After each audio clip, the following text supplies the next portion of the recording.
What's up? Ghost Fictions is here, and we're back again. This is the first part of a story where Izuku had the powers of all devil fruits and was a royal hero. The world has 7 rulers. Each king or queen holds one continent, and they hold ultimate power. We follow the story of one Izuku Midoriya, who is the prince of Asia, the strongest continent. Izuku takes a journey to become a hero. Let's follow along with his story to become a hero. But before we start, please consider subscribe to the channel and give this video a like. Don't forget to check the description for more informations, and support the amazing author GiovanniPolder for writing this long, amazing masterpiece. Now let's get into part 1. We follow a young man walking toward Yue. This man was called Izuku Midoriya, and he isn't a normal guy. This young man holds one of the highest ranks in the whole of Asia. He is the Prince of Asia. They hold strong quirks. Quirks are superpowers that everyone holds. Many people believe that the power one holds decides one rank. Even with that in mind, Izuku Midoriya would still hold a rank above all others. Izuku has the power of the devil fruits and haki. Normally Izuku would not be able to walk around like he is now with servants and guardians being close. But Izuku ordered them to let him go alone. His mother Queen Inko wished him luck. She knew this day would come. Izuku ever since he was a little boy had the dream of becoming a hero. He loved helping people, so Inko did what she could to help her son. Her husband has the same feeling. Hisashi Midoriya, the current king of Asia. Both Hisashi and Inko stood behind the idea of Izuku becoming a hero. Sure, he would always become the next king, but a hero was his dream, and what parent would not support their child's dream? They got teachers for Izuku that could help him learn everything he would need to become a hero. They at a young age trained his quirks and body. They taught him how to do medical treatment, which was easier with Izuku having powers that would heal. They taught him how to cook and fight with swords and even firearms. As Izuku grew up, they of course taught him in academics, and found out he is extremely smart. His IQ is just below Nizu, who is one of the smartest people in the world. Izuku was also extremely kind-hearted, even helping out staff with things they had to do. They would always say that the young lord should not burden himself, but he always gave a smile and told them he wanted to help. Izuku quickly became known as a kind-hearted prince, even to the outside world. Izuku grew up to be a handsome young man. He stood at an impressive 198 centimeters or 6 feet 5 inches. He had impressive muscles, as he had an 8-pack that looked like they were made out of metal. His arms were broad. He had black hair with dark green tips that were combed back, with his sides and back trimmed neatly. His eyes were much like his mother's beautiful green eyes. He had 4 freckles on each cheek and a sharp jawline. Tabloids often call him one of the hottest people in the world, or the wet dream for ladies all over, after a picture of Izuku coming out of a swimming pool was leaked to the world. Thankfully, he thought ahead and covered up. Sure, he was still standing out, as he was taller than most people. He wore a hoodie covering up his muscles, yet you could still see he was buff. He also wore a face mask to cover up his face, as most people knew what he looked like. His hair was no problem, as many men wore the same hairstyle. He made his way to Yue and stood still in front of the entrance exam. He walked forward and tripped on his own feet, almost face planting in the floor, but he was saved by a brown-haired lady who what seemed like removed his gravity, as he was now floating upside down. "Would be bad luck if you fell," she said as she smiled at him. Izuku saw the smile and froze. Sure, has talked to women before, and some looked like supermodels, some even were supermodels, but she looked too beautiful, and it made him blush and unable to speak, as he just stuttered trying to speak. The brown-haired was confused as he released her quirk on Izuku. He was stuttering that she found strangely cute. She, as this crossed her mind, also began to blush as they wanted to introduce themselves. They were yelled at by a blonde boy. "Get the fuck out of my Y extras before I destroy you both." Izuku was brought out his stuttering and moved out of the way while thinking how rude that was. He then wanted to introduce himself as to not look too stupid in front of the brown-haired lady, but was stopped when a pink-skinned girl and an invisible girl ran up and grabbed both her arms, dragging her inside as they were laughing. The pink-skinned girl yelled something at Izuku before they entered. "Don't worry, big guy, make it in Yue, and you can ask her on a date then." As she said this, Izuku began to blush more, as he didn't expect something like that to be said, much less yelled at him. He quickly came out of his blushing and entered the grounds. He made his way inside and took his place next to a red-haired boy who told him he looked manly. The explanation was done by President Mike, and Izuku, being a hero nerd who wanted to ask for his autograph but knew that he would be able to get it during his school time, so he waited and listened to the exam. During the explanation of the exam, A dark blue-haired boy with glasses stood up and pointed out what he thought and believed to be a flaw in the explanation, and also turned toward the same blonde-haired boy that yelled at Izuku and the pretty girl in front of UA for his continued cursing during the explanation of Present Mike. After the explanation, it was time for the written exam, and this was no problem for Izuku. He took about 30 minutes while the rest did it in 2 hours. Izuku took the rest of the time to meditate and use his haki to look at the auras of everyone on the school grounds. He noticed some pretty strong ones around the school. He did this until the practical exam would take place. When they went to the place for the practical exam, Izuku noticed that the brown-haired girl and her pink-skinned friend were both on the same site. She noticed him and gave him a wave with a smile. Izuku began blushing again. He also gave a wave and an eye smile. The alarm went off and the doors opened. Izuku wasted no time and rushed in at his normal running speed. The two girls chased him in, with the others laughing at them for not waiting for the countdown and getting disqualified.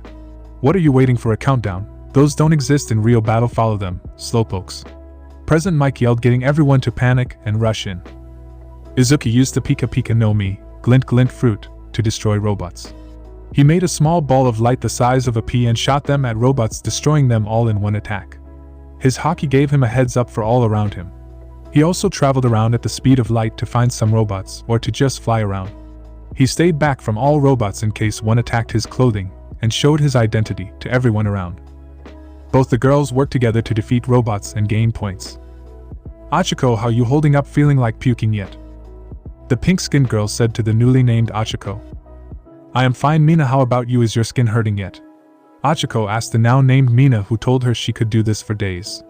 They had a good plan together. Achiko would touch some, making them float, and often stop in their track, and Mina would then toss acid on them, breaking them.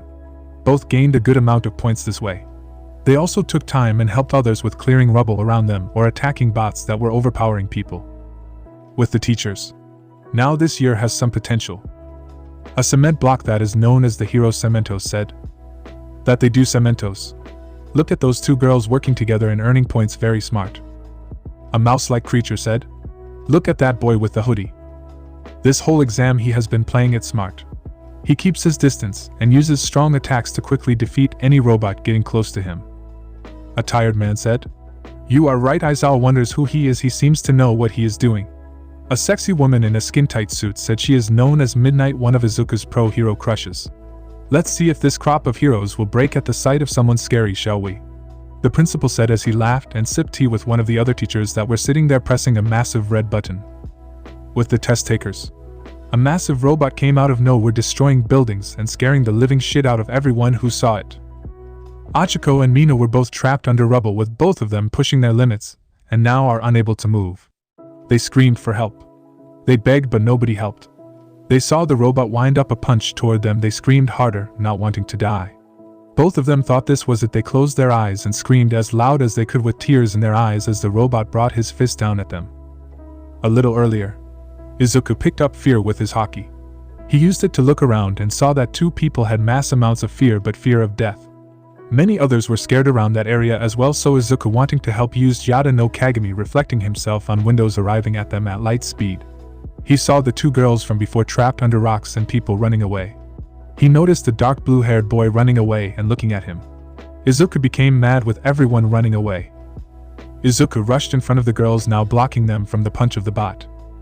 He made a fist and used the Gura Gura no Mi, Tremor fruit, and it created a bubble around his first, and he swung it forward, stopping the first without making contact with the air, and the robot started to crack as if the air was breaking. A massive shockwave was felt. The robot flew backward 5 meters and blew up, with it still being in range. Izuku took the explosion, but without his knowledge both his hoodie and his face mask were blown off. He turned around and saw both girls still crying with their eyes closed. Izuku walked up to them, removed the rubble, and crouched down next to them. Hey, don't cry, you both look prettier, with a smile. Izuku said to both of them, getting them to open their eyes, but still being shocked and having tears in their eyes. They couldn't see clearly, but both knew who it was. It was the same boy Achiko talked to. They thanked him over and over again, with them hugging his chest, not thinking about his hoodie that was ripped. Heroes quickly arrived at the scene with Midnight, Present Mike, Eraserhead, Nizu, Recovery Girl, Gran Torino, and All Might all arrive, with both Nizu and RG sitting on the shoulders of the number 1 hero. They saw Izuku and recognized his face. All quickly bowed down and kneeled, confusing everyone who was looking at the scene. Sure, they knew about Izuku being the prince, but after seeing that display of power, it just didn't click for any of them. My apologies, young lord. We had no idea you were taking part in the exam, Nizu calmly said, with Izuku not knowing how they found out. He looked down at the two girls and saw their massive blushes, but also that his hoodie was ripped. He then touched his face and panicked. Damn it, damn it, damn it. He kept saying as he now grabbed a random stone and placed it on his head. He then used the powers of the Fuka Fuka no Mi, Garb Garb fruit. He made the hand sign rot with his hands and said, Doran. And in a poof of smoke, he was covered again. Please get up. Could we perhaps speak of this in private? Izuku asked the heroes, with them agreeing and RG going around helping everyone that needed help. What did they mean with young lord? Mina asked Izuku. Izuku crouched down and whispered. Please keep this a secret, but I am kinda the Prince of Asia. The name is Izuku Midoriya. Nice to meet the two of you. Both were shocked. They talked to the prince. Why you're a PP prince? Achiko stuttered. I am, but I hope we can be friends. Here so we can keep in touch, although please do not give this to anyone else and don't lose it, Izuku said to them as he gave them a note with his number and email. He then went with the heroes into an office. Welcome to UA, young prince, Nizu said, with Izuku interrupting. Sorry for interrupting, but could you please not call me prince, just call me Midoriya or Izuku, and call me Shimura when people are around nearby if you choose Midoriya. And just speak freely, no need to beat around the bush if there is something you wish to ask of me. Of course, young Midoriya. Well, the main question I do have is why are you taking the exam?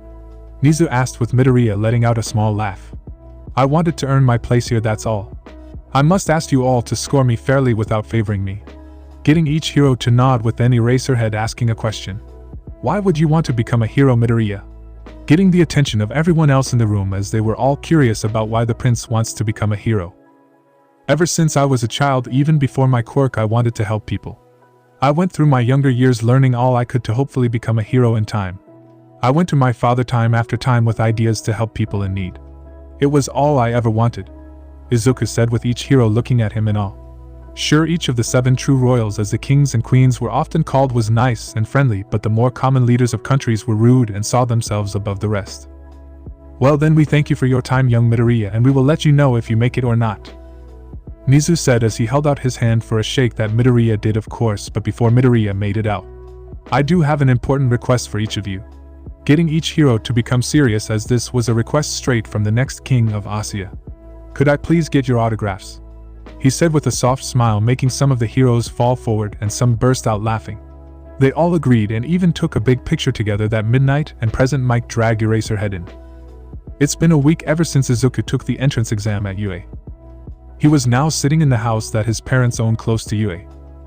In that week he hasn't been contacted by the 2 girls he met yet, which he found rather disappointing, but understood as his rank often scares people away.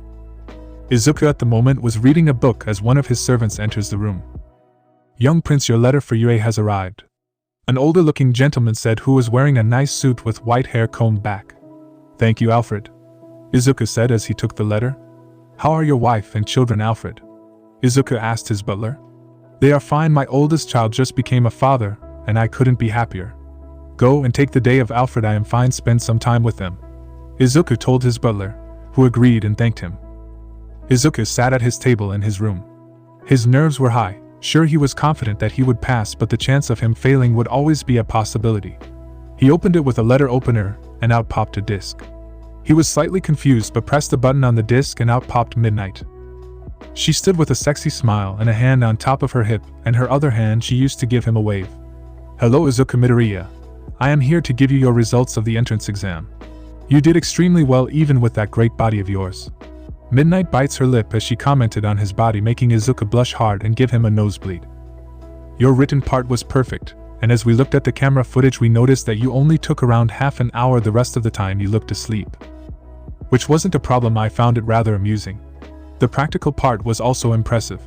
You scored 108 villain points and 120 hero points. The hero points were given to those who saved others. You gained 120 points not only for saving those 2 girls but also for the many saves you did during the exam.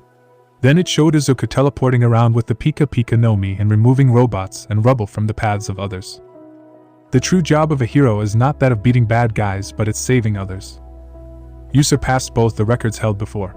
With beating the villain points by 2 but the hero points by 12 very impressive. Midnight said as she blew a kiss at Izuku through the screen.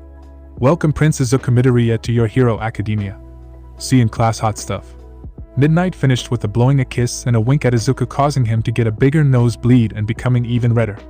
She will be the death of me for sure, Izuku said to himself. He quickly stood and ran toward his laptop, calling his father and mother who were in East Asia at a talk with the rulers about some laws, but those talks were later, so he knew the talk was later. They answered the video call quickly. Hello, honey, is something wrong? His mother Inko asked her son. No mother, I am fine, I have something to inform you and father. Alright, honey, let me get your father. Inko left the screen and went to get her husband. After a minute both arrived at the screen. Hello son. Hisashi greeted his son. Hello father, I hope you both are well. Of course, we are son, what was the news you had for us? Izuku now gained a smile. I was accepted in UA. I passed with a perfect score and even passed the old records. Well done son, I am proud of you. Oh honey, how great, I am so happy for you baby. His father and mother congratulated him. Son, both your mother and think it's time you get something we planned on giving you later, but we believe you deserve it now. I will inform Jean about it, and he will make sure you receive it when you enter UA. Thank you, Mom, Dad. Izuku told them with a tear in his eyes, making his mother tear up as well, only worse. Oh honey, don't cry, you'll make me cry as well. You know son, it might be time for you to settle down. His father told him with a small smirk, enjoying teasing his son. Remember what the quirk doctor said, honey, your quirk will give you an increased libido, so you have to get multiple partners. His father teased Izuku some more, as he now became reddish with his mother giggling. I hope for many grandbabies to spoil. This made Izuku redder than before.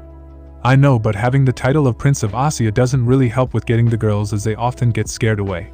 Izuku said, a little dejected. Don't worry son, I am sure that during your time at UA you will find someone for sure, his father told him. Both of them talked for a little longer about no topic in mind. 1 week later, Izuku woke up on the day he would start his day at UA, and he was excited. Not only would he met new people today, but he was taking the first real step to becoming a hero. He would also receive something from his parents. He walked down toward the kitchen area and made himself breakfast. Normally he would have a chef doing it, but Izuku liked cooking and didn't want people doing stuff for him that he could do himself. After making himself some scrambled eggs, lots of bacon, 4 pieces of toast, and a large cup of strawberry tea. After breakfast, Izuku went upstairs and got himself ready. He showered, brushed his teeth, and got dressed. He stopped shaving last week after his father told him it would give him a good chance with the girls, and Izuku thought, what the hell? He has been getting stubble. After he got dressed, he walked downstairs and was now greeted by one of his older butlers, one that Izuku has known since he was a child. Jean wore the same outfit as Alfred, a nice suit. Jean was bald but had a neatly trimmed beard. Young master, how was your rest? Jean said with a smile. Come in, Jean, you know you don't have to be formal with me, Izuku said as Jean started laughing and hugged Izuku. I know, but it's just so much fun. Jean and Izuku talked for a little about just life until Jean started talking about why he came here. You know, Izuku, I came here with a reason. Let me get it for you, Jean said, walking back and grabbing a long box. This is for you from your parents, I hope you like it, Jean said as he placed the box on the table. Izuku wasted no time and opened the box, showing a katana. The sword has a pure white hilt with a circular handguard. The sheath is painted white and the hardening line is suguha, or straight blade. The blade is a shinogi zakuri style katana that has a traditional yet still stunning pure white ito wrapped around a gray samigawa covering the tsuka hilt, leaving a traditional diamond-shaped pattern. The end has a nice, simplistic kushira of the same color as the tsuba.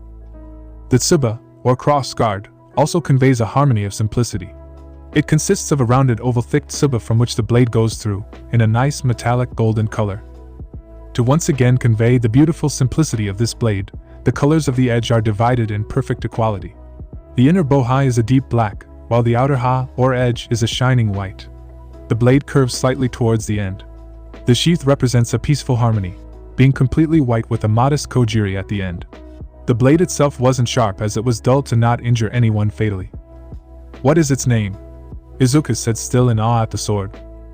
It's called Wado Ikimanji, meaning straight line through the path of harmony. Jean explains to Izuku as Izuku pulled out the blade to look at it. It's beautiful, please thank mother and father for me, Jean, Izuku said. I will, but you should go to school, you do not wish to be late now, do you? Izuku looked down at his watch and panicked. "Don't worry, young prince, I took the liberty and made sure your motorcycle is ready at the front." Izuku thanked Jin as he placed his new sword in a pocket on his chest using the Poki Poki no Mi, pocket fruit, he got on his bike. It's a black bike that was custom made. The bike was made out of a nearly unbreakable steel frame with bulletproof casing, making it a cover if ever in a firefight. It ran on both gas and electricity that was chargeable by Izuku himself if he used the Goro Goro no Mi, Rumble fruit, in case he would need to go stealth or if there was an EMP. The bike also had a GPS tracking system with multiple trackers to make sure he was able to find multiple people. It also had deployable drones in need of scouting. The tires were bulletproof. It was a beast of a bike. He drove to UA, but sadly he was a tad bit late, plus he had no idea where his class was. Thankfully, Midnight waited at the front gate. "Hello, Prince, you are a bit late," Midnight told Izuku. "I am so sorry, Miss Midnight. I got lost after getting a present from my parents." "Do you know a place where I could park my bike?" Izuku asked as he was still sitting on his bike. "Sure, but you will have to drive me there, handsome," Midnight said as he went and sat behind Izuku, grabbing him tight and pushing her breast on his back. Izuku took his helmet off and gave it to Midnight. "In case we would crash, don't want to get that pretty face hurt now, do we?" Izuku told Midnight, getting her to blush, but the helmet hid it. As they drove up to a location, he could park his bike. It was close to the classroom of 1A, so everyone could see the bike drive up, and it made people talk. "That's dope-ass bike," a blonde boy with a lightning streak said. "That fucker, look at who is riding with him. That's Midnight, she was gonna be my babe," a short purple-haired guy said, getting nasty looks from the girls. The bike parked, and Aizawa entered just before they could get a clear look at Izuku's face, as before they could only see his hair. "What are you all looking at? Sit down and shut up," Eraserhead said, getting each student to listen and sit down. "It seems as we are missing someone. Well, he should show up in some time. My name is Shota Aizawa, and I will be your homeroom teacher for the next 4 years. Here at UA, we teachers can do what we want to make you all a hero. So that is exactly what I will be doing," Aizawa said as the door went open, and there stood Izuku with a face mask on, showing only his eyes, and Midnight right next to him. Izuku bowed in front of Aizawa. "I apologize for my lateness, sir." Aizawa, noticing his face mask, and assumed that Izuku wished to keep his identity secret for now. "Kid, I won't accept you being late again. Next time it will be 50 rounds around the school building, understood?" Izuku, being grateful that he wasn't outed yet, said yes sir, with Midnight grabbing his face and placing a kiss on his cheek as she quickly pulled down the side of the mask and pulled it back up as she was done, making Izuku blush like mad and two girls pretty jealous. Izuku got dirty looks from one purple creep and went to sit down. "Don't bother sitting down. Everyone grab your size of your gym outfit and go get changed." Everyone stood up, but Midoriya got stopped before he could make it out. Everyone went to get changed. "I am under the understanding that you wish to keep your identity a secret. But that won't work for long, but for now, I will go along with your plan, so what do you want me to call you?" Aizawa asked him. "Izuku Shimura would be fine, and please don't act like I am royalty, sir. I just wish to be a normal student for now. I know when my identity comes out, people will start acting weird around me, and I just wish that some might become my friend beforehand. It's a hard life having no real friends, so I want to thank you for agreeing with this, sir," Izuku told Aizawa. "Sure kid, now get changed," he told Izuku, who nodded and ran. Izuku changed as fast as he could, being the last to come out of the dressing room, still with a face mask. Izuku ran out of the dressing room, not wanting to be later than he was already. As he came out, people were just getting to know each other a little better, with Aizawa standing nearby waiting for Izuku. "Good, everyone is here. We are going to do a quirk apprehension test to see where you all stand. You will all do 8 exercises, and at the end, we will see your ranking. This will be fun," a guy with big elbows said as he punched his own palm in excitement. Aizawa got a smirk. "Fun you say, huh? Then the last place gets expelled." "But sir, that is unfair," Achiko said. "The world is unfair. Nature and villains are unfair. Our job as heroes is to fight that unfairness and win. So just push past your limits and go plus ultra," Aizawa told the young students. "Now, these tests will be a normal test you all have done in high school before. The only difference now will be that you can use your quirk. We as a society all act like learning quirks is something only for heroes, but it's not logical, so here you get used to them," Aizawa said, getting more people excited. Before they thought this would be a normal competition, but now they can use their quirks, how cool. But out of fear for Aizawa, they stayed quiet. First test will be a 50-meter run. Everyone went, and then it was time for Izuku to run. He was up against a guy called Katsuki Bakugo. It was the blonde-haired kid from before who kept cursing. Bakugo stood at 1.75 m with lean muscles and spiky hair. The record time set so far was by a guy called Tenya Ida, the same guy who stood up during the exam. Ida stood at 1.82 m and was pretty buff, with his legs having a lot of muscles, as well as having what looked like engines in his caves. The time was an impressive 3.67 seconds. Katsuki took a running position, while Izuku stood straight up with his hands in his pocket. "I will fucking smoke you, shitty extra." Bakugo cussed at Izuku, who found it amusing how Bakugo acted toward him, as no one ever had the balls to say something like that to a prince. The signal was giving and Izuku used the Pika Pika no Mi to go at the speed of light, arriving at the spot in 166.78205 nanoseconds, which to everyone around him looked like he just teleported there instantly, getting everyone to look shocked as hell. With the robot keeping track of time, so say. Error. As it was too fast for it to process. Bakugo, even though shocked, still went forward, reaching the 50-meter mark in 5.98 seconds. Holy hell, how did he do that? A big buff guy with thick lips named Sato said. Izuku walked back with his hands in his pockets.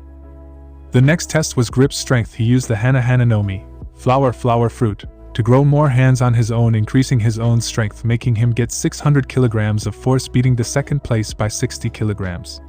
Again, everyone was surprised as he kept doing more and more, making the blonde guy called Bakugo even angrier. The next test was standing long jump. Many people cleared the box by using their quirks in cool ways. Bakugo used explosions to propel himself forward. A guy that has very sparkly also cleared it, with him firing a laser out of his belly button, propelling himself just outside the sandbox. Achiko made herself weightless and also cleared the box, but so far Bakugo had the lead. Then it was Izuku's time. He used the Bane no Mi, spring fruit, and changed his legs into springs. He crouched down, compressing the springs, and jumped, easily clearing the box and breaking the record. "What the fuck is that guy's quirk?" the short purple-haired boy said, named Mineta said. Both Mina and Achiko wanted to comment, but as no teacher said anything about this, they stayed quiet as well. Both like Izuku, but both didn't want to talk to him in case they would anger him or something like that, so they stayed quiet. It seems very versatile. During the exam would have never guessed something like this. Ida told everyone. Ida, even though taking the same exam, never saw his face, so only knew he was very strong, and when the heroes came, Ida was off helping other people who got injured while running away, so he had no idea that Izuku was a prince. Izuku did normal during the next test, which were repeated side steps, which Mineta did extremely well at. At the ball throw, the clear winner was Achiko, as she scored infinity. Bakugo also scored high, getting 705 meters. Thinking he would have beaten Izuku, he had a confident smirk and looked right at Izuku and said, "Beat that." Aizawa almost broke his normal bored look with a laugh when he saw how Bakugo acted with Izuku, and how he would act when he would find out who Izuku was. Izuku took a throwing stance and used the Moa no Mi, more fruit, to increase the speed of the ball, making the distance it traveled extreme, making it reach 5 kilometers. He looked back at Bakugo, who now looked even angrier than before, and simply said, "Beat it." He then walked back at the rest of the students, who were all laughing but trying not to, with some doing a better job than others that. With the 3 other tests, Izuku great, staying in the top 5 with all of them. As they waited for the results to be given, they went and asked the question that was on the mind of everyone. "Yo dude, what is your quirk, man, is so strong?" Kaminari asked his new classmate. "My quirk allows me to use all the powers of the Sea Devil." Izuku told them, with everyone knowing about the myth of the Sea Devil, as many parents told this fairy tale to their children. He looked over at both Achiko and Mina, who were staring at him, and when he made eye contact with them, they quickly looked away and made conversation with other students. "Your results are in. I won't tell each one, just look at them," Aizawa said as he showed a hologram with each of their results, with Izuku holding the number 1 spot and a boy named Mineta the last slot. "No, I didn't get to touch any hot babes," Mineta said as he jumped for a black-haired woman with a large set of breasts. Her hair was set in a high ponytail. Izuku was quick to stop him as he used the Moku no Mi, smoke fruit, and covered Mineta in smoke using the move White Owl. "Please refrain from doing that again," Izuku said, anger pretty clear in his eyes. "Minoru Mineta, you are expelled from your university. Please grab your belongings and leave the school grounds," Aizawa said as he used his quirk on Mineta, dragged him with him to the class. "Everyone else gets changed and go back to class and get your schedule there. See you all tomorrow at 9. Do not be late," he said as he looked at Izuku, who freed Mineta from the smoke prison. Izuku walked over to Mina and Achiko. "Could I have a word with the both of you, please?" Izuku asked, the both of them nodding and joining him to a location a little more private. They stood there in silence for a minute or two, with them being afraid of what was gonna happen. But Izuku began speaking. I assume you both know who I am. Both quickly nodded and even closed their eyes. Please try and forget that information for now, Izuku said with him bowing. Mina opened her eyes first with her tapping Achiko, who still had her eyes closed. Huh.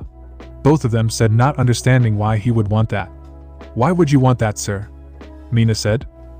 Please don't sir me, just call me Izuku or Shimura. I am not really a fan of that strict stuff. But why would I want that? Just because I want to have a normal time for as long as I can. I don't really have had the normal moments most people had and didn't have any friends my age. Even now the title of prince kinda scared everyone away in fear of what could happen if they angered me or something. Izuku joked, knowing that was exactly what both of them did. So you just want to be a normal person for once? Achiko said, unsure if that was what he wanted. Izuku got excited that someone finally understood what he wanted and grabbed her by the shoulders. Yes, exactly that. Realizing what he just did, he quickly let go and apologized for his actions. So what do you want us to do? Mina asked Izuku, excited. I know this might be a tall order, but act like I am just any other person. Act like I am no prince. With them both agreeing and also apologizing for not contacting him with his understanding, and together they walked back still in silence. But just before they walked back into the group, both girls had a question. Shimura, can I ask you something? Mina asked first, with Izuku turning to her for her to ask her question. You don't have to honor, but are you dating Midnight? Mina asked, with Achiko also wanted to ask the same thing. Huh, why would you think that? Izuku asked. Well, she arrived at the same time as you on the back of your bike. And she gave you a kiss on the cheek. So I thought you two would be dating. Mina said whilst blushing that made her pink skin slightly purple, that Izuku found rather cute. No, I am not dating Midnight. I don't know why she kissed me though. This made both the girls pretty happy, but they didn't show it. As they made it toward the class, they changed clothing and made their way to the classroom for their schedule. As they made it toward the classroom, everyone wanted to get to know each other better. A boy with blonde hair that reached his shoulders was wearing his UA uniform. He is overall pretty skinny without much muscle. Hello, my name is Yuga Oyama. I love everything sparkly and cheese. Nice to meet you all. Next was the pink-skinned girl. She also had pink hair with two short yellow horns. Her eyes were mostly black with only her iris having color, but those were yellow. She had a smile on her face most of the time. She was well trained. She had medium-sized breasts with wide hips and a very energetic. Yo, the name is Mina Ashido. I like dancing and partying. Hope we can be friends, she said with a peace sign and a wink. Next was a woman with long green hair. Her face look had frog-like traits, making her look different but not ugly. She had larger than normal hands, and her legs also looked different because of her quirk modifying her body. She had a similar body to Mina, but she was slightly slumped. Hi, my name is Tsuya Asuya. Please call me Tsu. I like swimming and my boyfriend Tokoemi. Next was Ida. Greetings, my name is Tenya Ida. My hobbies include running and reading. It's a pleasure to meet you all. Hi, I am Achiko Uraraka. I like matcha and roller coasters, Achiko said. Achiko had a similar body as Mina but larger breasts and smaller hips. Next was a guy that stood at 1.78 m.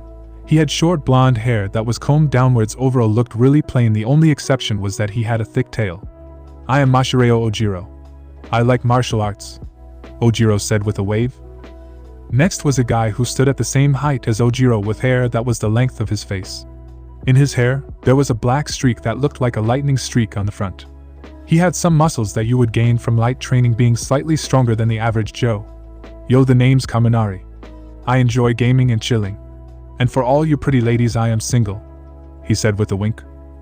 Next to him was a red-headed guy. He stood slightly taller than both Ojiro and Kaminari at 1.83 m. He had pretty big muscles showing he trained often. He also had a toothy grin that showed friendliness. My name is Ejiro Kurishima. I like working out and Crimson Riot. Hope we get along, he said while flexing his bicep. Next was a tall guy who stood at 1.88 m with a good amount of muscles. His head looked much like a rock with his hair. He was quiet and only spoke a few words. Hi, I'm Koji Koda. I like animals, was all he said, as he didn't like the attention. One of the tallest of the class went and introduced himself. He stood at 1.96 m, so only slightly shorter than Izuku but every buff. He also had very thick lips with short black spiky hair. I'm Rikido Sato. My hobbies are cooking and baking. Then was the tallest of the class with him standing at 205 m. He also wore a face mask and had 6 arms in total with them connected with webbing. Mizo Shoji, I like Tokoeki. Shoji said as he made a mouth with his hand and did a salute with his other hand. Next was a pretty short girl. She had short purple hair with it having the length of her face. Her earlobes had earphone jacks. She was shorter than most girls and also had smaller breasts than all girls in the class. I am Kyoka Jiro and my hobbies are music. Next were a pretty tall and lanky guy. He stood at 191 m and didn't have many muscles but was still fit.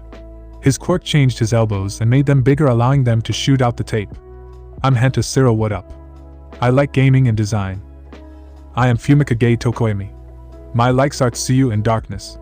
A guy with a bird head said he stood at 180 m and he looked pretty fit. A guy who stood at the same height as Bakugo with his hair was 2 colors red and white on his red side. He also had a birthmark that looked rather like a flame. Shoto Todoroki. That was all he said. Hi, I am Toru Hagakure. I like teddy bears and pink. An invisible girl said. If the clothing would say anything, it would be that Toru had a very similar build to Mina, only with smaller bust size. Katsuki Bakugo used shitty extras.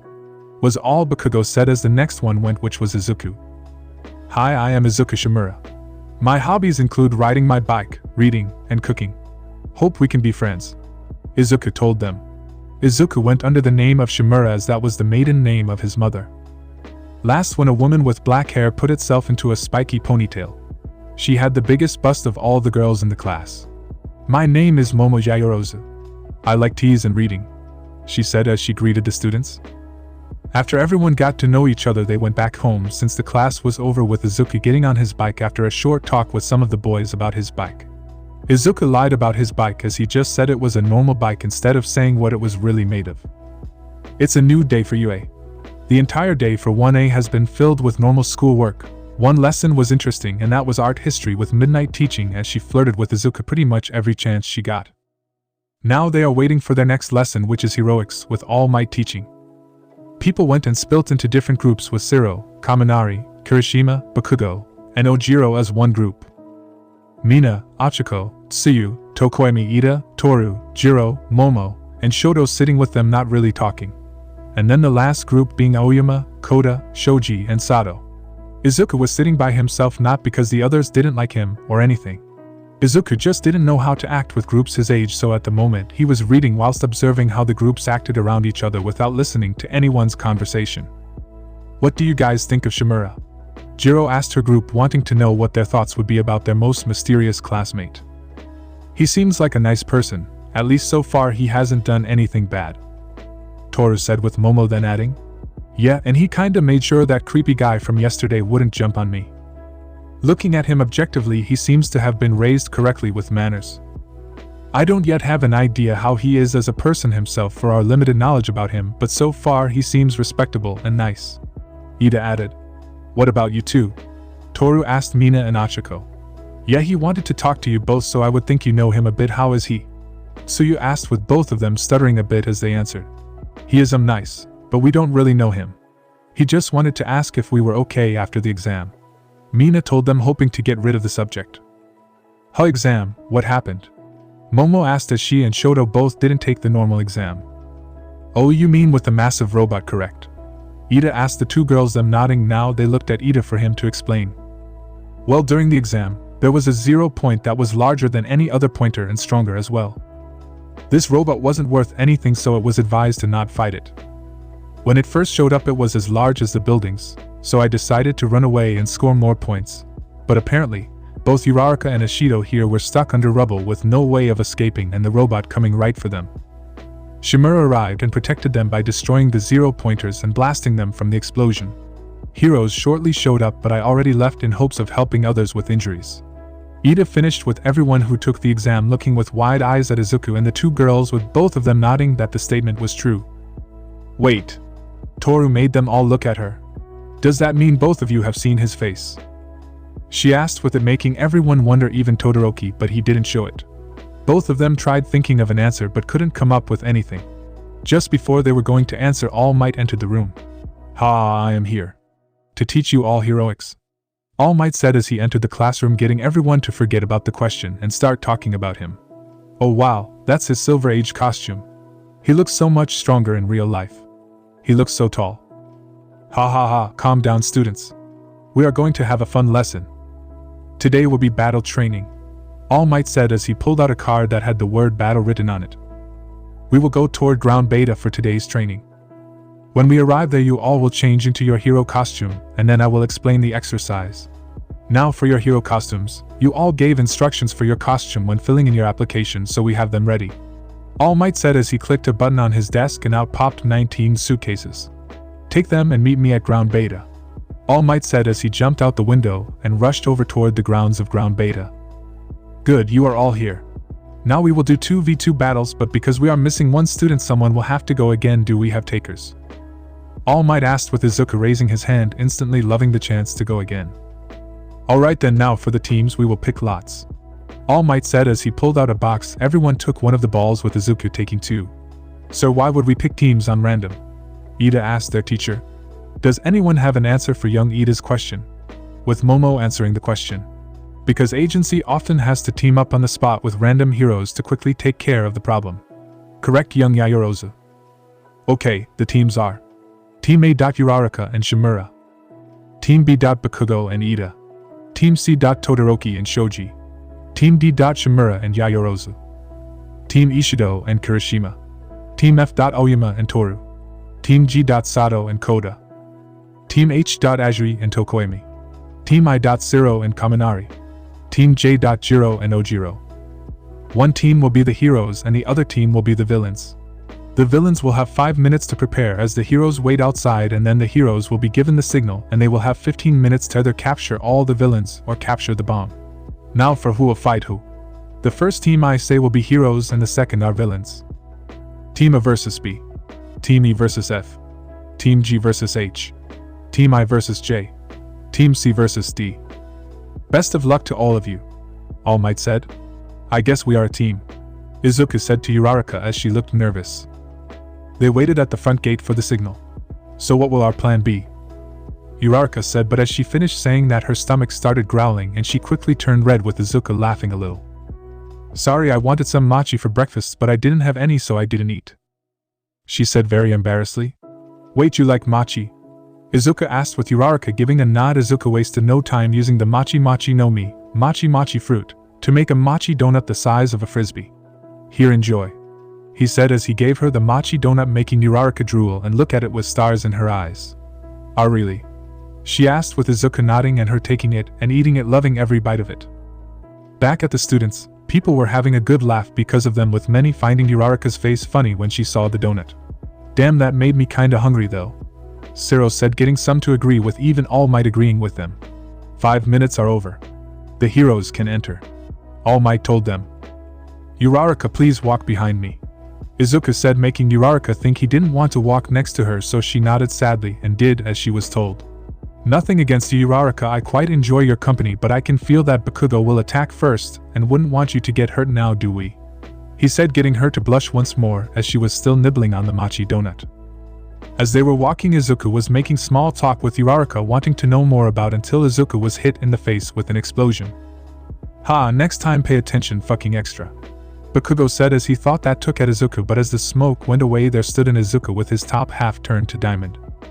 Izuku ever since entering the building used observation hockey so he would know where both of them were.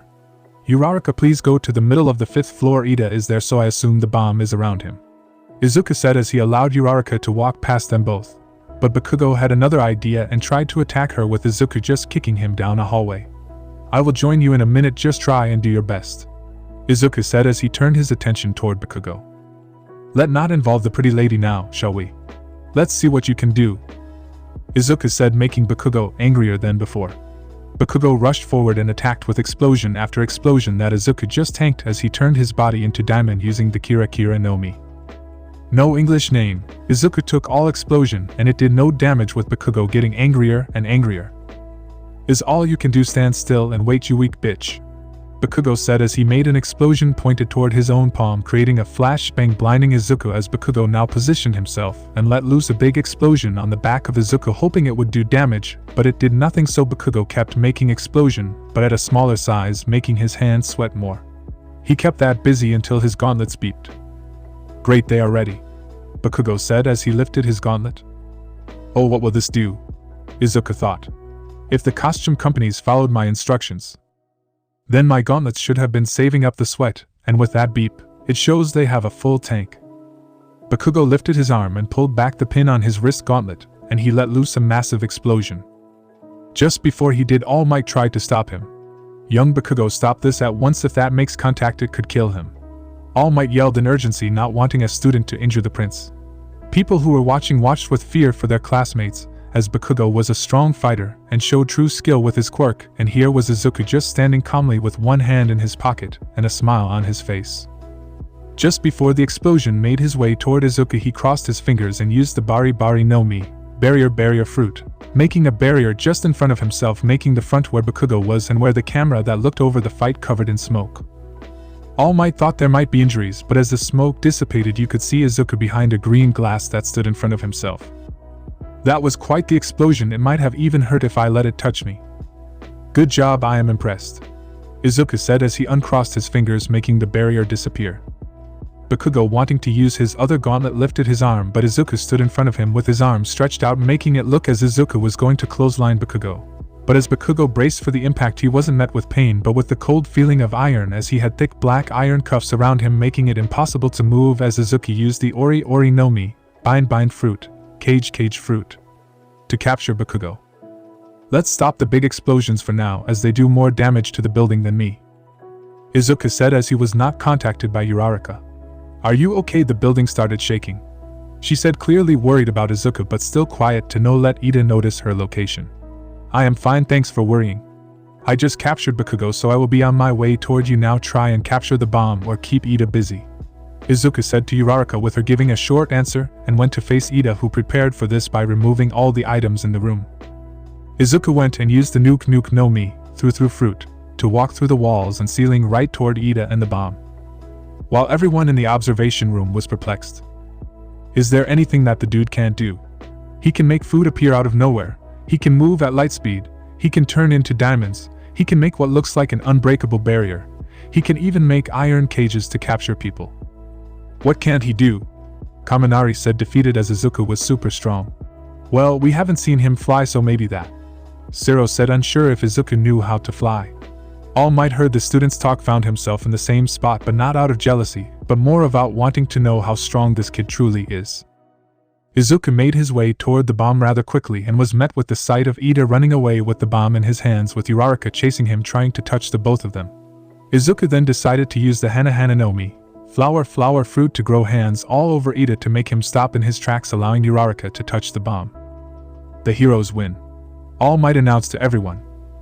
On their way back, Izuku made Uraraka a mochi donut again, which she happily took and started munching on. As they came toward the observation room, they were met with congratulations and praise for their works. So who was the MVP of that battle? Getting every to be quiet for a second, with Yairosa thinking she knows the answer. Shimura, sir. What do you think, Shimura? Were you the MVP? All Might asked Izuku, wanting to know his answer. No, sir. It was Ida or Uraraka. Both acted on the objective of the training, while I wasted a lot of time and allowed damage to the building to happen. I could have ended the fight with Bakugo faster, but I wasted too much time with my own interest, and if that would have been real-life scenario, that could have costed lives, Izuku said, disappointed in himself that his obsession for quirks got in the way of his critical thinking. Correct, young Shimura. Now the next up is Team E as heroes and Team F as villains. Please get ready. Team E and Team F both get ready, All Might told, and both teams got ready, with Toru and Aoyama going inside the building to play the part of the villains, and both Ishido and Kirishima stood outside and went to think of a strategy. Izuku was interested in seeing how both teams would work together or against each other.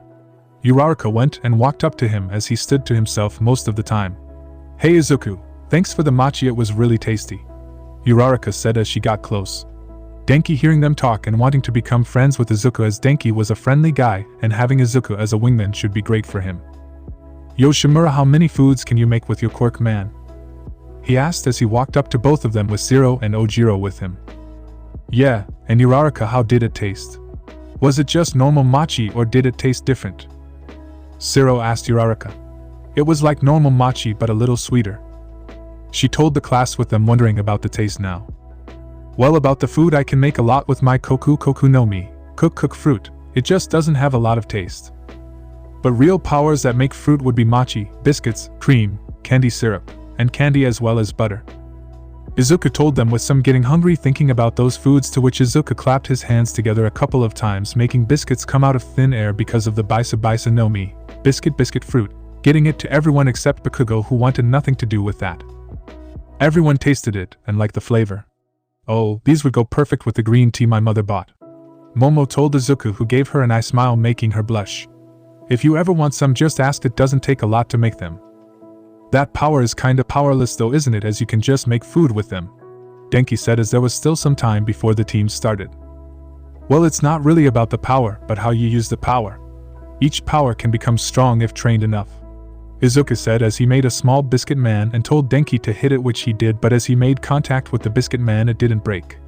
Just because something looks weak or strong doesn't make it so. Izuku told just as the alarm went off and the Ashido and Kirishima went in. Kirishima was the front horse as expected with his quirk. Something you wouldn't have expected from the both of them was that Kirishima was breaking walls around them, giving them rubble that Mina picked up and threw forward from time to time in random directions. They went slow but steady. As they made it up the stairs to the third floor, Mina dropped some stones on the stairs to make sure nothing could sneak up on them, as Mina and Toru were friends during middle school and knew her tricks. Ashido and Kirishima kept walking slow but kept going forward until Kirishima was met with a laser beam right in the face that he luckily blocked with his quirk. He directed his attention toward the beam and saw Oyama doing a wear pose. Kirishima went straight for him, making Oyama panic and fire his laser beam again, with Kirishima using his arms to block the beam, and as he got closer he punched Oyama right in the stomach, taking him out of the fight. Mina, standing nearby, got put into a very sloppy sleeper hold from behind by Toru. Mina was trying to get out of the sleeper hold and was struggling with that, but Kirishima had no idea as he was searching for the bomb, finding it shortly after in the next room and touching it, getting them to win the battle. Team E wins. All Might announced to the class, getting Toru to let go of the hold she had on Mina. Ah man, Toru said as she slumped, but because she isn't visible nobody could really tell except Mina, who heard her. Don't be sad, Toru, you tried your best, and you almost had me. Mina cheered up her friend, getting them to walk out together, with Kirishima and Aoyama to also walk out together. Izuku enjoyed the match, liking the spirit of both Kirishima and Toru as they both never gave up. He was watching as he enjoyed some of his biscuits. The next fight will be Team G, Sato, and Koda as heroes versus Team H, Ajiri and Tokoemi as the villains. Both teams please get ready. All Might announced as the other teams already came back and sat down. Shimura, can we talk strategy for our match? Momo asked as she walked toward Izuku. Sure, what do you have in mind? Izuku asked. How about we lock ourselves in so that the other team won't get to the bomb room and we win by waiting out the time? That could work. Now we already have a strategy, so we win, Izuku said with a nice smile. 5 minutes are up, hero team, you can enter. All Might told them to make Sato and Koda walk in. They had the strategy for sneaking around. Sure, Sato could fight with his quirk, but Koda could only control animals, so that didn't have much use right now. As they walked past the first corner, they were met with a dark hallway, and in that hallway stood Tokoemi and his quirk Dark Shadow. Sato jumped into action with him, eating 4 sugar cubes and bulking, rushing in to fight. Dark Shadow, however, was having no trouble fighting Sato, as the dark hallway was dark enough for Tokoemi to still have control, but to make Dark Shadow a strong fighter. Sato was quickly beaten by the strength of Dark Shadow. Koda, who took the time to find another way around, was lucky and proceeded to reach the back of Tokoemi without his knowledge, but before he could attack he was wrapped up on the wrist by a tong. Ajiri was hanging back, keeping an eye out on the other hero that walked in, and as he tried attacking saw her time to strike. With Koda caught, Ajiri gave the signal and Tokoemi gave the order for Dark Shadow to capture Sato, whose sugar buff was wearing down. Team H wins. Next, teams R, I and J, please make your way toward the building. Jiro and Ojiro were at a disadvantage in this fight, and both of them knew it. Both of them could deal with Zero as his quirk wasn't a massive problem, but Kaminari was the problem now. In the close range like buildings, him releasing a big charge could end the fight right then and there. So they had to get the jump on both of them, so they thought of something that could work. Both Kaminari and Zero thought they won before they even started. This fight would be near impossible for anyone to win, as Kaminari just had to fire away and then they would have won. All Might gave the signal and Kaminari and Zero walked in. As they made it somewhat and they saw Ojiro stand in front of them, taunting them by sticking his tongue out. Both Shiro and Kaminari were slightly mad, so both of them rushed at him, wanting to get done quickly. Ojiro rushed left, making both of them chase him without looking back. Jiro was hiding on the right side. Both came past without looking at her, and they saw Ojiro at the back with a smile on his face. Done running? Kaminari said as he showed some lightning in his hand. Nope, it was just the location I needed to be at, Ojiro said, and then without warning, Jiro shot forward her two jacks into the heads of both Kaminari and Shiro and shot out a wave sound into them, knocking both of them out. Team, I is the victor. Well done. All Might told them with now Izuku and Momo's turn. Both of them went into the building. As they stood by the bomb, Momo spoke. So how are we going to barricade the building? Momo asked, ready to make items. No need to worry your pretty little head about it, Izuku said as used the Ishi no Mi, stone fruit, and he went into the floor. He then proceeded to transform the hallway toward the bomb to look like a normal wall, making it impossible for the hero team to get to the bomb unless they could destroy the wall, which both of them couldn't do. Izuku then proceeded to come back to where Momo was. Done, Izuku told Momo, who opened the door and saw that the hallway was blocked off. So what now? Momo asked, unsure what to do now. Well, if you make some chairs we could just sit and wait until the time was done, Izuku told Momo, who then made 2 stools to sit on until time was over.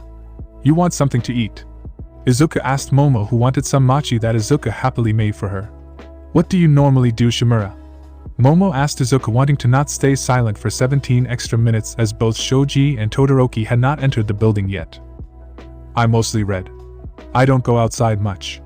I never really had any friends, so all I usually do it alone, Izuku told Momo, who understood his feelings as she did have a friend but never a lot, as some just wanted her money.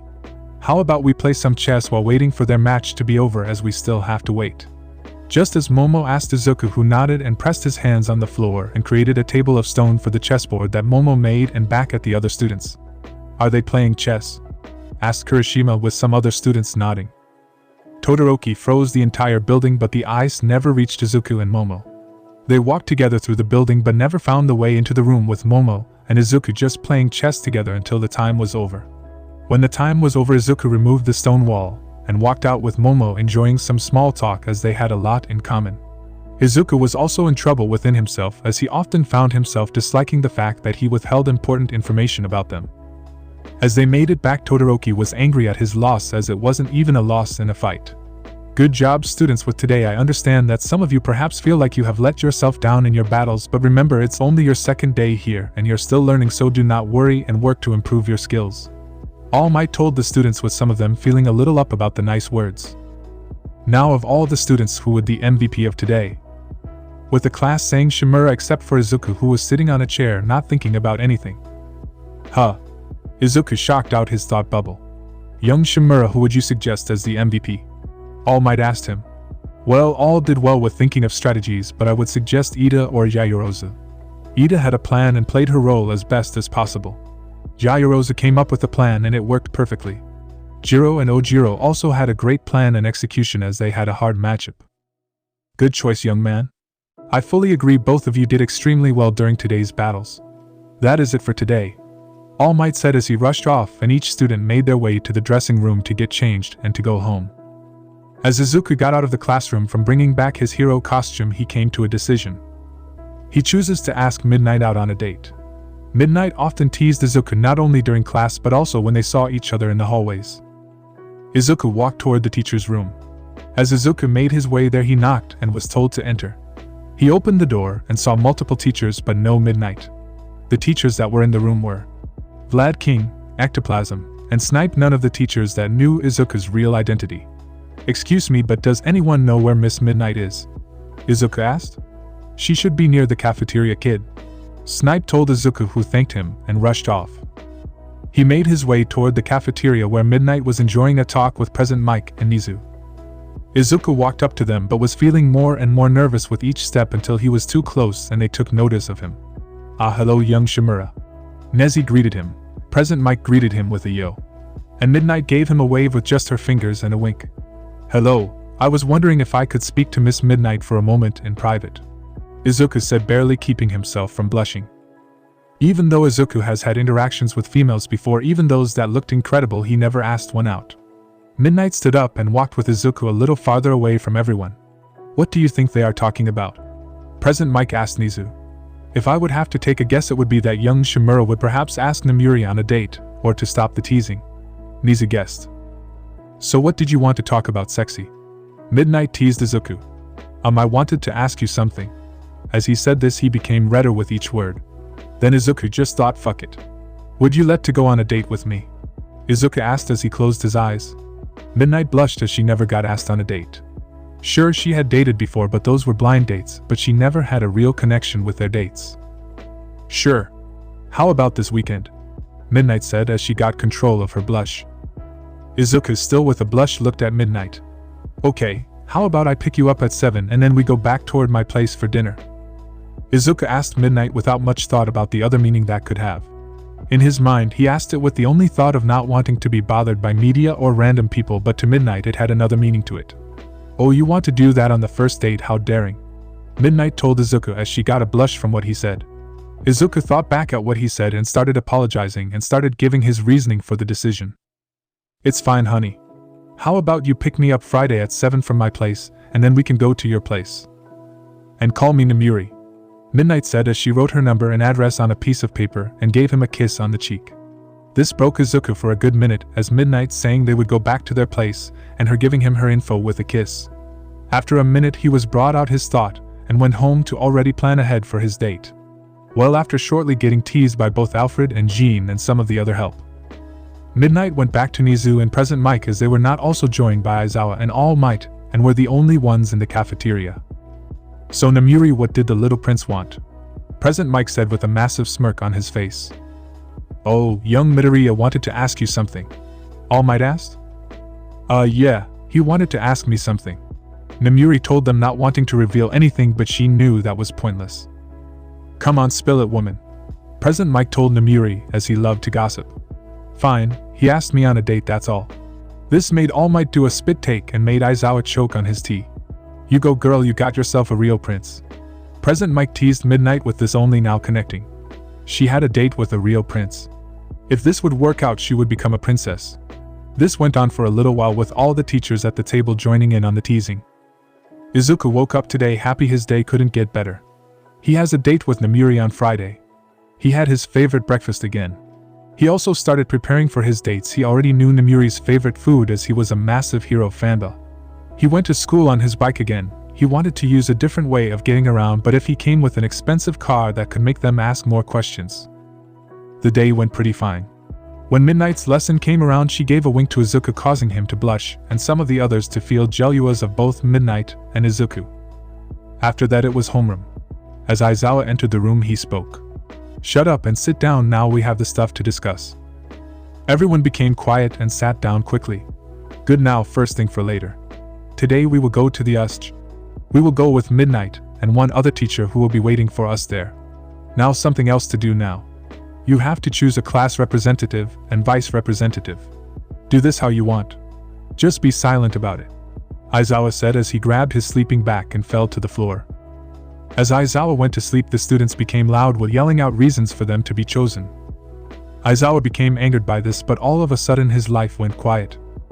Don't worry, Mr. Aizawa, I made you a silent stop so we won't interrupt your sleep. Izuku said as he used the Nagi Nagi no Mi, calm fruit. Aizawa thanked him, as this was one of the best things he has ever gotten from anyone. Okay, now everyone please calm down a little. We all know everyone wants the position, but yelling will have no use. So let's try and find out a way that we will get the best result that will be best for everyone.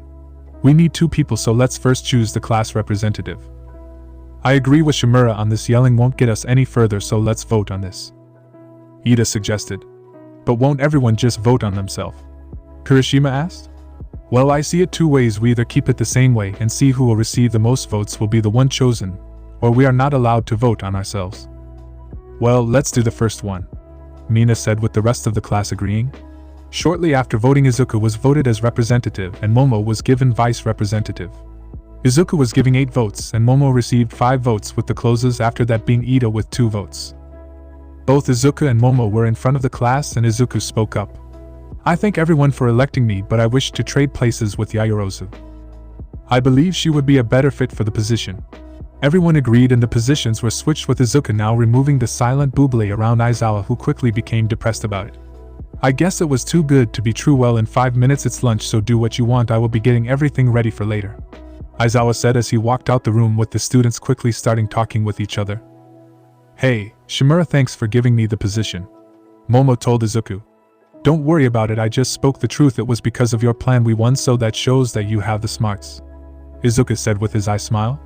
Wanna join us for lunch? Momo asked Izuku. Sure, I would love to.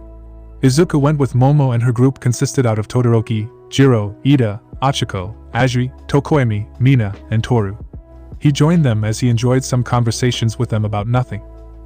As they arrived at the cafeteria, they talked some more about some random questions. With any question Izuku could answer he did, but he kept his family a secret as best as he could. They got their lunch, and as Izuku sat down everyone looked at him to see his face. Izuku has eaten with them there, they just never looked at his face, and they all wanted to see his face. As Izuku wanted to take a bite, everyone paid more attention to him. An alarm was heard and Izuku stopped. Level 3 security breach, please make your way toward your classroom. Level 3 security breach, please make your way toward your classroom. The alarm roared. What does it mean with level 3 security breach? Tokoemi asked with a third year hearing them, and quickly explaining before rushing off himself. It means someone entered the school grounds. I have never had this happen in my 3 years here. The third year told everyone as he ran away. They quickly followed him, but as they tried getting out they were stuck in a large swarm of people with them getting pressed against the glass. It's just the media that entered, we need to inform the rest, Momo said as she was one of the people who could see outside. I can help with that, but I have to use my smoke for that, so sorry if it's in a weird place beforehand, Izuku said as he used the Moku Moku no Mi, smoke fruit, and used whiteout. With Momo captured in his smoke, he proceeded to lift her above the rest of the students with her arms free to move around. She made a megaphone to be heard better. Students of UA, calm down, it's only the media, please act like heroes and calm down, and go back to your classroom as normal, Momo yelled with them, with all of them listening and doing as told. Well done, Yaoyorozu, Izuku told her as he placed her softly on the ground with smoke powers. They walked back to class with lunch being almost over and sat down in the classroom again, just having Momo conversation until Aizawa entered the room again, this time with Midnight with him, who was complaining. How did they find out he goes here already? Midnight complained to Aizawa, who also looked irritated. They stood in front of the class with Aizawa speaking. Okay, in a second each of you will grab your hero costume and wear it toward the USJ. We will be doing rescue training, and you all must be able to do said training in your hero costumes. Now as for what just happened, as you all must be wondering about that. The media thought someone important was at this school and they found a way into the school, but don't worry, it has been looked into, and this incident will not happen again, Aizawa said with Izuku wondering how people found out. It had to be from the exam, as Izuku had his face mask on near all times, and he always parked his bike with the heroes as to not show it to the public. Aizawa pressed the button to make all the costumes come out the wall, and each student grabbed theirs and went their way toward the dressing room, got dressed quickly and moved toward the buses. As they entered, Izuku sat down with Midnight sitting down next to him almost as soon as he sat down. On their way, Tsu asked the question near everyone had. Hey Shimura, why do you wear the mask? She asked.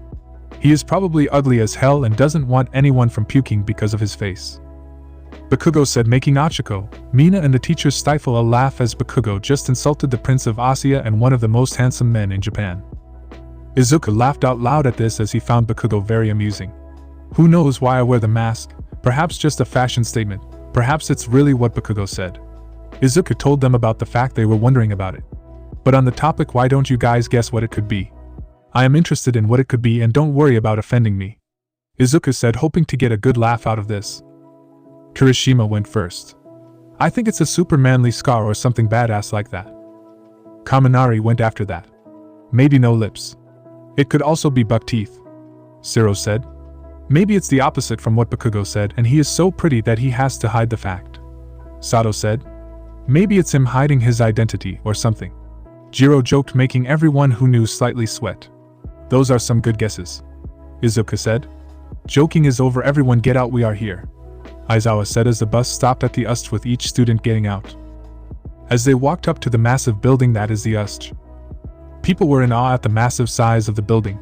The doors opened up and out came 13. Like you, all can see the other teacher helping us today will be the person responsible for creating the USJ itself. 13.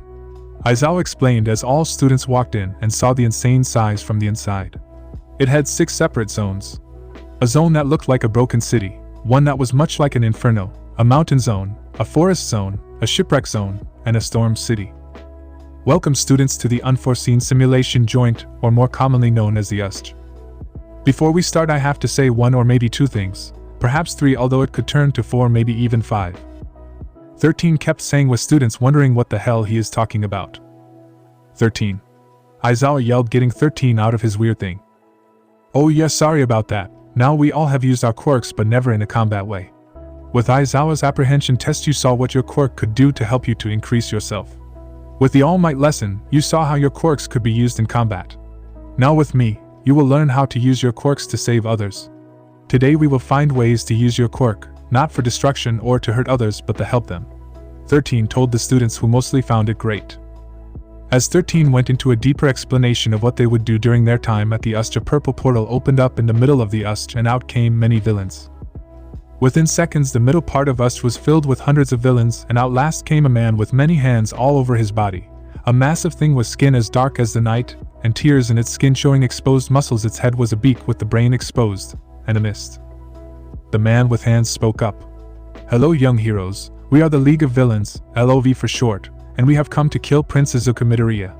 Give him up and all of you will live to see tomorrow. The villain yelled at the group of students that were still above the stairs. Aizawa answered. You have wrong information, villain, we have no student under that name. Oh, of course, he would say that. Well, thankfully we also have his name, he used to know his class. Izuku Shimura, that ring a bell.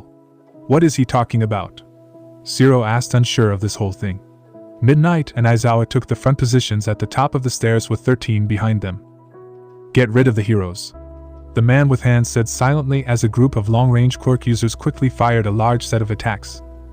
The heroes tried dodging, but Midnight was hit in the left leg while Aizawa took a scratch to the face right under his eye. Izuku, seeing not only his teacher but also someone he holds feelings for getting injured, pissed him off. He walked forward with anger clear on his face, even with the mask. Mina and Achiko ran forward, now standing before him trying to stop him. Don't do it, they are here for you, just run. You have to go. Both Mina and Achiko said, afraid for his life. The villains fired shots again at the people, this time giving a flesh wound to Achiko's left arm, with Mina taking a shot right in the right leg. Izuku's anger now boiled over. He had crushed on both of them, and again these villains had the audacity to injure them. They were gonna pay. Izuku grabbed both of them and placed them behind him. Aizawa wanted to rush forward but was stopped by Izuku.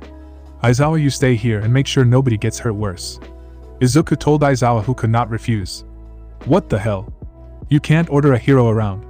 Kaminari said, confused like many others about this whole situation. Sure, the villain said that Izuku was the Prince of Asia, at least by name, but that couldn't be true. This was Shimura, their classmate. This was the thought that went in the heads of all students. Izuku removed his face mask, now allowing everyone to see his face and confirming what was said.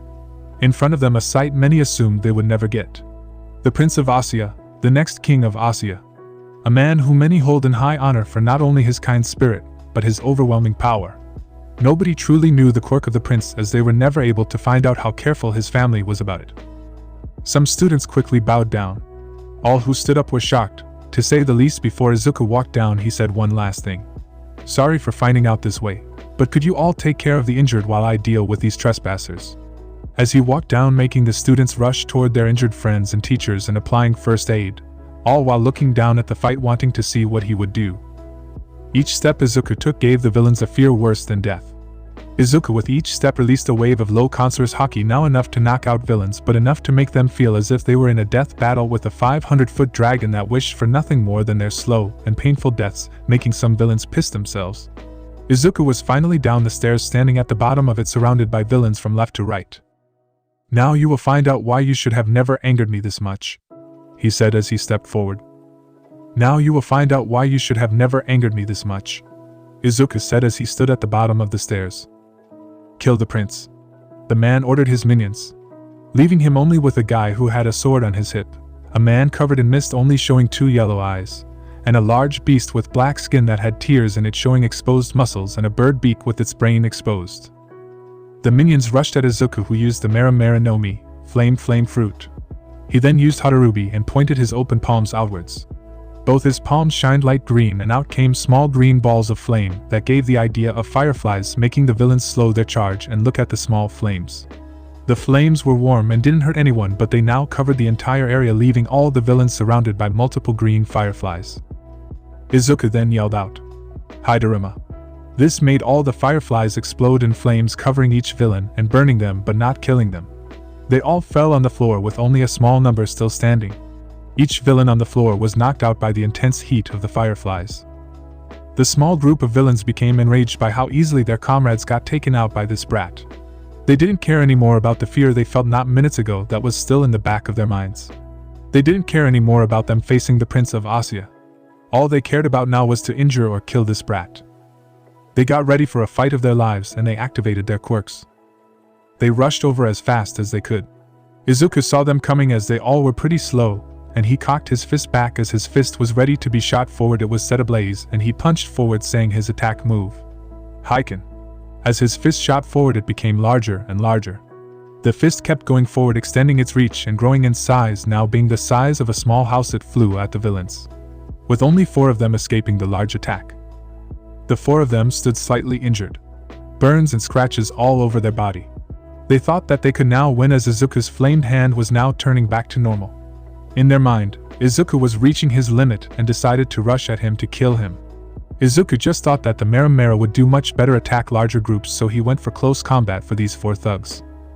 Thug 1 used his quirk that makes his knuckles explode on contact and tried hitting Izuku with many punches, but Izuku slipped through a right he threw and was able to connect a strong hook right to the chin of the thug, knocking him out with a dislocated jaw. With his left hand, Izuku grabbed hold of Thug 1 head and used him to take out Thug 2 that was close behind him, using the skull of Thug 1 as a weapon. Thug 2's nose broke, then the skull made contact.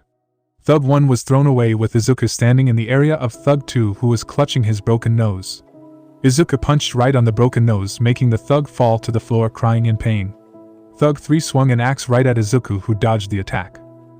While the big axe missed Izuku, he had the opportunity to punch the handle of the axe. This made the man lose his grip of the axe, and as he did that, the axe started becoming smaller until it was the size of a marker. Izuku used a front kick to kick Thug 3 right into Thug 4, making both of them stand up and team up to stand a better chance. While this was happening, the leader was enjoying the show and ordered the people around him, "Kensher, you will cut his fucking head the second he is done." "Sure, Shigaraki. It would be my pleasure," Kensher told Shigaraki as he walked away and positioned himself that he could attack Izuku the second he was finished with the other thugs.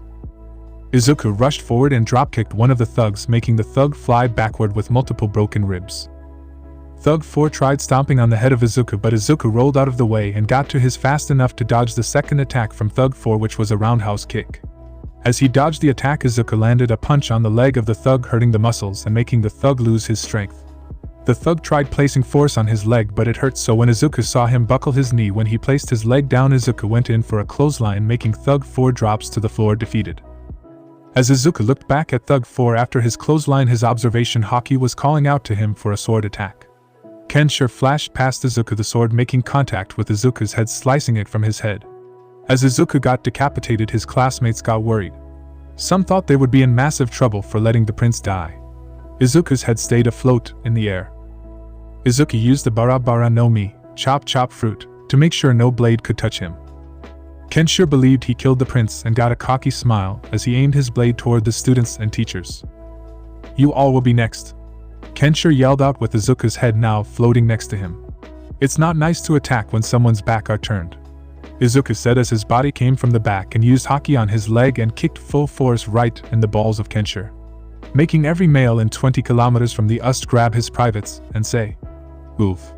Kensher fell to the floor, not being able to do anything except hold the area that was kicked and cry. Izuku returned to normal and grabbed the sword and hilt and took it with him. Shigaraki was pissed off but knew that he couldn't win himself, so this was going to be his final move for this stage. "Noma, kill this fucker now." Shigaraki orders. The black beast is now known as Noma. The beast did nothing but roar. It rushed at Izuku at high speeds, but Izuku was able to react and used the Gomu Gomu no Mi, rubber fruit, and took the attack. The force of the punch did nothing but make Izuku fly backward pretty far. Izuku stopped using the Gomu Gomu no Mi as it was a good defense but not that much offense.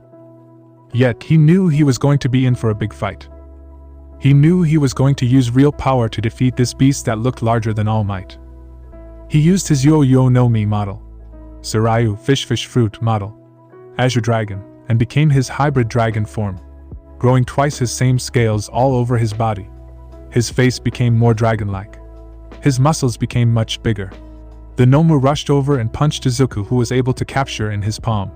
Izuku then got a dark smile and used his other arm to punch the Nomu into the floor, cracking it at the same time. Izuku and the large beast started throwing punches, with Izuku overpowering the Nomu. The students saw the two deliver punch after punch. Aizawa already called the other teachers as soon as Izuku took the main force out.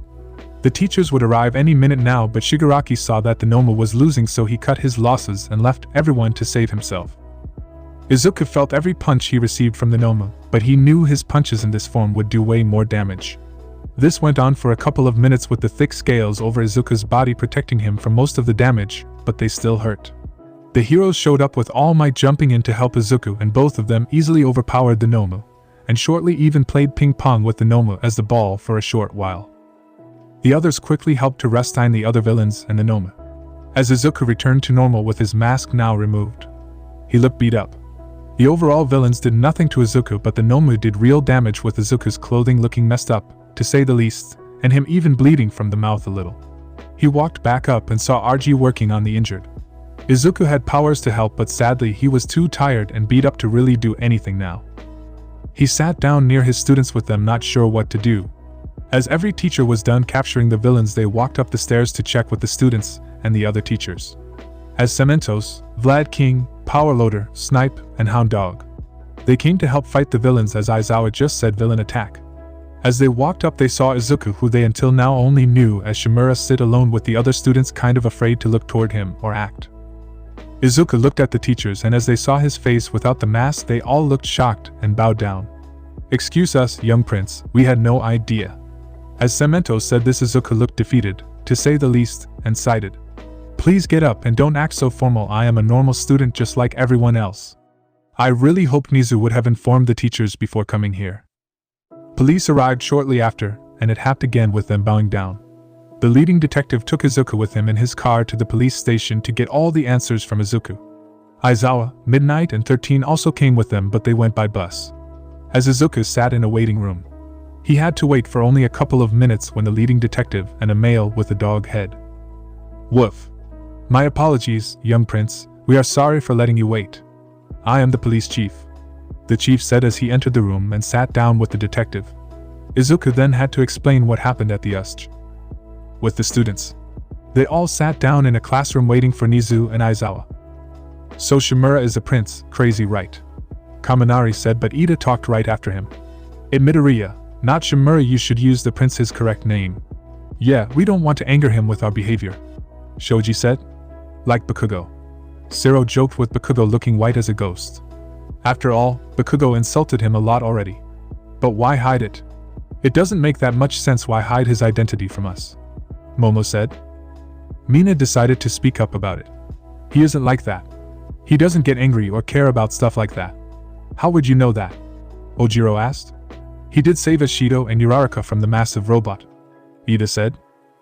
Everyone now looks at both Achiko and Mina, who didn't know if they could say anything, but the door opened, and in came the teachers. "Now calm down, children. I will explain everything, as there are teachers who have no idea what's going on as well, but before that, we are waiting for 2 people. And as if on cue, there was a knock on the door, and in came 3 people. First was All Might, and the other 2 were Jean and Alfred. Near everyone except Nizu and All Might had no idea who these 2 were. Everyone, these 2 gentlemen are Jean and Alfred, both are head butlers of the royal family. Both men gave a bow, and Alfred began to speak. "It seems as all of you found out about the young lord's identity." As Alfred said this, they thought it would mean something bad. "We were informed by Principal Nizu that he removed his mask after the villain attack today. We both think it's best to inform you all about the young lord's reason for doing so," Jean told everyone. "We will try to explain as well as possible, and if you have questions, please wait until we are finished, and we will try and answer them," Alfred told as Jean started explaining. "Both me and Alfred have been with the royal family for many years. We were there when Lord Hisashi was still a prince, and have been with the prince ever since birth. When the prince turned 3, he declared he was going to be a hero. At first, we assumed it was just him as a child, but as he grew older the dream stayed strong within him.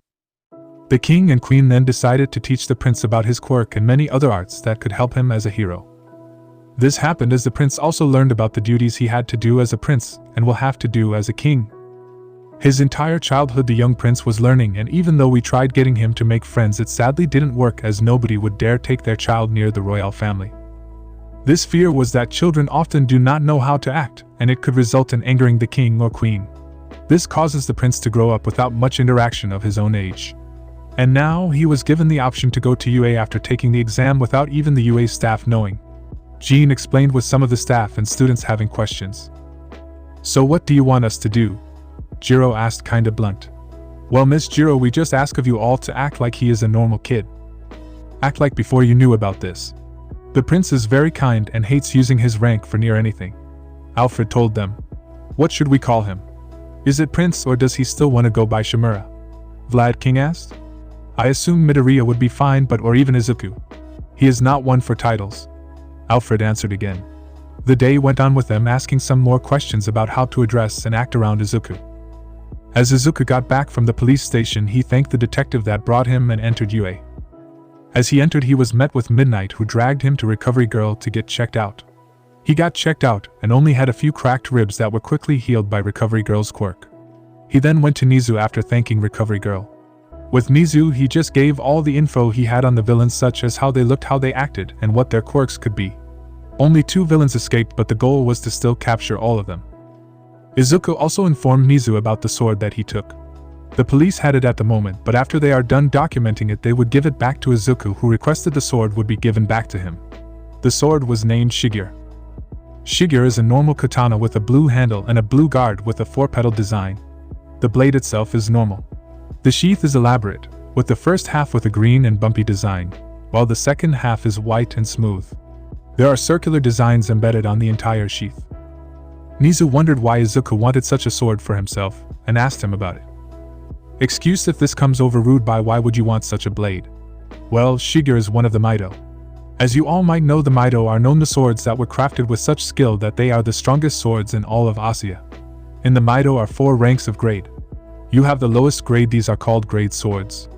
Shigeru is one of these blades." As Izuku explained this, he was interrupted by Midnight. "But if it's the lowest grade of swords, why would you want it?" she asked. Saying it the lowest rank out of the Maido is like saying the last place in the Olympics. They are still extremely well made and strong. It's said that even the grade swords can cut steel like butter and are strong enough to block and deflect cannonballs. After the grade sword, you have the skillful grade. There are 50 swords in that grade, with many of those blades holding enough power to cut down trees and even houses in one swing. After the skillful grade, you will get into a great grade. These blades were extremely strong and durable. Sharpness surprising the other grades, with there being only 21 of them around Asia. After that, you have the highest rank, the supreme grade. Many believe that these words were not made by man, but rather were gifted by the gods. It's said that those blades could cut mountains as if they were paper. Many of those blades got into the hands of villains, and my wish is that no evil will wield one of them. Izuku finished with the teacher's understanding and even telling Izuku that if they would ever get their hands on one of them, they would make sure that he would receive them.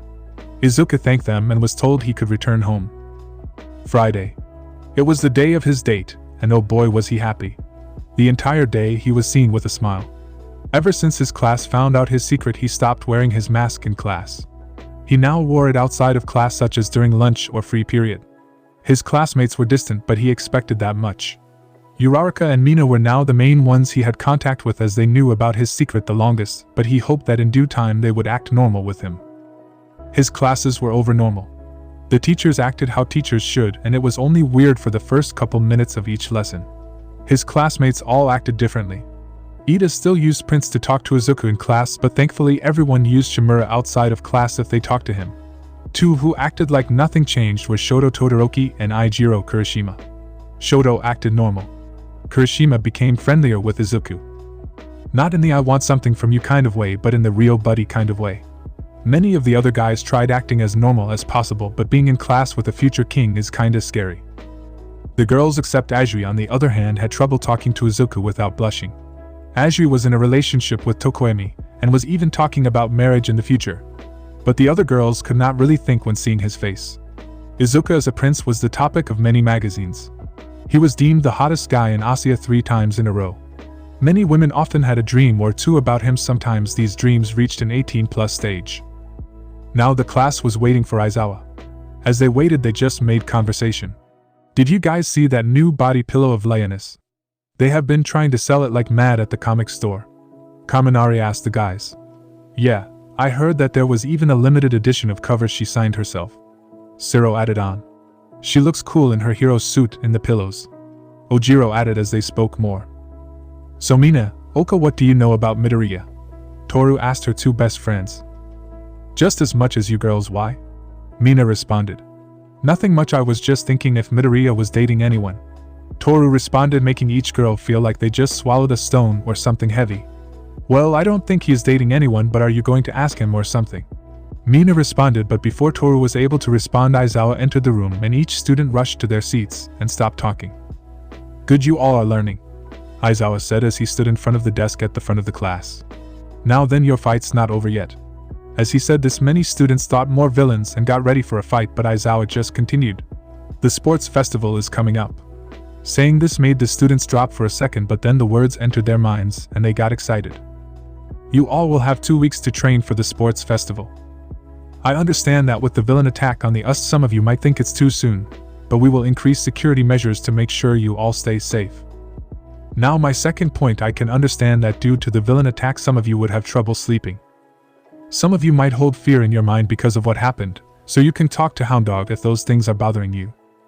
It's nothing to be ashamed of, as many heroes need therapy after their first interaction. My last point will be for one person. Midoriya, I know that you need time to get ready for your plans tonight, but we need you to go to the principal beforehand. Also Kaminari and Siro, please make sure your homework is done in time. That is, the rest of the lesson will be a free period. After Aizawa said that, he walked out of the room and let the students do what they wanted. What Aizawa told got many of the students interested about what plans Izuku had, but not many had the guts to ask him until. Hey Izuku. Before Mina could continue, she was stopped by Ida as he saw that Izuku looked really surprised by how she called him. Ashido, you should not address him so casually. It's fine Ida, I don't mind at all, it just caught me by surprise. But what's up Ashido? What are your plans tonight? She asked with a light blush that made her normally pink skin a light lilac color that Izuku found really pretty. Oh, I got a date, Izuku said with a smile. Many were surprised by the news. Nice bros, so who is the lucky lady? Kirishima said as he placed an arm around Izuku's shoulder. This got many women in the class to listen even closer. Is it midnight? Shoto said, making everyone look at him in surprise as if he grew a second head. What if Aizawa knew about his plans? It could mean it's someone he is close or familiar with. Plus, with how she often acts around him, it's a logical guess. After Shoto gave his explanation, many girls had a feeling of anger. Well, is it true? Shoto asked. It is. I have a date with Midnight today, Izuku said with a smile. This saddens the girls. So hoping to make her your girlfriend, huh? Kirishima joked. Yeah, at least one of them for sure.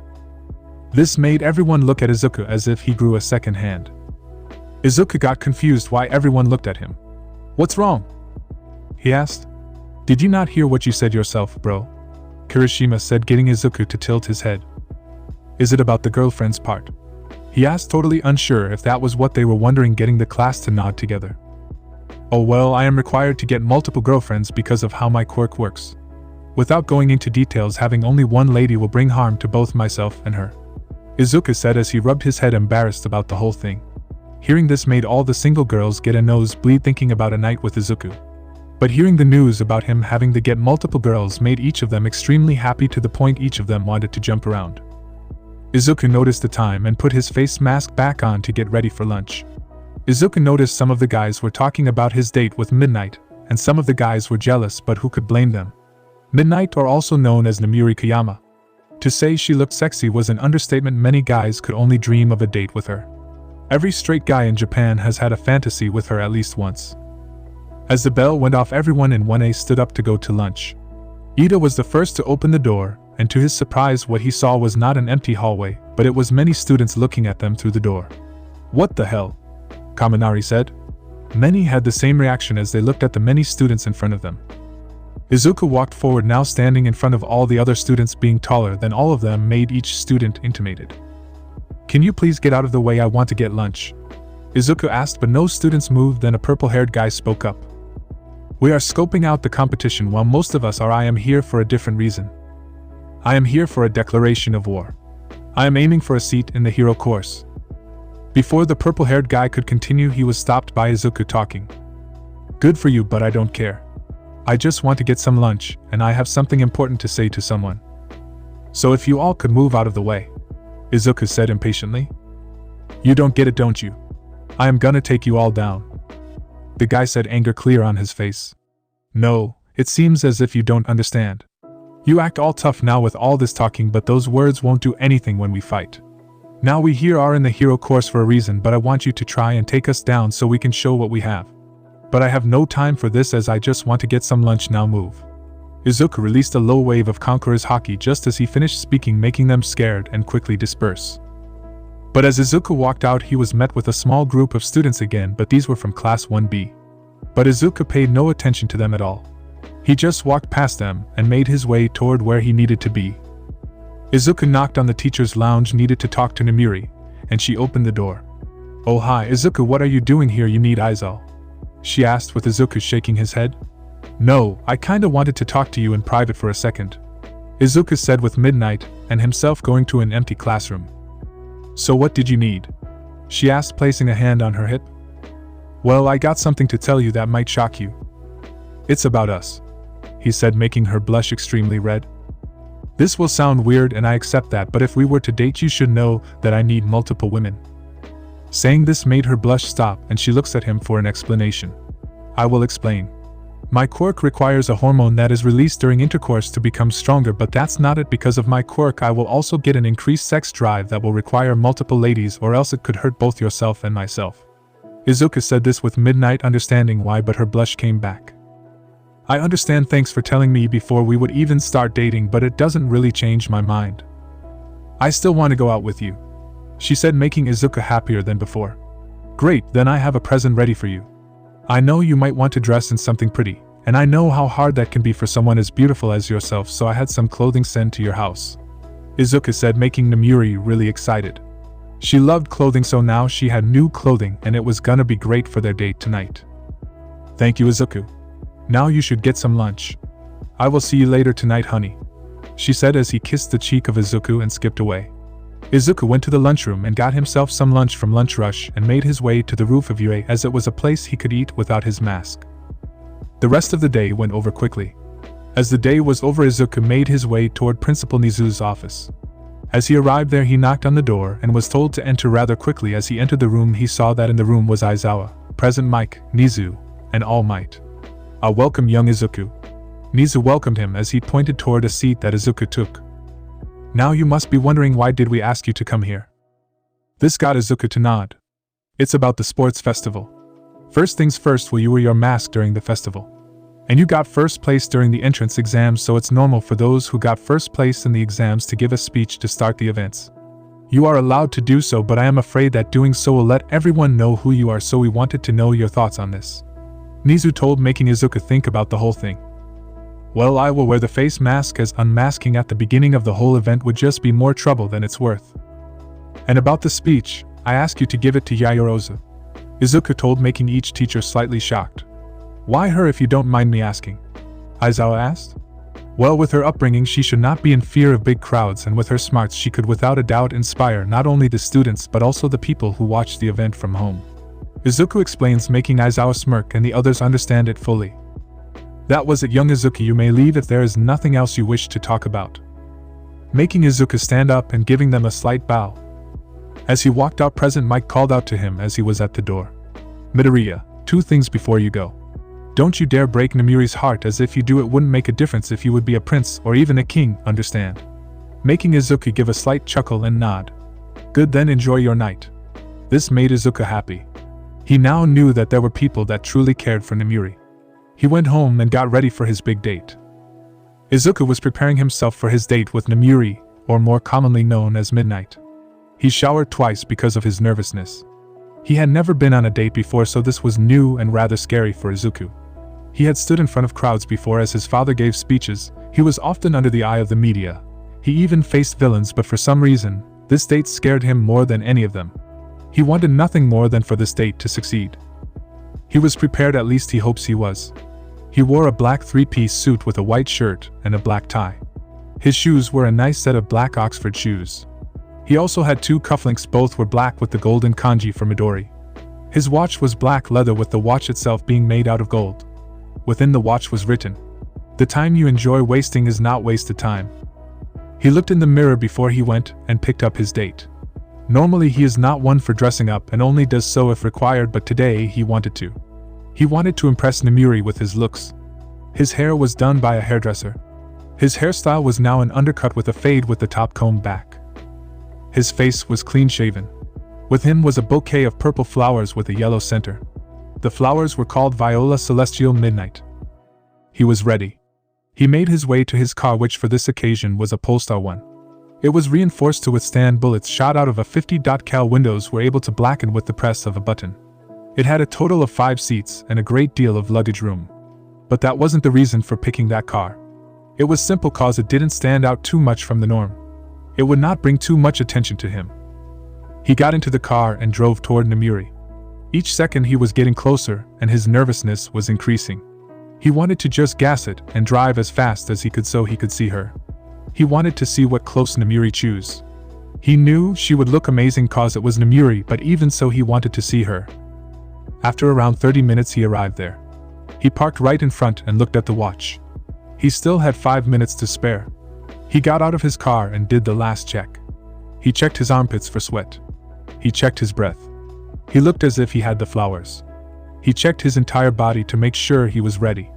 It was time. He walked forward, looking at the house. It was a smaller side house. It looked as if it only had 1 story. The garden looked well maintained. There was a patch of flowers containing a large array of tulips, each in a batch of different colors. The grass itself was also maintained. It showed Midnight took great care of her plants. He arrived at the door and knocked. The silence that followed seemed to go on for ages for Izuku. It seemed as time could not move fast enough. The door opened and now Izuku was met with a sight he would not forget for a long time.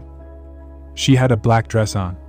On the leg part, it was open, showing one of her legs sticking out. She wore black heels showing her feet off. On her wrist was a golden bracelet engraved with diamonds. The dress had spaghetti straps making the top open. It gave a great view of her breast. To relieve some of the focus she wore a golden necklace. It had no fancy design but it worked perfectly. Her hair flowed down to her back as in her hero costume. She wore tomato red lipstick. She leaned on the door and spoke in a sexy voice. "How do I look?" But Izuku could not answer. She looked too beautiful. If Izuku had not worn a face mask his jaw would have hit the floor. He was sure he died and gone to heaven. He managed to speak. "Why, you look amazing," Izuku stuttered. Namuri laughed at his actions, but inside she could not be happier. She wanted this exactly from Izuku. She looked at Izuku and grew a blush herself. He looked great himself. His suit was fitted perfectly, giving a good showing of his muscles. Izuku lifted the flowers. "These are for you." Namuri took the flowers and smelled them. She loved them. Namuri always had a love for flowers and these were beautiful.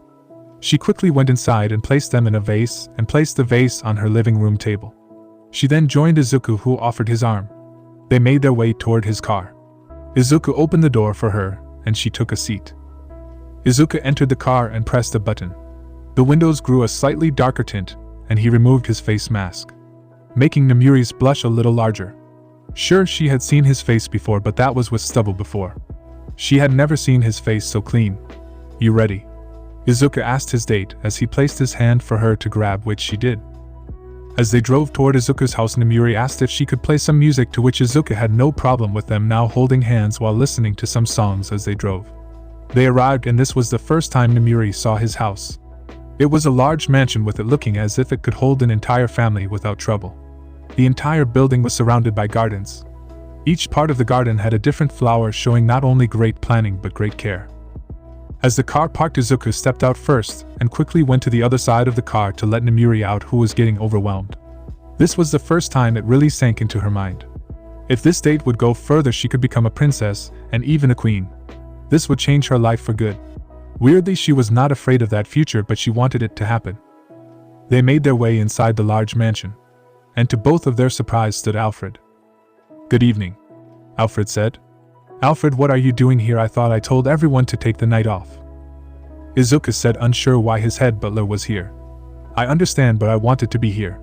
It would not be good for the atmosphere if you had to leave the conversation each time for food.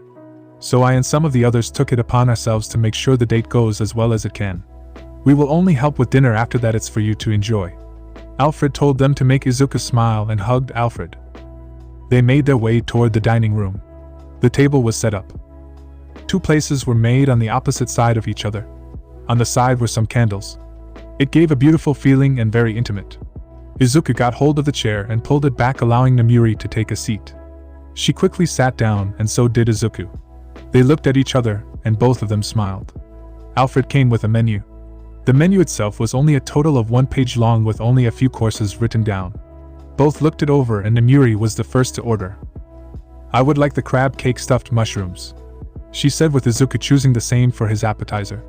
For the main course, Namuri chose a hamburger steak, which is her favorite, and Izuku chooses katsudon. For dessert, they choose chocolate lava cake that they wanted to share. Alfred went away to inform the chef as well as grab a good wine that went with it. The dinner was perfect. They enjoyed the food great, and the music Alfred arranged was perfect. They spoke about their past, and their likes and dislikes. Izuku found out that Namuri wants to do a costume upgrade soon, as her current outfit is fine, but ripping her outfit over and over again is rather expensive. She found out that Izuku's quirk doesn't allow him to swim at all. It's his drawback. The first time was a joy in finding out. Izuku was a 4 when he found out. It was a hot day 3 weeks after his birthday. He was gonna swim with his mother and father. Both of them weren't as fast as Izuku, and he jumped into the pool. This before was never a problem, as Izuku was a great swimmer even at 4 years old, but this time he just sank right to the bottom. His mother jumped in the water to save her son. His father tried to as well, but as he tried to jump, he slipped on some water and face planted right into the floor. Izuku was fine. It just scared him for a little while, but his father's accident made him laugh as he started growing a large bump on his forehead. This story made Namuri laugh. It was her real laugh, as she even snorted, which she found extremely embarrassing, but Izuku found it extremely cute. After dinner and sharing the dessert, they decided to watch a movie together. Namuri loved her dress, but it was not a dress for watching movies, so she wanted to change. Thankfully, Izuku had some other clothing, and both of them changed. Izuku changed into sweatpants and a white t-shirt that was slightly larger than himself, giving him some space to move. Namuri chooses shorts showing her beautiful legs. As a shirt, she wore one of Izuku's t-shirts, which was way larger than her, making it almost cover the shorts she was wearing. She also wore her hair into a large top bun. As she walked out, Izuku was already sitting on the couch. He sat straight up with one of his arms leaning on the back of the couch. Namuri came into his eyesight, and he got an instant nosebleed. Namuri pushed Izuku down into a laying position, and laid down next to him using his arm and chest as a pillow. As she laid down, she took Izuku's other arm and put it around her waist, making Izuku hug her and Namuri nuzzle into Izuku. Izuku could smell Namuri, and she smelled sweet. He hugged her closer without even realizing it himself. They couldn't decide to watch a movie, but Namuri suggested watching a show instead, to which Izuku agreed. They then decided to watch Daredevil. Both enjoyed it greatly. They watched 3 episodes and then they noticed the time. 22:44.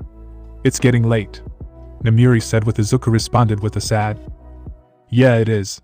Do you want me to bring you home?" Namuri didn't want to go, but she didn't want to force herself into his life. She stood up, not wanting to go. As she tried walking away to her shoes, Izuku grabbed her wrist. She turned and saw Izuku's looking down at the floor. And without warning, Izuku went in and kissed her right on the lips. It was the first real kiss they had. Namuri was happy as she felt both their kiss touched. Both melted into the kiss, and it slowly began getting more passionate, with Namuri jumping up into Izuku's arm, with him now lifting her with his hands on her butt, and Namuri having her legs latched around his body. Her arms were around his neck. Izuku fell backward onto the couch as they started using their tongues in the kiss. They parted for air, making it that only a trail of saliva made their mouths touch. Izuku looked into Namuri's eyes and decided to ask the question he wanted to ask her for a while now. "Namuri, do you want to become my girlfriend?" Namuri hoped this question was coming, and she was too happy to say yes, so she just went in for a kiss again. "Yes, I would love to be your girlfriend," she said as she parted from the kiss. They laid on the couch kissing for 20 minutes until Namuri spoke up. "Hey Izuku, can we go to your room?" Izuku didn't respond as he just stood up with Namuri still in his arms and a smile on his face. Izuku could not get to his room fast enough. Izuku was the first to wake up. As he woke up, he felt a weight on his chest. He looked down and saw Namuri still asleep on his chest. Her hair was a mess, but she looked amazing to Izuku. He looked at his alarm clock and saw that it was near 10 in the morning. Namuri, still asleep, rolled off his chest, now spread eagle face down on the bed. Izuku, seeing his chance, got out of bed to make some breakfast for the both of them, but before he went he gave Namuri a kiss on the forehead, and he made his way to the kitchen, making both Namuri and himself some eggs, toast, bacon, and some tea. As Izuku was making breakfast, Namuri woke up. At first, she was confused as she didn't see her room, but it made sense rather quickly. She was in the bed of her boyfriend. She looked around but didn't see him, but she was able to smell food. She decided to stay in bed a little longer. As she sat up, she grabbed the shirt she threw on the floor last night to cover up as her top was exposed. She also grabbed her phone and saw that she had over 45 text messages, all from one person. President Mike texted Namuri more than 45 times wanting to know about her date and how it went. "Nem, how was the date?" Nem responds, "I wanna know how the date went. Namuri Kiyama, answer me this minute." These messages went one like that. This was sent in a group chat that had President Mike, Namuri, and Aizawa. Aizawa and Mike were friends since high school, with Namuri becoming friends with both of them in the third year of high school.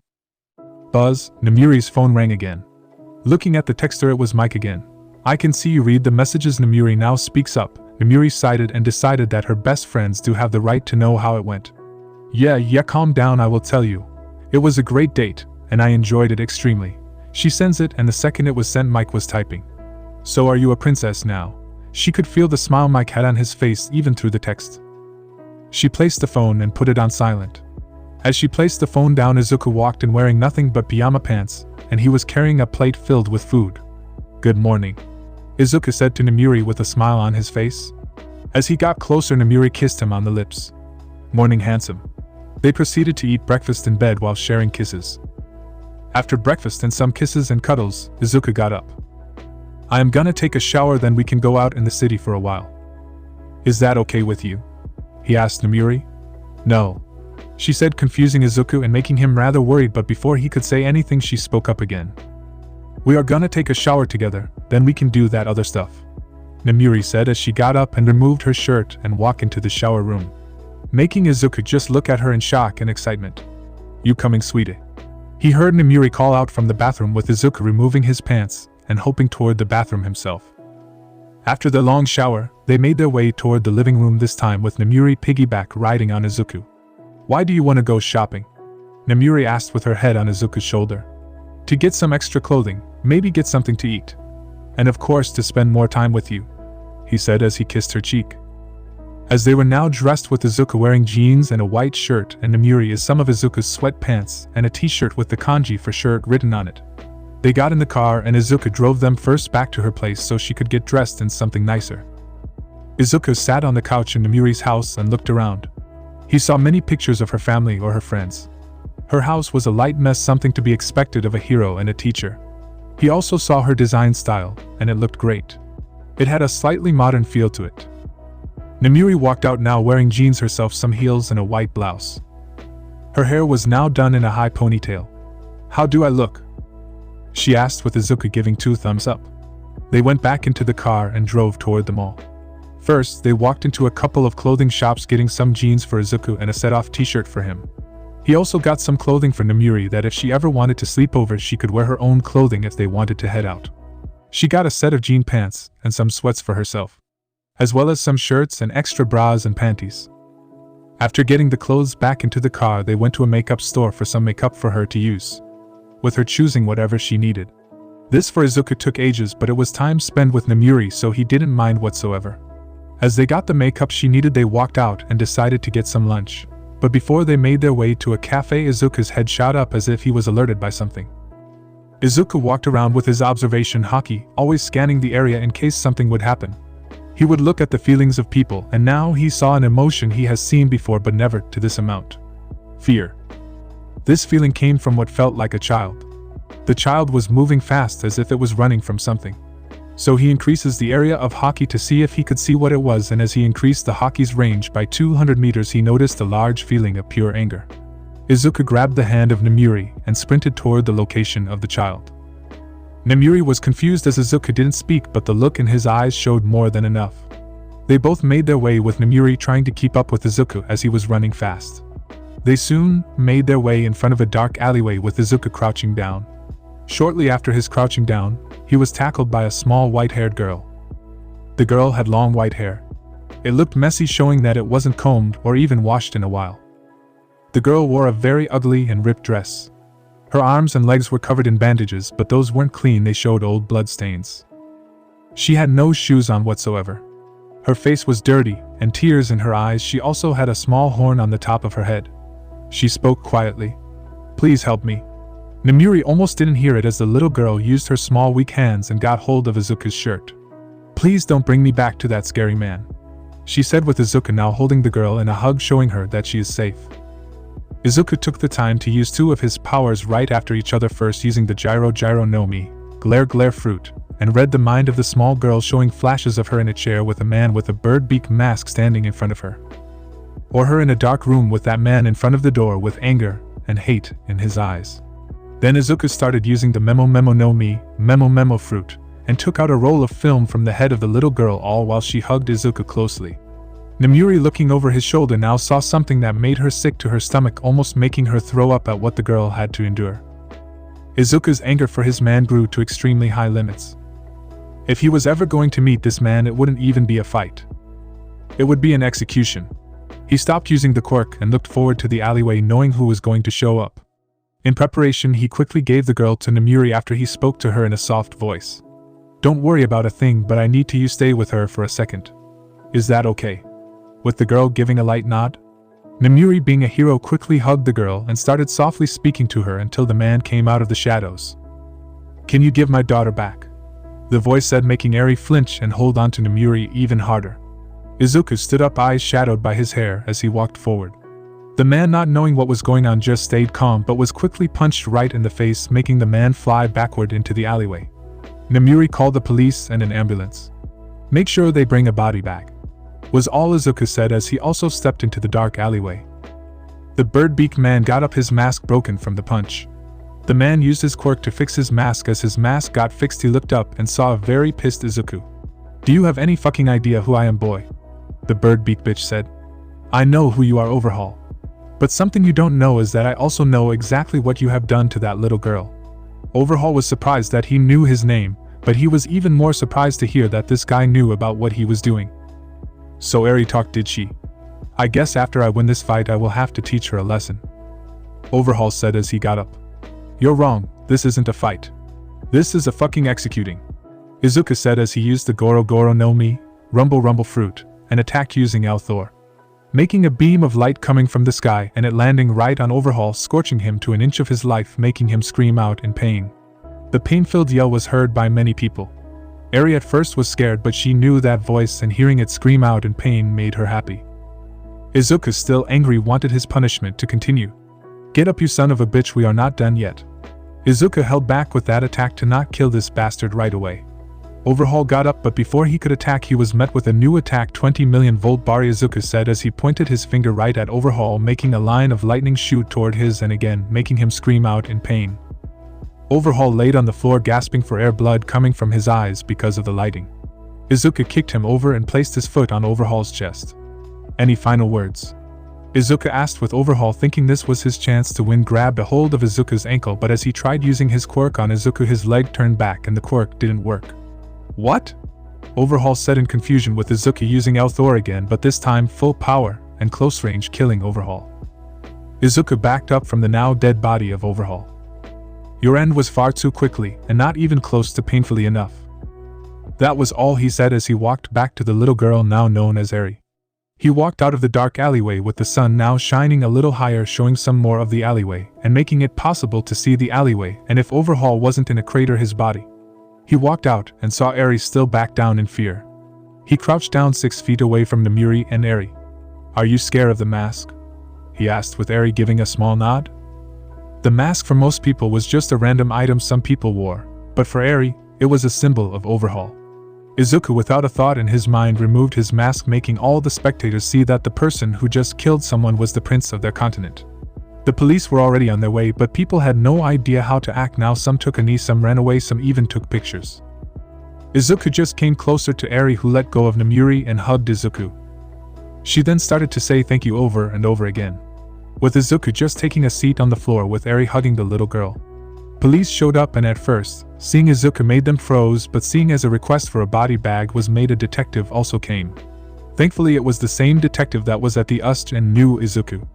Namuri informed the officers of the situation, and they needed to take Izuku in for questioning as it was protocol, but the lower officers were too afraid to do that. Izuku knew what was needed to happen and stood up and walked over to the detective. "Hello again, detective. I know what is needed. All I ask is no cuffs or that you remove this child from me." The detective nodded at the request and Izuku entered the car, but before he entered he spoke to Namuri. "Nem, can you inform Jean and Alfred about what happened, and ask Nizu if he and Recovery Girl could meet us at the police station to check out Eri?" After that, he gave the keys to his car and his phone to Namuri, and then entered the car still hugging Eri. The news trucks were just in time to see Izuku enter the police car without a mask and caring for the girl. This made many of them try and get answers from the police or people nearby. The news went around asking anyone who could give more information. Why did the prince get in a police car? Why was he here with Midnight? What did he have to do with that girl? Did he do anything with the body that died? Many news stations went and tried getting info to give a quick report. Namuri called Alfred first to inform them what happened, so she called him. "Hello, young prince." "Hey Alfred, it's Namuri." "Oh, is there something wrong with the prince?" "Oh well, there is something, but it's not as bad as it sounds." Izuku went with the police for questions about a murder. "What?" Alfred yelled out, extremely shocked out the whole thing. Midnight heard on the other line a somewhat older sounding female voice sounding worried. Namuri then informed Alfred of what happened. While Namuri informed Alfred, Izuku informed the police about what happened. At first, they were skeptical about what he said, but after showing the girl's memories and the detective's quirk showed it was the truth, thus Izuku was freed off all charges. Izuku now sat in the waiting area with Eri still hugging him, but she asked something that was scaring her. Mister," Eri said as she looked up, her eyes red and puffy. Izuku looked at her, showing that she could continue. "What will happen to me now? Will I have to go away?" she said, sadness and fear still in her voice. Izuku then hugged the girl close once more. "That is up to you, Eri. If it was up to me, then you would live with me. But if you want to go somewhere else, then I will help you with that." Eri then, with her face in Izuku's chest, and shook it. "No. I don't want to go to scary people anymore." "Then do you want to stay with me?" When Izuku said, the small girl nodded again. "Thank you, mister." Izuku hugged Eri, making her feel a little safer, but as 3 new people entered, she began getting scared again. The 3 new people that entered the room were Nizu, Recovery Girl, and Alfred. With them was Namuri, but as Eri already knew that she wouldn't hurt her. As Alfred entered the room and saw Izuku, he wanted to rush over but was halted by doing so by Namuri, who placed a hand on his shoulder. They calmly entered the room. They stood on the opposite side of the room. Namuri took a seat next to Izuku. "Mr. Midoriya, could you perhaps explain what is going on? I have a slight understanding, but I would like the full story." Nizu asked Izuku, with Izuku explaining the full story up until what Eri and Izuku just spoke about. Everyone took a second to fully understand what happened. "I see. Could I also ask what your plan is with the young lady?" This was something everyone wanted to know since they entered the room. "Well, this will sound weird and possibly a bit rushed, but I decided to take care of Eri myself." This made them look shocked and confused. Namuri was shocked, to say the least, at the sudden news. "So you will become her guardian?" With Izuku nodding. "I don't want to see her be scared anymore. She has been through enough. I want to do what I can to make sure she becomes happy again." Izuku spoke with one arm on Eri's back, who became happy to hear those words but also scared. In Eri's mind, there were 2 voices that she could hear. One was positive, telling her she was saved from the hell that was Overhaul. Izuku was her hero. He would never hurt her. But the second voice kept telling her that Izuku was evil and would bring her back to Overhaul or become the new Overhaul. He would hurt her just as much, and this was all an act to make her tears better. "Are you ready for this, young prince? This is a high amount of responsibility. What if your parents do not agree with your choice and disown you for your actions?"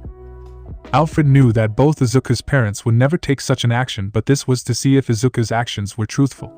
"Then I would still take care of you," Izuku said, with then Nizu speaking up.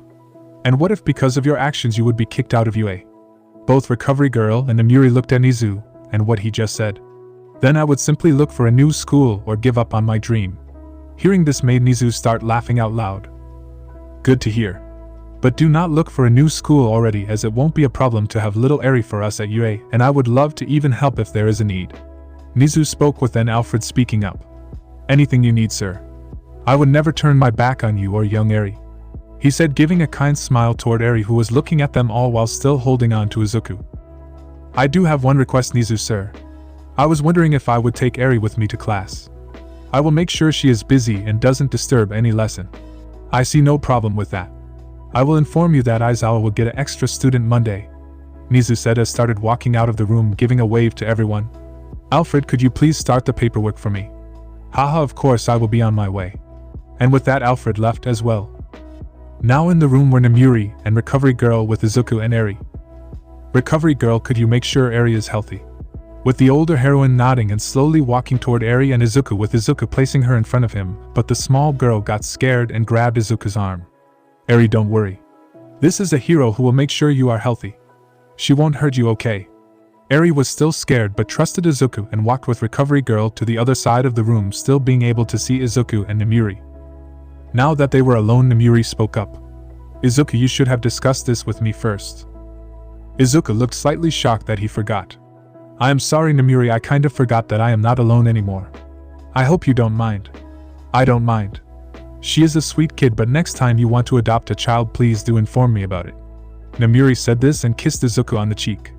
After about 20 minutes, Eri was checked out, and they were told she takes some vitamins as they were low, as well as gained some more weight as she was really thin. Both Namuri and Izuku took Eri to Izuku's house and ordered some clothing that she would need. While at home, Namuri told Izuku that she had a meet-up with some other heroines, but she was going to cancel that to be with him and Eri. He told her to go and meet up with friends, and if she wanted she could come by afterward. Eri was scared as she didn't know where she was, but she believed he would never hurt her. The rest of the day was calming for them all. Eri was distant, but Izuku and Namuri took all the chances and asked Eri about stuff she liked or wanted. They found out that Eri only knew about one thing she liked: apples. Izuku was happy that he knew at least one thing she liked, but hated that he ended overhaul so quickly the more he found out. It was Monday morning at UA University, but this day was different. Before they could make it to the UA, they were stopped by news reporters. The media were on somewhat of a manhunt. Saturday, a quirk user was able to take 2 pictures of Izuku. One was he wore a mask and one without his mask. Those pictures were all over the news in Japan, and many people gave tips about this. One of those tips was that the masked guy was at UA. And the result was that everyone had trouble getting in UA because they wanted answers. Everyone at 1A didn't know how to respond and acted as if they knew nothing. As they entered the class, they discussed it. As more students entered, they began making it a group discussion. Man, there were like 40 or 50 reporters asking questions about Midoriya. Kaminari said, "Well, what do you expect? His secret was spilled. I kinda feel bad for the guy." Siro added on, with then Kirishima speaking. "Yeah, the dude wanted nothing more than just be a normal guy for once, and this shit happens. Totally not manly of the media." "Where is Midoriya? Isn't he normally rather early?" Momo asked as she looked around and didn't see him.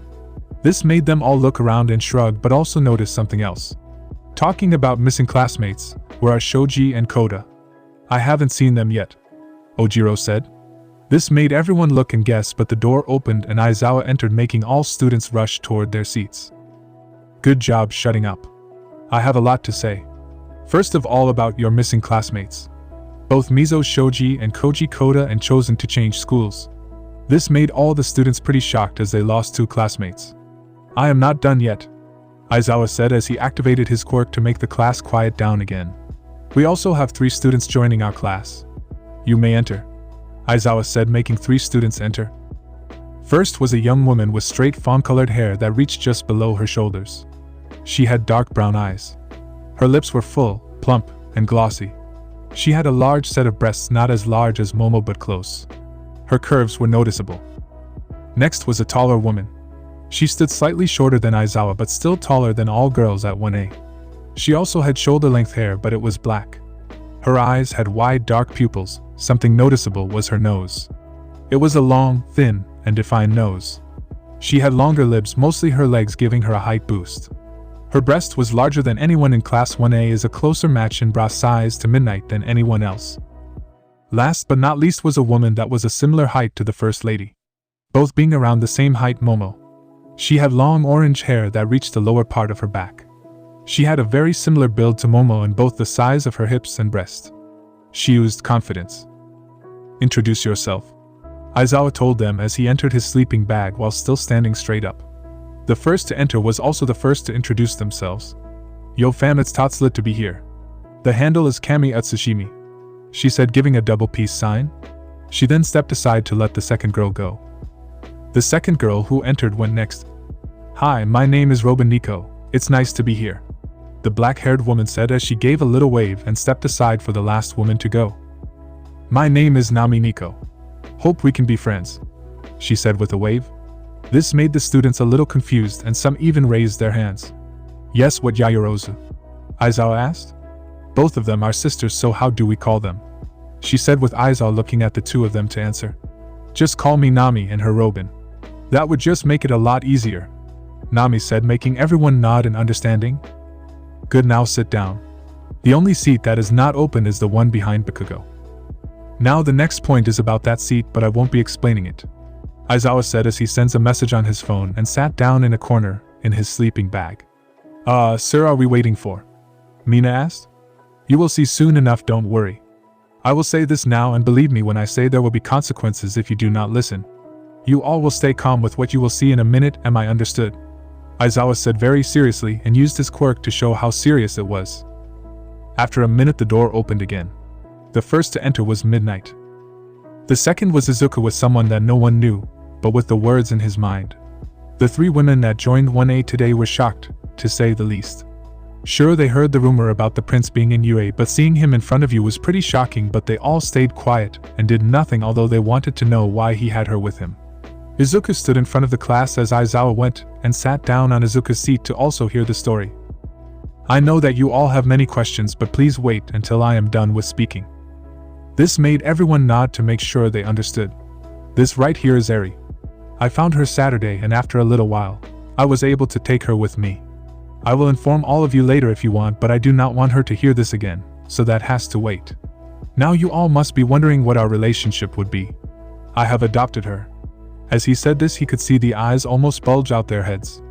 It took all they had to not scream out. "I understand your shock. As for why would she be here, well, it's because she is scared of other people. So as of right now, she only feels safe with me or with Midnight here. Now if you have a question, please raise your hand and I will answer them," he said as he gave Eri to Namuri to hold. Everyone raised their hands almost instantly. He pointed at Uraraka. "Does that mean she is your daughter?" Getting Izuku to nod. "That is correct." Many of the girls found this extremely cute, and one red-haired boy found it manly as hell. Next was Ida. "What will she do during class?" "For now, to get her less scared, I have made sure she can stay active with drawing or if she wants movies. Later down the line, if she feels more relaxed and at ease, I will give her stuff so she can learn a bit herself." This made Ida content as he now nodded and sat back down. Other questions were answered until there was only one left by one of the three new girls. It was Nami. "Are you single?" This made Aizawa rub his temples. Each girl got a small blush but wanted to know themselves. Some of the boys were interested as well, not for the same reason, but they wanted to know how the date went. Midnight giggled at the question. Izuku didn't know how to respond really, but he looked at Midnight and she stepped forward and responded. "Well, no, but actually yes," Midnight said, making the three new ladies very confused. Izuku grabbed Eri and used the Nagi Nagi no Mi, calm fruit, to create a small bubble around her that cancelled noise so they could explain. "Well, he is not single as this hunk of man is in a relationship with myself, but you can join." As Midnight said this, the three girls didn't know if they were joking or not. As they looked around for answers, they saw people nodding at them in confirmation. "But that will have to wait until after the sports festival, as I want all of you to do your best." As she said this, many ladies saw this as a good opportunity. Izuku looked around for more questions, but before that the door opened up and in came All Might carrying a table and chair smaller than the one everyone else was using. Young Midoriya, I came with the table and chair for little Eri." All Might placed the table and chair in front of himself. "Thank you very much, sir," Izuku said with a small bow to show his thanks. This, however, kinda weirded out the three new girls. Do not worry about now, I have to be off, All Might said as he rushed off again. Izuku tried giving Eri to Namiri for a second so he could place the table next to his table, but before he was able to turn, Kirishima stood up and walked toward the table and moved it. Izuku gave a nod as thanks to Kirishima. See you during lunch, Namiri said as she kissed Izuku on the lips, making him blush a little at the action. Now then, I just have one more thing to inform every one of you. After the sports festival, we will be implementing a dormitory. Midoriya's status gave us a good chance to implement this as it was on the table for a while. So please take one of these and pass them on. Make sure your parents read them and they sign them, Aizawa said as the lesson went on. The rest of the lesson was pretty simple for them. Eri was drawing a lot and even during some points was listening in on the lesson, although she didn't understand nearly anything. Some teachers, she wasn't that big of a fan of people like Snipe. She didn't like people with masks, but she did find Snipe funny. After Present Mike's English lesson, it was time for lunch, but as Present Mike had to go somewhere, they got 10 minutes before they had lunch. Kirishima wanted to try and connect a little with Eri, so he asked Izuku, Yo Midobro, can I try and speak to Eri a little? Sure, just try and keep your distance. Kirishima nodded at this and walked toward Bakugo's desk and crouched down next to his desk and looked at Eri. Hey there, little one, Kirishima said with a little wave. Eri gave one back, but it was very shy. I can see that you are drawing, can you tell me what you're drawing? Kirishima asked in a soft voice. Eri looked around toward Izuku, who nodded.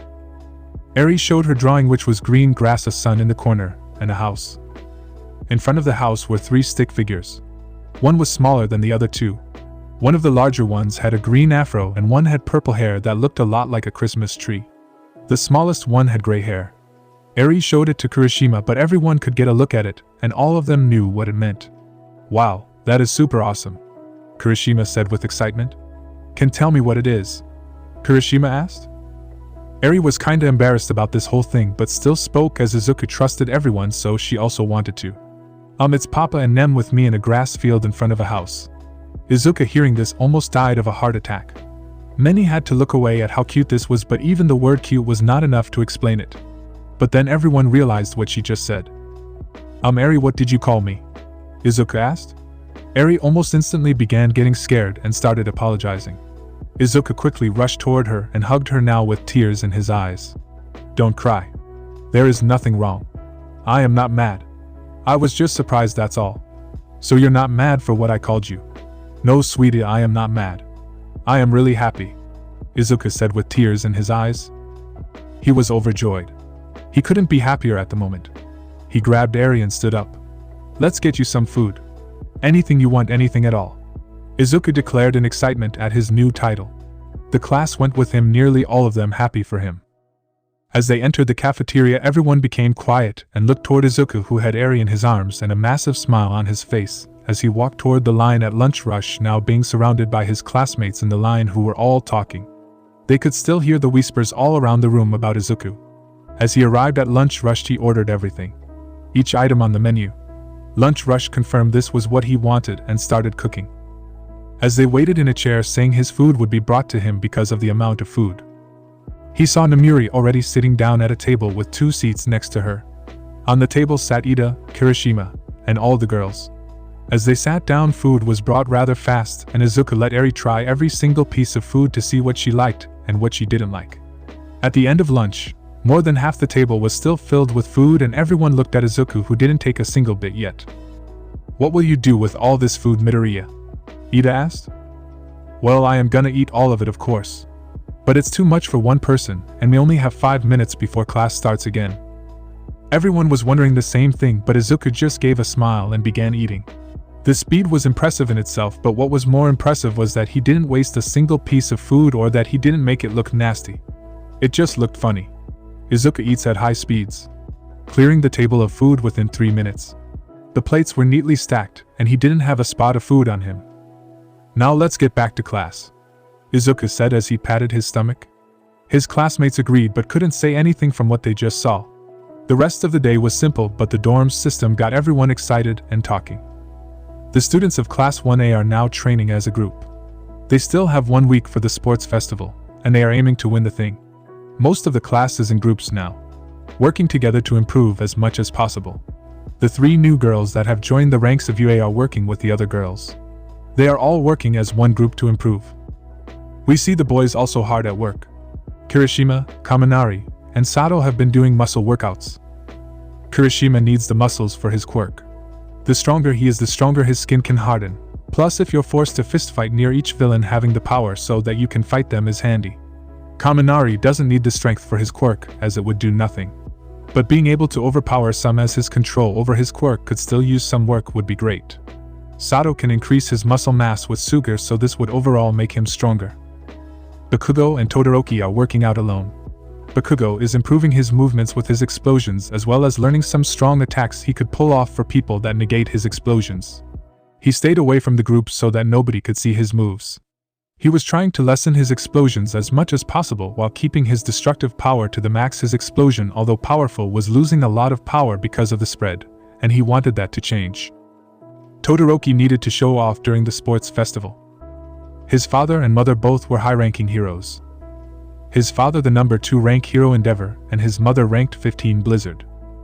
His older brother was also a hero, but he became an underground hero, so his rank was low. Toya, or known as the cremation hero Dabi. He also had an older brother named Natsu. He was not aiming to be a hero. His dream was to be a therapist. He was now in medical school for his dream. He had one sister. His older sister Fuyumi Todoroki, studying to be a teacher's help, and she has even been in contact with Nizu to be a help, but that would only happen after her studies would be done.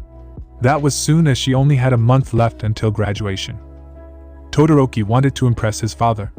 Endeavor has had the honor to protect the queen once before, and it was something he was proud of. Shoto wanted to show he was also strong enough to protect the royal family, and he was going to show it at the sports festival.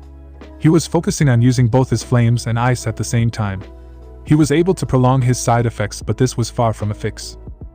The rest of the guys were sparing well, everyone except Izuku. Izuku at the moment was focused on increasing his skill. How, you may ask? Well, at the moment he is using the Ito Ito no Mi, string fruit, and was creating many creations and played with Eri. It looked as if the little princess was surrounded by a folk of white doves and even some white wolves. Both Midnight and All Might, who watched over the class, would compare it to a Disney princess, only cuter. Izuku made each creation move as a singular. It was a sight to behold. They moved like real birds, with some even landing on Eri's arms as she reached for that. She looked in awe at what she saw. She sometimes would call out an animal she liked to see, and Izuku would create them out of string. The girls were working together in hopes of growing strong. They wanted a person to take notice of them, and what better way than to show they have strength? Then if they were able to see your strength, and then show them your beauty. Achiko and Kami were sparring together. Both were doing hand-to-hand combat. Achiko wanted to hopefully learn better ways to use her quirk, as only running up and touching it would leave her open to multiple attacks. Kami had no offensive power in her quirk. Her quirk allowed her to create illusions, sure they would throw off anyone, but she still had to take them out themselves. So the both of them tried learning together after asking Aizawa for some tips. Momo was working with Nami. Both of them liked using the bow staff. Nami had a wooden staff that was able to be pulled in 3 sections. She wasn't skilled with it as much as she would have liked. Her quirk would do very little for her in this case. Climate. Overall, it was a weak quirk. She had no offensive or defensive aspect of her quirk. Her quirk allowed her to perfectly see the climate. That for a hero doesn't seem as handy, but she could predict natural disasters as soon as she was in the area. This would be perfect for disaster areas, or even find out what to chance to end the storm.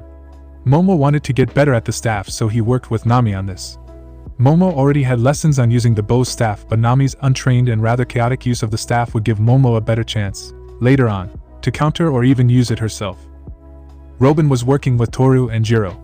Toru would sneak around and make as little sound as possible and tried to punch Jiro. Jiro was to pick up the sound of Toru and then stop her before she was able to. Robin's job was simple: to use your quirk to make as much noise as possible. Robin had a quirk that allowed her to grow herself all over. She had the same quirk as her mother, only improved. Her mother was able to create her hands and feet on any location as long as she was able to see it. Robin was stronger. She was able to still create her arm and legs, but eyes, mouths, and noses as well. She so far was able to create a large number of arms at one time. She was also able to grow move. During middle school, she often would use her quirk in her room, and she found out that she could grow herself. She was unable to clone herself, but she was able to grow one of her breasts, as well as the top of her head. It gave Nami and their adoptive mother a good scare. Mina and Toru were both doing leg workouts. Mina was doing some squats into box jumps with a weighted jacket on. Ajuri had the same jacket on, but she was moving around with small jumps going from crouch down to a full extend jump. The jumps themselves weren't for height, but more for the shock to the muscles. While the girls were working out, they were talking about themselves, trying to get to know each other a little better. "Hey Nami, were you serious when you asked out Izuku?" Mina asked as she did her squat. "Yeah, I was, why you ask?" Nami responded while she blocked a sideways swipe of Momo's staff. "Were you not a little embarrassed about it? You asked it in front of everyone." Achiko asked as she and Kami tried to get the hold correct. "Maybe a little, but not enough to take a shot at becoming a princess or a queen," Nami said as she tried to do a leg sweep with the staff. "It is quite interesting that the prince has the opportunity for multiple lovers," Robin says whilst she slaps the ground. "Yeah, and after this sports festival I am gonna make my move," Nami announced as she looked toward Robin for a second, giving Momo a chance to swipe her legs and slam her staff next to the head of Nami, showing she lost. "Don't think you are the only one going to try," Momo said bravely at the moment before being embarrassed about her statement. "Oh, Yamamoto is also stepping into the ring," Mina said as she did her final rep. "Don't think it's just those two," Toru said, giving away her location to Jiro, who used her earphone jacks to grab hold of her legs. "Gotcha," Jiro said as she caught Toru. "Wait, who is all going to ask him then?" Nami asked, unsure of the number of possible lovers. "Well, so far it's you, Momo, Toru, and Chako as soon as she gets the guts for that," Jiro said, with Achiko getting flustered but still yelling out a hey. "How about you then, Jiro? I have seen how you look at him during class," Toru teased her friend. What are you talking about? We all have some attraction toward him. He is super sexy and nice." Mina spoke as she grabbed her drink to rehydrate herself. "But it doesn't matter at the moment. Our first challenge will be the sports festival." Momo spoke. "It's gonna be Totslit fam." Kami spoke. "About the sports festival, who will give the intro speech?" "Yeah, it always got me hyped when I used to watch it." Robin and then Achiko spoke. "I have the honor of doing the speech," Momo said. "Cool, but I thought you did the recommended exams so you wouldn't give those?" Jiro asked, with Momo responding. "Well, at first Midoriya was supposed to give the speech, but he wanted me to do so." "Speaking of the devil, here he comes," Jiro said as she pointed one of her jacks toward Izuku, who was walking toward the group. "Hey, could I speak with Yayorozu for a second?" Izuku asked as the both of them got somewhere private so they could speak. "This might sound like a weird request, but could you perhaps do something for me?" Izuku asked, with Momo already blushing. She didn't trust her voice, so she nodded. "Could you during your speech tell everyone to not try and hold back against me?" "Why would that be necessary?" she asked back. "With me being the prince, people have been acting as if the slightest thing could set me off and order their death, or something. I want everyone to well try and defeat me. I don't want people to be scared and forfeit the second they go against me." Izuku asked. "I can do that, but could you then also do something for me?" Momo asked, seeing this as a good chance to ask something. Izuku nodded to hear the rest of her question. "Could we perhaps go on a date after the sports festival?" "Sure thing, Yayorozu. I would be honored to have a date with someone as beautiful as yourself," Izuku said as he grabbed her hand and kissed it. This made Momo blush and nearly faint. As she got back to her friends, they saw her face and went right into teasing her. Time skipped to the day of the sports festival. It's the day of the sports festival. UA Stadium is maxed out with pro heroes, families, and media. On the outside are large crowds of people wanting to be near the live action. Pro heroes were patrolling the area. This amount of people would require extra heroes, but this was still a little extra. In the stands were many high-ranking heroes. The number 2 hero Endeavor, the number 6 hero Mirko, the number 8 hero Hawks, the number 10 hero Ryukyu. Those were some of the highest-ranking ones, but there were many more. Midnight at first was supposed to be the Empire, but because of Eri, that job was vacated. She was now with her girlfriends enjoying the show whilst watching. It was a private area with Namuri, Eri, Mirko, Ryukyu, Mount, Lady, and Iwabami. Those were the closest friends of Namuri. She became a friend of Mirko, Ryukyu, and Iwabami during UA. Mount, Lady has been a hero for a little while now, and during her time at UA, she began a rivalry with Midnight. "Who is the little kid?" "Mirko, or also known as Rumi," she said as Eri grabbed onto Namuri, as she was scared to death of new people but also of all the loud sounds. "This little angel is Eri. So that explains the mom bod, how sweet." Mount, Lady, or also known as you, spoke up. Hello there, Eri. Ryukyu, or also known as Ryuko, spoke to Eri, who was too scared to speak up but did give a little wave. Nem, who is this little one's parents? Ryuko asked with Iwabami, or also known as Mayamane. It's the name of her voice actor. I was unable to find her real name, wanting to know it. How about she tells you? Eri, can you tell them what your papa's name is? Namuri said in a soft voice toward Eri, who after 2 weeks now trusted both Namuri and Izuku, and trusted their words when meeting someone new. My papa is called Izuku Midoriya. Eri spoke, making all the women there except Namuri and Eri wide-eyed and shocked. Is she speaking the truth? Rumi asked Namuri, who nodded. How the hell did you get the babysitting job for the prince? You asked, not believing this at all. Oh well, he asked me, of course. Namuri, she said with a smirk. When? Ryuko asked her friend. When else? When we were watching a movie. Eri, you remember what movie it was? Yeah, it was Moana. This got the woman's jaw to drop to the floor. That's right. Namuri said as she gave a kiss on the cheek of Eri. Wait. The prince is the guy you're seeing. Mount, Lady said, hoping this was a joke. Jup, and he has been seeing a lot of me lately. Namuri said as she closed the ears of Eri for a second. But don't worry, ladies, I can always introduce you. He needs some extra ladies in his life. But that's for later, as it's starting. Welcome, ladies and gentlemen, to the UA Sports Festival for the first year. Today we have a great show for every one of you.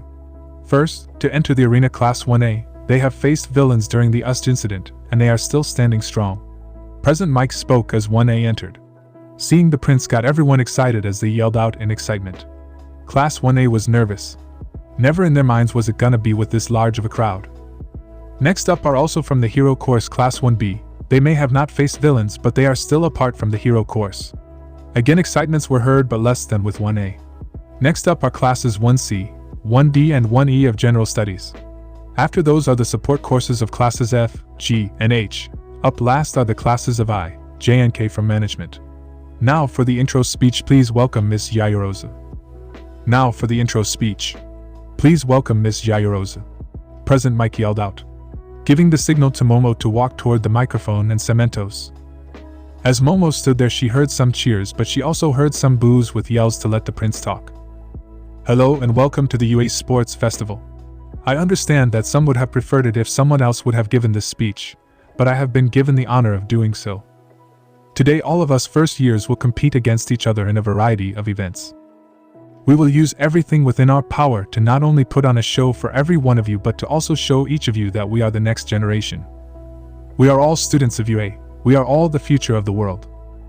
Just because we are in the heroics department does not mean anything. We are not helping people today, we are not fighting villains today.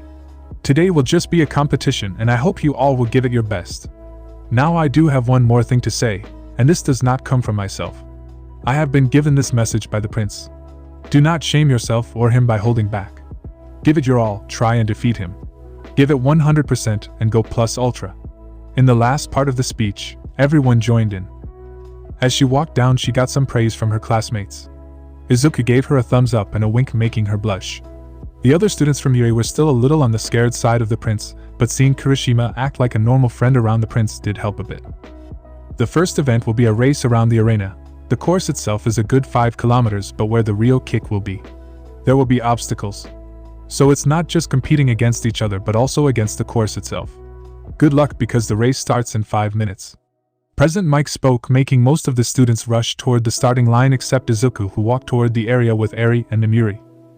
Using his haki, he quickly located them, and he jumped up and clung onto the railing. Hi Eri. Oh hello ladies. Izuku said, not expecting the other pros there. They were shocked, not being able to speak one word. Hi Papa. Why are you here? Don't you need to run? Eri asked as she tilted her head. I know, I just wanted to see how you were doing. Are you hungry? Eri responded by nodding her head a little. Ryuki wanted to get up and offer to get her something, but that was stopped when Eri spoke. Daddy, can I get some mochi? You mean mochi, sweetie? This got Eri to nod happily. Izuku transformed his hand into mochi and made her a large set of small mochi balls. Enough to share between all the women there. Namuri saw this and took one. So tasty, Eri said as she took a bite. Now Snowball, how do you want me to race? Izuku asked Eri, as he has often told her about his abilities, and she liked to hear about it. Oh, do the bluebird papa," she excitedly said as she jumped up and down in her seat. "Sure, Snowball. Now enjoy the mochi, hope it's to all of your taste," Izuku said as he let go of the railing and calmly walked back to the others.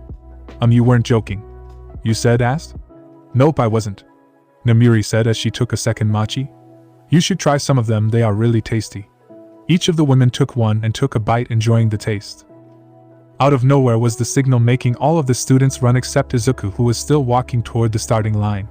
Shoto was first to act as he froze the ground, trapping almost everyone. He started running, having now trapped nearly all the other classes, and even Izuku was trapped. Class 1A expected something like that, and jumped as soon as the race started. 1B were lucky and were able to break out, and soon acted like 1A, hoping for it to help them. They ran hoping to get an early lead. Oh, would you look at that, the hero courses are on the front line with Todoroki and Bakugo in the lead. Todoroki's incredible opening move incapacitated many other students, and even his own classmate Izuku Midoriya. What will he do now that he is stuck? Izuku looked down at the ice and saw that it was all around his shoes, making him stuck in place, but this was the case for many others there as well. Some begged for help, some started yelling in frustration and anger that they lost this quickly. Izuku shook his head and used the Gurugura no Mi, tremor fruit, on his fist and punched the floor, never making contact but still releasing the ice as it cracked, freeing not only himself but everyone around him as well. Everyone took this chance to run back to the race wanting to win, but thankful for the prince's action. Present Mike was rather shocked at the quick action. Izuku saw that he was again alone, but this was what he wanted as he now used the Tori no Mi. Model Phoenix, bird fruit. Model Phoenix. His arms turned to blue flames, alerting the Todoroki family. His arms turned to what seemed like wings and he spans around in a circle, the flames surrounding him, and as the flames seemed to calm down, now stood a bluebird. The size of the bird was even larger than All Might himself. Everyone was in awe at the sight. A bird made of flames stood in the open. It jumped up slightly and flapped its wings, flying through the gate at high speeds just as Present Mike announced the first obstacle. It seems as they have reached the robot inferno. Todoroki has reached the first event. Many robots. Hearing Present Mike talk about those robots, he was underwhelmed, and used his eyes to attract them. His hand reached low, and he let his hand rise from the floor as he pushed ice toward, encasing the behinds in a small layer of ice. Allowing these things as my opponent is insulting. He spoke as the ice encased the robots, allowing him to run through them, but the robots started falling down. The others that arrived were scared at the sight of robots collapsing on top of them, but they couldn't do much. 1A was able to react rather skillfully, making sure they were apart from the landing, as well as easily clearing the other smaller robots that scattered around the area. 1B ran out of the way, not wanting to be pancakes, but some were stuck in fear at the large metal falling toward them. Angle. The large metal robot that was falling downward was slashed and kicked to the side. The once one mass was cut by 3 talons and kicked off the course in one move. Everyone looked at what caused the attack and was looking in awe. Class 1A was also in shock as they had never seen him go into a full animal transformation, and never had they seen something as cool looking as that. Monoma from 1B was pissed off. Never was he that angry. Not only did he need saving, he was saved by 1A trash. Monoma would never insult the prince in his face, but hating him and being silent about that for sure. But his problem with the prince was not so much the prince, more so that the prince was in 1A, giving those in his mind stuck-up bastards an even bigger jump ahead. Izuku, not wanting to show off, simply began flying again, flapping his wings and shooting forward, going past Bakugo, who started cursing at the action, and Todoroki. Without even landing, Izuku flew past all of the obstacles, not even giving Present Mike the time or chance to call them out. First place is Izuku Midoriya. He announced as Izuku flew through the gate, where he landed still in his bird form. He then transformed back into himself, showing himself with a little sweat on his body and slightly out of breath. He laid down on the grass waiting for the others to arrive. I would have preferred it if I didn't have to go full power, but it was needed to make sure each of them doesn't hold back while they fight me, he thought to himself as started looking at the clouds. Todoroki, who was still in the first place, was beyond angry at himself. I didn't even reach the second obstacle and he already won. How weak am I? Todoroki spoke to himself as he ran, finally arriving at the second obstacle. The second obstacle is the pits. Your objective is to get across to the other side. Use the drops, jump, fly. It doesn't matter how, only that you do. Present Mike spoke, trying to excite everyone for the rest of the race. As Todoroki thought of a smart strategy to win this, but to also increase his speed, Bakugo went right into action, using the explosions he creates to give himself a boost with each jump, allowing him to jump from pillar to pillar. Each one of the 1A students now arrived at the pillars. The girls decided to work together in this to make sure they all reached the next stage. And they had a plan. Todoroki wasted no time as he noticed each of his classmates going into action. He was too far in his mind yelling at himself. He made a brittle bridge of ice, only allowing him to ride it, and it breaking right after. The girls went and worked together. Robin made multiple hands, grabbing each girl linked in a chain except Tsu. Tsu wrapped her tongue around Robin. Achiko touched each and every one of the girls and herself except Tsu again, making them weightless. Tsu then jumped from pillar to pillar, clearing the obstacle as quickly as they could without any problem. The guys tried going across as fast and smart as possible. Tokoyami had Dark Shadow throw himself from pillar to pillar. Ojiro used his balance skill and martial arts skill to quickly get over the ropes and reach pillar to pillar without much hassle. Ida used his engines to boost himself forward, gliding over the rope. Kaminari and Kirishima didn't have a real boost for his, but they did have a buddy. Sero taped himself over and then pulled his friends over from pillar to pillar. They all ran, hoping to reach a top spot in the race. After a little running, Bakugo, who was now in second place, and Todoroki, who is now in close third, arrived at the minefield. Bakugo, not listening to anything President Mike said, just ran forward, and as he took a step it blew up, making him fly backward. What the fuck was that? He yelled out in anger at the surprise explosion. It seems that they made it to the third and final obstacle, the minefield. Although they blow up, don't worry, it's more for show and a good scare, he said as Aizawa, who sat beside him, thought back at their second year at UA when they themselves had this obstacle, and how President Mike pissed himself because of one of the explosions. Todoroki noticed the slight bumps in the ground and took his time to avoid each of them. Bakugo saw no other choice but doing the same.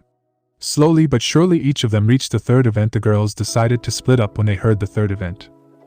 Robin had a plan to possibly give her second place. She grew hand between each bump, allowing her a new path above each mine. Bakugo and Todoroki, who were about halfway when they saw this, knew that they could lose their position if their pace didn't change.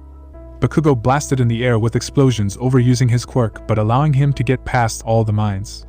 Todoroki simply made an ice path for himself, giving him second place. As they went into the final run, Todoroki and Bakugo were neck and neck, with Todoroki being slightly ahead. They reached the tunnel where they had no cameras for the audience, giving it a more exciting vibe. Todoroki was first, with Bakugo being right on his heels in third place. Robin placed fourth. Over time more students got in, and then after the 42nd to finish it was announced that they had all the next rounders. In first place with more than half the time of second place Izuku Midoriya, in second place Shoto Todoroki, third Katsuki Bakugo, fourth Robin Nico, fifth Tenya Ida. The rest was announced on the board, showing that all of 1A and 1B made it in, same for a support course students called Mei Hatsum and a general studies kid named Hitoshi Shinso. Now for the next event battle royale. President Mike spoke, alerting each of the competitors for the new event. Semimontos will create a field. After the field has been created, you will have 15 minutes extra to come up with a team or a solo strategy. There will be, of course, rules. Those will be: no flying. The second you land on the outside, you're out.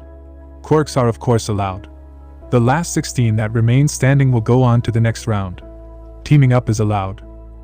Each student went and started planning. Some went and tried making teams, some were deep in thought about how to best destroy everyone. But then there was Izuku. He was still laying on the grass to the side watching the clouds. With Eri. What is he doing? Iwabumi asked her friends as they looked at the prince almost taking a nap. It looks like he is sleeping, Yu said, with Eri shook her head. No, Papa is watching the sky. This still confused everyone as to why. Do you know why he is doing that, Eri? Ryuko asked Eri, but also Namuri. I don't know. Papa just said he likes watching clouds. I don't know too much about it myself, but it's true. For some reason, he really likes sitting outside and just watching the clouds. I think it might be calming, but not really sure. I never paid attention to the clouds, I always fell asleep, Namuri said, with Eri nodded in confirmation. Do you think he will pass this part? Iwabumi asked. Yeah, look at those wimps, none of them will attack him. They barely look at him. Rumi responded as she bit down on a carrot. What she said was true enough, as nearly all the students didn't look over at Izuku except for a couple. Bakugo wanted to fight him and show his strength to everyone, showing that he was going to become the next #1 hero. Todoroki wanted to show his strength as well, and he was looking toward the most dangerous opponents out there. In his sights were Izuku, Bakugo, Ida, Robin, Shiosaki and Hananuki. And with those in mind, He began thinking of ways to defeat them. Ida wanted to win this sports festival, but he wanted in no way, shape, or form to insult or harm the prince. But if he didn't fight him at full strength, that itself would be insulting toward the prince's power. So Ida was having a mental argument with himself. Kamakiri wanted to see how he would stand against the prince. How would he be seen by all people as powerful if he defeated the prince? Monoma wanted to show how much better 1B was, and defeating the most important person in the said class would be perfect. Tetsu wanted to prove himself. Show how manly he is. So far he wants really able to show how well he did. Sure, in the race he was 11th, but that wasn't good enough. Cementos made the ring and all 42 made their way inside the ring. It was clear that some teamed up together. The girls stuck close together. Ajiri and Tokoyami stayed close together. Some of the guys had planned to stay together or to at least help each other in case of need. Bakugo made sure nobody was behind him and was already in a combat position ready to destroy anyone in his way. Todoroki made sure he was safe from the ring but also close enough to kick people out without too much trouble. The girls decided that they'd try and help each other but could still fight each other for a chance to win, but only when some people were defeated. Sure, teaming up could be seen as weak, but they took it as teaming up to defeat a greater evil. That before has happened. There used to be a hero by the name of the Fist who teamed up a man who went by the name Gold. They teamed up in America defeating a crime syndicate who called themselves Rocks. Gold was not a hero but a vigilante. The battle was great and hard fought. The small island that the Rocks had captured was the battleground, and after that battle, it was no longer an island. Izuku stood in the middle. His normal strategy would have been to simply fly up and wait for the fight's outs, but he needed to find a way this time how to just try and ignore the fight. Sure, he could fight that, but that would work in his favor at the moment. Fighting everyone now would simply give away his powers or scare people. When he will fight them, they'd just be afraid. The battle royale starts in point 5. Everyone got alerted. 4. They got in a position. 3. Now the crowd was yelling with present mic. Some started warming up their quirks with Bakugo having small sparks come out of his hands. Tokoyami showed dark shadow. 2. More quirks started to be used. Ida had his engines roaring. Momo had opened her vest to create weapons. Kirishima and Tetsu hardened their skin. 1. Each got ready to move. Ready to fight as soon as present Mike would have given the signal to start. Go. The signal has been given and each of them started to move. Izuku was the first to move. He used the Bari no Mi, barrier fruit, and crossed his fingers. He created a barrier around himself in a circle. Many people tried taking Izuku out, but they met the barrier and it did nothing. Bakugo attacked the barrier, but nothing, absolutely nothing at all. Kamakiri used his blades but with dull sides, and as they made contact with the barrier, nothing. Many had the same faith as them as they tried attacking. Izuku stood in the middle with 2 of his fingers crossed. Bakugo, seeing it didn't break right away, decided that Izuku would have to wait for his ass whooping, but the other extras could get theirs right now. Todoroki knew that if he would fight Izuku, it would be when others would have been kicked out of the ring. Shiozaki did a similar strategy, as Izuku, only she made her vines the dome as she continued to look around, and more often than not her eyes trailed toward Izuku. She had heard many things about him. The most important thing she remembered was a question he was asked during a live interview that he gave when he was 14. This interview had questions, but the one that was important to her was asked in the middle. It was Izuku at the age of 14. He was on what looked like a computer screen and the interviewer was in his studio. Young Prince, there have been questions in a multitude of Asian counties that have been often a topic of debate as of late. The question revolves around faith. The faith of many countries has made its way to Asia, and this has allowed a large debate if there should be building for those faiths. What is your take on the matter? I believe that every faith should be allowed to be here and practice. If not for the people that wish to believe in it, then for the people that wish to learn more about certain things. I for one have learned about multiple religions and wish to learn more about them. That moment meant so much to Shiozaki. Up until that point she was made fun of and even insulted for the simple fact of believing in Christ. She learned about Christianity because of her aunt who took her in after her mother and father were taken from her. It gave her some sort of comfort because of that fact. She even made friends because of it. She would have to thank him if the good Lord would give her the opportunity for that. Bakugo went to fight everyone he saw. First was Kamakiri. Bakugo went head first for him, as being in the same ring with those even second-class extras is insulting. He started as he would always do, a right explosion hook. Kamakiri wasn't ready for the explosion that came right after the hook and took it to the face, not only blinding him, but also disorienting him. This allowed Bakugo to grab him by the wrist and slingshot him away. Before Kamakiri fell out of the ring, he was able to let two blades shoot out of his forearms, crashing into the ground and keeping him into the match. Monoma saw that Bakugo tried kicking his classmate out of the ring, and that was not allowed in Monoma's eyes at that. Monoma signaled towards some of his classmates and decided to attack Bakugo 4-on-1. Monoma, Tsubiraba, Kaibara, and Kurowar went and attacked Bakugo. With Todoroki. Todoroki used his ice to block off a large section of ice, trapping Sato, Kaminari, Shishida, Rin, and Bando. Todoroki used his flames at Shishida and Rin, making both dodges out of the way, and this gave Sato the chance to shoulder tackle both of them out of the ring. Kaminari, hoping to take out a strong commentator, attacked Todoroki with an attack that would hopefully stun him, allowing him to be thrown out of the ring. Kaminari was now nearby enough that the attack would be effective, and he did what no sneak attack should ever do. Stun attack 100,000 volt teasing taser. But before he was able to even finish the name of his attack, he received a clothesline that not only smacked Kaminari to the ground but also freezing his arms, trapping him. At that moment, Todoroki used his strength and grabbed Kaminari on the legs, first freezing them to make sure no electricity would send his way, but then swinging him and then throwing him toward both Sato and Bando, who were fighting with each other, knocking them all out of the ring. The girls had a problem in the form of the Class 1B girls. Kendo took the first strike, increasing her hand and punching Oyama, who was with them, right out of the ring. Achiko and Momo were the first ones to react to this attack. Achiko grabbed Yui by the leg, making her float and throwing her outside the ring while quickly releasing her quirk not to kill the girl. Momo had already created staff and hit Tokage in the stomach, taking the air out of her but also smacking her toward the edge of the ring. Yui saw her chance and smacked her with her tongue, this time knocking her out of the ring. Bakugo was fighting 4 of Class 1B. He remembered only one. Loud blonde bitch, or known to everyone else as Monoma. The only reason Bakugo remembers him is that every time he opens his mouth, Bakugo wants to kick it shut. Monoma attacked first with a slap that Bakugo took with his arm and then tried to blast Monoma's ugly face away, but was met with a barrier. Subiraba used his quirk and created a solid air barrier that protected Monoma. Kaibara then proceeded to use his quirk and rotate his hand and forearm at high speeds and punch Bakugo in the stomach with high force, making Bakugo fly in the air for a little. Bakugo used an explosion to fly back toward the 3 extras. That didn't make any sense. Bakugo remembered they attacked with 4 after he kicked away Mantis' face. Bakugo arrived back at the group, was now behind the 3, making the 3 of them closer to the edge. Bakugo quickly palm strike both Kaibara and Subiraba in the stomach and send them away with an explosion, kicking them out of the ring. Monoma took this chance to give Bakugo a taste of his own medicine and blasted Bakugo in the face with his own explosion. What he didn't expect was that Bakugo had resistance to explosions.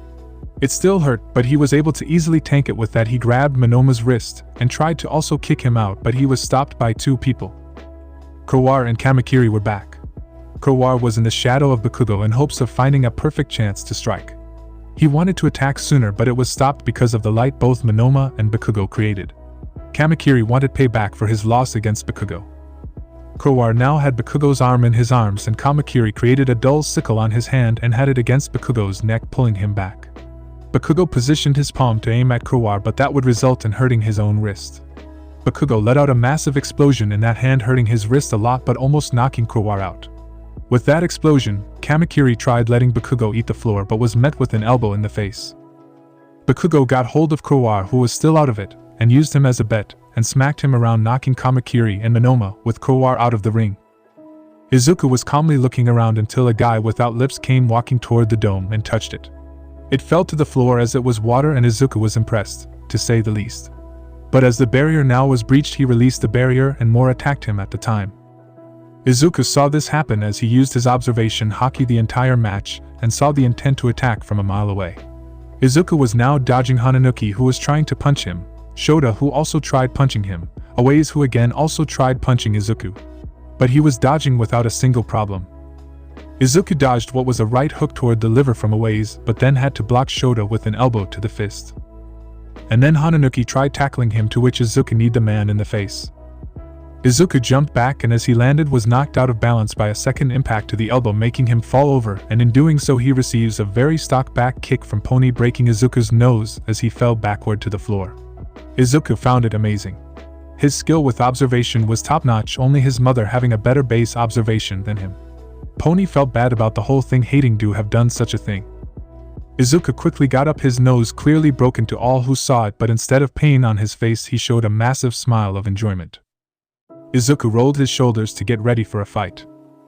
At first, Izuku went for Hananuki and elbowed him in the face, not breaking anything but stunning him for sure. He then grabbed him by the collar and pulled him in for a head, but stunning him more. He then turned, fully blocking the punch of Shota with the body of Hananuki, and then pushed them into each other, making both of them fall to the floor. Izuku then rushed for Pony, but seeing his face full of blood and a smile scared her, so she pulled her hand up in defense and screamed, to which she was grabbed bridal style by Izuku and softly thrown out of the ring, only falling to her butt. Hananuki and Shota rushed forward trying to push him over, to which Izuku just ducked, making both of the trips. Awaze tried running away, seeing it as a losing game fighting Izuku. But as he ran he was met with a tail hit from Ojiro, but to not go down without a fight, Awaze welded himself to the tail, taking Ojiro with him. Jiro was first with the other girls but was sent out of the way with Hagakure by Komori, Fukiadashi, and Yanagi. They were now outnumbered and outmatched.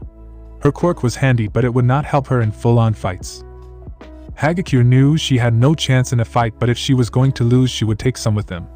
But that would only if she knew she would get kicked out. Hagakure tackled Komori to the floor, but as she landed she met with Fukiadashi trying to grab to throw her out.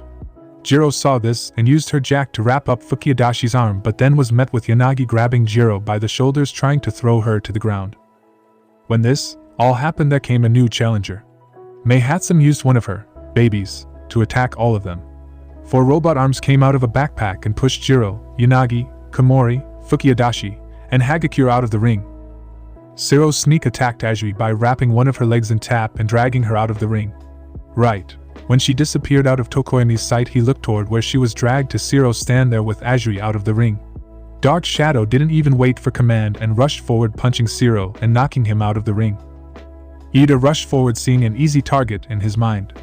In front of him stood Ashido, who had her back turned toward everything, but as he tried to push her he fell through and Mina turned to miss. But before he was going to fall, Ida was able to stop before falling, but out came Kami, who tried pushing Ida over, but Ida had more combat experience and was able to roll back, making Kami overextend, and she fell out of the ring. We will have a 30-minute break until we continue. President Mike spoke, allowing the remaining 16 students to get out of the ring and toward the cafeteria. Izuku jumped up the wall so he could eat with Eri and Namiri. Hey Snowflake. Papa, you need a doctor. Eri yelled as Izuku's nose was still broken. Izuku touched his face and felt that his nose was still broken. Yeah, I guess I should see Recovery Girl before eating. This made Eri and Namiri nod, as they both did not enjoy this sight. The other pro-heroines were rather shocked to see his face and him acting as if nothing happened. They all had a broken nose before, as it was a soft spot and rather easy to break, but even the badass Mirko would notice her nose broken. Sure, it wouldn't matter to her, but she would not forget about it. How about we first go to Recovery Girl and then get some food? Yeah. Eri cheered. Papa, can the heroes also come? Can they? Eri spoke as she jumped up and down in front of Izuku. Sure, at least if they want to. The heroines agreed and all walked toward Recovery Girl's office. On their way they were stopped by a small group of 1B students. It was the students that attacked Izuku and were responsible for breaking his nose. It was Pony, Hananuki, Shota, Awaze, and Kendo. Each of them looked a little down, but Pony looked like she was ready to start crying. The heroines quickly knew why they were there, as if they had broken Izuku's nose they would have done the same. Prince Midoriya, they have something to tell you. Kendo spoke, but before Izuku could even try and remove the whole prince title they all spoke. We apologize, sir. They spoke with a deep bow. Eri found a little scary as they all went low with their head really fast. Izuku's head dropped in defeat as he let out a sigh. Namiri and the other heroines found it rather funny as they tried holding their giggles. Well, all except Mirko, who was laughing out loud. Please don't be sad or apologize for what happened. I found it rather enjoyable of a match. Also, Miss Tsunatori, I am sorry for scaring you during the match. It was not my intention. Pony sniffled a little. Don't apologize, Midoriya-sama. It was my fault that your nose broke, so I should be the only one apologizing, but I was scared. Why would I ever be mad about you for following the rules and trying to win? Izuku placed his hand on Pony's shoulder. Don't look so sad. You look better when you smile, he said, making Pony blush as he walked past them so that his nose could get fixed. Eri marched right next to Izuku with a smile. Namuri gave a calm look toward the rest of them and spoke. "Don't worry, sweeties. You should go and get some food. Don't worry about him," she said as she grabbed the other heroines and made their way toward Izuku. Recovery Girl gave Izuku a small lecture about the need to protect his face, and what type of problems could happen if he took too many shots to the face. Eri then ordered Izuku to get apples, as she sat on his shoulder. Izuku laughed and followed the orders of how Namuri called her. Captain Eri. If Momo was there, Izuku would have asked her to create a captain's hat. As they arrived at the cafeteria, Izuku noticed that the others that weren't used to Izuku being nearby. Thankfully, his classmates acted normal and made sure their parents did not stare or anything weird. Izuku just enjoyed his lunch with the group. Izuku learned much about the heroines, and they did learn more about him. Izuku found out that Iwabumi is in a relationship. After the 30-minute break, the 16 students were told to come back to the ring. As they all arrived at the field, they saw that the matches have already been made. Izuku Midoriya x Hitoshi Shinso. Robin Nico x Itsuka Kendo. Shoto Todoroki x Fumika Gei Tokoemi. Ibara Shiosaki x Mina Ashido. Mei Hatsum x Nami Niko. Tenya Ida x Momo Yayorozu. Aijiro Kurishima x Tetsu Tetsu Tetsu Tetsu. Katsuki Bakugo x Achiko Uraraka. Everyone looked at the person that they except Bakugo as he said, "Who the fuck is Uraraka?" This made the girl in question a little scared. Izuku noticed that the guy he would be fighting did nothing really special yet, but also remembered he was one of those students that gave a declaration of war. He knew next to nothing about his opponents. Only what Izuku has seen from his so far during the matches. Izuku made his way toward the new battle area that Cementos made ready. His opponent also stood ready. Now the first match of the 1v1 battles will have the Prince of Asia. Class 1A own Izuku Midoriya versus the dark horse of this whole competition. Class C own Hitoshi Shinso. Will Shinso pull off an upset victory, or will Midoriya be victorious? The crowd cheered extremely loud. Izuku was used to this feeling as nearly every public appearance had this type of cheer going on. Shinso was not as used to those types of reactions. Izuku could see it on his face as President Mike told them to start. As the match started, Shinso began speaking. "Let the best man win. Right, Prince?" Izuku knew that something was up with Shinso, as he didn't seem like the guy that would be sportsmanlike. Izuku also knew that if Shinso had a quirk, it had to be mental, as his body didn't have many muscles.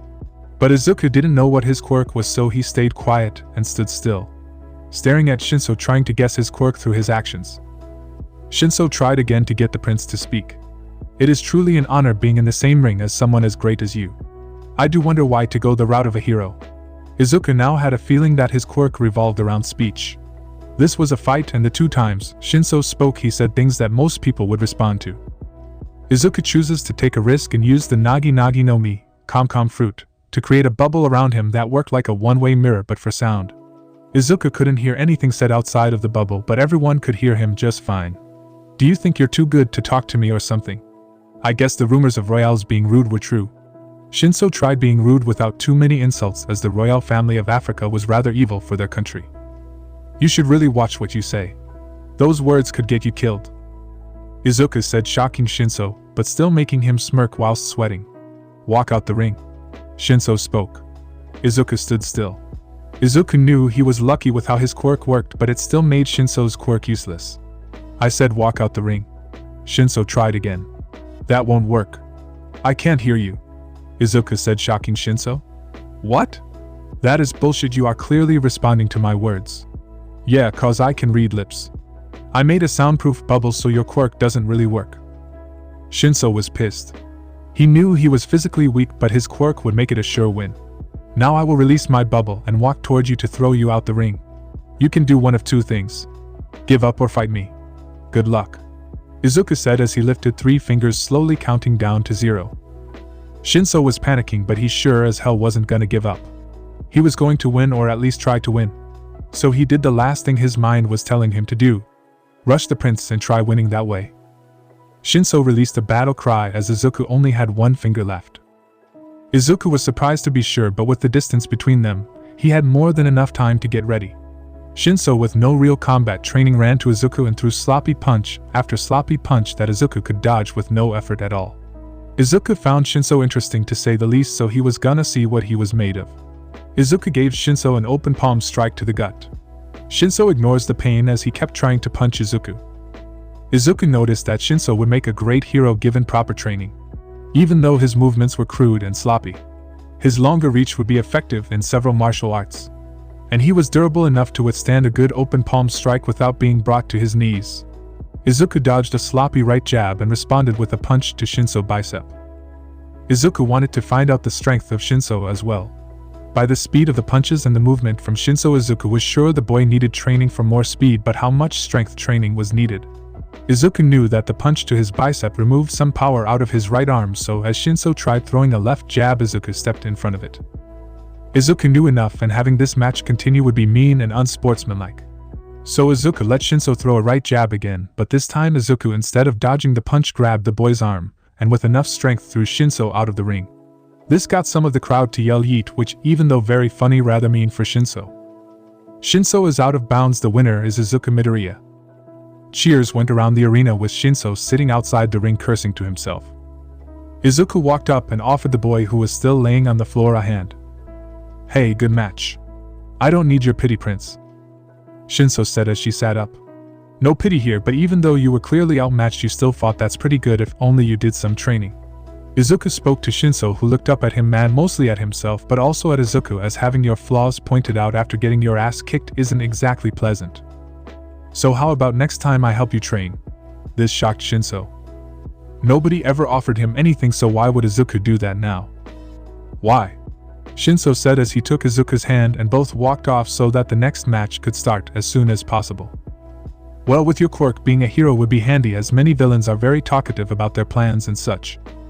So why not try and give you a better shot at being one? I know you want to be a hero with your declaration of war and all that. But why offer your help? You're a prince. Isn't talking to me, let alone helping me, something completely looked down on? Maybe in some areas of the world, but we are both people, right? So what is the trouble with one helping the other? If you want my help, come to the 1A dorms and I can see what we can do," Izuku said as he walked away. As Izuku walked off, Shinso found it strange. The Azan royal families weren't very public about their children. Sure, he was seen, but not nearly as much as Africa or American royal families. The most publicly known royal families had set a bad example for the others. In Africa, it was common for everyone to bow down and look down as the royals came into sight. Everyone had to make way for the royals. They called themselves world nobles and were by far evil. They had slaves and many women as forced lovers. They had taken over Europe a year before during one of the yearly conferences. Each year the 7 families would meet up once every year to speak about laws and trades with each other. During last year's talks, Africa challenged Europe to a duel, and the winner would become the ruler over the domain they already hold and the domain of the winner. Both the Prince of Europe and the Prince of Africa fought each other, with Africa being the winner. The Prince of Africa had a strong quirk, and he clearly trained a lot with it. There were rumors that something like that would happen this year as well, with the likely target being Asia, as the yearly conference was being held in Japan this year. Next contestants Robin, Nico, and Itsuka Kendo, please make your way to the ring. President Mike announced right as Izuku entered the 1A area. Robin got up and made her way toward the ring as Izuku sat down. It was clear that people were already making plans for their match, and the people that didn't make it past the second round were just watching the matches. Izuku looked over to the rest of the arena and saw mostly heroes and media. He saw a large set of media looking at the 1A area, most likely for him. Thankfully, when the match started, most of them started focusing on the match, but still, some were focusing on him. Izuku didn't care that much, although he did find it irritating for his classmates. Both Kendo and Robin stood in the ring with President Mike giving the signal for them to start. Robin tried winning the match fast, but to increase her speed with her hands she has to close her eyes. As she closed her eyes and crossed her arms, and that second Kendo was on her, and used an abnormal punch that didn't connect, but as the punch got close her hand grew in size, making Robin fly backward outside of the ring. Just as multiple hands grew on Kendo at that moment. Izuku found Robin's quirk extremely interesting, as he had something similar, but what he found more interesting was that even though she closed her eyes, she had good accuracy. She might have an aptitude for observation hockey if they would get in a relationship. As Robin got back, she didn't look sad. She did look a little disappointed in herself. Todoroki and Tokoyami both got up and made their way to the ring. Izuku used the Bara Bara no Mi, chop chop, to remove his head. That freaked the hell out of near everyone, making Izuku laugh as he moved his head toward Eri to check up on her. She was enjoying her time with the 5 pro heroes. Eri was playing with the snakes in Iwabami's hair. while Midnight was speaking to the other ones but not paying attention to their surroundings. Izuku brought his head close to Namuri without any of the pros noticing. He was right behind her ear and spoke. Boo! This caused each of the pro heroes to scream, and Mirko punched the floating face right on the nose, causing Izuku to laugh and his headless body to seem as if it reached for his nose, freaking the class out again. Mirko apologized to Izuku, saying it wasn't needed as their scream of fear was more than worth it. But Namuri grabbed his head and threw it back toward the 1A area. As the head flew back, one of the 1B girls saw his head and her interest grew. President Mike gave the signal for both Todoroki and Tokoemi to start fighting. Todoroki used a large ice attack, first trying to capture Tokoemi quickly, but Tokoemi suspected something like that and used Dark Shadow to block the ice attack, which it did. Dark Shadow broke each of Todoroki's attacks and even was able to attack Todoroki directly, being able to even connect with his Jin once. Todoroki grew frustrated as his attack kept being destroyed. Todoroki used his fire side and noticed that Dark Shadow became smaller in size. Todoroki used his flames and attacked with a small fireball, getting Tokoemi to dodge, but Dark Shadow grew much smaller and grew timid. Todoroki saw this as a great time and forced Tokoemi to jump back from a large fire attack. Tokoemi jumped right out of the ring without noticing, making him lose the match. Tokoemi looked a little down that he jumped out of the match, but as Dark Shadow came toward Tokoemi, he was very sad and apologized for losing the match. Ashido was next up, and as she walked out she gave a little wave to Izuku and a wink, making Izuku smile a little and gave a wink back. Ashido skipped toward the ring, getting a confidence boost from that little interaction. Shiosaki also arrived, although the introduction that President Mike gave her was not one that she liked. Both got in the ring and waited. As the signal was given, Ashido sprang into action, using her acid to skate to increase her mobility. Shiosaki used her vines and dug into the floor. They sprang back up and captured Mina in a cocoon on vines. Everyone thought that was the match, but Ashido used her acid to melt right through the vines and freeing Ashido. Shiosaki didn't accept this and had to think of a new strategy, as she believed that capturing would be her way to victory instead of opting for violence. Ashido came out of the cocoon with less clothing than before. She now wore an acid-proof singlet and shorts. Shiosaki tried again to capture Ashido, but she was able to cut free again. Thinking she was uncatchable, she began getting cocky and didn't dodge any of the attacks. Shiosaki, who still had her hands in form for prayer, asked God to forgive her for using violence against someone who didn't deserve it. Shiosaki used her vines to wrap around Mina's wrists and ankles. "That doesn't work, girlie," Mina said as she was lifted in the air, and just before Mina was able to melt away the vines, she was thrown out of the ring. Shiosaki won the match and walked away. Mina was depressed by the loss. She wanted to win, or at least get pretty high in the rankings, and then asking Izuku out, showing she was a strong woman. This was the same for all the girls. Sure, none of them knew if Izuku loved strong women, but seeing as he is dating pro hero Midnight, and the multiple magazines stated that Izuku always had an eye for strong women, of course, they would never ask him up front, as that would just be too embarrassing and weird. As Ashido came back, it was pretty clear that she was sad about her loss. She was met with Toru and Achiko hugging her and saying she did great in her match. Next was Ida and Yayorozu. Both of them got out and walked toward the ring. Izuku wondered how this would turn out. Momo's quirk overall would win, but the point in these matches has speed, and that was right up Ida's alley. If Ida would be able to push his normal speed to higher numbers to win the match, it could go each way in Izuku's mind.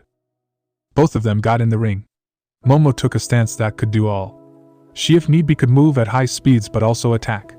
Ida took a runner's stance with a clear strategy in mind. President Mike gave the signal and the match started. In an instant, it was over. Momo lost. Ida used a special move, Recipro Burst, pushing Momo out. As Momo rolled over the floor, the staff she wanted to make flew off her arm, only a little made.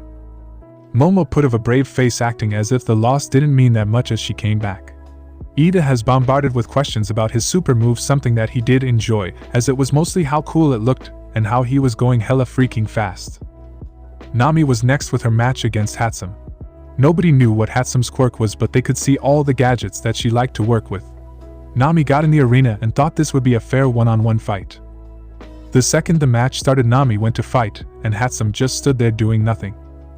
When Nami got close to attack Hatsum, a weird metal rod came out of Hatsum's backpack, moving Hatsum out of the way and making Nami trip and fall to the floor. Then a Hatsum spoke, but there was a speaker connected to her in some way, allowing her to speak to all the people in the arena. "Hello, ladies and gentlemen. I am Mei Hatsum, inventor extruder. Hatsum then started speaking about the many so-called babies.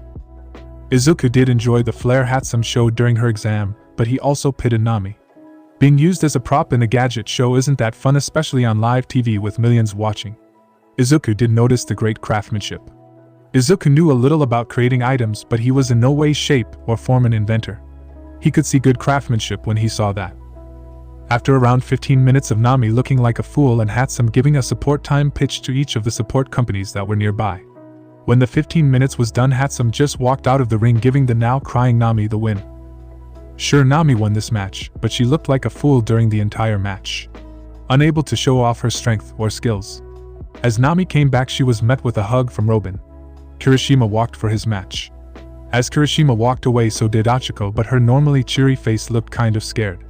Izuku understood that sure, Izuku could easily negate the explosions or dodge out of the way, but Uraraka didn't have anything like that. Her quirk wasn't even that battle-orientated. Both Kirishima and Tetsu's fight was rather boring. It was a simple fist fight. Izuku walked away from the fight toward the area where Uraraka was waiting to hope to help her in some way. As Izuku made his way toward the waiting room, he used a little hockey to see if she was in the room. Izuku knocked on the room and Uraraka said her to come in. Izuku saw Uraraka had a very worried face. Worried about your fight? Izuku asked with Uraraka giving a little nod. Izuku sat down near her at the table and spoke with her a little during Kirishima's fight, trying to come up with a good game plan and trying to calm Uraraka down. Izuku wanted to come up with a good plan for her, but Uraraka kept declining it as it would be too much like cheating. If Uraraka would win, it would because of her actions, and Izuku did respect that aspect. He did manage to calm her down a little bit with some jokes and simple talks. Kirishima and Tetsu's match went on for a long time, giving Izuku and Uraraka more than enough time to joke a little. When the match was finished in a draw, it was announced that they would, later on, have a smaller match with someone as arm wrestling or sumo. It was time for Uraraka's match after Izuku wished her luck and walked back to the watching area. Izuku sat in his seat and watched as the match started. He paid close attention to the match. As President Mike gave the start signal, Uraraka started going on the offense right of the bat, closing the distance within a couple of seconds, but Bakugo kept throwing explosions at her, forcing away. This went on for a while. Each explosion kept blowing more dust, lowering the visibility of the match, making it near impossible to see the match. Uraraka threw her jacket at Bakugo, making Bakugo pounce on it with an explosion, pinning the empty jacket, giving Uraraka an opening to attach from the back. As she came from a cloud of dust at the back of Bakugo, giving him little to no time to react, but that small window was enough for Bakugo to blow her away. Bakugo kept blowing her away, which Izuku didn't enjoy, but he noticed her bigger plan. He grabbed the chair arm and started slowly cracking it. When he heard one of the viewers of the match speak up, he broke the arm of the chair. "Boo! Boo! You're trying to be a hero, right? Then stop acting like a villain and throw her out of the ring." Before the man could continue or someone else could interfere, Izuku raised her voice. "This is a match between the two of them. Each of them is giving it their all. If you think he is only playing with her, then go back to hero school. Now sit back down and let them show you what giving it your all means." Izuku yelled at the railing, making the man scared to death and sit down instantly, and each that agreed with him to just look away from the whole thing. Bakugo had been talking trash to Uraraka the entire match. He kept saying that she would never beat him, or that he was out of her league. Izuku heard the entire thing and hoped he would be able to fight Bakugo this match to show who is out of his league. Ha, the royal asshat really believed that this fight could be even. Now give up before I really have to kill you. Uraraka took a breath out to steady her nerves. She closed her fingers and spoke to herself. "Thank you for believing in me, Izuku." Then she spoke up loudly. "Release." They looked up, seeing an insane amount of rubble. Each pro that thought Bakugo was simply bullying her started thinking of doing a hero course, quick course to relearn some basics of being a hero, such as allowing their emotion to cloud their judgment. Bakugo grew angry. Did this extra really have a plan all alone, and was he truly too focused on keeping that extra out of the way to notice? He raised his arm in the sky, placing his other arm on the wrist. Uraraka rushed forward, wanting to touch Bakugo with 5 fingers and winning the match. Each second went slower as Uraraka was getting closer to winning the match, and then boom! Bakugo let loose a massive explosion that rattled the entire stadium. The force of the explosion forced her back nearly out of the ring, but she was able to barely catch herself. She barely got up, standing shakenly, her knees shaken. Bakugo held his forearm. That hurt, even for him. He wanted payback. He got ready for a second round now, really wanting to hurt her and show who is the real winner. Uraraka pushed forward, ordering her body to not give up. She was able to take 2 steps before she collapsed. Bakugo didn't seem if he wanted to give up or couldn't see, so Izuku stepped in. Izuku stood in front of Bakugo holding his arm up to the sky and a blank face, his other hand clenched in a fist. He wanted to slug Bakugo right on his face with all his force. But that would tarnish this whole moment. "Stop before I make you," Izuku said in a soft, empty voice. Bakugo pulled his arm away and just sucked his teeth. Izuku grabbed Uraraka, who was knocked out. "You did amazing, Ochako," he whispered in her ear as he placed her on the stretcher that the robot helps used by Recovery Girl. Izuku got back and gave the stink eye to Bakugo. They needed some time to fix the arena, and Izuku decided that instead of sitting in the waiting room, Izuku wanted to sit with the rest of the classmates. It took Cementos a little while to fix the arena, but he was now done, and now it was time for the second round of fights. Izuku knew it was time for his fight, and then it was announced. Izuku jumped over the railing, shocking some of the students a little, but he landed without a problem and walked into the ring. Kendo walked in as well, but she was rather scared about the next fight. She was about to go try and defeat a prince. Pony already attacked him once, and he had no problem with that, so Kendo hoped that if Izuku would lose or get hurt, she would not get punished. Both stood in the arena and waited for the signal. President Mike gave the signal and Izuku jogged forward, forcing Kendo to act. She used her skill in karate and attacked Izuku with a strong punch, one that Izuku had no trouble dodging, with Kendo responding with a left kick. The kick was blocked by Izuku using his elbow to stop it, but that moment Kendo did a straight punch right to the chest, but right as it connected she used her quirk and enlarged her hand, knocking Izuku back a good couple meters but not hurting Izuku in the slightest. Izuku stood up with a big smile. "That would have really hurt if it would have done anything," Izuku said as he grabbed his cheek and stretched it. "I am rubber now. Blunt force won't work anymore." This made Kendo think a little before having an idea. She took a power stance and punched forward. The attack itself wasn't even close to Izuku, but as time went by Izuku could feel the pain come over his body, and then Kendo enlarged her hand. This made Izuku fly backward and roll over the floor. "Hayakamigawara Saiken," Kendo said as Izuku landed on the floor. The audience believes that Kendo would be killed right there, and then for her actions against the royal. The royal families were something strange. The information known about the royal families of Japan was hard to believe. The media had always spoken positively about the royal families, but everyone believed it was because of the fear of what could happen if they spoke negatively about them.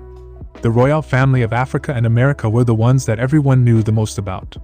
Africa was known for its treatment of its people, and America was known for its over-the-top actions and weird actions. One thing all of them had in common was that violence was never accepted.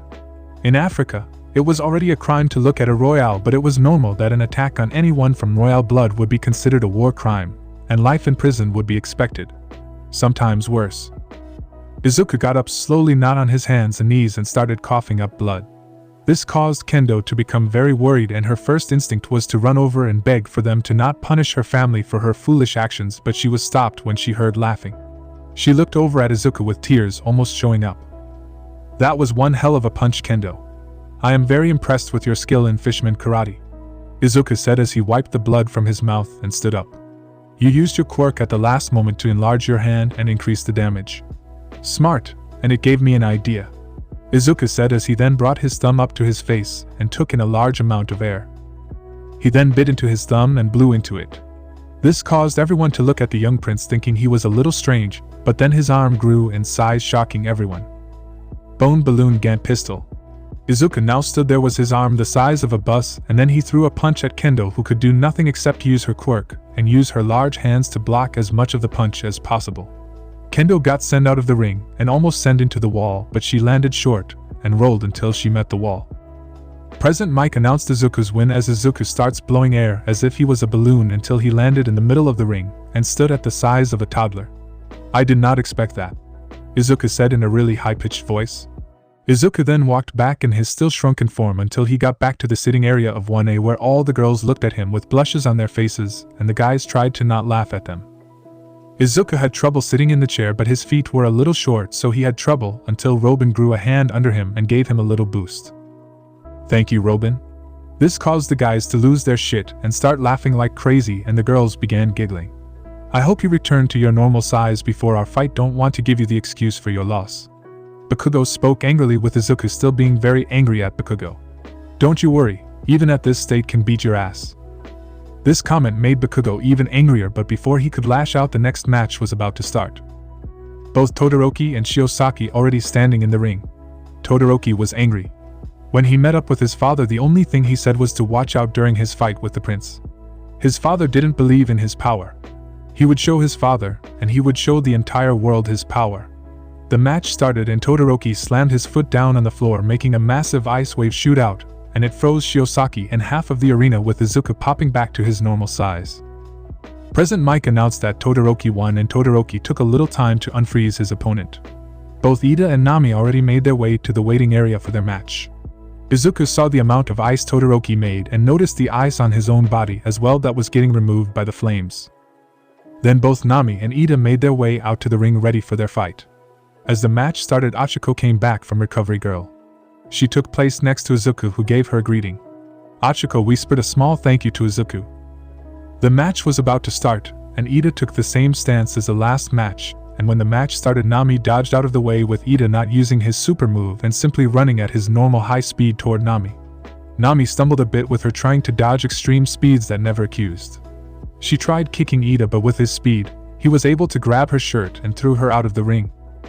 It was time for the next match, Bakugo vs Kirishima. Both wanted to do the same thing Izuku did, but for different reasons. Kirishima found the move beyond manly and wanted to try it for himself. Bakugo wanted to show how great he was and how he could do it as well without any problem. Kirishima landed but had to do a roll to not injure his legs. Bakugo, on the other hand, jumped further, and because of that he almost fell right on his face, but he was able to stay right up, but it did make some people laugh.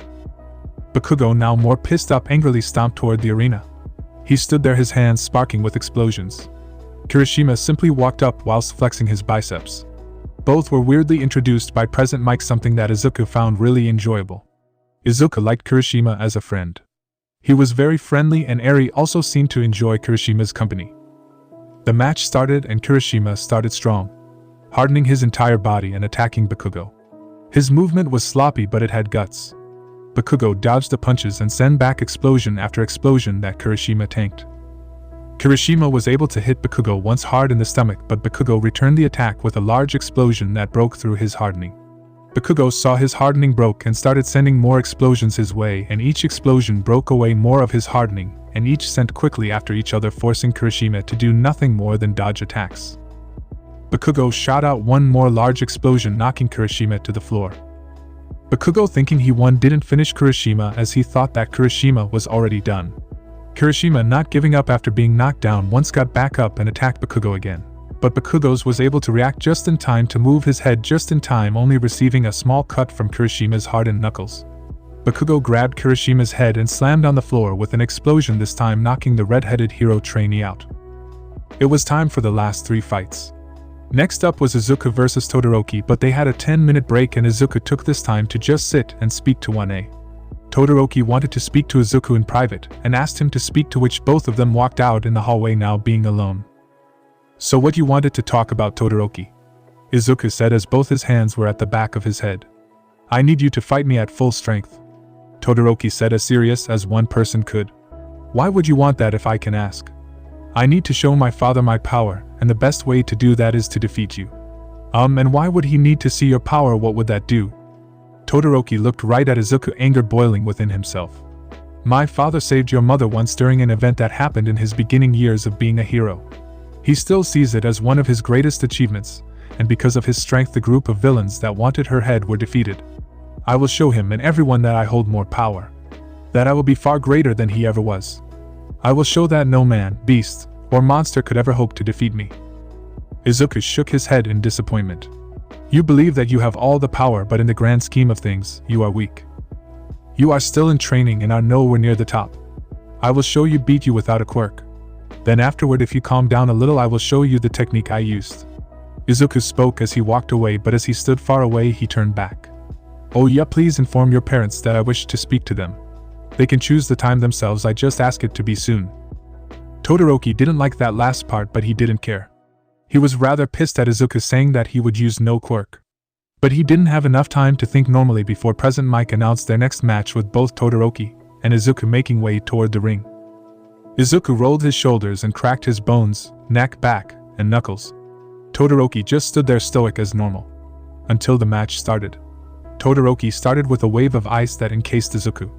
Some thinking Todoroki overpowered the prince was silent, not knowing if they should cheer for the cool move or boo for him defeating the prince. Izuku was freed on the ice. He used one of his training skills. One that everyone could learn if they wanted to, but it was hard and painful training progress. Shurgan. Izuku yelled out as he stabbed his fingers in the ice, piercing it like a warm knife through butter. The ice broke and Izuku was freed. He looked unaffected from the ice. Todoroki used a new wave of ice, but Izuku used Shurgan again and it broke. Aizawa knew the technique. It was Shurgan or finger pistol, one of the 6 powers. Each skill took long to learn on your own, but even with a skilled teacher, it was painful. Aizawa had been trained in all 6 and was able to use all of them, some with more skill than the others.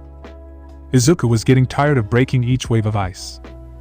Todoroki then used his other side and shot out of a fireball right to Izuku, who kicked at the fireball. Rankiku.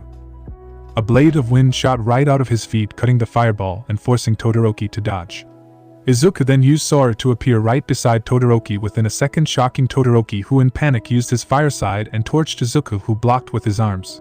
Izuku smacked his arm out of the way and slammed his fist into Todoroki's stomach, almost making Todoroki puke. But Izuku didn't let up and gave an uppercut to Todoroki's jaw, shaking his head and knocking Todoroki out. Izuku looked at his own body, seeing what damage the fire did, and he noticed his forearms had burns on them and his shirt was burned off, showing strange marking on top of his stomach. Izuku grabbed Todoroki by the collar and dragged him with him toward Recovery Girl. When Izuku reached Recovery Girl, he was met with a very beautiful girl with mainly white hair but some red spots in it. She wore a beige turtleneck and glasses. She looked worried as she saw Izuku. She started apologizing. "I apologize, Prince Midoriya-sama. Please do not punish my little brother, I beg of you. I would do anything for the safety of my brother." "Calm down, miss. There is no reason for this. I am not gonna do anything to him, or you, miss." Todoroki's sister looked up, tears in her eyes at the thought of losing her little brother. She wanted to start thanking Izuku, but he stopped her rather quickly. "No need for such things. And don't look so sad. I feel you would look cuter if you had a smile on your pretty face," Izuku said, making Todoroki's sister blush and take Todoroki from him. Todoroki and Izuku got inside the office of Recovery Girl, with Izuku talking a little to Todoroki's sister, who she introduced herself to as Fuyumi. Izuku's injuries weren't that extreme, but Todoroki's jaw had a crack in it as well as a broken rib. As Izuku and Fuyumi spoke, the next match began. Ida and Bakugo made their way to the ring. Bakugo didn't see this as a fight, more as a stop before a beatdown. Bakugo had one target at the moment, one thing to destroy. Bakugo wanted to destroy Izuku. Ida was still fighting with honor in his mind. He wanted to defeat Bakugo for multiple reasons. Reason 1, he has been nothing but rude during his time at UA. Reason 2, how he attacked Uraraka was beyond acceptable, and Uraraka was a friend, so this would be payback. Even if Ida was a stickler for the rules, attacking a friend was grounds for some payback. The match started, and this time Bakugo took offense.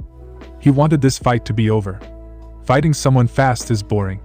Bakugo shot forward with an explosion, boosting his speed. Bakugo blasted forward with a spin. He hit Ida with a spinning heel kick. Ida took the kick and responded with a high kick that was boosted by his engines. Bakugo took the hit right to the face, not being able to dodge the high speeds. Ida pushed Bakugo off. Ida started running around at his top speed. Bakugo kept blasting explosion after explosion, missing each one. Ida was far too fast, and Bakugo was getting angry at the fact. Ida with each pass of Bakugo kicked or punched him. Bakugo's anger reached a new limit, and he now didn't care what happened to him or the match. Bakugo aimed both his arms downward, and with Ida passing by to hit Bakugo. Bakugo sends out a large explosion, blasting Bakugo up in the air by 5 feet and blasting the not suspecting Ida right to the edge of the ring. Bakugo, who landed on the floor, rushed over to Ida and slammed Ida on the floor, with Bakugo pinning Ida's left arm to his back and his face into the floor, forcing Ida to yield and Bakugo to win the match. Bakugo walked away with his hands slightly shaking. Ida got up, hating that he lost, but he did get some good hits in. As Ida walked back, he heard that there would be a small break before the next match. The arena needed a fix again, but Bakugo would also need a small break. Izuku already walking back from Recovery Girl after getting Fuyumi's number. He met up with Ida. "Yo Ida, how your match go?" Ida looked back and saw it was Izuku. "Oh hello Prince.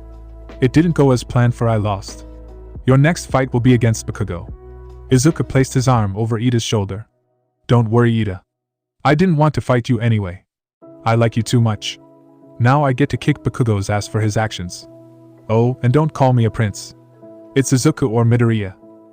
The next match was about to start. Bakugo had a fire of hate and fury inside his eyes. He needed everyone to know how strong he was. He was gonna show the world who was the strongest. He was going to destroy Izuku in front of everyone. His entire life people talked about the prince, and Bakugo was done with that. He was going to be the talk of the town from now on. Everyone was going to speak of how the next #1 hero beat the living shit out of the prince, and showed the world how much of a power difference is between them. Izuku looked bored. Inside he was happy that he could beat the shit out of Bakugo. In the time Izuku had come to know Bakugo and his classmates, he understood one thing. Bakugo had way too much pride. Izuku was gonna show Bakugo how powerless he truly is at the moment.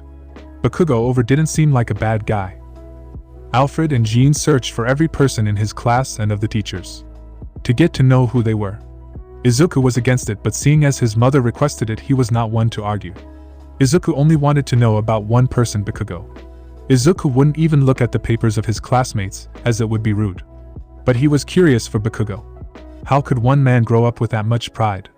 He found out that he had still a father and a mother that cared a great deal for him. But if Izuku had to guess, it would have to be because of how he was taught at school. He was seen as a great person because of his quirk. Many thought of one's power as his ranking. This was all over the world. It was the worst in Africa. Your rank was fully dependent on how powerful you were. It didn't matter if you were smarter than anyone else. If you would lose in a fight, it would affect your ranking.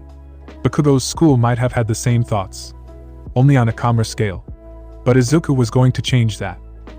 The match started and Bakugo flew forward and attacked Izuku with a large explosion. Some people were rather scared because of that, but as the dust settled down, Izuku was standing there without a scratch on him. His arm stretched out, and only a few noticed that his arm vulcanized for a moment. Izuku saw Bakugo's face going from a smirk to shocked. Oh, did we already start? This made Bakugo go from shocked to angry. He rushed forward again. Izuku decided to use the Bomu Bomu no Mi, Boom Boom fruit. Now no explosion could affect him. Izuku stood still as explosion after explosion came his way. After a little while, Izuku saw how tired Bakugo became and how frustrated he was. Fight me, you weakling. I will show just how outmatched every fucking extra is against me. No, Bakugo, I will show you just how outmatched you are. Izuku then slammed his palm on Bakugo's chest and exploded it. Bakugo was forced backward and on the floor. He felt his chest sting. Izuku walked forward and stood above Bakugo. His face was without emotion and he crouched down and spoke. I heard you run your mouth against Uraraka. How much greater you are and such. But look at you now. On the floor in pain, and I haven't even started trying yet. This pissed Bakugo off even more, and again he tried exploding Izuku, but it didn't work. But it gave him some time to get up. Bakugo jumped forward again and tried hitting Izuku, this time for Izuku to just dodge and deliver a strong right hook right on the jaw. Bakugo was shaken, but he wasn't down. That was weak, just like you. Bakugo screamed as he ran forward again. Izuku closed his eyes and used observation Haki to dodge each attack. Bakugo grew even more frustrated. I can't lose. I have to win. I need to win. Bakugo screamed in desperation and frustration. Izuku had learned far more during this fight than he would have first thought, and to continue this would be unneeded and mean. Izuku, now wanting to finish this, decided that Bakugo at least deserved to be knocked out by a strong attack instead of a technique. Izuku slammed Bakugo with a clothesline and exploded his entire arm. Explosive lariat. The blast made Bakugo fly backward with explosion marks over his chest. Bakugo was now laid knocked out of the ring. 2 medical robots came and took Bakugo with them. The cheers grew louder. President Mike announced the winner of the first year's sports festival. Izuku didn't pay attention. As he walked back, he did notice Eri cheering for him. A little later on, it was time for the award ceremony. Cementos made a pedestal for them. Izuku stood at number 1. Bakugo was forced down on second place with a muzzle. In third place were both Todoroki and Ida. Todoroki looked rather confused about what happened after the fight. When he came back, he saw his older sister with a big smile looking at her phone, and she didn't want to say why. All Might jumped down and gave each of them a medal. He was forced to put it around Bakugo against his will. All Might released his muzzle and he started screaming and demanding a rematch. When he gave the medal to Izuku, both shook hands, and with that, the sports festival was done. And it was time for UA students to go home and start moving their stuff into the dorms. The sports festival just got done, and the students were changing back into their normal clothing. "Yo Midobro, what was that stuff you did during your fight with Todoroki?" Kirishima asked a question that many of the students wanted to know. Many thought it might have been a quirk. "I will say when we are at the dorms Friday. We got tomorrow free for packing everything, then Friday we got some classes and then we move in. After we move in I will explain in full detail, okay?" Izuku told them, with Kirishima giving him a thumbs up and the others also agreeing. Todoroki, silent, and mostly in thought, did give a nod at Izuku that he wanted to know more about the powers. Bakugo didn't remember the last fight fully. He remembered giving it his all, but he still lost. In his mind, Izuku must have cheated some way. He did stay quiet the entire time, but he was pissed with Izuku. As the students got done redressing themselves, they walked out, and again Izuku was asked about the powers he used, but he gave the same answer he did when he was asked by Kirishima. Izuku wanted to walk away but jumped on his back. "Come on Aiza, if you tell me I will reward you," Mina sing-songed in his ear. Izuku already used to Mina teasing and decided to tease back. "Well, if you wait until the dorms, I could reward you then for being such a good girl." This caused Mina's cheek to become a darker pink. She did however get off and give a nod, and then quickly run off. Izuku walked away again toward Eri and Namuri. He thanked Namuri mentally for all the teasing she does to Izuku, and the help she gives for teasing back. As he arrived, Eri ran as fast as her little feet could take and tackled Izuku in the legs. Izuku lifted her and gave her a massive hug. Namuri and the other pro-heroines that were watching the sports festival. Namuri and her friends also walked up, with Namuri kissing Izuku on the cheek for his win at the sports festival. Izuku spoke a little to all the pros, with some of them also wanting to know about the weird powers Izuku used. Midnight knew a little of the powers, but it was more so that she knew the overall name instead of the real powers. She identified it as the 6 powers, or Rokushiki. All Namuri knew about it was that Aizawa could use them as well, only he rarely did. Izuku did tell them a little, but said that he would explain better Friday when he would inform the students. They agreed to stop by Friday and learn a little more, only if he would agree to teach how to at least learn to use them, which Izuku was more than willing to do. Izuku then went home with Eri and Namuri. On their way toward Izuku's house, they were talking about the dorms. Namuri informed Izuku that he would receive a larger dorm room than the rest. Not because of his rank, but because he has relationships and a daughter. Namuri slept most of her nights with Izuku. Their relationship had not yet become public, but that would most likely come to a stop soon. Eri was excited to learn that she would get her own room right next to Izuku's, with a door that connected to them. Namuri did inform Izuku that she wanted to sleep in his dorm if that was okay. Izuku grabbed her hand as he was still driving and brought it to his mouth to give it a little kiss, and then he spoke. "I would be a fool to say no, Nem. You can always sleep in my room." Namuri blushed but was very excited. With Todoroki's. Shoto was in the back of the car with his sister Fuyumi, who was hiding her smile from Shoto as he looked rather depressed. Shoto was deep in thought, but as they arrived at the Todoroki estate, Shoto began to look a little disturbed. As they got out of the car, they were met with Rei Todoroki, their mother. She congratulated Shoto on reaching so high in the sports festival and that she was cheering the entire time. Shoto told her that he has something to inform but her and his father, Enji Todoroki, or better known as Endeavor. A little later, just after dinner, the full Todoroki family sat and waited for Shoto to speak. "The Prince Izuku Midoriya asked to speak to both of you at a date of your choosing." This caused quite a bit of shock in both his parents and his siblings. The oldest brother, Toya Todoroki, or known as Dabi, spoke. Did he say the way he wanted to speak with them? He sounded worried. Then the middle brother spoke, Natsu Todoroki, who instead of becoming a hero learned to become a doctor. "Is it about the fight you had with him, or something? Is he pissed that you attacked him or something?" This caused Fuyumi to speak up. "No, that isn't it." This caused all the eyes to look at her for more information as to how she would know this. Enji simply spoke his daughter's name, and she folded. After Shoto's fight with the prince, he brought Shoto to RG where I was to apologize. He told me that no such thing would be necessary, and then we spoke a little. I got to know him a little, and he didn't seem like a bad man. Fuyumi had gained a light blush that her mother quickly noticed and would learn more about later on. With Bakugo. When Bakugo arrived at his house, he was welcomed by his mother and father. They were proud that he was able to get to second place, but before they could say any more, Bakugo just stomped off to his room. He turned on his laptop and watched the last fight of the sports festival. His fight against Izuku. He had no idea how badly he lost, and watching it from a third-person perspective made it so much clearer. Watching back the fight, he remembered what he said, and it all brought it into perspective. and it took Izuku to take his role to show him his actions. Bakugo knew he would never be a nice guy. He never wanted to be. He wanted strength like All Might, like the prince. But why was he nothing like them? He wasn't even like Endeavor. Sure, Endeavor was a rude asshole against villains, but for his fans, he at least toned it down a little. Bakugo, after some thinking, knew who he was. The Red Dog. An old ex-hero. The Red Dog, or TRD, was a massive dick. He wanted nothing more than power and his so-called absolute justice. TDR often used lethal violence against villains, and would not think twice about how it would look for civilians. This caused him to lose his hero license, and later on, he was killed by a hero after TDR went mad with rage at some American politicians that spoke badly about him. Bakugo was on this path, and he could now see it as clear as day. But why? Why would Bakugo go on that path while All Might never take that path? Bakugo knew something had to change. He had to change.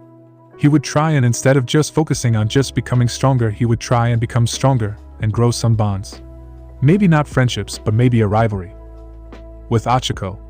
When Achiko got home, she was shocked to see both her parents stand before her. Her mother wrapped her daughter in a massive hug as her father gave a little peck on her forehead. They sat down in the living room and spoke a little. Achiko's mother asked about her school life.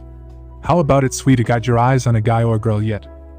Perhaps that blonde boy you fought in the 3rd round." "What, no mom, not him." No, I mean no, nobody. I got my eyes on no one, mom." As Achiko tried and hide what she just said, her mother had to laugh at her daughter's actions. Achiko's father, however, was not as excited.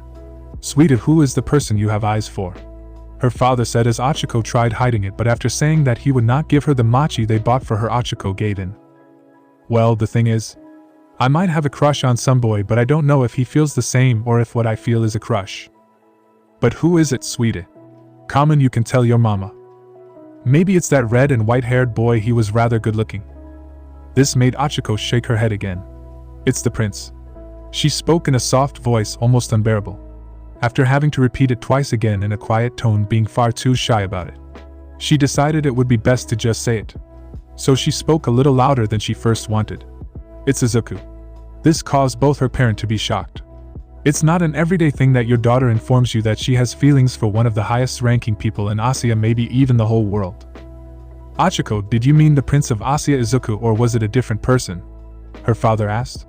Achiko's father knew that his daughter was beautiful and could get any boy she would want, but he thought that the prince might have used his rank to pressure Achiko. "I do mean him. He is so sweet and kind."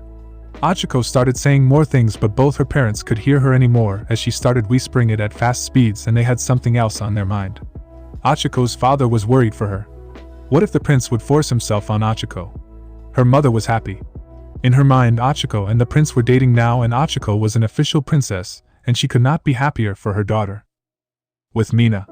Mina got home and went to hug her mother. They instantly began talking about the sports festival. Mina and her mother were very open about nearly everything. Mina had already informed her mother about her and her class's crush on the prince. Of course, she would keep it a secret. Mina's mother at first thought her daughter was joking about the class having a crush. After seeing the boy in action, she had a better understanding. She was happily married to her husband of 20 years and hoped that her daughter would get the same, even if she would be in a relationship with more than one. With Momo. As Momo got out of the limo, she entered her house and noticed that her father and mother were both home and waiting for her. As she sat down after greeting her parents, Momo started by apologizing for losing that quickly. Her father stopped her, saying there was no need and that both her mother and himself were extremely proud of pushing herself that far. Momo and her parents then took a little to speak about the sports festival and the dorms. Her father did tell her that her room was most likely going to be smaller. With Ida. As Ida came home, he noticed that nobody was home, which wasn't that strange. So he was going to first study the sports festival fights a little better. He wanted to become stronger, so rewatching not only his fights but the other ones was also important. He learned quite a good deal by watching the other perspective. After watching the last fight of the second round of 1v1s, his older brother arrived home. "Yo Tenny, you're home yet?" his older brother Tensei called out. Ida, instead of yelling back, walked out of his room and greeted his older brother normally. Ida and his brother were extremely different. Ida was strict and wanted to follow the rules to become the best hero he could ever be. Tensei, on the other hand, was very chill. He still followed the rules, but he was more open and relaxed about everything. Tensei tried loosening up his little brother. Make it so Tenya would at least have some fun instead of just doing everything by the book. Time skipped to Friday. Each student was in homeroom waiting for Aizawa. They spoke to each other about what they had packed and how much unpacking they would need to do. Each student also spoke about how emotional their parents were. Izuku was enjoying seeing how Eri was now drawing their little family, and as he looked at the drawing a little better he started growing a very big smile. Eri drew a forest with lots of birds in the sky. It was their little family having a picnic. Izuku also noticed that she wrote on the drawing. It had one arrow toward Izuku which said, "Papa." Izuku's stickman figure still had a green afro, but now it also had a large smile. Then there was Eri. She had made herself a small stickman with gray hair and a unicorn horn. It also had an arrow aimed at her that said "me." And then was Namiri, a stickman with a red shirt and purple Christmas tree hair. The arrow this time said "Mama." Normally it was Nem or Namiri, but this time it said Mama, and Izuku almost could not contain his happiness. He knows that without a doubt Namiri needed to see this. Aizawa walked into class shortly after that with each student going to their seat and all became quiet. Eri did give Aizawa a big wave, as almost every day Eri saw Aizawa she got a fruit package that she really found tasty. Aizawa the normal hard ass had a soft stop for Eri, so of course he waved back. Now today is going to be a very short day of lessons. We are gonna go over the sports festival results, and where each of you will go for an internship. Now today is going to be a very short day of lessons. We are gonna go over the sports festival results, and where each of you will go for an internship, Aizawa said with students cheering. Aizawa, not liking to be interrupted, used his quirk, and this got his class to become quiet again. Good, now first things first. Does anyone know the whole point of sports festival in the first place? Kaminari then spoke up. To show how cool we are to the rest of the world. This got some laughs and some cheers, but then Aizawa spoke again. No, Kaminari, that is not the reason. Uraraka then raised her hand with Aizawa allowing her to speak. For an internship, right sir? Correct. During the sports festival, many heroes from all over the world watch each of you compete. The heroes from Japan then have the opportunity to send an offer to 2 students for an internship. This caused Ida to stand up. Sir, is it not normally one internship for most? Yes, normally that would be the case, but someone in this class would most likely take away most of the votes. Aizawa said this whilst nearly all the students looked over at Izuku. Now take a look at this. Aizawa then pressed a button and names and votes showed up. It had Izuku at the top with 55,000 votes, then the second place was Todoroki with 4,748 votes. Bakugo was at third with 3,743 votes. Then votes twilled down a good little. Normally the votes would be a little more spread out, but this year those 3 took the spotlight. Aizawa then grabbed a basket from under the desk. In this basket were 20 tablets. Started walking toward Aoyama's side and started handing everyone one tablet. These tablets have each of the possible hero internship locations on them. You can check 3 of them. You have till Monday to give us your choice. When Aizawa got to Izuku, he gave Eri a fruit package. He also noticed the drawing with the writing on it. He was able to hide his smile behind his scarf and continued with giving everyone the tablets.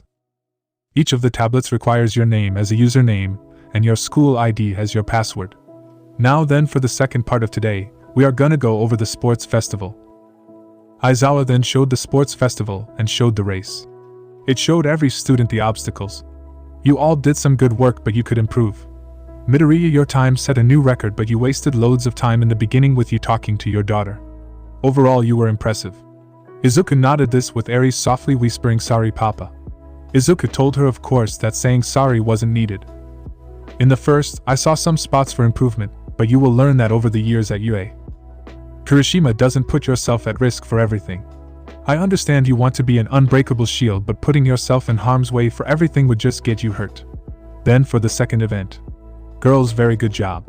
Each of you knew your shortcomings and worked together to overcome that. Ojiro, also very smart use of your quirk during this event.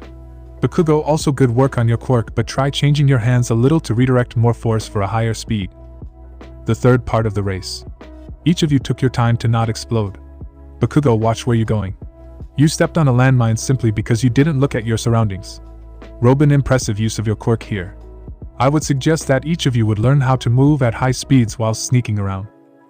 Everyone nodded at this, understanding at the speed they would be going at in case of need would not be good. Then during the battle royale. Midoriya again, smart plan, but them getting past your shield caught you by surprise. Always stay on your toes even if you on the winning side. Bakugo, if you fight against a large pack, try and retreat. Fighting one against many is never a thing you should do. Todoroki, smart plan, closing yourself in and fighting only a select few. Kaminari, don't announce a surprise attack, it's dumb, and in a real-life situation could get yourself killed. This caused people to laugh at Kaminari's dumb plan. Overall, the rest of you acted smart. Girls do know that teaming up is not always a solution, and sometimes going at it alone is the smart play. Ida, don't always rush at your high speeds, it almost costs you to lose. The third event. In the 1v1s in the first rounds, each of you did your best. Ida, very smart idea on holding back on your super moves. Robin, you lost because you lost sight of your opponent, try and improve on that part. Bakugo, I understand you're not one for holding back, but don't you dare and try attacking someone after the fight ever again, or else. Understood. This caused the strangely tame and calm Bakugo to simply nod without making a sound. In the second rounds again, good job Ida, you faked out your opponent, and that gave you the win. For the rest, all of you did great. The third rounds. Midoriya, don't use that against your classmates, as it could kill them when you're not careful. Todoroki, don't just focus on your quirk. It will get you far, but to get farther you need to learn some normal fighting skills. In the last fight, Bakugo, don't let anger get in the way of judgment. Power doesn't trump skill. Again they nodded at this part. Now for the last part of today's lesson. You have to decide hero names. This caused the class to break out in cheers. A name is important for a hero, so today that is what you all will be doing. Cause. Then the door opened up and in walked Midnight, who continued speaking. A good hero name could make or break your career. Aizawa then spoke again. I don't really have that much expertise with this. Aizawa then laid down and went to sleep. Midnight walked up to the desk in front of the class. It's time for you all to choose your hero name. This is an important part of each hero's career. Choosing the wrong name could destroy your career before it even begins. Your hero name will show the public what you are. Each of you is going to write your name on this board and then you will present them. This made some of the students excited. Midnight walked past everyone and gave them a board. As she passed Izuku, she acted normal, but she did kiss Eri on the cheek. Eri was now busy with a different drawing, thus the drawing with Namuri was hidden for now. You all have 10 minutes before the first person can present. If anyone would need help, you can ask me. She then sat down and graded some homework and test. Each of the students started thinking and spoke to each other to help each other come up with the best name. After 10 minutes, Namuri looked up and began speaking. 10 minutes are up, sweeties, it's time to present. Who will go first? The students look among themselves a little while before the always bold Oyama stood up and walked forward. My hero name's the glittering hero. I cannot stop twinkling. Aoyama said this as he stroked a weird pose. It's a bit on the longer side, sweetie, try again, but this time make it shorter. Aoyama agreed and walked back to his seat. Robin then stood up and walked forward. She showed her board. I think the name Durga would fit perfectly as mine heroine name. Namuri then got a hold of the shoulders of Robin. Perfect name, well done, Robin. Robin smiled at the praise she got from Namuri. After Robin sat down, Tsuyu stood up and walked forward. I have been thinking of this name ever since I was a tadpole. Froppy. This got cheers and laughs from the crowd. The girls and Tokoemi found it rather cute that Tsu said tadpole instead of saying she was a child. As she took her seat, Nami walked up. My name would be Weatheria. Namuri thought about it a little. Short, easy to say, and informs them a little of your quirk. I like it, accepted. Nami was happy about this, and then sat back down. This time Oyama stood up again. It said Sparkle. How about this, mademoiselle? Short and sweet. Accepted. Now Oyama sat back down again, happy that his name was accepted. Ojiro was next up. The martial arts hero Tailman. Again simple but extremely fitting. I love it, Namuri said as she gripped her whip. With Ojiro sitting down, Kirishima stood up. Red Riot. Kirishima said as he showed a grin and flexed his bicep. Is that in honor of Crimson Riot? Namuri asked with Kirishima nodding. You know that is gonna be a tough title to uphold, are you ready for that? Again Kirishima nodded with Namuri then accepting. Mina this time walked up. Big smile on her face. Alien Queen. You mean like that scary monster? No. Denied. Mina dropped her head in defeat as Izuku mentally took note to watch some scary movies with Namuri. Mina sat down again to rethink her name, but with her sitting down gave Uraraka a chance to walk up. I have been thinking about this ever since I entered UA. On the board, It showed Uravity. Oh, I like it, you added her family name of Uraraka and the point of your quirk gravity. Accepted. After Uraraka, Ida stepped up. In the honor of the Ida name, I want to use Ingenium. Which Namuri accepted and Ida sat down. Next was Bakugo. Explosion murder god. No too aggressive, chance it. Bakugo didn't sit down, he just spoke again. Explosion murder lord. No, now sits down and change it to something less violent. This time Bakugo this sit down. Each student noticed that Bakugo was rather tame today. Kaminari then stood up, being pretty happy about his choice. The stun hero Charge Bolt, which was accepted. As he went to sit down, he gave a high five to Zero and Kirishima. After Kaminari, Zero went. The taping hero Cellophone. Very clever, Zero accepted. Mina walked up again, this time more determined than before. Acid Queen. I like it, Miss Ashido accepted. This time Mina cheered as she went back to her seat. Kami then stood up and walked forward. Maburo Mikami. Long but a fun play on words accepted. After Kami went Momo, she stood in front of everyone and spoke. I hope to live up to the name. Creati. Creative accepted. Izuku shook his head at the joke, but it did make him and some of the other students laugh a little. Hagakure then stood up. Like her normal self, she skipped over toward the podium and showed her name. Prism. This caused Mina to speak up. Like those things that chance light. Toru then responded.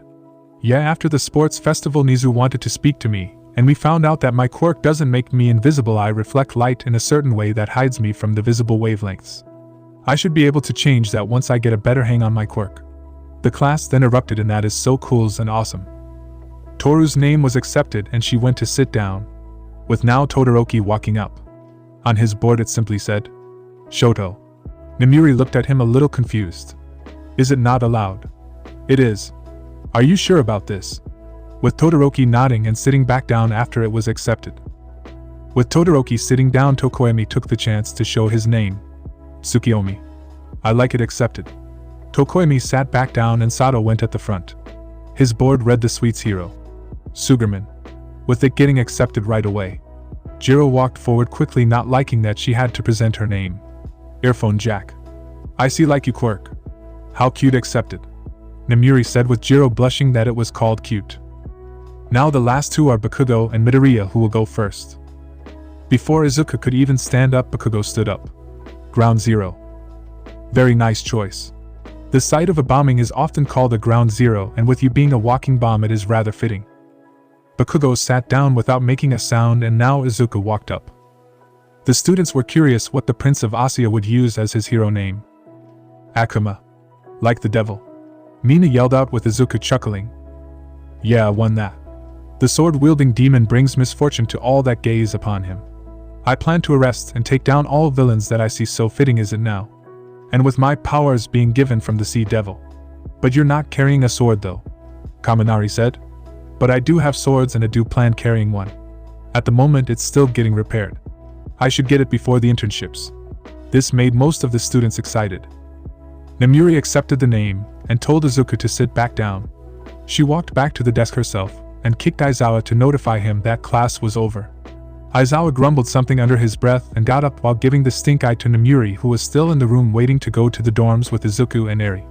You all have till Monday to give your choice for internship, or else we would choose for you. Class dismissed. Aizawa walked away as the kids started packing up. 1A arrived at the dorms with Namuri. Each student had a different reaction to seeing the large building. Achiko and Nami were shocked at the size, while Momo and Ida commented about having a similar sized building. Izuku and Robin commented on the impressive architecture.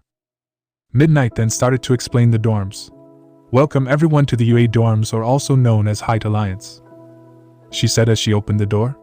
The students saw the large room. This is the common floor. On this floor, we have a living room as well as a kitchen.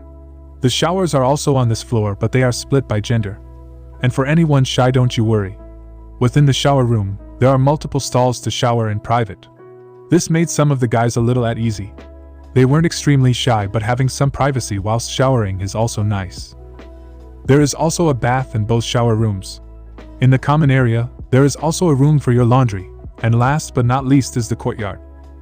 Then the rest of the floors are the rooms for you to sleep in. Every student gets their own room equipped with air conditioning, toilets, beds, fridges, closets, and a balcony. We made sure to bring all the boxes you took with you into your room. To make sure each of you can find your room, we made this sheet. Midnight explained as she took the sheet that sat on one of the kitchen tables and showed it to the students. Wait, why does Midoriya have such a large room, and why is your name on the same part? Kaminari asked. With Izuku getting a little embarrassed about it, Namuri on the other hand liked it. Well, because I gonna spend my nights here, of course, she said with a wink. Mina then jumped on Izuku's back. It's the dorms, so now you are gonna tell about that cool power, right? Izuku looked to his shoulder and noticed that Mina had her face next to his. This caused Mina to have a small blush, but she was determined to at least get something from this. Mina, you shouldn't be so impatient. Only good patient girls get rewarded. He then smiled at Mina. This seemed a little much for Mina, who jumped off and went to hide behind the other girls. I did say I was gonna show that power more, but we should wait for a little, as I am still expecting some others that wanted to know about the power. So how about we first move in and then eat something? Everyone agreed and moved toward their dorm room. Everyone changed their clothing to something a little more casual, and something they could train in. Mostly everyone had sweatpants except some of the girls and Ida, who wore shorts. For shirts, it was t-shirts and sleeveless for the most part. Izuku had on a compression shirt, while Namuri and some of the girls wore crop tops. Then they started to unbox their stuff. Izuku and Namuri first helped Eri. Izuku made sure Eri had everything she would ever want. She had many stuffed animals and dolls. Her room looked like a child's heaven. She even had a gaming system. Of course, it only allowed offline games, but it had enough games. Eri knew how to use them and enjoyed playing games on them. Izuku and Namuri then left Eri alone in her room and went to set up their room. Izuku himself did not have too much. He had some books, pictures, and swords. Namuri, on the other hand, did have some stuff. The first thing she made sure were placed were her flowers. She placed them on the balcony, making sure they had enough sun. Then pictures, of course. Then the rest of her stuff. As they got done, they both noticed that they had some time left until dinner, so Namuri had a fun idea. How about we have some fun? Namuri then jumped Izuku. Both of them fell on the bed with Namuri sitting on top of Izuku. They started French kissing, with Namuri removing Izuku's shirt as they continued kissing. The others also got done with their rooms about the same time. They wanted to discuss what they should have for dinner, but they needed everyone. In the end, Achiko and Mina were sent to get Izuku, Namuri, and Eri. What do you think his room looks like? Mina asked her BFF. Achiko thought about this a little. Maybe it's fully gold. She joked, making Mina laugh a little. But as they reached Izuku's room, they knocked at the door. But they heard nothing. Izuku, mid-kissing, had used the Nagi Nagi no Mi, calm fruit, to make sure they made no sound. Again, Izuku made it like a one-way mirror, but he was so focused on Namuri that he just didn't notice the knocking. Mina and Achiko knocked again, but still no sound. Maybe they fell asleep. Achiko asked, with Mina responding, "Let's check." And giving Achiko no time to respond, she opened the door and walked in with Achiko. As they entered, they had not expected this. Both Achiko and Mina saw Namuri now in her bra straddling Izuku, who was shirtless. Both were making out, but stopped as Izuku noticed the both of them. This caused him to remove the silent bubble around them. Namuri, no idea why Izuku stopped kissing her, thought he might want to kiss something else, so the loving woman she is pressed her breast in his face. This caused both Mina and Achiko to blush and Achiko to eep. This caused Namuri to finally look back and saw a red Achiko and a purple Mina. Both stood there saying nothing at all. Both didn't know how to act now. Are you both gonna stand there, or are you going to join?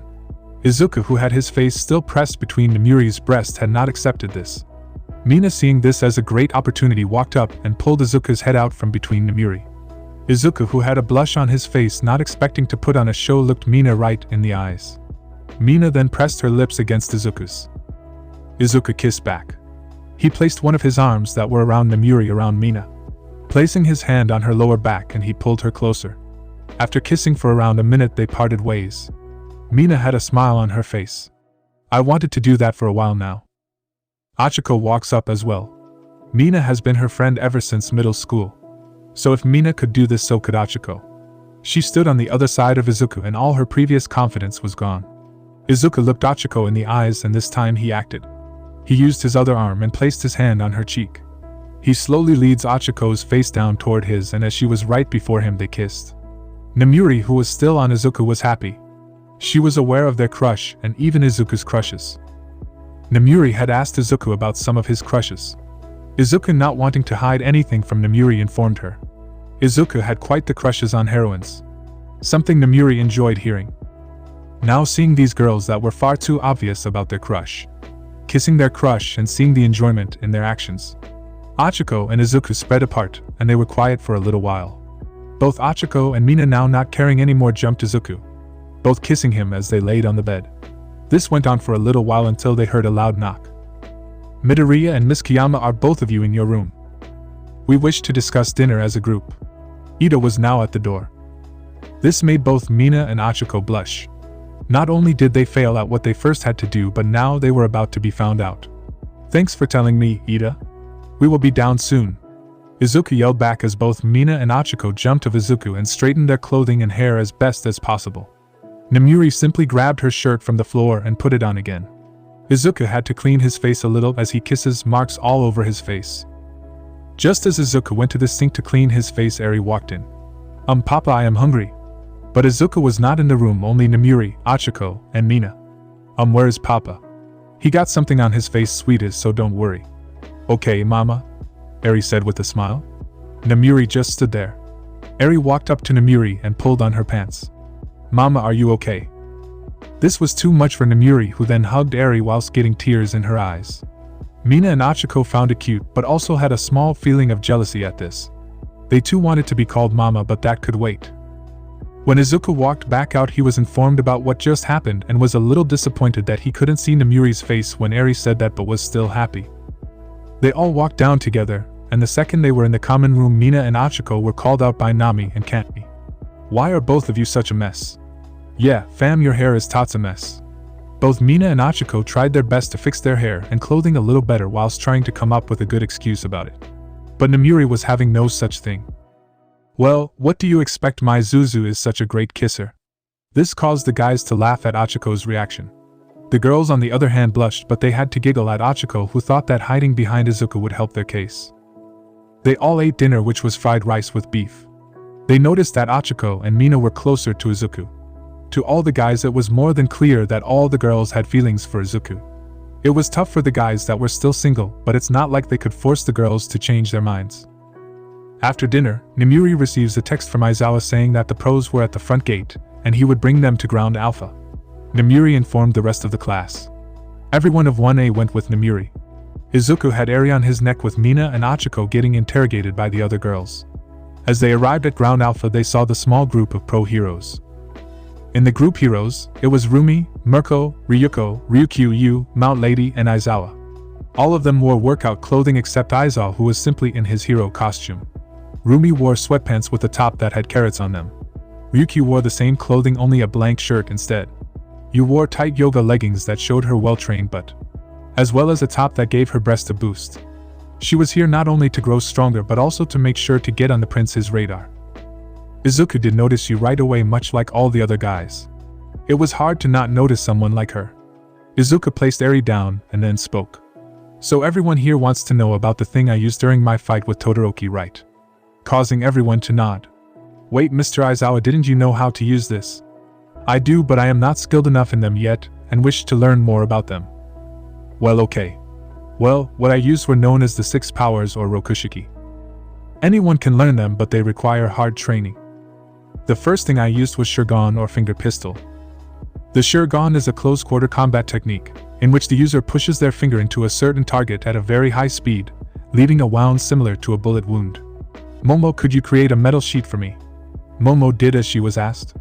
She made a millimeter-thick sheet of metal. Nomuri held it steady and Izuku just poked it, piercing it. This caused everyone to be shocked but also excited. Rumi got hold of Izuku's hand and looked at his finger. What the hell, it's just a normal finger. Rumi then tried the trick herself. She tried, but it did nothing except hurt her finger. Yeah, I might make it look easy, but I trained for years.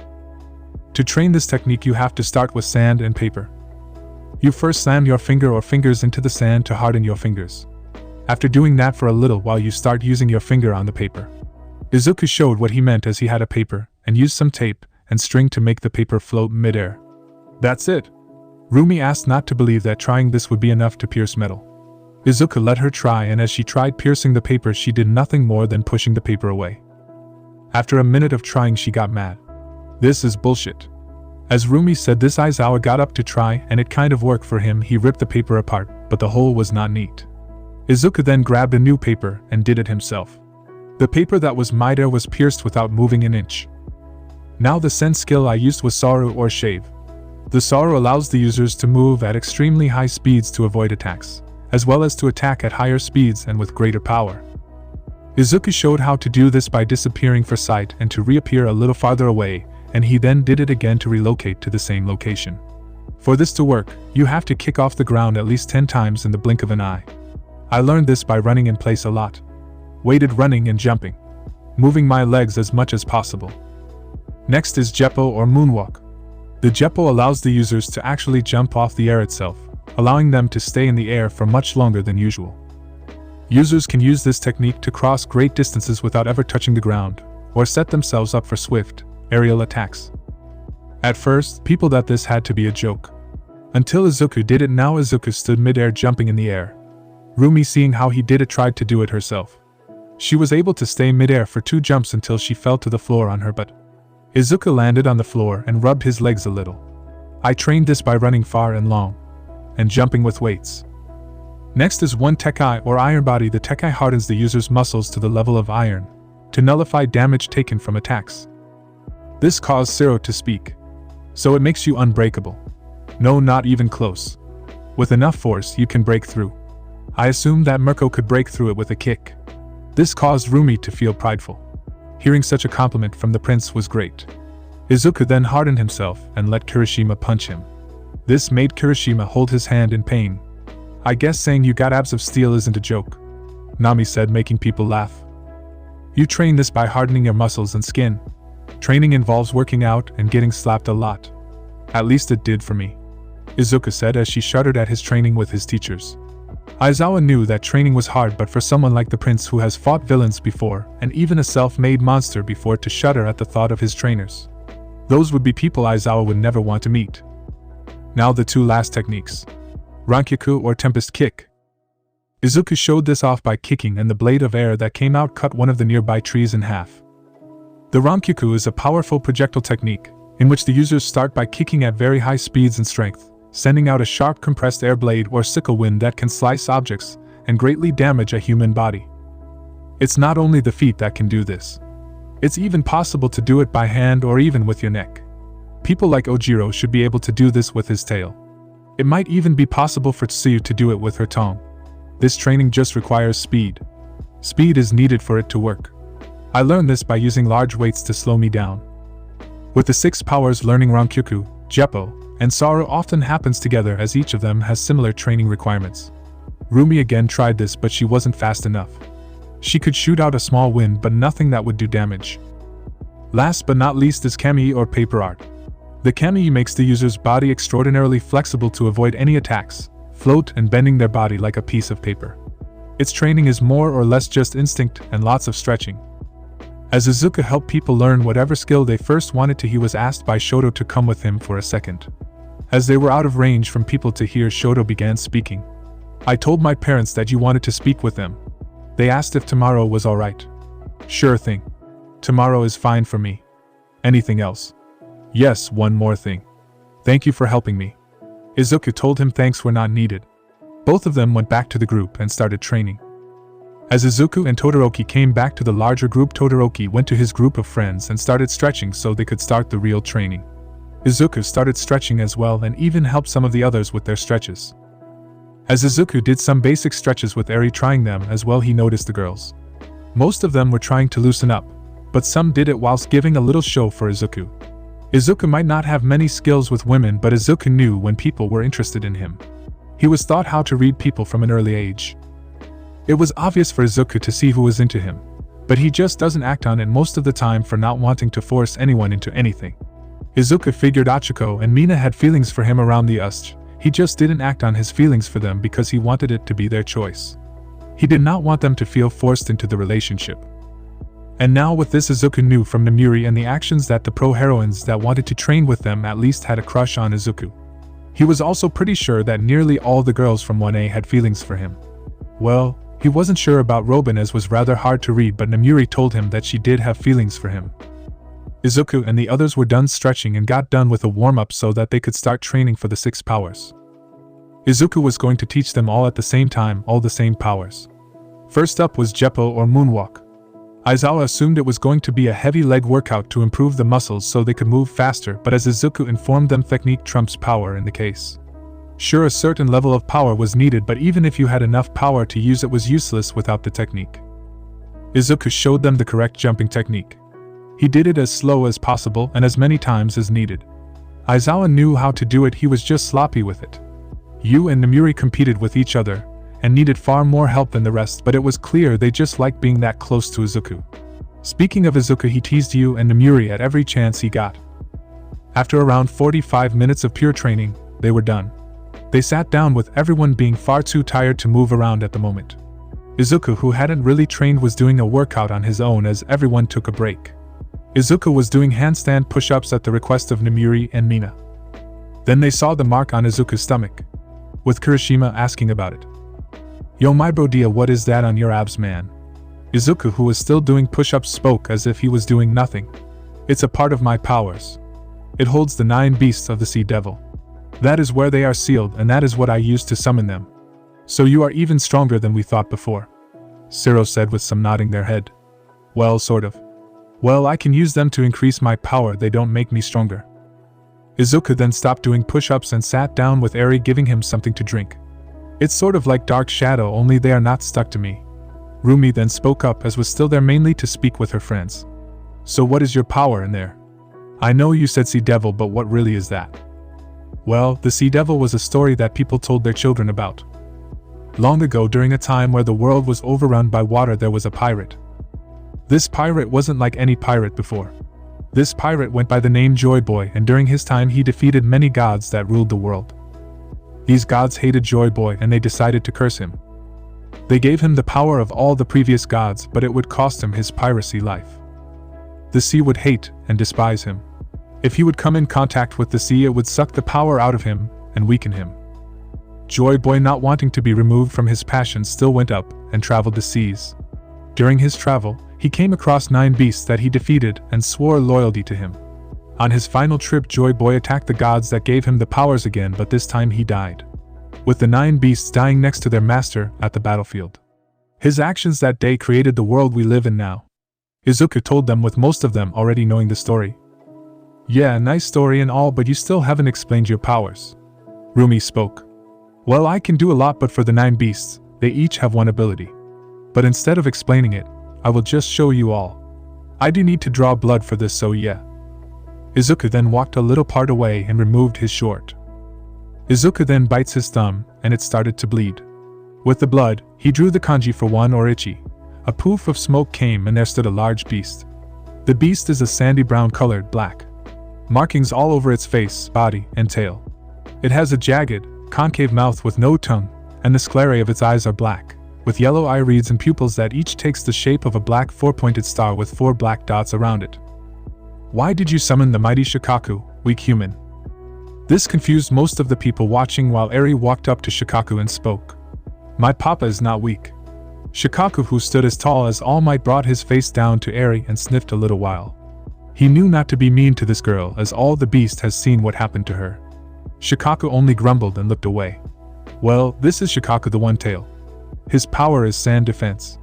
As Izuku informed that the blood on the mark disappeared, and so did Shikaku in a poof of smoke. Izuku then again drew on his stomach, but this time it was the kanji for 2 or an eye. Now came the second beast. Izuku this time could speak before the beast did. This is the 2 tails, or Matatabi. Matatabi is 2-tailed, like a Bakaniko, and is completely engulfed in flames. Like Akasha, its flames are cobalt blue and black. It also has heterochromatic eyes, the right being yellow and the left being green, similar to a without pupils.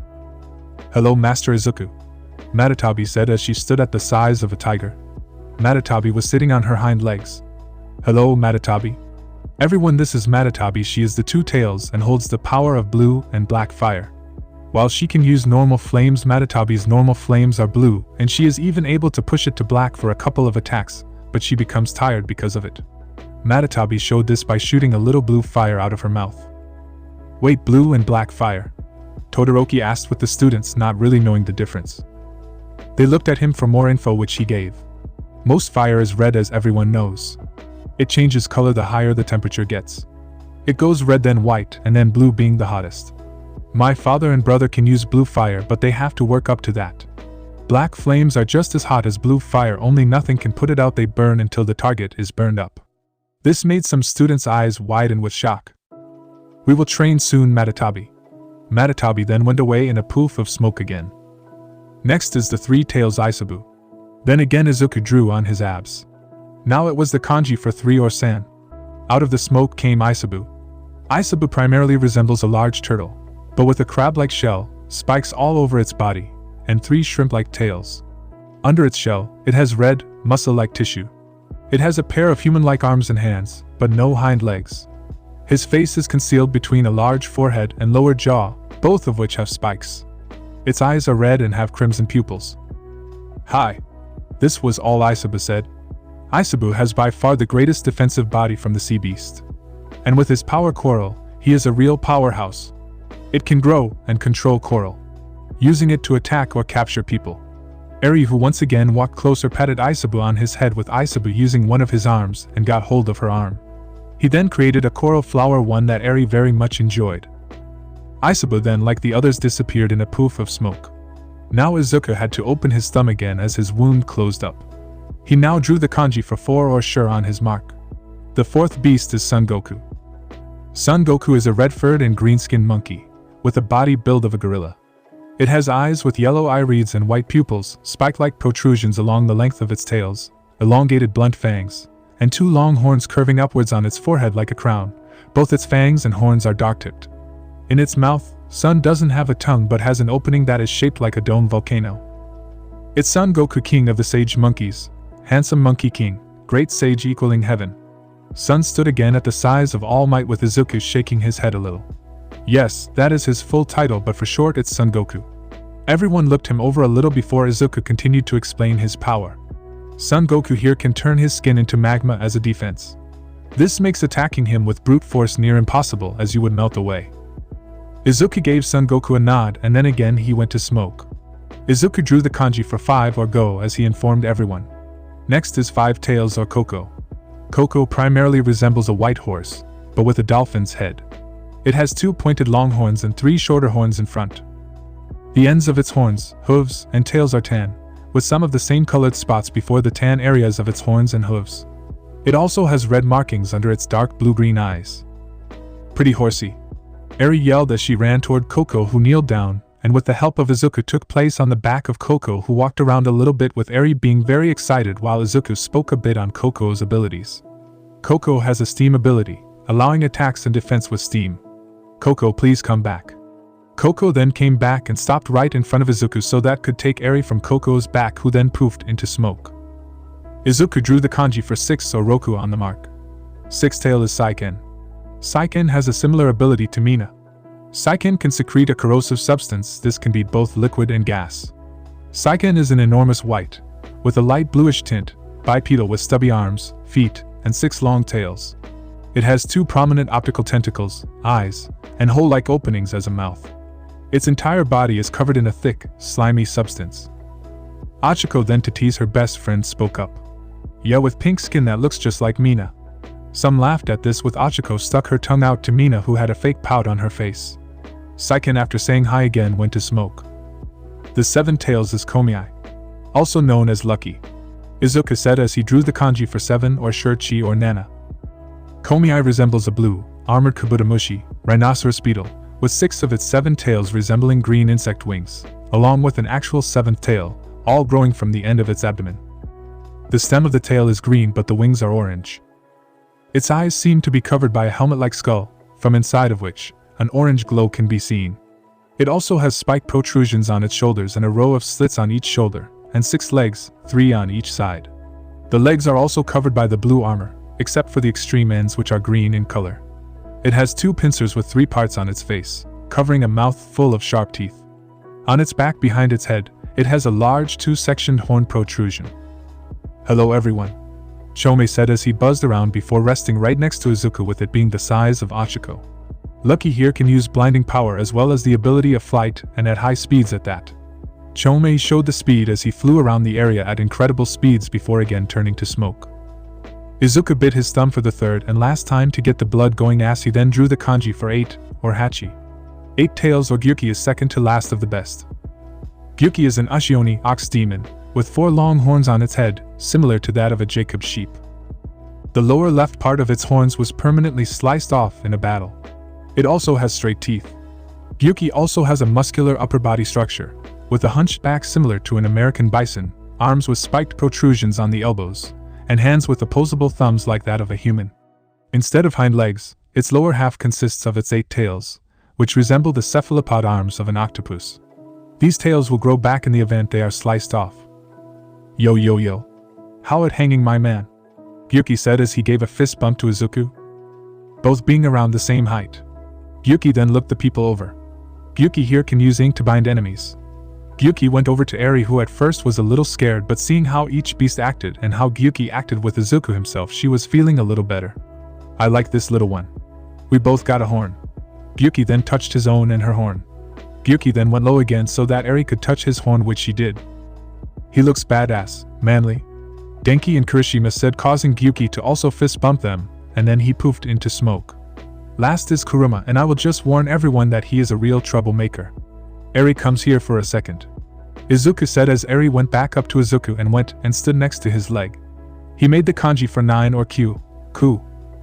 A massive poof of smoke came from behind Izuku, and now there stood Kurama at the size of the dorms. Kurama is a red-orange colored kitsune with black fur around its red eyes that stretch up to its ears and 9 long swiping tails. It also has an upper body structure of a human, complete with opposable thumbs on its clawed hands. Kurama crouched down and looked at everyone in anger, scaring nearly everyone except some of the pro heroes. Is that supposed to be scary? Bakugo said, sounding bored, but instead he was rather nervous as the beast was large enough to easily eat Bakugo. Kurama grew even larger and brought his face right to Bakugo, making even some pros back down out of fear, with some of the other students trying to get away. Bakugo was stuck in fear. Then Kurama spoke in a deep and demon-like voice, giving almost everyone chills. No, it was to show how much greater I am to the rest, you snot-nosed brat. Kurama, back down and change your size now. Kurama growled but did as he was told. Just as All Might arrived at the size ready to fight. Sorry All Might, that was me. Foxy here wanted to impress everyone here. Kurama now laying on the floor, eyes closed and cuddled into a ball, being the size of a wolf. While Izuku and All Might spoke with some of the heroes, making sure everyone at UA wouldn't be surprised or scared next time. Eri walked up to Kurama. Mr. Fox. Kurama, who only opened one of his eyes. Kurama, not Fox. What do you want? Can I pet you? Kurama, who even though he hides it, cares deeply not only for Izuku but also for Izuku's family, allowed it whilst trying to maintain his tough demeanor. If you must. Eri took this as a no. Oh, never mind that. Sorry for waking you. She then tried walking away, only to be stopped by one of the 9 tails of Kurama, who then dragged Eri, now cuddling. Izuku noticed this and quickly took pictures, as did Namuri. Izuku noticed that Eri had fallen as well, and just when he wanted to grab Eri, Kurama used his tail and took Eri and placed her into the tail bed. Dorm. Kurama said in a softer voice than normal to now waken Eri. Yeah, thank you, Kurama. Kurama took the front, walking just in front of the group. The pro heroines told everyone that they would have to head out, but that didn't stop them from thanking Izuku for the lesson and asked if they could stop by some other time for extra lessons. Izuku agreed without a problem, and you kissed Izuku on the cheek and whispered a sexy thank you in his ears. Izuku, teasing the pro right back, gave a peck back and whispered in a husky voice. Anytime, beautiful. This caused you to blush and walk away with the other heroes that were laughing at her. We should tots look at the dorms tomorrow, you know. Kami spoke with Mina, agreeing right away. Oh yeah, girl, that would be so fun. We could do that after breakfast. I mean, we are all free then, right, for an hour or so. Everyone agreed to the idea. Tomorrow we tour each other's dorm, and of course, I have the conversation with the Todorokis. Now that I think about it, I should text for Yumi. As 1A made their way back to the dorms, Namuri stopped Izuku, Achiko, and Mina before they all could enter.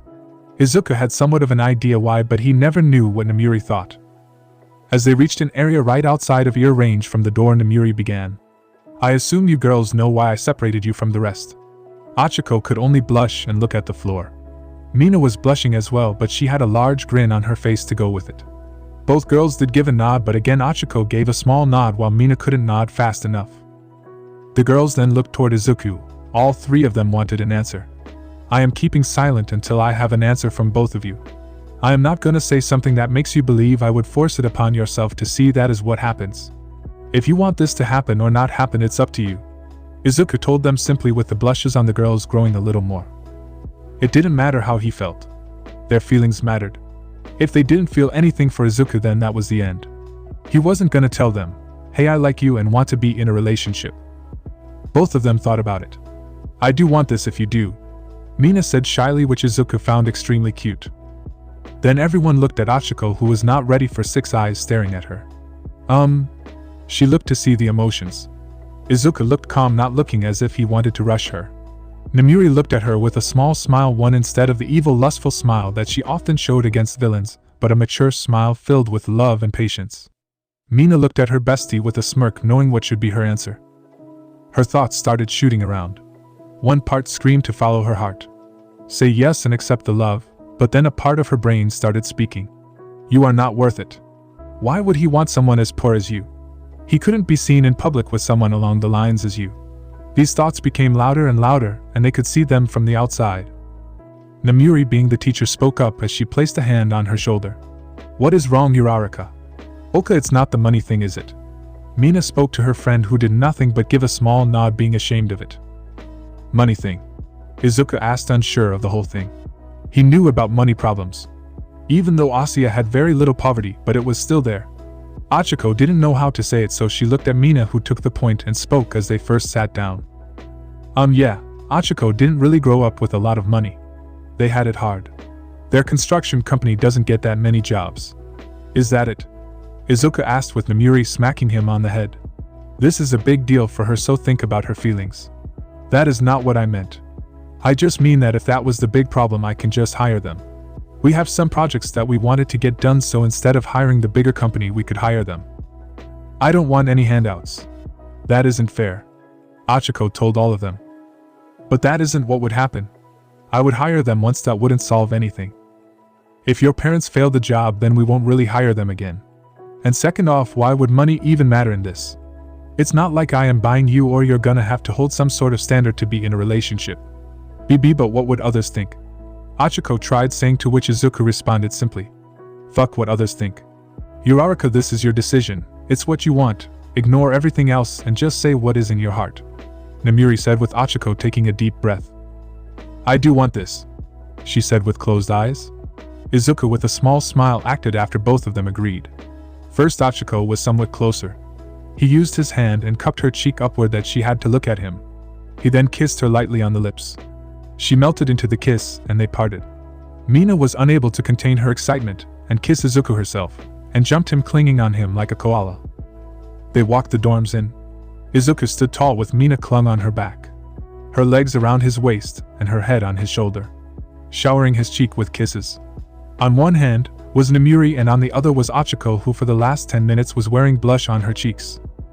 Izuku was told by Ida that Kurama had brought Eri to her room and was watching over her. He was then also congratulated on his new relationships. The girls were happy for their friends, and it only fueled the fire to ask himself, at a later date. Izuku got Mina to let go so he could check up on Eri. She was deep asleep in her bed, and true to his word, Kurama was sitting in the room between the window and door and in front of Eri, the size of a tiger. As he saw Izuku, he disappeared in a poof of smoke. The rest of the night was simple and calm. Izuku spent some time in the common room speaking to everyone and making himself some more food, as he burned a lot of calories training. The food was more like a full-blown meal, but of course, he called it a light snack. It consisted out of 12 scrambled eggs, 500 grams of ground-up bison, and some white rice. After he inhaled the food, he spent some time playing chess with Momo. Mina and Achiko took some time cheering during the match as if it was a boxing match. Momo defeated Izuku, but it was close. After the match, Namiri wanted to go back to the room and cuddle, which Izuku happily joined her. After saying goodnight to all of them, he went to bed, Achiko and Mina in tow. They spent the night watching random movies and enjoyed the company of each other. They ended it by falling asleep together. Izuku, as the largest of the group, acted as the base of the cuddle pile. Mina to his right, her head snuggled up in his chest and arm, Achiko to his left being sandwiched by Namiri and Izuku. She had gotten up to get 2 large mittens from her bed that made Izuku laugh as he saw them. She told them that when she first got her quirk she was found floating in her room, so her father had gotten them from her favorite show. Each time she grew too big for them they got the same one, only bigger. Izuku and Nomuri found it extremely cute. Next day, Izuku was the first to wake up. His eyes took a second to adjust, but he loved what he saw. Mina's head on his bicep with her body hugging the rest of his arm. Achiko went from her location next to him to be on top of him. Her belly on top of his, her arm almost on top of his face. Her feet over Nomuri and her head just a little short of Mina, but Izuku could see her face. She looked peaceful and happy. Izuku also looked at Nomuri. Izuku loved watching Nomuri sleep for one reason. Overall, Nomuri was beautiful herself, except when she slept. She was an ugly sleeper. Her mouth open with drool out of it, snoring extremely loud, and her eyes a little open. Izuku already had one picture of it and made it his phone's home screen. It took some time, but they all woke up. Nomuri was the last to wake up and woke up to giggles from the three of them. She, to get even with Izuku, told all of them that if you wanted anything simple, Puppy Eyes would get it without a problem. After they all got down, they got breakfast. It took some time, but everyone was down and ate breakfast. "We gonna do that room thing now?" Nami asked the group, with everyone agreeing. They went first to the second floor on the boys' side. "First up, Ciro," Mina said. Both she and Cammy acted like the leaders of this. "Welcome to Casa de Ciro," Ciro announced as he opened the door to his dorm. His dorm room was very neatly designed in an East Asian style. "Damn bro, didn't think your room would look like this," Kaminari said to his friend. After them being very impressed by the room, they went to his neighbor. Tokoimi tried saying now, but Tsuyu simply pushed him to the side, allowing all of them inside the room. His dorm room was very goth darkness all around, with only a couple of purple lights giving the room light. Izuku noticed a sword and took a look at it, seeing it just as an overall plain sword. It was probably a family heirloom, as that wasn't uncommon for people to have. Some made some joke comments about going to this kind of phase in middle school. Next up is Sato. Overall, his room was rather normal. It did have a small kitchen with an oven. "Get ready for the coolest room out there, don't let the coolness overwhelm you," Denki told them as the door opened, showing a funky room that got a loud and hard reaction. "Ugh." It came from Cammy, with some of the other girls nodding. Ciro and Kirishima just shook their heads. They left the room pretty quickly and moved to the third floor, going to Bakugo's room, who at first told all of them to bugger off. Izuku knew that if Eri wasn't with them he would have used a different word. But after Ciro teased Bakugo saying he was afraid to lose, the door couldn't open fast enough. His room looked normal. They saw some expensive clothing brands, but one thing that got Kaminari and Ciro an ass whooping was romance novels. Momo informed that she had read the same ones and had already pre-ordered the next volume. Bakugo, who was not embarrassed in the slightest, informed her that he had done the same. They were then promptly kicked out. The manliest room ever. Kirishima nearly kicked down his own door, and it showed a somewhat abnormal room. It had some hero items plus loads and loads of workout items. It also had a punching bag set up. "Gets me pumped up to work out," Achiko said as she pumped her hand against the bag. "Bienvenue dans ma belle chambre. Welcome to my beautiful room," Aoyama said as he opened his shiny room. It was bright. It had multiple mirrors as well as glitter posters. Even a disco ball in the middle of the room, lighting it up with shiny glitter. Overall, it was a bit too glitter, but the colors matched. "Mine is nothing special," Ojiro said as he showed his room, and true to his word, it was just a plain room matching Ojiro himself. Next up with the fourth floor, with it only having 2 rooms. First up was Todoroki. His room was a shock. He had changed his entire room. New floor mats, different wallpaper, and instead of a curtain like all the other rooms, it was a sliding door. His entire room was very Japanese styled. Next was Ida. "You will find nothing out of the ordinary here." And true to his word, his room was neat. One wall filled with binders and books, much like a library. On the other side, it had glasses. "Why so many glasses?" Tsuyu asked the question everyone had. "I need them to see, and I intend to destroy them with extreme training," Ida said as he puffed his chest a little. "Why not use contact lenses instead of stock hoarding glasses?" Robin spoke, making Izuku stop a laugh, something some others didn't do, as they just laughed at Ida, who couldn't respond. "Guess mine is next," Izuku said as they walked to the room and opened it. The room is larger than the rest, but they knew that. They first looked at the bed. Saying it was massive seemed an understatement, but what most took notice of was the swords on the wall. It had a multitude of swords mounted on the wall, but the one that took everyone's attention was a very large sword. On the bottom it had a golden name plate. Yoru, a western-looking sword. Yoru is a cruciform and well-ornate weapon with a curved, single-edged, black blade, resembling an oversized Kriegsmesser. It has a total length of well over 2 meters. Yoru's hilt is more than suitable for two-handed use at almost half the blade's length. The white bandage-wrapped grip has on its top a large and round cabochon of red color to serve as the pommel, being set into a circular, golden mount. The golden cross guard is extremely long to the sides, such that on sword hook, especially seen from the front, the sword resembles a crucifix. In particular, the guard constitutes a thick, continuous bar perfectly right-angled to the blade, flat on all sides with a rectangular cross-section, but on each end being forked. Recurved up and down like a cross mullion. Centrally along the front and back sides of the guard are rectangular grooves filled with a swirly sprig relief for detail. The groove on each side is broken in the middle where a rather large, red cabochon is set in, topped by a smaller variant of itself. On each forked terminal of the guard, again on both sides, are more such red stones, this time in trios, from the outer to the inner ones decreasing in size. The stones are different. 3 smaller, blue ones adorning the center, plus a yet smaller one topping the middle, with in between pairs of smaller, green gems, and on the ends of the arms 2 unequal-sized stones, the outer and inner ones respectively blue and green, and divided by singular, once again smaller gems colored purple. Otherwise, about 1/3 down each flat of the blade, centrally from the cross guard, are languettes, edged the same as the cross arms. The blade is jet black, as played on by the sword's name, meaning night, with a perfect, mirror-polished finish and an extremely sharp edge. A strong sheen is aslant the blade, visible at intervals. The temper is described as an irregular double-clove pattern shape. The blade possesses a mild, gradual widening in profile until its top third section, whence it tapers to a sharp point and, with its flat back, curves upward, with a distal taper toward the tip. Everyone took notice of the blade as it was rather hard to ignore. Some even touched it. Nami and Achiko also touched. Kaminari then asked about the sword. "What is this blade, man? It's massive. Can you even use it?" Izuku stifled a laugh. "I can, but it's a strong sword. Sadly not something I can show off without cutting the dorms in half." Most thought he was joking, but they did not want to test it as Izuku could turn into a phoenix and turn to fire at will. Izuku went and explained more. "It's Yoru, named for its dark color. It is one of the Mido, it being in the highest grade, the supreme grade. Only 11 swords are as strong as this one. It also is one of the most expensive swords in the world." People understood but didn't really understand. "So what does this puppy go for, like 10,000 yen or something?" Ojiro asked, bit expecting much from a piece of steel. "More like 165,000,000,000 yen. Izuku wanted to film their reaction. Nami and Achiko could not return their hands fast enough. It was as if the sword was $1,000,000.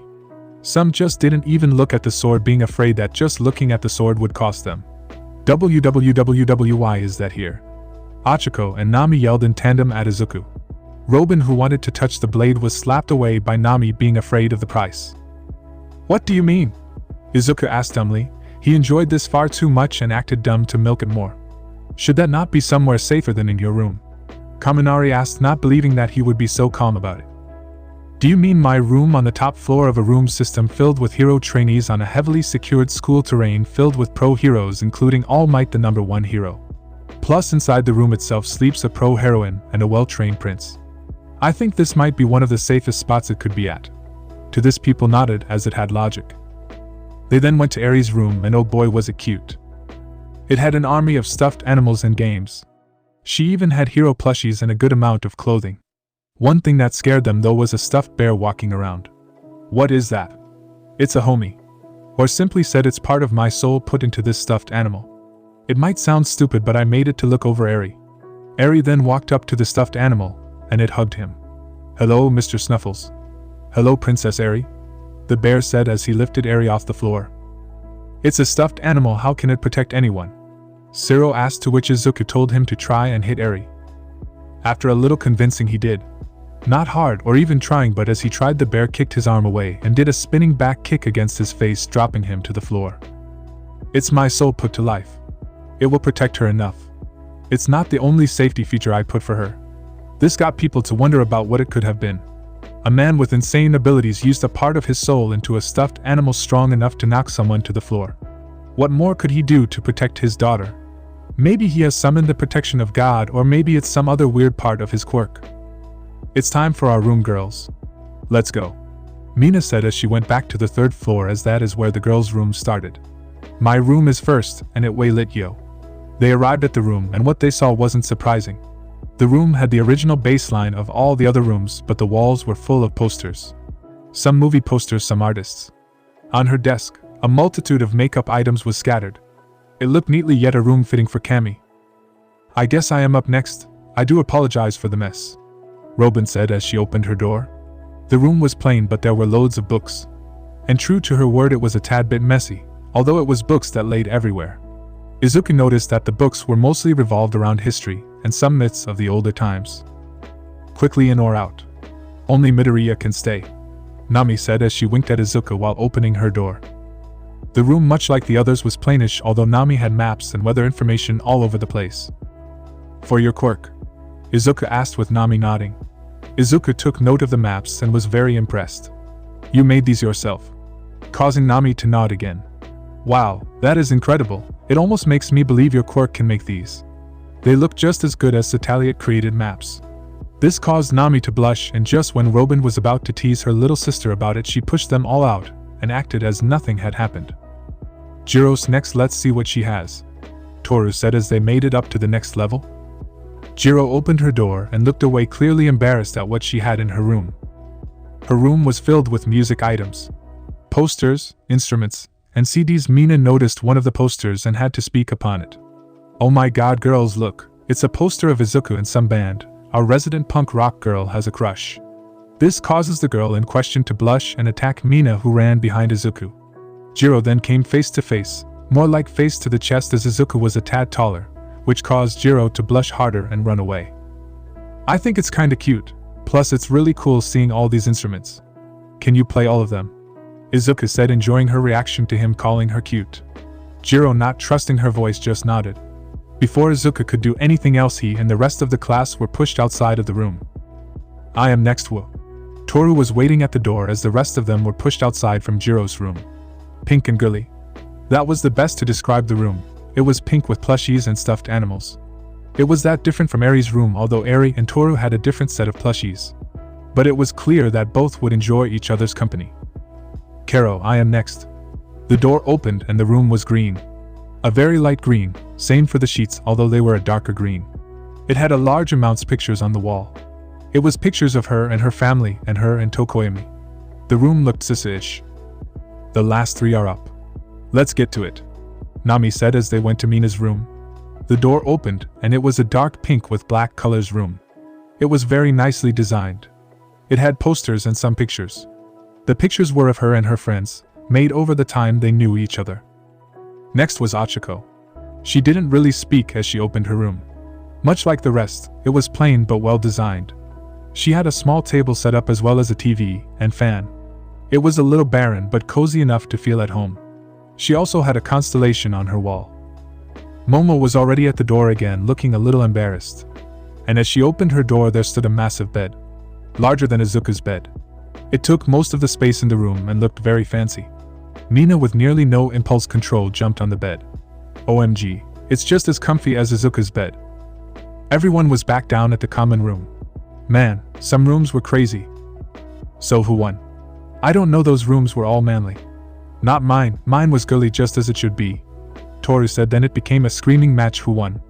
It was mainly between Nami and Bakugo though. Bakugo saying that his room was by far the greatest. Nami came with the argument that Izuku complimented her room, thus making her room the best. That was also kicked away as Izuku said something positive about all the rooms. I am gonna head out for a little while.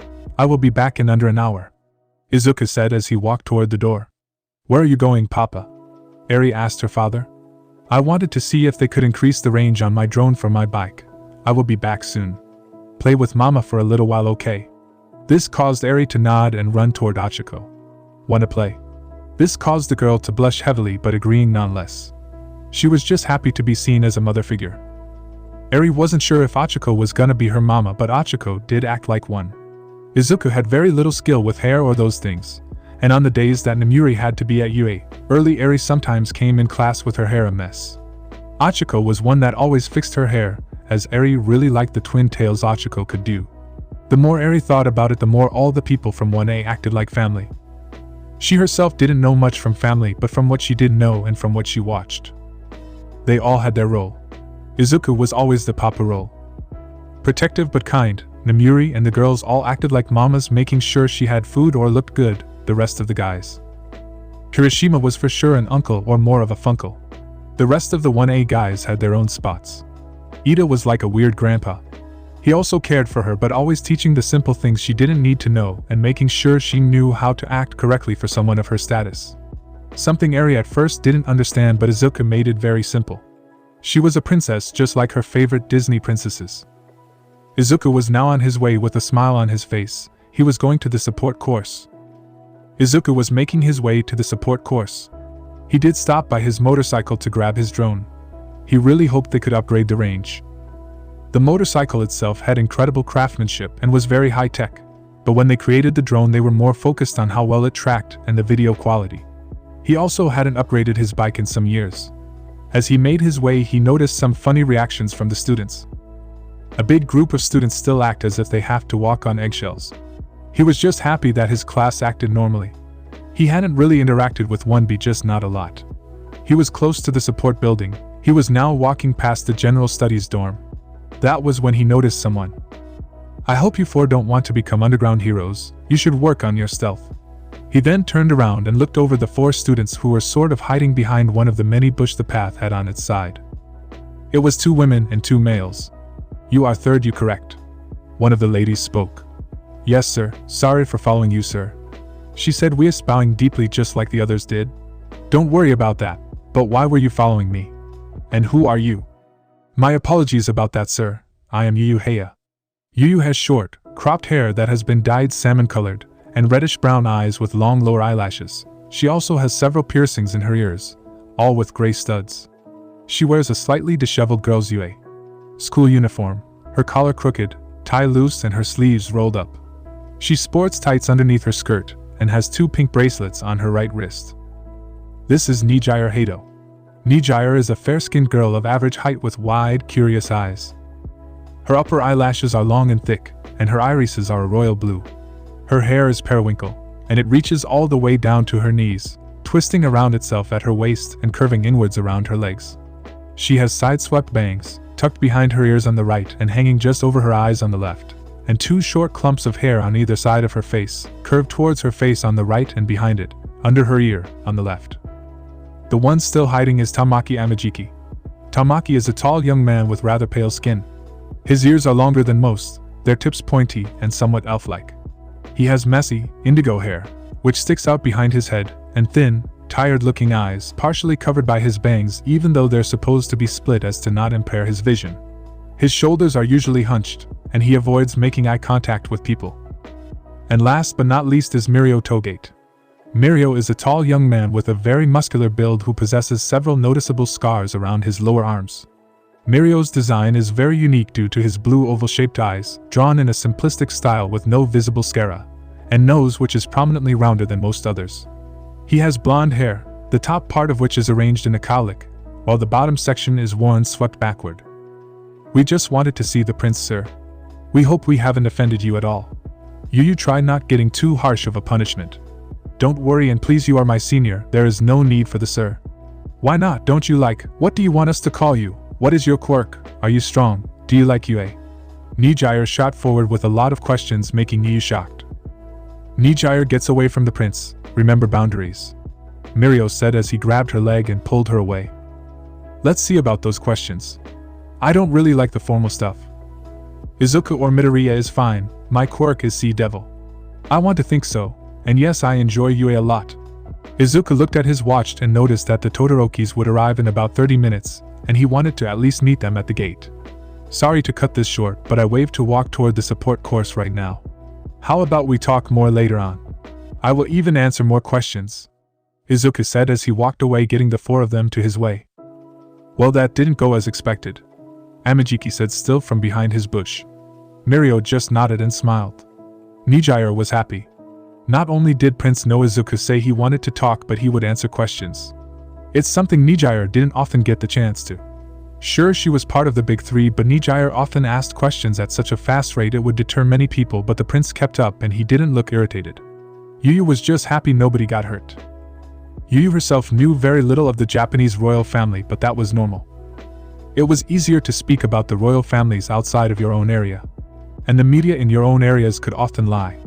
It's not the smartest thing to openly and publicly insult or badmouth one of the supreme rulers. They knew a lot of other families. America was weird. Their current king started off strict, but as he gained a queen and a child, that changed. The prince in fact was a party boy. Once he turned a city into a party. They partied for a week and broke down 8 buildings on accident. Africa was by far the nastiest of countries. They took over Europe last year, but before that, they were strict beyond belief. Yuyu had read a story about one of the trips the prince had taken. He wanted to travel upward to get an extra wife. During that trip, a man had on accident sneezed in the presence of the prince, and he was swiftly executed. The Prince of Australia was also crazy as he had moved all the people of Australia into one area. So their whole continent was like one big city. South Africa's ruler was greedy, and this caused his land to be poor. The king was fat. So was the prince. They lived in a gold-eaty castle. They were filled with jewelry, many golden rings and chains. They had no idea about Antarctica except that the king and prince were not affected by any cold. The pictures they had were of the prince being surrounded by penguins in shorts. Shorts and -40. In Japan, it was known that the rulers were kind, but with all the other royalty it just made it unbelievable. So far it seemed true, but that could be an act. Yuyu wasn't sure yet, but for the safety of Nijire she would keep an eye on him. Totally not because he was super sexy, and she totally didn't have a poster of him in her room, and if anyone said other ways it was a lie. Izuku on the other hand had a feeling he knew them from somewhere, but that could wait as he was just arriving at the support course. He knocked on the door and boom. Izuku's vision went black. He also felt something on his face. He wasn't fully sure what it was, but it was nice and soft but also firm. She heard laughing, not normal laughing but insane. He used his hockey and then he noticed that someone had mistaken his face for a seat, and by the looks of it, it was a she. He tapped on her thigh and she took notice. "Oh hey, I am sitting on you it seems. Haha." She then stood up without looking at the person's face and walked back into the support department. Izuku sat up. Right. When he sat up, Power Loader saw it was the prince and he was shocked for sure. Power Loader tried apologizing and tried forcing Mei back to apologize. Mei ignored them completely. She did kind of apologize, but she just yelled oops, and that was it. "Power Loader sir, I was wondering if you could upgrade the range on my drone." Right when Izuku said this, Mei was on top of him again. She had taken the drone from them and was checking it out. "Oh, this baby is great. The craftsmanship was top tier. I could always do better. What did you want on it, like lasers or bombs, maybe camouflage?" She started off coming up with crazy ideas. "No, just a range upgrade. I can do those things myself, don't need a toy to do those things." "Sure thing, random guy, come back later." She then went to work. "Don't worry Midoriya. I will make sure she doesn't break anything and the job gets done." Izuku nodded and walked out, but he did call out to Mei before. "Yo crazy lady. If you do a good job I can get you some cool gadgets to play with." This got her excited and she started working faster. Izuku noticed that he now was late. The Todorokis were already here as he got a message from Fuyumi saying so. Izuku, not wanting to make them late any longer, used the Sunasuna no Mi, sand fruit, and he flew forward now, making good time. As he arrived he saw Achiko and Tsu play with Eri. Izuku flew by and scooped Eri up, making her give a small eat, but as they made their way back to Achiko she began laughing. "I will come to play soon sweetie, just have to talk with Endeavor." "Okay papa." She went back to play with Achiko and Tsu, who went to play tag. Izuku went to enter the dorm. He noticed the Todorokis right away. It was Enji Todoroki, Rei Todoroki, and Fuyumi Todoroki. They sat at the common room kitchen table taking with their son. Izuku walked up. "My apologies for my tardiness, I had some unexpected interactions." Izuku took the family toward the empty room to make sure their conversation would be private. "You wanted to speak with us about something, what would that be, Prince?" Enji spoke. "Midoriya is fine, Mr. Todoroki. But yes, I did want to speak to you. It's about Todoroki, or well, your youngest Todoroki. Did Shoto do anything to offend you? If so, we apologize deeply." Rei Todoroki said with Shoto, thinking back at the sports festival, and he had to say how he acted was rather rude. It's no such thing, ma'am. I just had some questions. Todoroki had told me that you saved my mother. Could you tell me how? Of course. It was during my earlier years as a pro. I was ranked 7th at that time, and your mother had an exhibition in Tokyo for an animal relief center. I was one of the heroes that were acting as security besides her normal protection detail. A large, strong attack force came from the front, forcing the security detail to move that way. Right when it was only me and 3 others, a second group attacked. This time I was forced to fight as those 3 were directly protecting her. I see. Izuku then stood up from his chair and bowed deeply. Thank you for protecting my mother. Endeavor didn't know how to act now. Normally he was calm and maybe a tad bit on the rude side, but having the prince bow before you was not something you could prepare for. Now my other point. Izuku then turned very serious. Todoroki told me that he wanted to show you his strength, show you he was capable of protecting the royal family as well. So my question is, do you believe that rank is determined by power or if it's earned? It's earned, sir. There are many heroes with overall weak quirks, but because of training and dedication, they made it high. Look at Best Jeanist. His quirk is simple fabric manipulation, and he is ranked 3rd. Okay, then my second part, did you abuse Shoto or any of your children? Izuku said this as he turned his observation haki up to read emotion and deception. I would never abuse Shoto or any of my children. Why would you ever assume or ask such a thing? Enji said, Weis, getting angry. I mean no disrespect now. It's just that how your son acted. He acted rather distant during the sports festival and was focused on showing you that he was strong. I read that a possible sign of abuse. I just wanted to be sure that no such thing happened. He understood this, and the group talked a little more. They asked who Eri was, and Izuku informed them that Eri was his daughter after he put Overhaul down. After telling some of what Overhaul did, Enji said that the scumbag died far too peacefully. Rei, although not as vocal, was feeling far more hatred for that man. She had interacted shortly with Eri. A little earlier, Shoto had gotten to grab his family, and as they came back they saw Eri playing with Achiko and Shisu. Shoto of course said hi as normal. Eri however walked up to them. She looked at Rei and Fuyumi with a smile. Both of them crouched down to say hi. Eri pointed at their white hair and then pointed at her own hair. We have the same hair, she said to Rei, who at that moment wanted to grab the child and adopt her. You are very pretty, Eri said to Fuyumi, who had the same thought as her mother, but Eri had run back to Achiko and Tsu and was now on the back of Tsu as she hopped around. Back to present. Izuku had walked the Todorokis out. As they went, Fuyumi whispered into Izuku's ear, I will text you later tonight. She then ran into the back of her parents' car. While Izuku just stood there smiling for a little while. He turned back to the dorms to spend some time with his daughter and hopefully some with his girlfriends as well. What he did not expect was a couple of new arrivals. As Izuku arrived at the dorm, there were more people than he had originally thought of. It was most of Class B and Shinso. Most of them were speaking to the members of 1A except some like Shinso, who just stayed quiet and alone. Izuku got closer and gave them all a wave. Shinso and the students from 1B stood straight and a bit more presentable. Eri also ran past the people toward her father and hugged him. Papa, can we go play? Hold on, sweetie, let's get to know these people first, okay? Eri nodded. You're all from 1B, correct? Yes, sir. 1B spoke. But what is Shinso doing here? Just a coincidence or? No, I am going to join 1B after the internships. Shinso spoke, with then Kendo explaining. Monoma has been expelled. Apparently, he complained to Vlad King about something involving Class 1A. It was apparently not acceptable, and Vlad decided that since the beginning of the school year Monoma actions had been less than heroic, or even civil. Izuku nodded at this. Izuku didn't have super hearing, but he did have haki, and with that, he could read emotions, not well enough for him to read everyone, but someone like Monoma was easy enough. His emotions were mostly rage and jealousy, some envy, and some pride.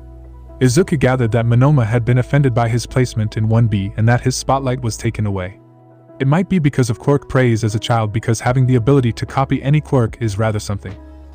I see, not to be rude, by why are you all here? We wanted to properly introduce ourselves, Your Highness. Shishida spoke. The title stuff really isn't necessary. I am just a hero in training, Izuku said defeatedly. I didn't come to introduce myself.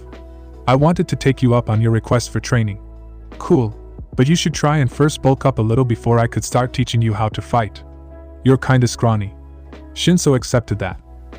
When Vlad King and Irisar had came to him to ask if he was okay with being transferred to heroics, they also wanted to answers. Why didn't you focus on strength training in any way?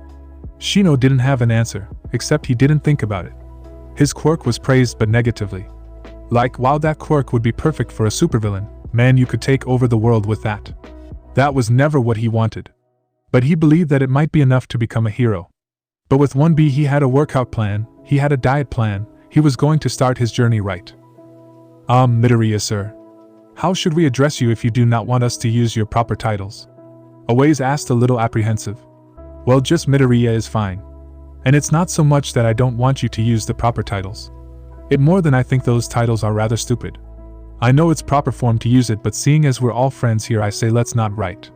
1B felt a level of pride being called the prince his friend and nodded at the words. Ibra walked forward and asked if she could speak to the prince in private. They walked a little ways away from the group.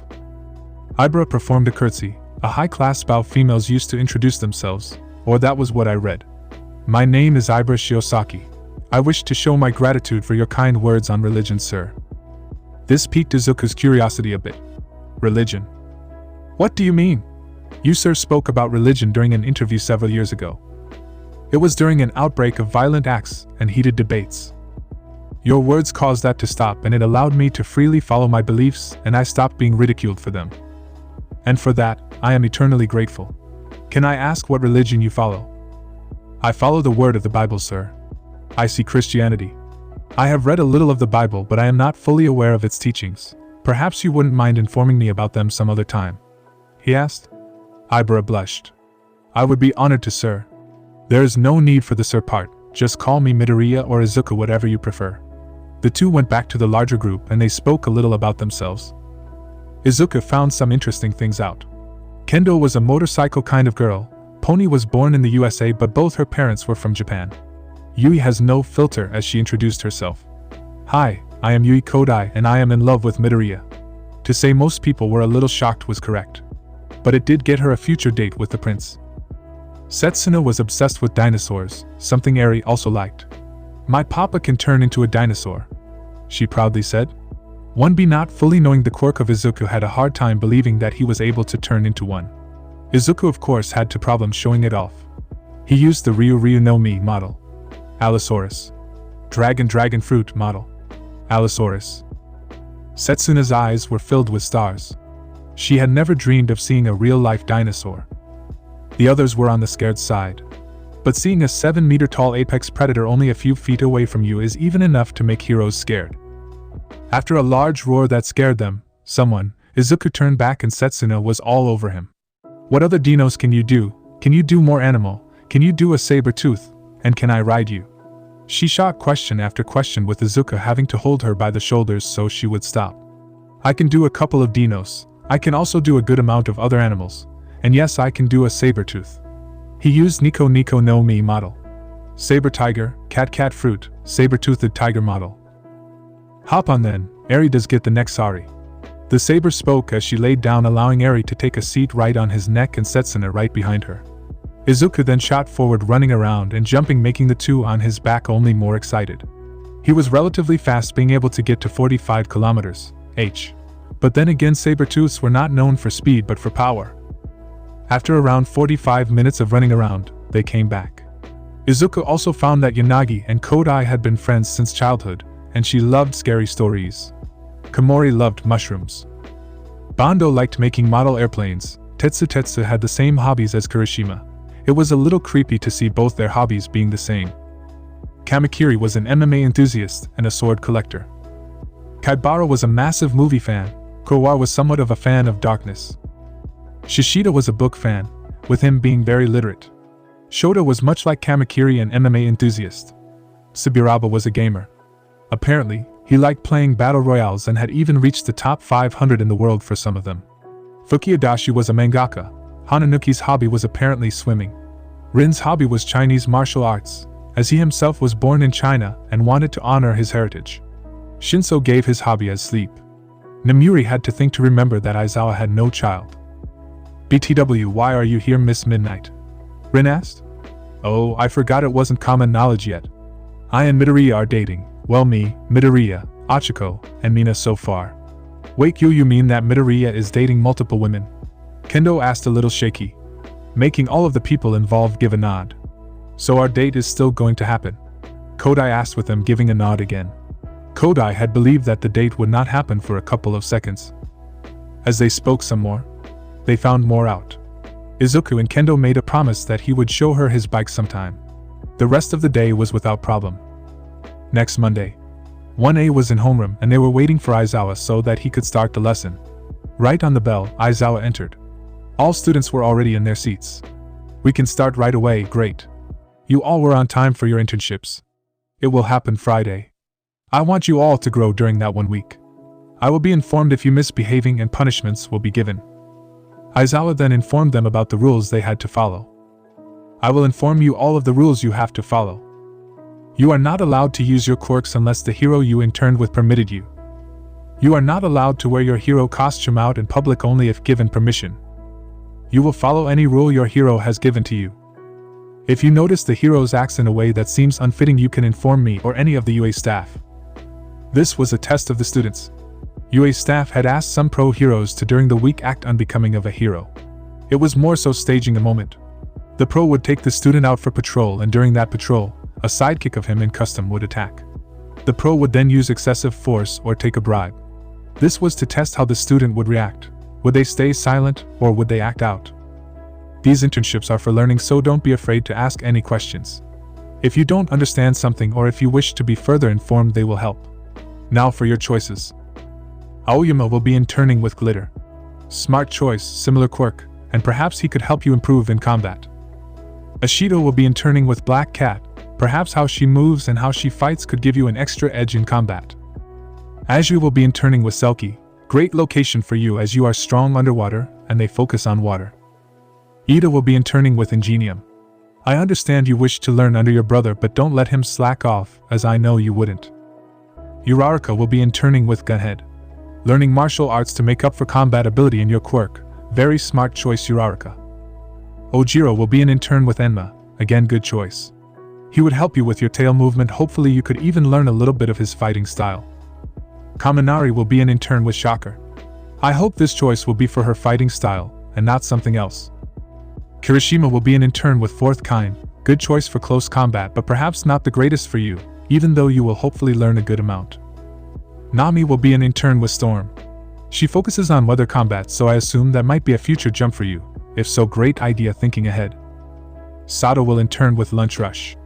Perhaps this could be a smart choice, but do remember that he focuses on helping and not on combat. Nico will intern Centipede. Interesting choice, hope you will learn a little. Jiro will intern with Death Arms.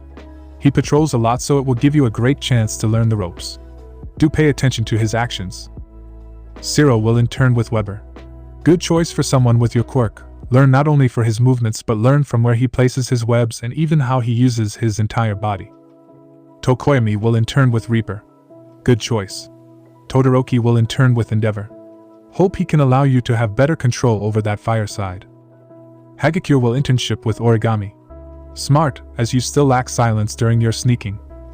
Bakugo will intern with Best Genist. Hope he can tame your temper a bit. Midoriya will intern with Midnight. Do make sure you learn something instead of screw around, okay? Utsushimi will intern with Facade. Learn on his use of surroundings for his quirk to make it look more real. Yayorozu will internship with Mount Lady. Interesting choice. Aizawa informed them with the rest of the week, then making sure everything gets fixed before they go. The new week started and the internships began. Izuku had kissed Achiko and Mina good luck and promised they would go on a date after the internships. Most of 1A went by the train station, some took the bus as it was faster. Izuku on the other hand drove himself, with Namuri and Eri. He had his costume on the trunk and had packed a week's worth of clothing. Eri wasn't going to stay with them for the week. They would parole often, so Izuku decided to let Eri stay with Alfred and Jean. He thought Eri wasn't ready to stay with strangers for an entire week. And seeing as she already knows Alfred and Jean, it would be better for her. Seeing Izuku and Namuri would be a little early, decided to take a small breakfast break. Eri was hungry herself, so it would fit perfectly.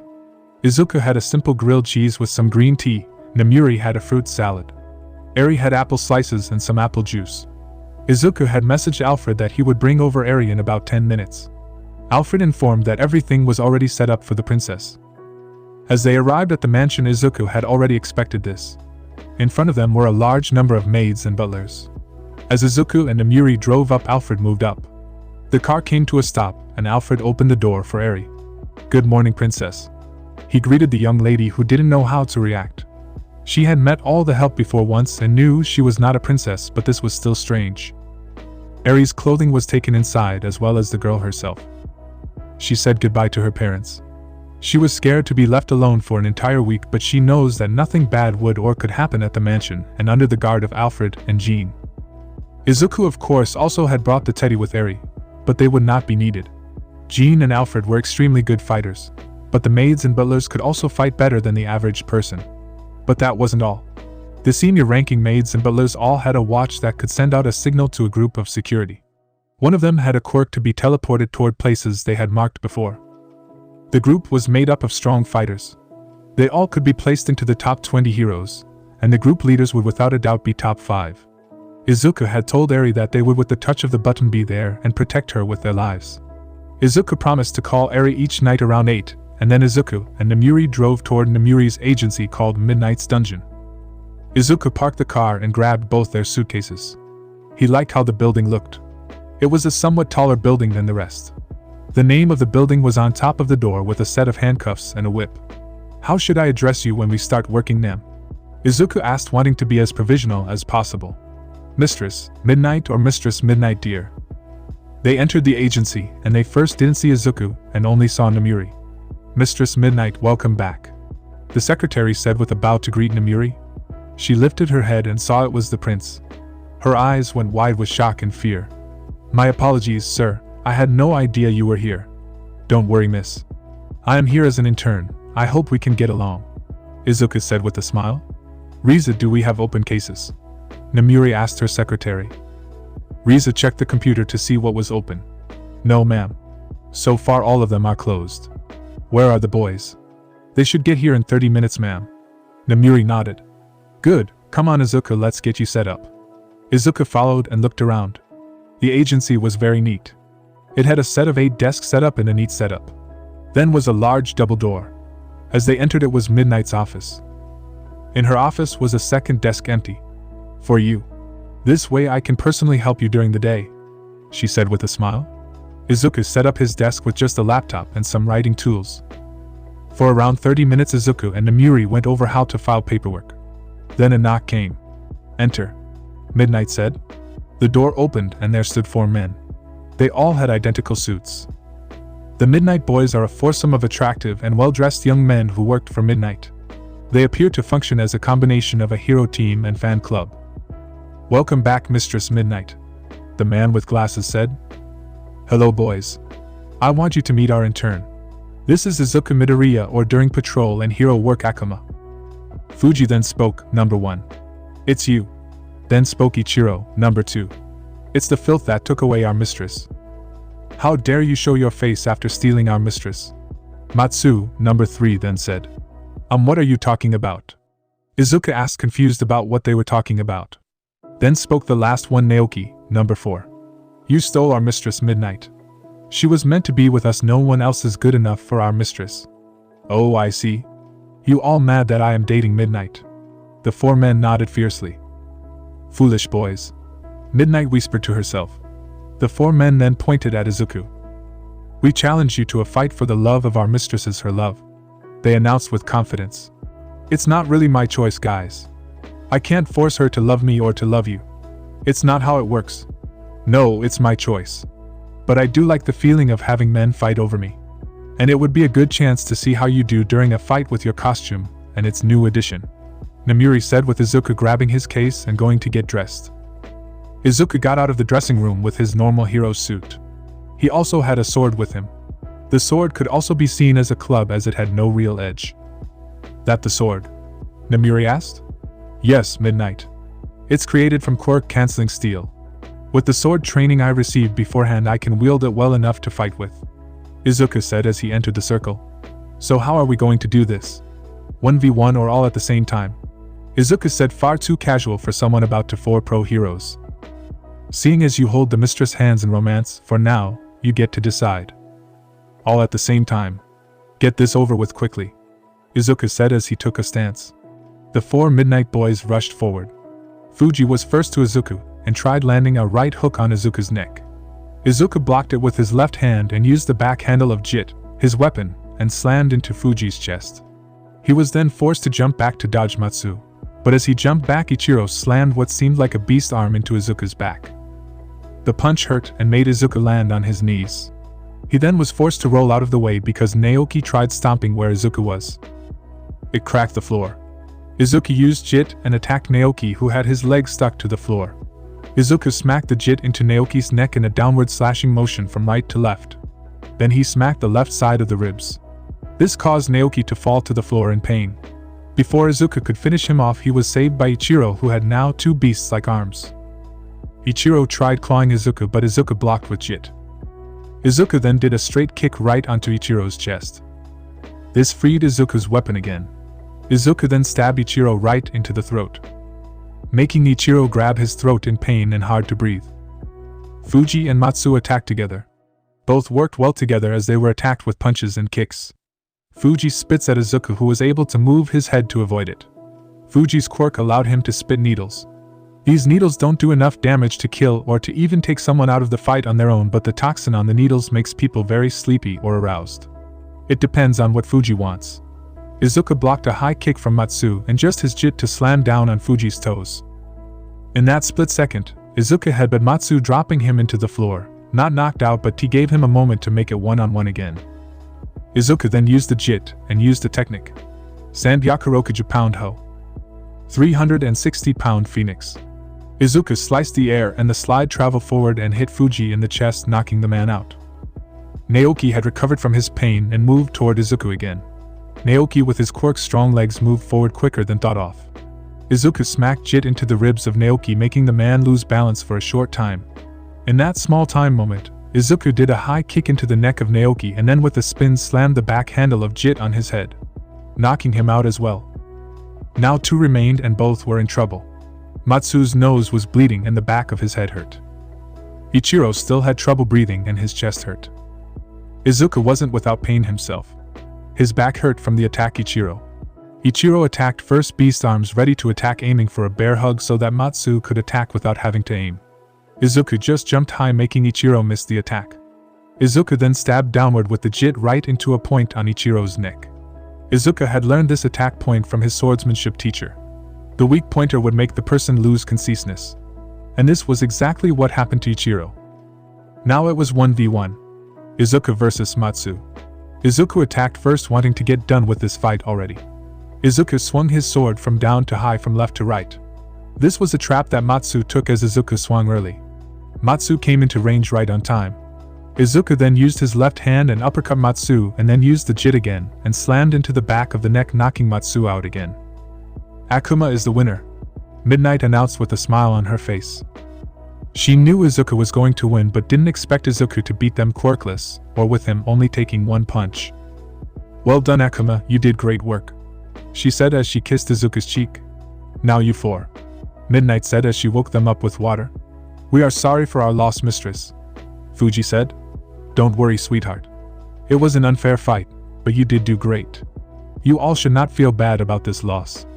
I doubt I would be able to win against a fight against Akuma. That is untrue, mistress. You would win. Your beauty alone would defeat him. We will become stronger. They spoke a little on how to improve the fight and how to deal with the sword. Izuku wanted to know about paperwork a little more. And then they went on patrol a little later. Izuku was recognized a bit the same from Midnight. While Izuku received his welcome from the Midnight Boys, the others from UA received their welcome. All the heroes were very welcoming and friendly. Aoyama went with Glitter at his Brigley agency. Glitter was a hero that fits Aoyama's style perfectly. Glitter was able to shoot out a glittery beam. He shot them out from his hand. Aoyama could do the same in his hero costume. On the first day, Aoyama was taught to keep moving. The training was simple. A dummy was set up with Aoyama being tasked to hit it. The catch was that Aoyama was forced to keep moving. Glitter, who was watching the training himself, continued to shoot glitter beams at the strength of a strong punch. This way Oyama would learn to stay on the move and to become better at dodging something. He looked rather bad at that during the sports festival. His training would consist of this and strengthening his core. The power of the beam comes from the power of the core. At least that was what Glitter had assumed, as it was the same for him and his forearms. They would do paroles every other day whilst focusing on paperwork the other days. Glitter was one of the fake dirty heroes. Glitter would be friendly with Oyama to create a good connection so that reporting him would be a little harder. Ashido went with Black Cat. She had a weak cat quirk, but it gave her abnormal flexibility. She used that to her advantage in her hero work. She wasn't a hero that was battle-orientated, but she could hold her own. She could use her nails and scratches, but she relied for more on submission holds. The first thing they did at the agency was stretching. Ashido already being used to stretching as she was a dancer. Ashido was far more flexible than the average person, but the Black Cat was at the next level. Ashido did learn some new stretches. When they trained, they didn't really focus on Ashido's acid, as Black Cat didn't have any experience with those quirks. While they were doing some light workouts, they spoke. So Ashido, is your classmate is indeed the Prince of Asya? Yet, but not just a classmate. Ashido let slip without thinking. BC Black Cat became intrigued. Oh, please tell me more. I can't, not yet at least. It's supposed to be a secret. With that, Ashido, the gossip queen of 1A, stayed quiet. It didn't stop BC from trying to find out the truth. Aji. Tsuyu was tasked with cleaning the first day. It wasn't something she enjoyed, but she did like her supervisor. Sirius was tasked with teaching Tsuyu the ropes of being an intern. The first order of business was cleaning. A hero agency had to look the part. But not to say they only cleaned. They also did work on what paperwork is needed for what crime. Paperwork was a rather large part of hero work. For each crime scene or stopped, you had to fill in a report. For each criminal, you had to fill in a report, so crimes committed by a larger group, you had to fill out a report for each criminal. If you happened to give treatment to someone wounded, you had to fill that in as well with what treatment was given and such. It was rather overwhelming, but Sirius informed Tsuyu greatly. Ida was interning with his older brother. He had already been at his brother's agency before and knew the sidekicks working there. Ingenium was a respectable hero in the field that always acted with the lives of the people nearby in his mind, but when at the agency he preferred to slack a little. And now that was exactly what he was doing. Tensai had his feet on his desk whilst reading a book. It was something he enjoyed doing, and seeing as right now he had no open cases or any paperwork to be done, and he had already sent 4 groups out for patrol, he could lazy around a little. Ida not so much. He looked at his brother as if he was committing a war crime. Brother, that is not the behavior of the hero in charge. Remove your feet and sit up properly. The younger Ida scolded his older brother, who just chuckled. Calm down, Tenya, this right now is a chill zone, so it's not allowed to be that proper. So it really is you who is not following the rules. The older brother teased his younger brother, who nearly crashed by the logic of his older brother. But after the teasing, Tensei and Tenya did some training. Uraraka. Achiko had an internship with Gunhead. And first thing Achiko noticed was that Gunhead looked really scary but was a rather sweetheart. Achiko met everyone first. It was the same as Gunhead. Everyone was large and scary looking but extremely friendly. After meeting everyone, Achiko went right into learning Gunhead martial arts. Something she enjoyed extremely. She was never one for violence or aggression, but these martial arts were something special. She learned quite a bit on only the first day. Ojiro. Internship with Enma was great. They went right into training. Enma was not one for hanging around. First was showing his skills to Ojiro. Enma used his tail as everything he needed. First, it was a spring to increase his jumping height. Then it was a hook to grab onto anything that could hold his weight. When his tail wasn't holding onto something, he used it as a weapon. The skill Enma showed Ojiro was incredible to see. After showing the skill, Ojiro went to work to learn how to use his own tail in such a manner. Enma also brought for the idea of using a weapon. This gave Ojiro something to think about. Kaminari. Denki Kaminari had not expected this. He was in an office-type building being forced to fill the paperwork. Not any paperwork. Paperwork about himself. Giving his agreement to follow the words of Shocker. Kaminari had not accepted it to be so proper. Shocker had a very cool vibe outside. He gave a very free feeling to everyone around him. He had never expected that same man to be so straight in terms of business. After Kaminari finished the paperwork, he was brought to start training. Shocker, being a very skilled lightning user, was offended by the way Kaminari overused his quirk. So they started training control and a fast way to charge up. First, Kaminari would push his limits a volt until his brain was nearly fried. Then they went to find a good way to charge up, with the first one being the best one. A taser worked wonders. It was something Shocker used himself in times of need, when he was already pushing his limits and still had to fight.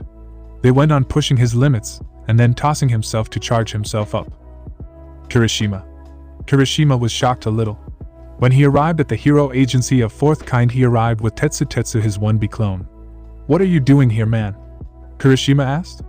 "I got an internship with fourth kind. What are you doing, man?" "I got an internship with fourth kind as well. Bro. The two of them shook arms as manly men do and entered the agency.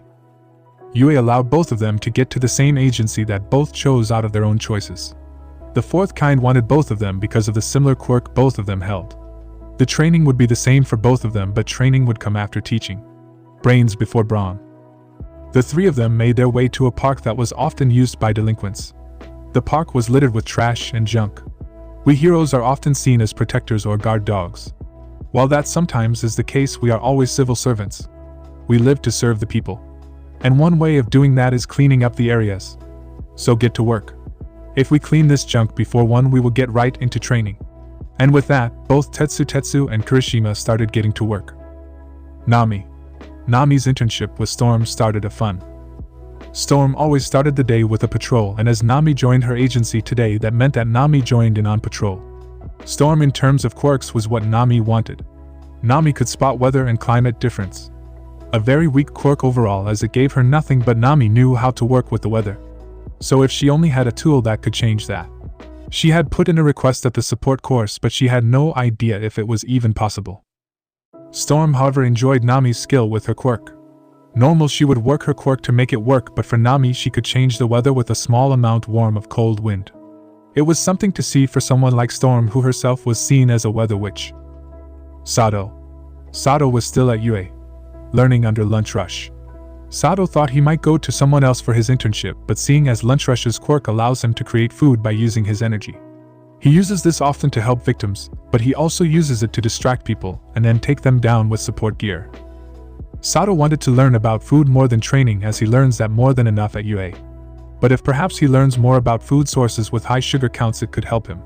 Sato had not expected that, because Lunch Rush does very little patrolling, he does more paperwork from other agencies. Robin had her internship with Centipede. Centipede was not a hero with an agency, but was a hero who worked for Sir Night Eye. Robin chose Centipede because of his skilled use of capture techniques with his quirk. At first, it was a quick rundown of how a day looks for a hero at Sir Night Eye's hero agency. Thankfully, she wouldn't interact with Sir, as he was on a week-long trip for Tokyo to help All Might's agency. Robin did have trouble learning under Centipede. Not because she had trouble understanding what was asked of her, but because she had a green-haired boy in her mind. She tried to remove him from her mind, but ever since she found out that he agreed to a date with some of the ladies from 1B, those troubles were quickly removed as they started going to work. Jiro. Kyoka Jiro was a small girl, that was a fact. She was never going to be a powerhouse or a brawler. So why would she go to Death Arms, was a question her classmates asked when they found out. Jiro didn't have a good answer. Sure, there might have been better choices for her, but Death Arms did good work. He did a large number of patrols. That was something Jiro wanted to do. So as she arrived at Death Arms agency, they started by patrolling. Death Arms informed Jiro that he does 3 patrols each day. One in the morning around 9. The patrol takes around 2 hours in total, sometimes more if there is a lot of crime. Then one more patrol around 2. This one is only 1 hour or so, and the last one starts at 3:30 until 5. Then the day ends. Paperwork in between each patrol. During paperwork, eating lunch is expected. Because of the amount of energy it takes Death Arms, they have a catering staff that makes food during those times. Ciro. Weber and Ciro were both easygoing people. Weber was seen as a neighborhood hero. His agency and house were close to each other. Weber was nearly always in the neighborhood stopping crimes. Ciro had helped on 3 different moments the first day with capturing criminals. The first was during a normal patrol. He reacted quickly and taped up his legs. The second one was when he taped up a family of 3 and pulled them out of danger. The third was his closing off the area so the people wouldn't be in danger. It was overwhelming for Ciro to be thanked for his actions by the people. Tokoemi was shocked. He went with a hero called Reaper. He himself thought that Reaper was a dweller of the abyss much like Tokoyami himself, but that wasn't true. His agency was dark, yes, but his own office was very colorful.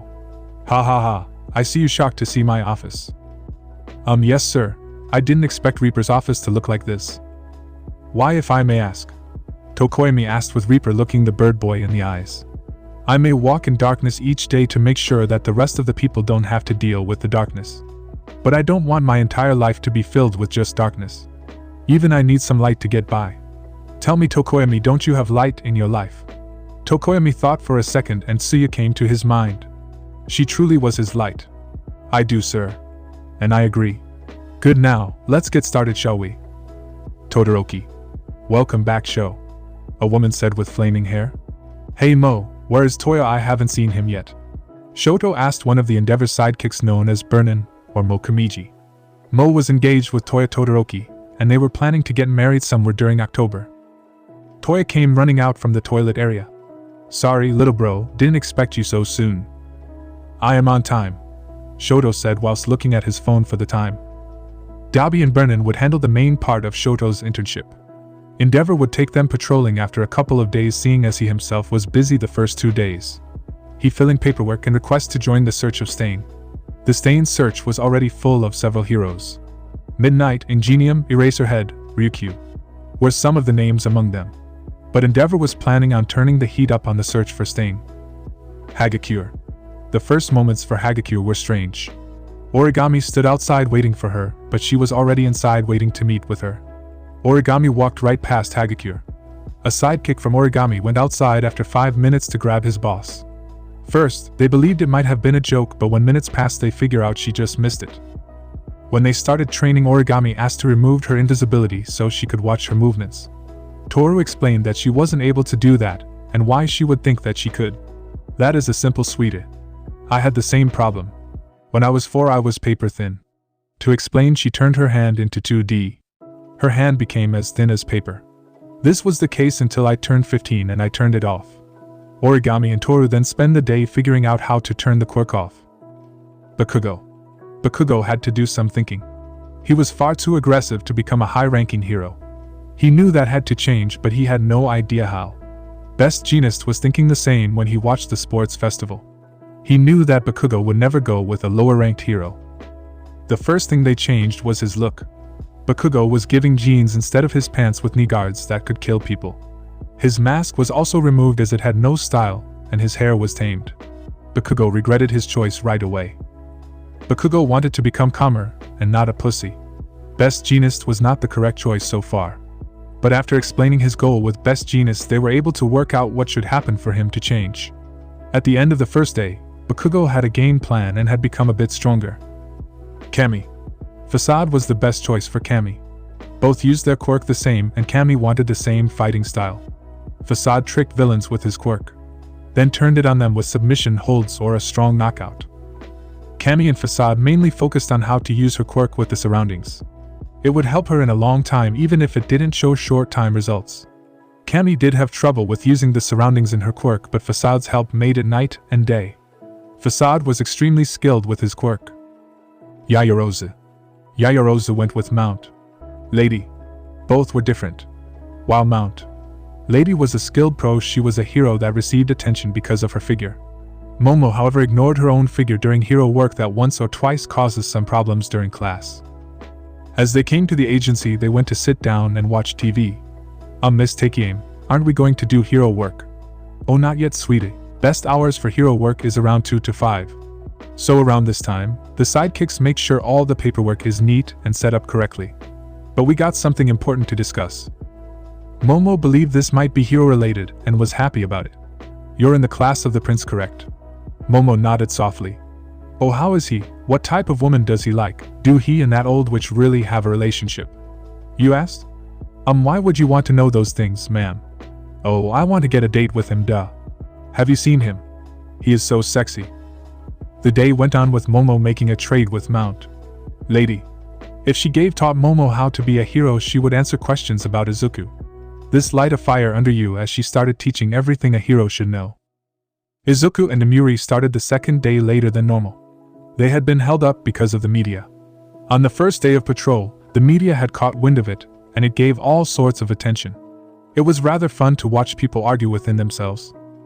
One part of them wanted to step close to Asia's prince, but on the other hand, they were far too scared to offend him in any way. The patrol itself was mainly boring. No real villain dared to show their face in the area. One villain did, however, yet this villain did not want to fight. He wanted to be arrested by the prince himself. As Izuku arrested him, the villain thanked Izuku, which was a first for both Izuku and Midnight. Never had they had a villain or criminal hand themselves over. Midnight nearly had one of those moments, but the villain wanted a trade. He would surrender peacefully, but he wanted a night with Midnight. She, of course, said yes, and the second he came close she knocked him down. It was a true wonder what went in the minds of some villains. However, the criminal that Izuku arrested wasn't a real villain. He only did some theft. No violence or harmful crimes. Izuku was asked if he and Midnight were dating, and while they had no shame to declare their relationship, they wanted it to be theirs for a little while longer. So before Izuku could answer, Midnight spoke. "This is nothing more than a work relation, so if you don't mind, the prince and I have to finish our patrol." This made the media back down in fear of disturbing the prince's schedule. The rest of the day was normal. Izuku and Midnight did the paperwork, or well, Izuku did the paperwork while Midnight taught him how to do it. Thankfully, with Izuku being brought up as the prince, paperwork wasn't that strange for him. When the day was over, Izuku and Namuri had moved to a hotel nearby. It was a 4-star hotel that was only a 4-minute walk away. Izuku also had to fill some forms himself. He and the other rulers of the world would hold their yearly meeting soon. Normally, he would have to only fix travel information for himself, but this time it was different. He now was fixing the info to allow his girlfriends and daughter to come with him. It was the information for the Royal Armed Guards, so they knew who they would protect and how many they had to protect. It was also information for the other royal families, so they wouldn't be rude or demand things from those people. When he finished the forms, he placed them in an envelope and went to bed with Namuri, who was watching some show about the devil solving crimes in law. As they entered the agency, they were surprised by the Midnight boys on their knees. "We apologize, Prince Midoriya, we acted in such a rude manner yesterday. We will accept any punishment for our actions," they yelled together. "There is no such need. I was pleased to know that Namuri has 4 capable people that cared so deeply for her. Come, Izuku, you have to read some paperwork so we can do some patrol in the evening. It will be such fun." With that, Izuku followed Midnight into her office. "Yes, Mistress Midnight." As they sat down, Midnight placed down a set of folders in front of Izuku. It was about the hero killer. "You're chasing the hero killer?" Izuku asked with shock in his voice. "I am, but more importantly, we are going to together. So read up, don't want you unprepared." Izuku proceeded to read the folder. Hero killer Stain. Killed over 24 heroes and injured over 82.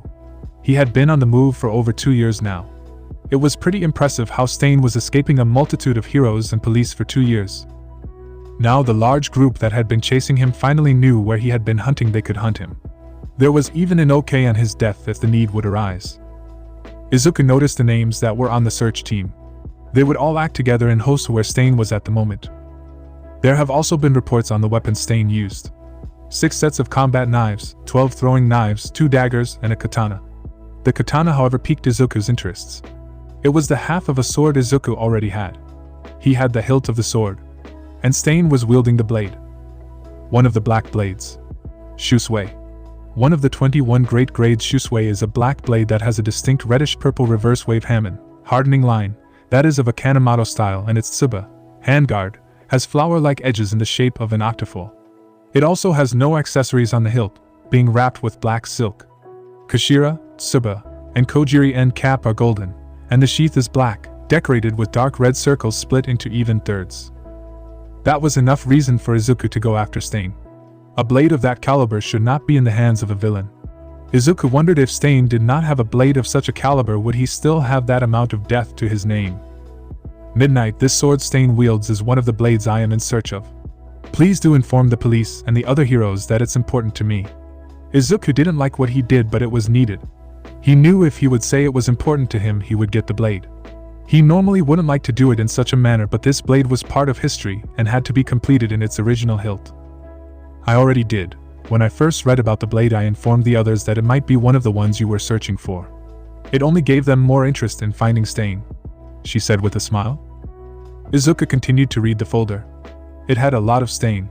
His movements and his fighting style. Apparently, the 82 survivors all informed them that they were unable to move during the attack. Izuku could only assume it had to deal with paralyzing of some sort. But that much was found out by the heroes who were casing Stain.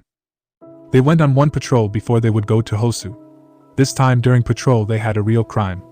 A villain had taken a family for 3 hostages. The villain had a small girl by the neck whilst using her mother and sister as extra shielding. I want $1,000,000 and a fucking car. You have 30 minutes before I kill these 3. The villain yelled as he squeezed the small girl's neck a little, causing her to scream in fear and pain. Izuku, not liking this at all, used the Pika Pika no Mi, glint glint fruit, and went in front of the villain within light speed. He then used Shurgon, finger pistol, on the elbow of the arm that held the little girl. As Izuku's finger pierced his arm and went through his muscles, making he lose all the strength in his arms and drop the girls. Izuku then did a straight kick in the chest of the villain with light speed, making the man fly backward in the wall and get knocked out with all his ribs broken, his spine damaged, and his organs bruised. "You 3 okay?" he said in a kind and caring voice. The mother hugged her 2 daughters as she thanked the hero for saving her. Izuku noticed that the mother had a cut on her arm that was bleeding, most likely because of the villain that was not getting arrested by the police. Izuku used the Chiyu Chiyu no Mi, heal fruit, and cried over the mother. When the tear hit the mother and her children, each injury they had healed. Thankful Izuku had learned to cry on command that, and because he was his mother's child, summoning tears wasn't extremely hard. Izuku Midoriya, the queen of Asia, one of the most beautiful ladies that lived, was a massive crier. And a hard one at that. Izuku could dehydrate herself after only 30 minutes of crying. Izuku in his younger years had been the same. One time when he was 4, he had lost his favorite stuffed toy. He had cried so hard he knocked himself out and dehydrated himself. This caused so much chaos in the ranks of the maids and butlers. Jean and Alfred had been on the search for the toy, with them doing everything except hiring bounty hunters. The maids were on hydrate duty, and oh boy did they take that seriously. One of the head maids, Annabelle, the wife of Jean, was on duty at that time. The normally small and sweet woman now ran around at the speed of an Olympic athlete with different kinds of drinks. It was a strange day, as the second they told Izuku what happened, she nearly dehydrated herself as well. The mother, whose injuries now became healed, looked up at the hero that saved her, and the thing they did not expect was the fucking Prince of Asia standing above you. They had no idea how to act. Midnight and the others came up to the fore. "Well done, Akuma. Now ladies, are you all okay? I made sure to heal them myself. Midnight, they shouldn't have any injuries at all. Thank you for all you have done, Prince. I don't know how to thank you," the mother said with tears in her eyes. Izuku crouched down near the mother. "Just doing the job of a hero. Now let's get you 3 off the ground and make sure there isn't anything wrong, okay?" The mother nodded and moved with Izuku. Midnight had thankfully allowed Izuku to use his quirk. Made the whole situation that much easier. Thankfully only a select few could react in time to an attack at light speed. Izuku was thankful for his training and knowledge of his powers. He loved the fact that if he used the Pika Pika no Mi and did the straight kick movement, it would not kill the person it would hit. Izuku and Midnight, on the end of their patrol, made their way to the hotel and packed. They would spend the rest of the week at Hosu to find Stain. They would of course stay at a hotel in Hosu. But before they made it to the hotel, a new villain came, only this time he was there for Izuku. "I finally fucking found you, now die," the villain said as his arms turned to beast claws and clawed at Izuku. Izuku turned both his arms black with hockey. His observation hockey made it easy to dodge each attack. "Not to sound weird, but what did I ever do to you?" Izuku asked the villain, who got angrier and angrier. "I will kill you and place your head on my card to show I am the man that killed you, then everyone will respect me and worship me like how I deserve. So I did nothing, you just want me dead. But you do know the second you kill me, not only will most of the heroes hunt you down as well as the full police force. You will also have to deal with the royal army and such. It would be such a hassle for you. But now that you attacked me, walking away isn't an option anymore." And with that, Izuku punched the man on the nose, knocking the man out and breaking his nose. "Did you have to waste all that time, Akuma?" Sorry. Just wondering why they attack." With that, the two of them waited for the police to show up to arrest the villain. When they finally got to the hotel, they of course first went and FaceTimed Eri. Eri had enjoyed her time so far. She had made 2 friends. 2 female maids around the same age as Izuku. Both were twins, one with blue hair and one with pink hair. Rem and Ram. They enjoyed spending time together. Now it was time to go to Hosu and find Stain. Aoyama had grown as a hero under the guidance of Glitter. Glitter was a real pro at using his quirk and made Aoyama a danger to anyone he would face. Aoyama had also made plans to talk with Mina about dancing. It pained his beautiful heart to ask for such a thing, but he needed breakdancing lessons. He never wanted such a dance in his arsenal. He would prefer ballroom dancing or something classy, but with breakdancing, he could start spin around on his hands or head or his back while shooting out his lasers. It would be a good attack if he would find himself in a large group. Mina had increased her own flexibility. She could now place her legs in her neck without any pain or discomfort. She had also practiced kicks with BC and found out that if she would use a little acid on her leg, while she gives a spinning kick, she would spin a little faster, thus doing a little more damage. Mina also found out that BC can use Tempest Kick and Jeppo. She was still learning how to use the Sora. But with Mina knowing the basics, she learned the basics of Tempest Kick. She could now do a vertical Tempest Kick. It didn't do much. After only a meter, the Tempest Kick disappeared in the wind. It would be no use in a fight, but this was a start for sure. Ajiri had helped in arresting a drug gang that used the waters to mule most of it. She herself only did a little, but the little that she did was extremely helpful. Sirius was captured by the gang leader, with Ajiri being hidden in the shadows. She didn't want to hide. She wanted to help. She wanted to be a hero. She knew she could never stand up against the gang leader. She was smart enough to know that someone like her didn't stand a chance yet. She was on her way, but not yet. So she had to play it safe. She jumped out and kicked the villain in the chest, making him from Sirius. Both Ajiri and Sirius called out for the hero in charge, Selkie. The gang leader used his squid quirk to shout out a multitude of tentacles to attack Ajiri. Right when the tentacle was about to smack Ajiri in the face, Selkie shot out the water at incredible speeds. Selkie kicked the gang leader in the face and knocked him out right away. Both Ida brothers had begun preparing for their Hosa trip. Tenya wanted to show his brother he was going to be a great hero. What better way to show Ida was going to be a great hero than by taking down Stain? He wasn't planning on disobeying the rules, but if the change would arrive, Tenya would take it. Tensai was excited for another reason. He wanted to get hold of that sword from Stain and present it to Izuku himself. He was in no way going to endanger his sidekicks or his younger brother during this, but his aim was still for the sword. Tensai wanted to present the sword, not for fame or money, but he wanted to do something for the royal family. Uraraka had learned under Gunhead for 3 days now. She had already learned a lot from Gunhead. She got very strong in martial arts, at least Gunhead martial arts. She enjoyed learning these as it was something she never had the chance to before, but she did have interests in even before UA. She even began working with her quirk during Gunhead martial arts. She and Gunhead himself had started working on a no-gravity hip toss. It was hard for Ochako to do. Each time she would lose focus because of the heavy feel in her stomach. But doing it more often than not would lessen the effect. Ojiro had begun learning how to use a wooden staff. He sucked, but he still kept working on it. He wanted to use his tail and his staff together. It was for him to learn later on. Now he was still learning how to swing it around without hitting himself. It was harder than it looked. Enma was making it harder. Everyone could swing a stick around and call it attacking, but Enma was teaching Adrio how to fight with a staff like a pro. So each wrong move resulted in a smack. Ojiro did learn because of that. Kaminari started to get annoyed at having to taste himself over and over again. The stabbing kind of hurt. Plus he felt sick after doing it too much. It felt like going from tired to over-energized. But he was getting far ahead with his quirk. He was able to give himself a full body boost for 5 minutes. With the boost, he got faster and stronger. He even received a small shield when people attacked, as the lightning protected him and hurt the person attacking.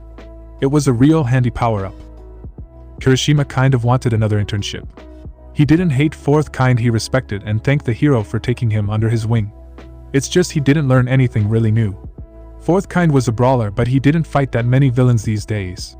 He was focused more on helping his community.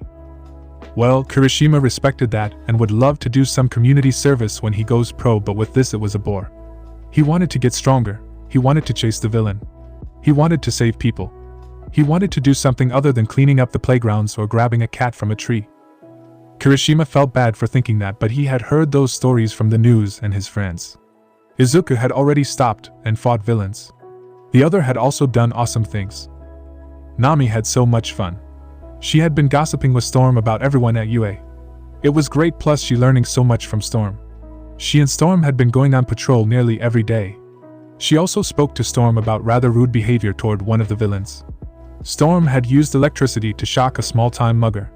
Nami quickly called her out when they were in private.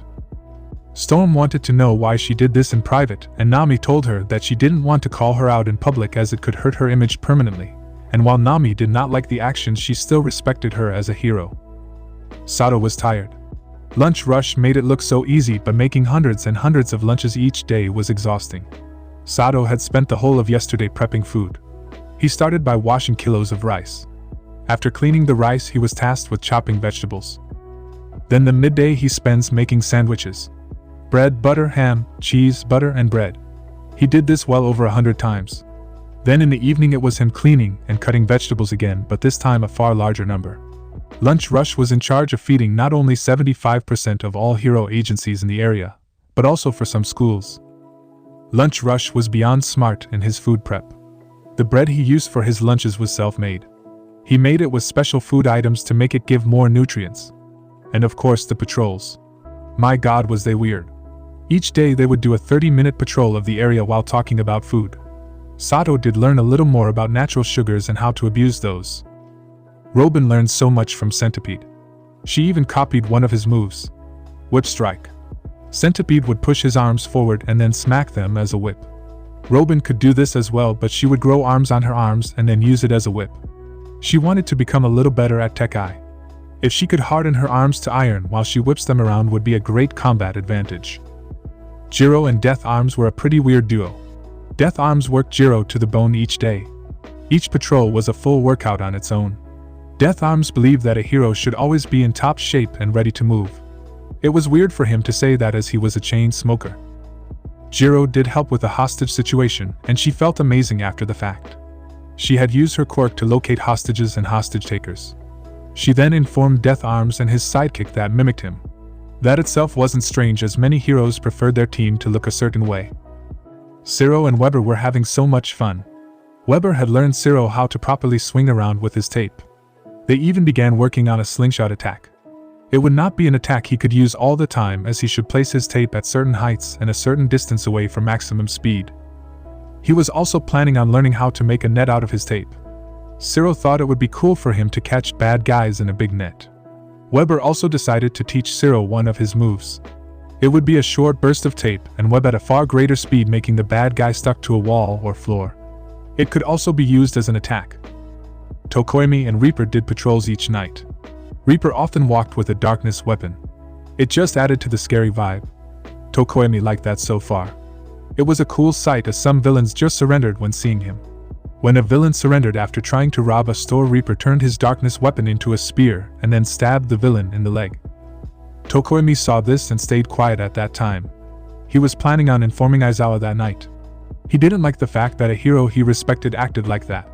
He hoped it was just a test, but you could never be sure.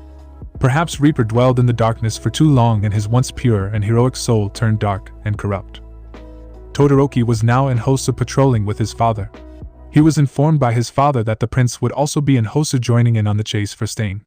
Hearing this made Burnin, who had never met the prince, straighten out a little. Todoroki was glad. He liked Midoriya. He was a great guy and would turn into a great leader and hero. Dabi saw his fiancée's behavior and had to laugh. He knew the prince a little, or at least what he saw from his family. He should be a great guy. His father had respect for the man, and that was something special, as Endeavor believed respect had to be earned. His mother seemed to like the man herself, as he seemed nice and respectable. His sister was beyond in love. It was a great way to tease Fuyumi, something he as her older brother had to do. Shoto seemed to be friends with him, so he couldn't be that bad. They also knew about the sword, and apparently Dabi, Endeavor, and Burnin had made a bet that one of them would get hold of the sword for the prince. They even had a price on it. If Endeavor would have lost, he would have to wear a pink onesie for an entire week while doing hero work. The onesie would totally be hero ready, as it would have been costume made. Burnin and Dabi had said okay to being housemaids for a month. Hagakure had began to flicker. That was beyond weird to anyone seeing it, but for Origami and Hagakure it meant progress. She had caught a glimpse of herself, and it brought her to tears. She looks pretty. At least that is what she heard from Origami. It was extremely hard to turn off. It was like she was covered in water, and only had a napkin to dry herself. Thankfully, the more she tried the better it began. It went from napkin to hand towel. Hopefully she could make it easier for her if doing a lot. Bakugo didn't like the fact he wanted to change. He didn't like that he had to now watch over his mouth and actions every time he wanted to do something. not cussing out a dumb kid that nearly got hit by a car. He merely lightly scolded the kid for not watching out. Not insulting the thug that tried robbing a shop but failed as Bakugo and Best Jeanist was right there. Bakugo did see the change in the people around him. He had to find a middle ground on this whole thing. He didn't want to stay the massive fuckhead he always was. He didn't even like that guy. He looked back at his entire life, and it just confused him more and more as time went on. Why did he turn out this way? He looked at his parents. His dad and he were different. He was more like his mother, but even his mother was not as rude most of the time.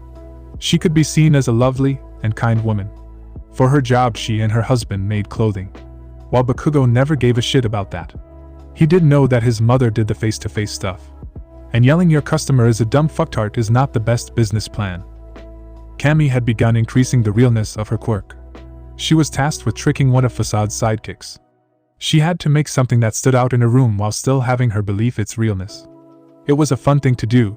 She first made a fridge, but the sidekick saw right through it as it was 2D. Cammy learned she kind of sucked at making objects. She spends the rest of the day making objects. She made things that she had nearby to compare the two. It was a real help, as at the end of the day the sidekick had no idea an extra table and a set of chairs were fake. The sidekick tried sitting on one of the chairs and fell through it right on his butt. Momo learned something from you. You no matter what always protected the people first. It was during a burning house she found this out. Most of the people were already out, but a mother and her 3-year-old child were on the 4th floor stuck. You punched a wall open and grabbed them. She received 2nd-degree burns and multiple cuts on her hand and forearm. She even hid her injuries from the mother and child so they wouldn't feel responsible. It gave Momo a new perspective on you and being a hero. She had also begun training in multitasking, something you was beyond skilled at.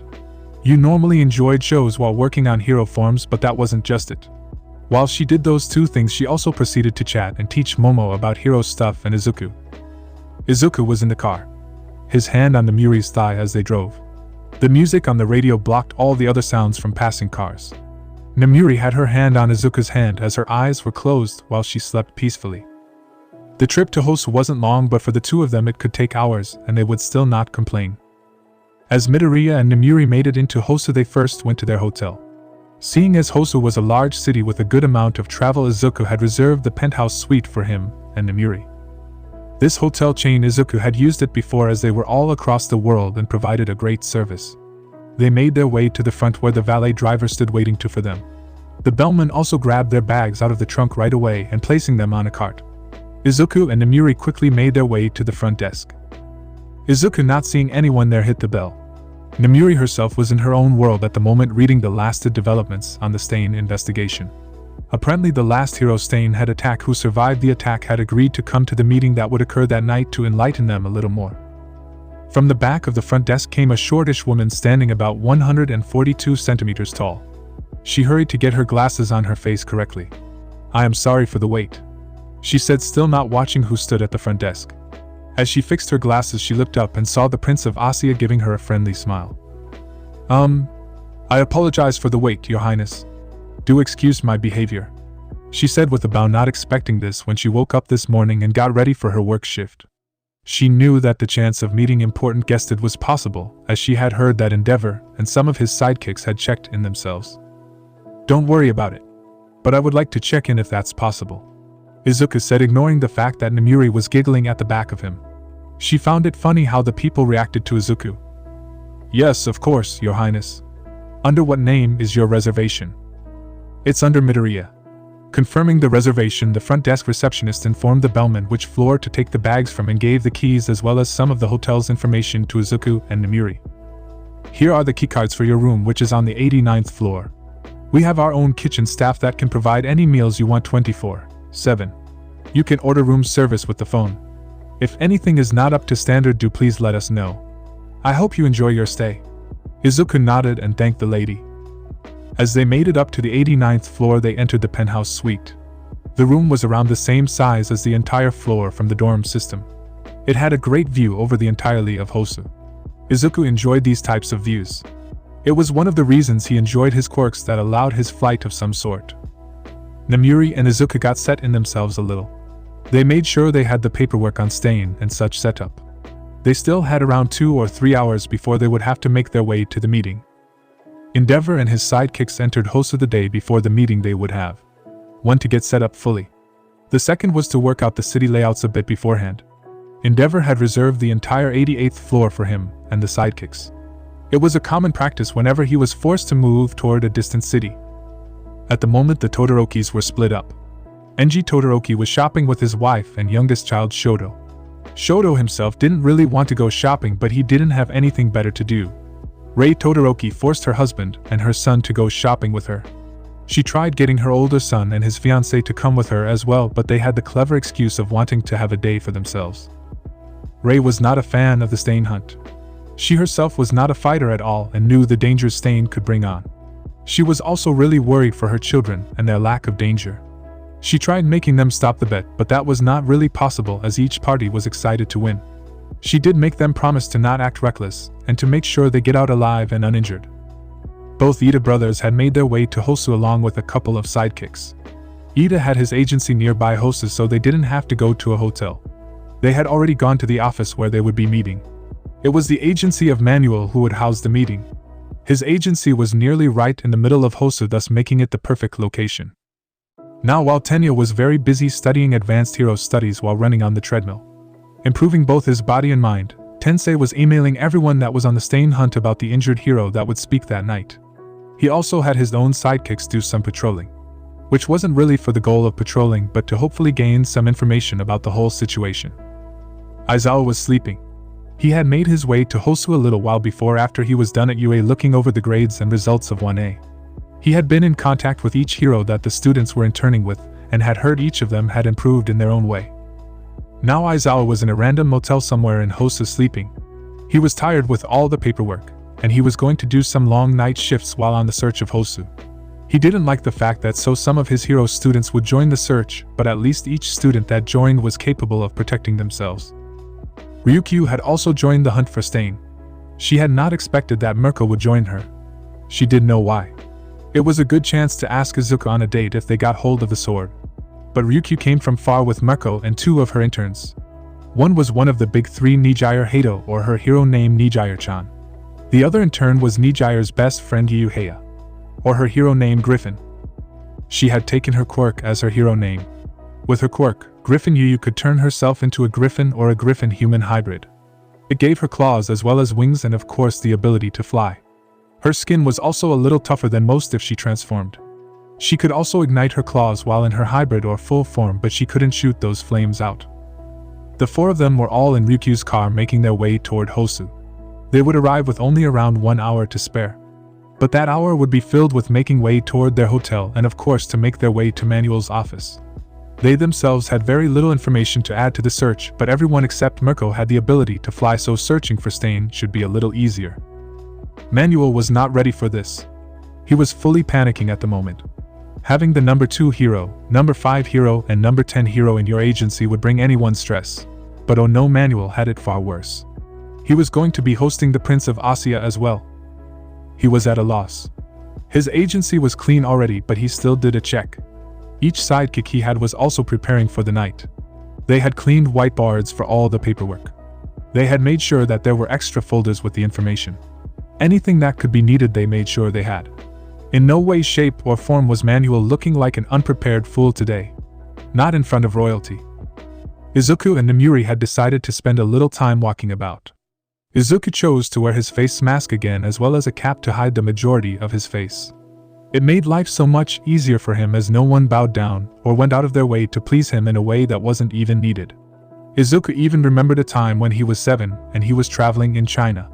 It had rained a day before, so there were still a couple of puddles, which became a small problem, as Izuku was now in front of a bit larger than a person puddle. So a random person laid down in the puddle so that the prince would not dirty himself. Izuku at that time had no idea what to do, and to be fair still at this point had no idea how to react. He at that time chose to walk over to the man and thank him, because Izuku didn't want the man's effort to go to waste. The guy had laid down in rainwater so Izuku would not have to dirty his feet. So with the mask on, that was no problem. No person would be insane enough to do crazy things for a random man. While Izuku and Nomuri were making their way toward the city shopping center, Nomuri spoke.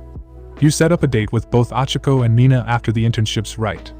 This made Izuku nod, to which Namuri spoke again. How about I take the both of them shopping before that? Make sure they look great for the date. Yeah, that would be nice for both of them. But I can assume you would need to push Oka a little to buy those things. Mina would be helpful with that.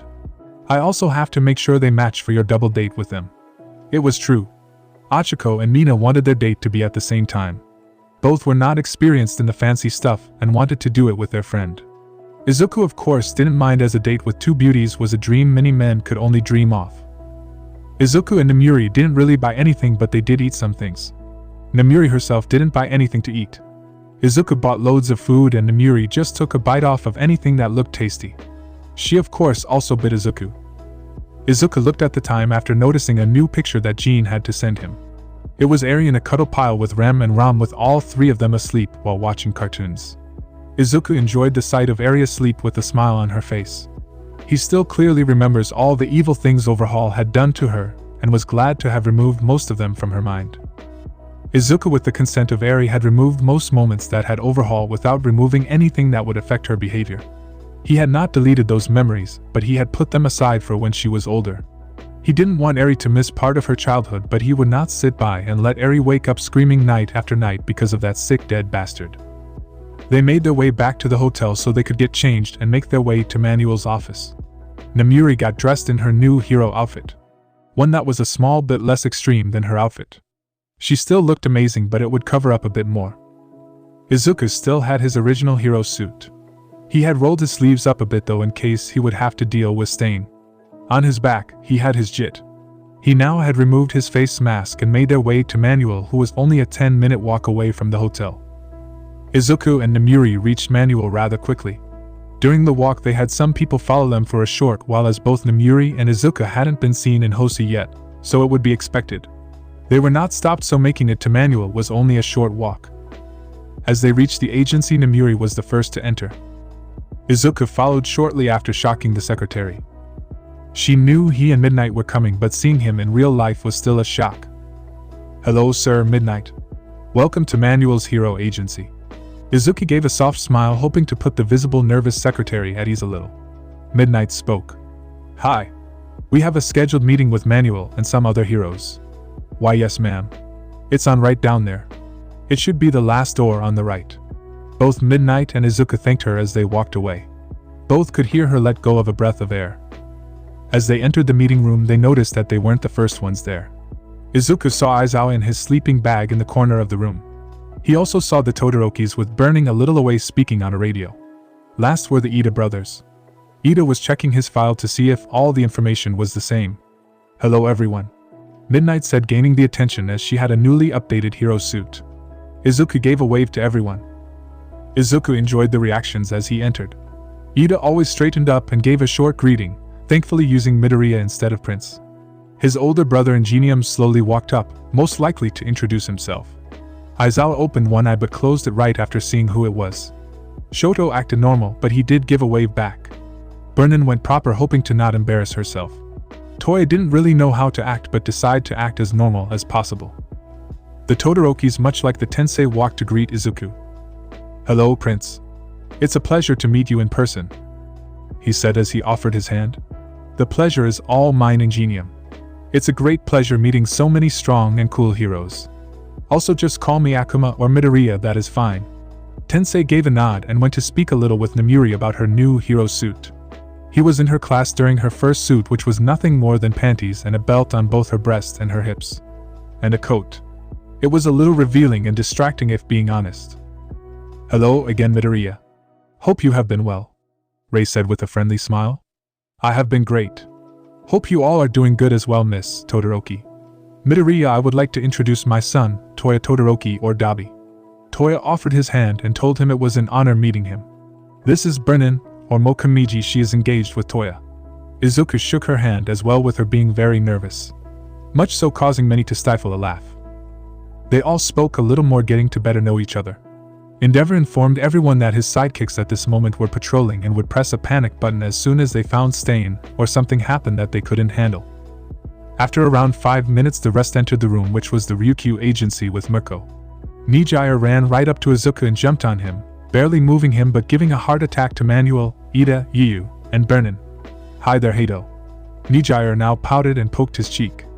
Not good, call me Nijire. Ryukyu and Yuyu this time pulled Nijire off his back much against her will. Sorry Midoriya, I apologize for my interactions. Ryukyu said, hoping it wouldn't be too bad. Don't worry about it. Hope you all have been doing great since we have last spoken. Oh fuck yeah we have. I have been training that 6 powers thing and nothing can stop me. Mirko declared as she placed one foot on top of a chair. How about we start our meeting? Perhaps with that, we can make that woman stop bowing and apologizing. Endeavor said, looking at Yu, who was frantically apologizing for Nijire's behavior, while Izuku tried to dismiss it, saying it wasn't needed. Thankfully, as soon as Endeavor said this, Yu stopped and took Nijire and sat down. Nijire whined about not being able to sit next to Izuku, but it was quickly silenced. Aizawa was chosen to inform everyone, seeing as he had been on the hunt for Stain the longest out of all of them. We are on the hunt for Stain. He is dangerous and armed with a weapon. While I know very little about the weapon, I assume Akuma here knows more. Izuku nodded as he walked forward. By the looks of the blade and its handle, Stain uses Shusui. It is a very strong weapon. It holds the grade of great. But that isn't even all of it. While the blade itself is strong, it's a black blade, which means it's nearly unbreakable. My advice is to not block any attacks he makes with that sword. It would cut through ice as if it was nothing. The iron body would be like warm butter. I could only suggest for you to attack at range and try to contact me. No offense Akuma, but why would we have to contact you? 3 of us are in the top 10. Endeavor spoke. While I do not doubt any of your strength or skill, this blade is just too dangerous to normally deal with. If Stain is only half the swordsman I think he is, it could be a real danger. I can even give an example of sorts. Miss Todoroki, could you make an ice puppet but make the ice as strong as possible? She did as she was asked. She made a human-sized ice puppet. While the ice was darker than normal ice. Izuku pulled Wado out of his chest. Yuyu pulled Nijire down as she was about burst and asked questions. Izuku unsheathed Wado and placed the blade on the midriff of the puppet. He then moved the sword forward very calmly and as if the blade was 1,000,000 degrees or the ice was never stuck together. The blade cut through it, and it shocked the people watching. As the top of the ice fell on the floor, it didn't break. It didn't even chip, showing how strong the ice was. This blade is the same rank but not as durable. So it would the same amount of damage. But that was without putting force or skill behind it. We don't know how strong he is, so watch out, he might even be able to shoot out wind attacks that hold the same power as a normal attack. With this, they understood a little better. They would still not want to back down as their own hero pride stood in the way. It was human, and Izuku would have imagined that he would have done the same. Izuku went to sit back down. Now for how to find Stain. So far we have found out his most likely method for finding his targets. He chooses alleyways that are not visible from the main road but not too hidden so that they would never be found. This would be how we find him. We are going to walk around that area as well in hopes of him attacking us. Well, we would have one person walking in the alley, we would be in the shadows. It's a danger, but I believe it might be our only chance. I might be able to help, Izuku said.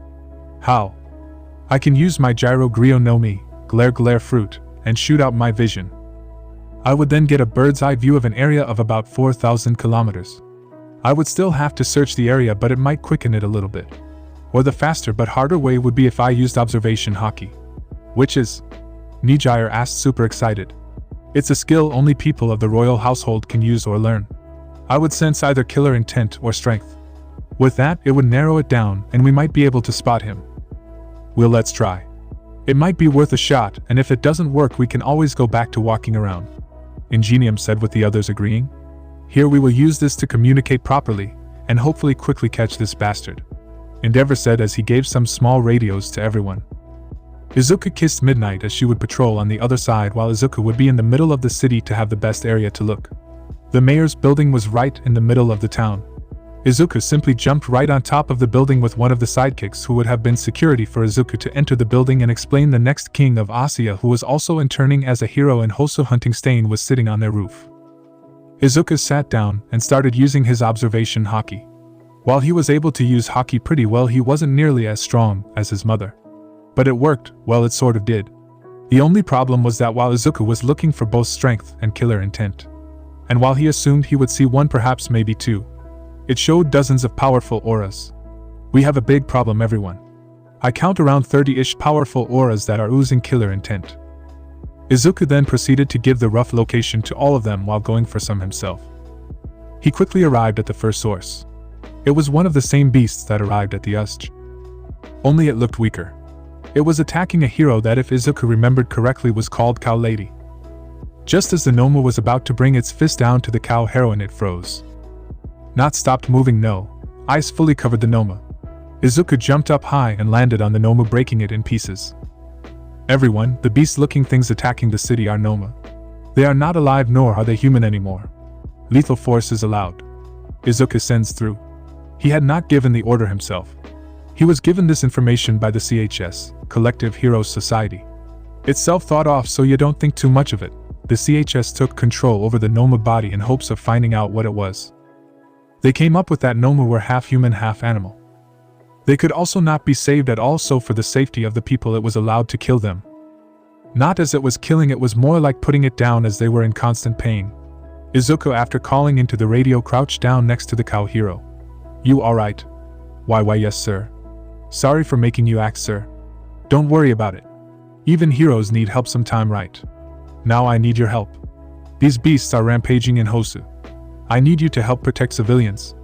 The woman gave a nod and ran off, protecting the people with a raging fire under her. Izuku now went from Nomu to Nomu, taking them down as fast as possible. He went with the high Nomi, ice fruit, to freeze the Noma and move with Saru and break the ice with just a kick or a punch, sometimes even a finger pistol. He was focused on speed to protect as many people as he could. Endeavor himself was taking care of the Noma as well. A simple jet punch against the brain was enough to defeat most. Sometimes it would be Endeavor just burning the Noma's brain, killing it. He had given the order of the others to keep looking for Stain as he took care of the rest. Of course, the others didn't run away if they were forced to fight or protect. Ray would freeze them stuck if that was the case, with either Burnin or Dabi ending the Noma. Ray also used her ice to protect the people. Most Nomas were just too strong to be stopped by the ice, but it slowed them down a little, which was enough for Dabi and Brennan. Both Idas were running around alleyways. Now that Izuku couldn't find Stain, and seeing as both were not strength heroes, fighting beasts like Noma would be a problem. So they would first search the area around them, and if nothing was found they would help the many sidekicks. But as they made a turn, Tensei received a combat knife right into his left knee, dropping him to the floor. Tenya stopped and looked back with worry at his brother. Tenya ran away quickly. Before Tenya could react, he received a knee in his shoulder that forced him to the floor, and he was quickly pinned to the floor, with Stain pinning him down with one of his knee spikes into Tenya's shoulder. Ryukyu was in her hybrid dragon form and was fighting two Nomu in a city opening. She was fighting two of them at the same time while the others were fighting as well. Nijire was fighting one flying Nomu who was spitting needles down at the people. Yuyu was also in her hybrid griffin form and fighting a Noma herself. Each time Yuyu would claw at the Noma, its wounds would heal. It caused her a lot of problems, as it had claws itself and Yuyu didn't heal from the wounds, so she was forced to dodge each time. Merkel was fighting three Nomas, but it was a little ways away from the rest. She was using the buildings as springboards to move faster and hit harder. Her kicks did enough damage to make the Nomas stumble down. She would have to put real force behind the kicks in hopes of ending the fights. Midnight was right around the corner from Stain, and the Idas with Aizawa. "I will call out to Akuma, then back you up, okay?" Midnight said, with Aizawa giving a nod. "Akuma, can you hear me?" "Akuma, it's Midnight." "Yeah, what's up?" Midnight could hear ice breaking and people cheer. "We found Stain. You should still know my aura, right? So please come quickly. He has pinned down both Idas. Aizawa and I are engaging it now. I will be right there, don't worry, and please don't get hurt." Izuku sounded worried. Namuri put the radio back and jumped to Aizawa. She grabbed her whip and shot it forward. It clapped against the knife. Stain was aiming for Aizawa's neck. More and more fucking fakes show up. "Guess I can just get rid of all of you," Stain said, grabbing Shusui and shooting forward. First was Aizawa, who dodged but received a kick against the face. This caused him to bounce against the wall, knocking him out. Stain then dodged the whip crack from Namuri and even cut her whip in half. He dogged forward with his sword, ready to cut her in half. She was able to barely dodge, with the left side of her hair getting cut. This didn't look good for Namuri. She used her quirk, knocking out everyone in the area except Stain for some reason. He smirked as he put his sword back on his back and grabbed two new combat knives. "For someone as weak as you, I don't even need that blade." He then, in a second, making Namuri believe he could use shave, was in front of her with both his knives in her arms. Namuri couldn't dodge as he didn't expect him to even move after his quirk. How are you still awake? She said in a pained voice as Stain deepened the blades a little. I am asexual. Guess that is too bad for you, isn't it? Stain said while laughing, only causing Namiri to let down tears as she thought about losing Izuku and Eri. All because she was weak. Just after the radio call, Izuku had to get to Namiri. He could feel how nervous her aura was. He didn't blame her one bit. Namiri had been a hero for a while, and during her time she had seen and been through a lot. The worst she had been through was a close death. But death wasn't really what scared her. She was scared to leave her loved ones. She didn't want to leave Izuku or Eri. And now she was going to fight a man that nearly no one could fight one-on-one. Izuku started moving. He believed Namiri could fight Stain. Her quirk alone should get him knocked out. So Izuku decided to move to Namiri, but he would take out the close Nomu as quickly as possible while keeping an eye on Namiri's aura. Izuku went fast with jutty in hand. Not even 5 seconds later he found the first Nomu. It was about to bite a woman in half. Izuku used Soru, shave, to stand right next to the Noma. With his finger extended, Izuku sends out 2 Shurgan, finger pistol, into the Noma. One through his jaw, breaking both sides because of the strength, and making biting down impossible. The other went right through the brain stem. The Noma fell lifeless on the floor, dropping the woman as well. Are you fine, miss? The woman just nodded as she cried. The sidekick that was with Izuku finally arrived as well. Don't worry, Akuma-sama. I will make sure she gets to safety. Keep going forward. The sidekick said as he started using his quirk, which sort of made him a private radio station, and started contacting every sidekick that would be in Izuku's path to help him with the people. Izuku just gave a nod and got on his way. He saw a piece of building break off and fall toward a grandmother and her grandchild. Izuku used Jutty and shot out a flurry of shurguns, turning the rubble into nothing more than dust. Izuku didn't stop seeing as a sidekick of Endeavor ran out the alleyway and started helping them. Even if Izuku had not reacted, the family would have still been safe. He got quick to a midpoint right close to the Ryukyu group, who were still fighting a group of Noma. Izuku used Jippo, moonwalk, and jumped up. He threw his Jutty as hard as he could, but he was slightly late. Yuyu, who was fighting a Nomu that could regrow its claws and regen any injuries that Yuyu could give him, just received a claw right into her forearm. But before the Nomu could push its claw further down and pierce the red-haired chest, he was pierced from the side and staked into the floor. Yuyu, who didn't see the Nomu even struggle anymore, looked at the site of the attack and noticed it was Izuku who just landed. You okay? Before Yuyu could answer, Izuku's face changed. He went from calm and slightly worried to pissed off, scared, and worried. Namiri! Izuku yelled out as he started moving with Soru and Jippo much like a rocket right through the city. The last Yuyu saw was Izuku reaching from his chest and seeing a white hilt. Back to the present. Now you will die first, weakling. Stain said to the crying Namiri, who was unable to move as the knives had her pinned down. Stain grabbed Shusui and placed it right onto Namiri's stomach, its tip piercing her skin slightly. She tried hitting Stain with a kick, but Stain grabbed her ankle and then pierced Shusui down. Namiri let out a scream in pain as Stain slowly pushed his sword down into Namiri's stomach. You motherfucker. Stain quickly lifted the blade out of Namiri and used to block 2 sword strikes that shot him back far. He looked at who just attacked him. Izuku stood above Namiri, looking at Stain with so much hatred and anger on his face. He was holding 2 swords. In his left hand was a long katana with a black handle. It had a cross-shaped guard and a black lacquered sheath. The blade itself was normal in appearance, and its pattern was Midoriya, or a regular pattern. Its name is Yubashiri. In his right hand was Wado Ikimanji. I will fucking kill you for laying a hand on my woman. Izuku shot forward. One came from left to right, the other from right to left. Stain jumped back thinking that would have saved him, but right then 2 blades of winded shot out and forced Stain to dodge again, only this time he was sent into a wall and received a cut on his cheek. Just before Stain would have been able to regain himself, Izuku was on top of him again. Both blades were brought down at Stain, who used Shusui to block. Stain used Soru to move out the way as Izuku was far stronger and was overpowering him. Only a millisecond after Stain moved, both blades were brought down and sliced the floor and wall Stain was sitting on and against. You're a fucking weasel, Stain. You attack people from behind or the shadows and prey on those weaker than you. Come on, dare to fight me, dare to do to me what you did to Midnight.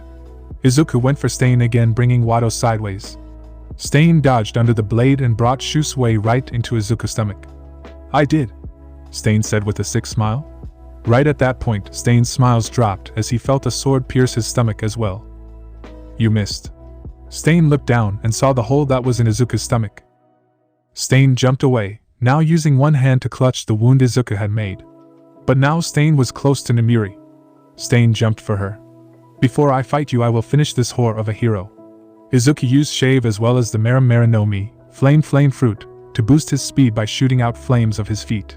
He arrived a little sooner than Stain, but he didn't have time to readjust or block, so he let Stain stab him, and with his own movement forcing the blade to miss midnight. Izuku tried using the Mera no Mi again, but he didn't expect the blade to feel like a hockey blade. It made it harder to get off the blade, but Izuku, giving a kick to Stain, who didn't want to leave the blade at all, took it with him. Izuku got off Namiri, who was thankfully still alive but very weak. His white suit had a growing red spot around his abs. Izuku shot forward again, still aiming to kill Stain but having to hold back because of the injured heroes around them. Stain shot forward himself, believing now that Izuku had wound the fight was in his favor. Izuku attacked with more speed and aggression now. Stain could barely block and dodge. Cut after cut started to show up on Stain. Stain took one of his hands and threw a smoke bomb on the floor, giving him some freedom. This wasn't going good for him. He would most likely get captured or die without taking one of those fakes. Stain threw 2 knives into the air. They would land into Namiri if he could keep that prince busy. Stain shot out, not caring if this would cost him his life. Izuku blocked a surprise attack from Stain. Izuku was far too worried about Namiri. She needed a hospital. Izuku had some healing powers, but nothing he could think of would make up for all her lost blood or even heal any of those big injuries. He blocked with both swords a horizontal strike from Stain when he heard someone wake up. Stain also heard this, and it gave both of them an opening. Izuku sliced horizontal on Stain's chest. Stain sliced vertical, cutting Izuku on his face, nearly taking Izuku's eye but most likely giving him a large scar on his face. Stain dropped onto one of his knees in pain. Izuku kneed Stain right in the face. Stain rolled back, but as he stopped he laughed. He showed his blade still having Izuku's on it. Just as he was going to lick the blade, Aizawa wrapped the blade into his scarf. This was short work of Shusui, who with only a little movement was freed again. But Aizawa knew his scarf didn't stand a chance. It was never his plan. Stain licked his blade but nothing happened. "It looked dirty, so I cleaned it," Aizawa said as he got up, very dizzy from the head injury he had received from the wall. Izuku took this chance as Stain was focused on Aizawa, and right in that second of shock Izuku attacked, his 2 swords parallel to each other. Both laid horizontal. Nijirai. Izuku shot forward, standing right in front of Stain. Toro. Both blades cut upwards, slicing into Stain's chest.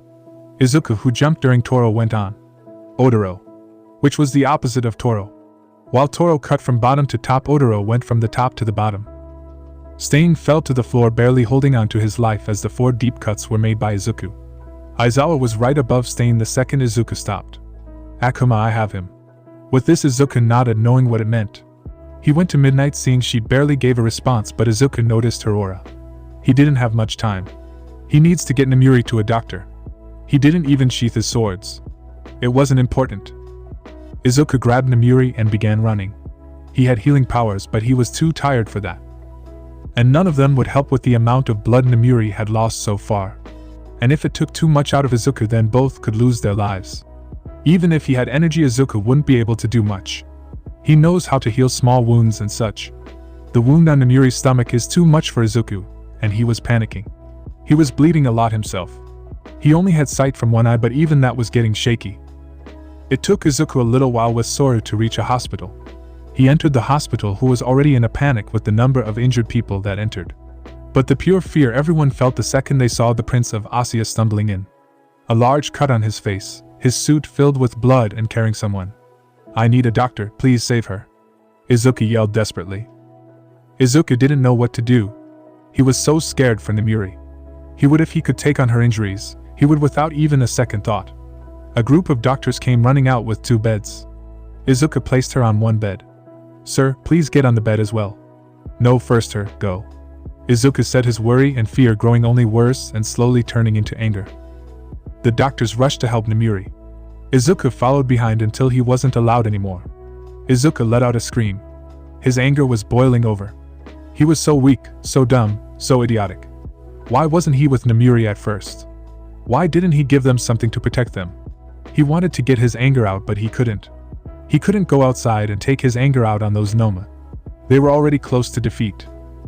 While Izuku was fighting Stain, the others were defeating the Noma. Endeavor and Dabi were warmed up and melted right through most of the Noma. Ray and Burnin themselves got rid of the rest. Nijire found out the weak spot of the Noma that shot needles, and that made fighting their way easier. She with that was able to help others right away. Something Yu was already doing, seeing as the Noma she was having trouble with was taken out by Izuku. Ryukyu did something she would never want to do again. She bit the heads of the Noma. It was one of the only ways to make them stop, she found out. For her, it felt as if she bit down on a walnut, but instead of tasty snack, blood would come out. She would need a couple of liters of mouthwash after this whole thing. Mirko had trouble with one Noma. It was just a bad match from the beginning. She could have only assumed it was a quirk that would negate or stop blunt attacks like her kicks. It was a quick fix for Rumi, as she just started bending his arms and legs until they broke or fell off, whatever happened first. The other Noma that stood in the way of Mirko was nothing more than insects that she only needed to step on. Seeing as all the Noma were taken off by all the pro heroes, they went to Aizawa, who called out that he had Stain and needed help. All the heroes plus some sidekicks from Endeavor who had first aid knowledge came with them. When they arrived, they didn't like what they saw. Aizawa, whose head was bleeding slightly. Tenya Ida holding his shoulder, which was also bleeding. Tensai had his legs bandaged off. That all was okay. What wasn't okay was first Stain, who laid against the wall with cuts all over his body and at least 4 deep cuts on his chest. Then 3 swords laid next to each other. But then in the middle of the alleyway that looked destroyed. It was a cracked floor with a lot of blood. What the fuck happened here? Mirko said very confusedly as the heroes with a lot of first aid knowledge started going to work. Izuku, shortly after losing sight of Nomuri, collapsed in the middle of the hallway. He didn't have any more energy or blood to keep himself upright. People were scared seeing their prince fall to the floor into a small puddle of his own blood. While doctors and nurses ran up to help him, they had to keep him alive. The media took pictures. They had started when Izuku entered with Midnight, and it gave them several eye-catching headlines. First would be Prince of Asia injured in villain attack. This would without a doubt skyrocket their sales. The second one would be the villain attack in Hosu, and the prince came to the rescue. If they got a bit more information, they would try and do a story on Izuku and Midnight possibly dating. The hospital was having a day they would never forget.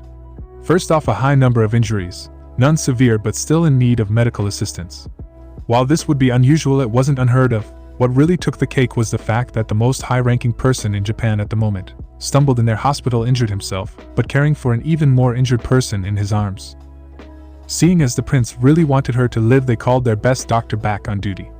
In the meantime, they would try and keep her stable. But then Izuku just dropped in their hallway. They went to him right away. First thing was to get him undressed so they could correctly see all his injuries, but there was a bit of fear in all the nurses. The head nurse took the point, but oh boy did she hope she wouldn't be reprimanded for looking at her prince's body. When he was undressed, they noticed a large number of small cuts over his body. He had one cut that went through his entire body, which was the source of his main blood loss. He also had a cut on his face. They first believed they were able to heal this without leaving a scar, but that quickly changed when they saw the extent of the wound. It would be a scar, and a showable one at that. By sheer change, Izuku's eye would still work. In a couple of hours, Izuku was resting in a private hospital room away from prying eyes, which were a lot after the first newsletter went across the world. It brought shock to everyone. While Izuku was still sleeping while slowly getting his blood back, Nomuri was in surgery. She would survive with scars but no permanent damage. One of the large cuts she received over her stomach was only an inch or 2 away from making it impossible for her to bear children. The other heroes showed up shortly after Izuku was brought to a room. Aizawa, both Idas Yu, and Dabi with Burnin. The others were busy with the remaining Nomas and villains. Only Dabi and Burnin didn't require help. Both were running a bit hot, but nothing that wouldn't be fixed after a good night's sleep. Dabi was holding Wado and Shusui while Burnin was holding the last one. They sat just outside of the room with the swords, not reacting in any way. While they waited, Izuku shot up out of his bed breathing heavily. Dabi and Burnin shot in the room, not knowing what to expect. "Where is she?" he begged as he tried standing up, but he was still in a state of dizziness. Dabi ran up and helped him up but put him back into his bed. "Please calm down, Prince. She is fine. She is still in surgery at the moment, but she will be fine," he told Izuku, who let out a breath of relief. "We also informed the staff to bring her in this room after she gets out of surgery. I do hope that is alright, sir," Burnin said. "Also, we have these," she said as she lifted the sword she was carrying. Thank you. What about the others? How are Aizawa and Ida? They are all fine. While Aizawa did get a head injury, it was nothing dangerous. Both Idas are fine. Tensei at the moment is going around in a wheelchair while being chased by a speed-walking Tenya scolding him about going too fast in a hospital. Dabi said, making him and Izuku chuckle. Then it happened. Izuku's phone started ringing. Dabi, who was closest, grabbed it and gave it to Izuku, but he did see who was calling. Izuku answered, and even without it being on loudspeaker, everyone could hear it. Izuku, are you okay? Mom, please lower the volume a bit. Izuku was then able to talk to his mother, with Dabi and Brennan excusing themselves. Hello Mom, I am fine. But Izuku, I saw the news, you were in a puddle of blood on the floor, and how is Namuri? I heard she is also injured. Is she going to be fine? Mom, that was right when I came in. Namuri was far worse off, so I made the deal with her first, but my tank had run out, and I just fell asleep. But I am fine now, just a bit dizzy. I will come as soon as I can, baby. No Mom, please, we will see each other in a couple of weeks. But Izuku, you were injured, your father, and I believe it might be time for you to learn a bit extra from your teachers. When Izuku's mother said teachers, Izuku became scared. Wait, don't you think that is a bit much, Mom? I mean, I only got injured to this extent because of the sword he was holding, it was just unlucky. We don't need to get all of them involved. Izuku nearly begged his mother. No good, Izuku, they are all so excited to train with you again, it is going to happen, no point in fighting it. It would also give me a chance to meet the classmates of my baby boy. Inko said, with Izuku quickly thinking of a fix. Mom, how about in a meeting with the other royal families they come with me as well? It would give him some time to prepare if he was going to train with his teachers. Inko loved this idea. Oh yes, that is perfect. I will accept that for now, but get injured again and I will come down to you. Do you understand? Yes, Mom. Now calm down, I will give you a call when Namuri is back and awake for an update, okay? I also have to call Jean or Alfred, so I am going to do that next. Tell hi to Father as well. With that, they said goodbye and hang up. Izuku then called Alfred, who after the first ring answered. Prince, are you alright? Do you need me come and help? Alfred whispered, yelled into the phone. There is no need, Alfred, it's fine. I just wanted to make sure Eri didn't see any of it. How is she doing? Izuku asked. Alfred laughed. Don't worry, young prince, the princess is being entertained by the twins. If she is not running around playing with the twins, she is eating or sleeping. We have made sure no one talks about it with her around. Izuku smiled, seeing Eri was enjoying herself. I was thinking, Alfred. I think it might be smart for Namuri to start learning hockey, don't you think? It was silent for a second before Alfred spoke up. I agree. While it might be early in your relationship to talk about something like that, but seeing she was injured that much, it might be the correct action to take. Well, we should talk about it in detail sometime later. Recovery might be more important at the moment. Izuku said, with Alfred wishing him well and hanging up. Izuku laid in his hospital bed as he turned his side over to the sightseeing Shusui laying on a chair. His peace was short before a knock came at the door. Izuku told them to come in, and the door opened, showing Aizawa with a man with a dog face he remembered from the USJ. Mr. Aizawa, should you really be walking around? I am fine, Midoriya. Hello, Your Highness, Woof. I hope you still remember me. The chief said. Yes, I do. You told me to call you chief, the police chief, correct? Izuku said as he sat up. This happened with a groan in pain as the wound in his gut still hurt. Please sit down, do not hurt yourself more. I just came here to get the full story of what happened on your end. Chief said, with Izuku giving a nod and understanding. He started explaining the whole situation, starting from when they left Manuel's agency. Now for the world, it was a little bit chaotic. Nizu had not expected what happened with Izuku and Stain. He was informed by Aizawa about what happened and the injuries from Namuri and Izuku. He was doing some research on those Nomu that attacked. He needed to know if both attacks were separate attacks or if they were teaming up. All Might had no idea of the Nomu attack and why they had happened at Hosu. It was the same as what happened during us with somewhat weaker Nomus. He used his large amount of contacts to aid in Nizu's research. This attack on his friends and the prince will not stand. Bakugo was truly shocked when he saw the news. The hero he did his internship with was a little shocked as well. To be honest, the entirety of Japan, or more so Asia, was shocked. The shock even shot out to some other continents. Bakugo didn't know how to feel. Bakugo was still learning not to be an asshole. He wasn't the biggest fan of Izuku, but he did to himself knew that Izuku was strong. He wanted to grow in strength, and show that he could stand a chance against Izuku in a future fight. Achiko at first only saw the picture and nearly fell to the floor in pure shock. She had her hands over her mouth in pure shock. Gunhead, who was talking to the bubbly, cheerful woman, looked back in confusion and shock when he heard her gasp. She didn't give the full answer, seeing as they wanted the relationship to be secret until they were sure about it. Mina had a similar reaction to Achiko. Only she dropped her phone as she read it there instead of in a newspaper. BC saw the same news, and even if Izuku and Mina would be friends, that reaction was a bit much. Their relationship had to be more than friends, but she was not about to try and get more info. The other classmates didn't know what happened. The news told about the prince being attacked, and the things that were shown were rather graphic. They didn't know that he was still alive, so that was something, thankfully. It was a weird thing with all sorts of people coming forth. In the comments of the news online, you had a lot of weird people. First, you had all the people that wish luck and a quick recovery. They would pray for his health. Then was a small group of people that said this was fake news and the prince wasn't even in Japan. He was somewhere in China or not even in Asia. The prince that walked around was a double that was there to scope out the area, so when the meeting happens with the other royal families, they are saved. Then there was a group that was said they wanted the prince to die. He was cancer in the world that needed to be wiped out. He and the other royals should die so that the others in the world could strive and peace would be in reach. Somewhere in a land far away, a man with a glass of very expensive whiskey read a news article. He just shook his head in displeasure. "Hope you are healthy when we meet again, my friend. I have a present for you," he said as he looked over to the table in front of him. It had two blades that looked like each other, with one being dark purple and one being white. Saying Izuku was worried for Namuri would be a true understatement. Around every 15 minutes, Izuku asked one of the nurses how Namuri was doing and how long surgery would still take. They would quickly tell him to get back into bed and redo his bandages. Izuku didn't like that one eye was covered, and made it harder to see depth. Izuku was a terrible patient. Sure, he could have been worse, but he was not helpful to the nurses. The nurses, however, didn't feel as much fear as they did when they saw Izuku first. He was very friendly to all of them. It didn't hurt, and the 6 times Izuku tried sneaking out when he bumped into his door 2 times. Just before the 7th time, Izuku wanted to ask about Namuri was brought in. Izuku, who nearly jumped out of bed to rush to her, was sent into his own bed by Aizawa's scarf. Aizawa and a group of the UA teacher entered as well. "The nurses told you to stay in bed, I know, cause I asked," Aizawa said as he kept his scarf around Izuku, who was stuck to the bed trying to wriggle out. "Young Midoriya, do stay still. You don't want to open up any wounds now, do you?" All Might spoke with it, calming Izuku down. "I just need to check up on her.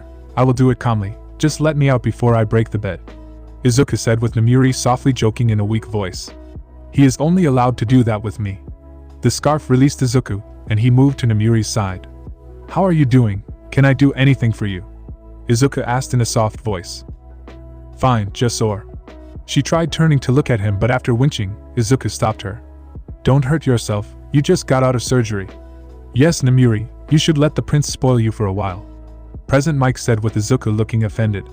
"Excuse you, I already spoil her. This does give me a good reason to do it more," he said, making them laugh while he gave Namuri a kiss on her cheek. "Namuri, I would love to stay, but I do not have a lot of time with this news. I just want to tell you that you can take all the time you need to get back to full strength." "Thank you, Nizu, but I need to discuss something with Izuku." She sounded worried. The others nodded, and Aizawa and President Mike would wait outside while Nizu and the rest would get back to UA. Izuku and Namuri sat in silence for a little while. Izuku took a seat in her bed near her legs, holding one of her hands. She had trouble with her arms. Izuku could tell. Namuri always had a powerful grip on his hands, but it was weak and barely there, but Izuku knew that would be normal after having 2 knives stabbed through your shoulders. "Izuku, I am scared," she said, with Izuku seeing tears starting to come out. He got closer, ready to face whatever he needed to do. "I nearly died there, Izuku. I could have died, but that wasn't why I was scared. I was scared that I would never see you, or Eri, ever again," she said, now with full-blown crying. "Don't worry, Nem, that didn't happen and it will never happen. Izuku, I was powerless against him. If it wasn't for you, I would have died, and I would have been the reason the others died." She had released her gas and caused everyone to sleep. If Izuku would have been 5 minutes later or even a minute later, Stain would have been able to cut them and her up and be gone. "I know, but that is going to change. I love you and I will never let you die," Izuku said, now determined to teach her hockey. "Izuku, I am not sure I want to be a hero anymore. I don't know if I can take the thought of losing you or Eri, but I want something else. Anything, Namuri. I will stand behind you with anything you want to do. Namuri stayed quiet, trying to steady her resolve. She slowly moved her hand over her scar. I want a child of my own. Izuku was silent for a while. Are you sure? Izuku asked. Namuri nodded. I have been feeling like that for a while. I love seeing us together with Eri. I love us being able to spend time together, and being a small little family. But after this fight, I almost lost the ability to get kids. I was okay to wait until after UA. But I don't know if I can. I want us to have a child of our own before I lose the ability. Nam, I love you. I love you more than even myself. If you truly want this, I am okay with making it happen. I would be a fool to say no to someone like you, but first, focus on getting better and getting healthy. We will talk about it when you are healthy, he said as he kissed her hand. I am going to get you food. But before I go, you need to know this. If you want to have a baby, you need to know we have to come out before that. Namuri nodded, and she was happy about the possibility of their relationship being out in the open. She didn't know what it would matter if people knew. For her, it would just mean that people knew about it. She had no idea how many people would try and contact her for anything and everything. Prominent figures in all lands would want favor with her. The protection she would start receiving. Izuku kissed her and walked out, planning on grabbing something to eat for the both of them. As he walked out, both Aizawa and President Mike walked in. Izuku went to talk to a nurse about food that Namuri could eat. The nurse told her she would get what they wanted to eat, but Izuku told her not to worry. He was ordering food from a 3-star restaurant. It was by far the nicest thing he was able to do. Izuku had only recently figured out that fancy restaurants didn't do delivery for other people. It first happened when Izuku was 12 in China. Izuku was hungry for some dumplings, and the restaurant Izuku called for it never dared to say no. We won't bring our dumplings toward the next ruler of our part of the world, sorry. But now Izuku wasn't able to change his actions, so he just went to order some food for the both of them. Namuri laid on her bed. President Mike and Aizawa sat in front of her. They could both see she wanted to say something to them. I need to tell you both something, she said with the silence taking over again. Don't worry, we are always behind you. You could tell us you wanted to take over the royal family and become the ruling one yourself, and we would help. President Mike said, throwing thumbs up at her. When I am back to being healthy, I am going to retire of being a hero. We are also, when I am back to healthy, try for a child. Aizawa, while being very happy for one of his oldest friends, used his quirk on President Mike, who started cheering like a man, but with his quirk gone, he had no loud yell. That is so awesome for you, Nemnem. You're gonna be a mama. I am already a mama, Hisashi. You know what I mean. You sure about retiring, Nam? I am going to ask Nizu to stay as a teacher at UA, at least for a little while. And we will back that request, Aizawa said. I mean, not only do you have us backing you, but I do think you can have some others backing you. I mean, I am pretty sure you have an army of horny college boys that love looking at you teach art. President Mike or Hisashi joked.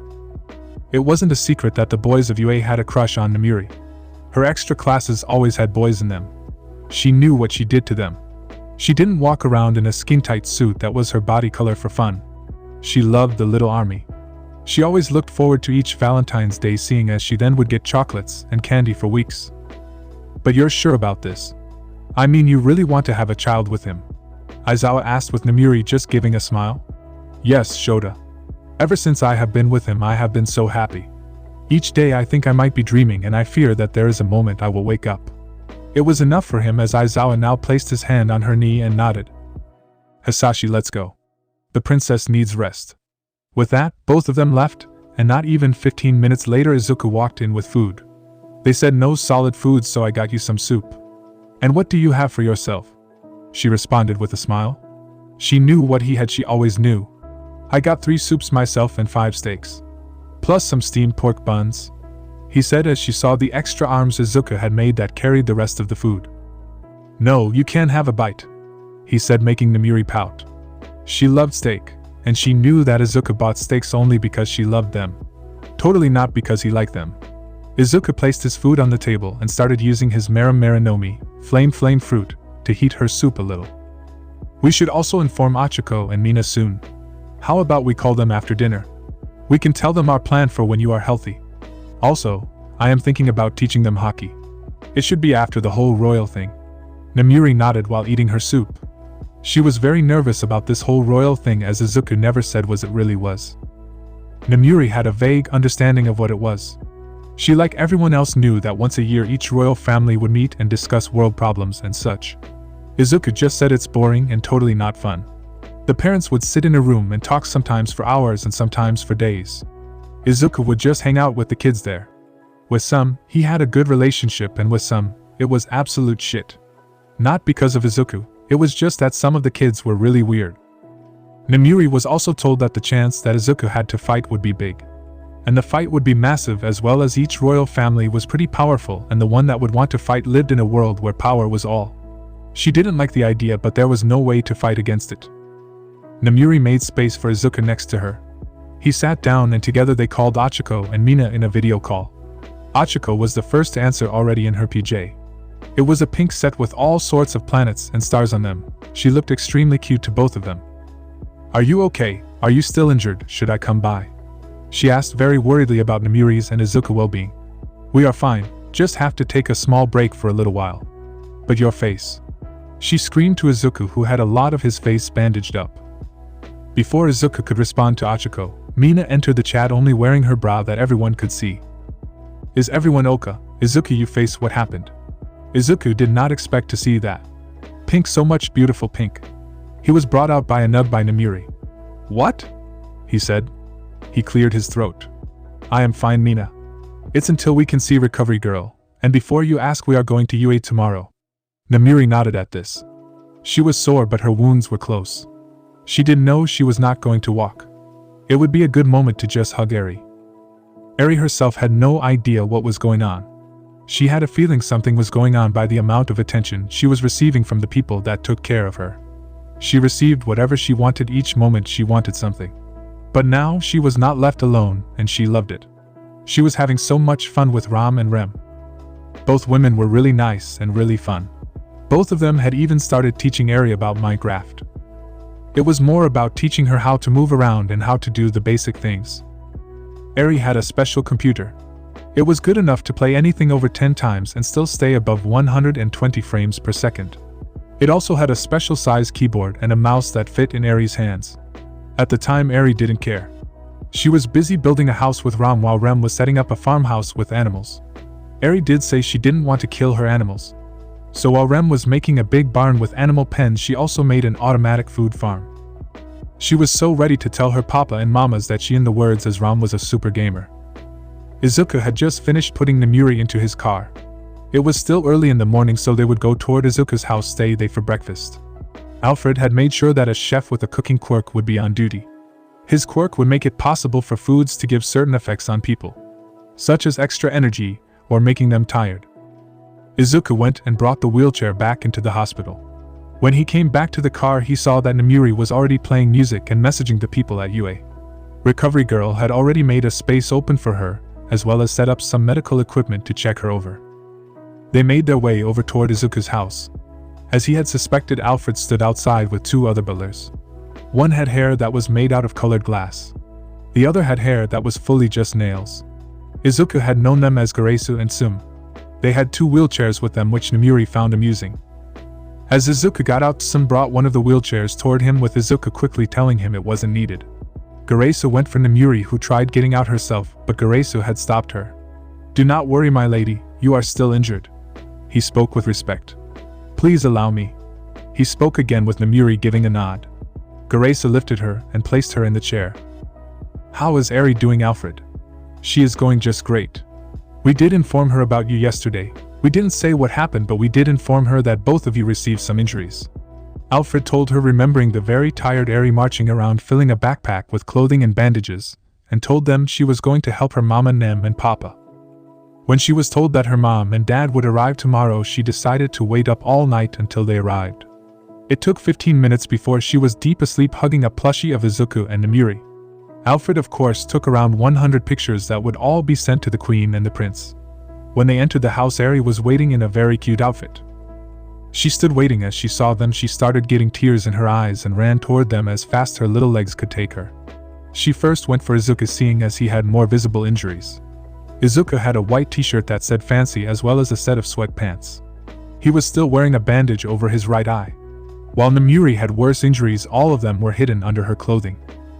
"Papa, you're hurt," she cried out, with Izuku just patting her head. "Don't worry, Unicorn. I am fine, it's just a scratch," he said as he lifted her and kissed her on the forehead. "Did you know that Mama miss you a lot?" Izuku said as Eri went with teary eyes and looked at Namuri, who had a soft smile and gave a nod. Eri quickly went with tears to her mother. As she hugged her mother, Namuri winced at the pain. This scared Eri as much as it did Izuku and the people around them. "I am sorry, Mommy. I didn't want to hurt you," she cried as she backed off, only to be hugged by Namuri as tightly as she was able to with her hurt arms. "You didn't hurt me, baby." As Namuri was hugging Eri, she was rolled into the dining area with Eri telling what she had been doing the whole week. "Then I and Rem went in to fight this super big dragon that was flying around. We had to shoot arrows and Rem showed this super cool trick where she used snowballs to take down the towers. She also used beds that went boom. Then we got these cool wings and we were able to fly around with fireworks," she said very excitedly about playing Minecraft with Rem and Ram. "When we get back, can we play all together?" she asked with Izuku nodding, making Eri cheer. Breakfast was quick and tasty, giving both Namuri and Izuku a boost in stamina for when they finally got to Recovery Girl. As they got done with breakfast, Eri's items were already packed and placed in the car. The drive back, Namuri and Eri sat in the back while having a video call with Mina and Achiko, who were already back at UA. Izuku and Namuri would be the last ones to arrive. "You know, girls, now that you're dating Izuku, don't you think you should go on a date with him?" Namuri said, with Izuku adding on, "We should really find a good date for that, seeing as I promised Momo one as well." He heard an eep out of the phone as well, and hearing the giggles of Namuri, Achiko, and Mina, he assumed it was Momo. He heard some other giggles, but those three were the easiest to recognize. "Well, me and Chako were thinking about it, and wondered, could we go on a date together with Izuku?" "Sure, I don't mind. But before that, how about you all go shopping for some nice dresses before then, my treat?" he added on before Achiko could say no. Izuku loved spoiling the people he loved and cared about. Achiko and Mina were both in that group. While Mina was more accepting, Achiko found it charity and never wanted to accept anything.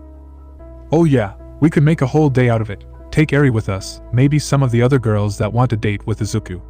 Go to a spa, lunch, and stuff," Namuri said, hearing some O's and AHS from the women in the background. "Can Izuku even afford it?" Achiko said, still not enjoying the thought of leeching of Izuku. "Don't worry about it. Seeing as I have a large number of shares in a good amount of companies, as well as I take meteors filled with minerals out of the sky and get a share of the profits," he said very calmly. "How much does one of those mineral meteors go for?" "A good amount." Izuku didn't want to admit that he was able to get a couple of millions to a couple billion per meteorite. It would really depend on how much the rock would hold. The ladies continued to talk with each other about their dates and internships. Each of them had agreed to join Eri's Minecraft world, seeing as each of them would love spending time with her and would enjoy a game to take the edge off. According to Kirishima, Bakugo might join, but he was a little irritated seeing as he found out his mom and dad split up. It wasn't a bad split. Both Mitsuki and Masaru just didn't love each other anymore. They still loved Bakugo deeply and still cared deeply as friends for each other. For Katsuki, this came out of the blue, but for both of them, this had been in the works for 3 years. Masaru and Mitsuki would still work together and would still do whatever Katsuki needed from his parents. Masaru and Mitsuki had decided that Masaru would keep the house. His father used to live in the house, so it was only fair.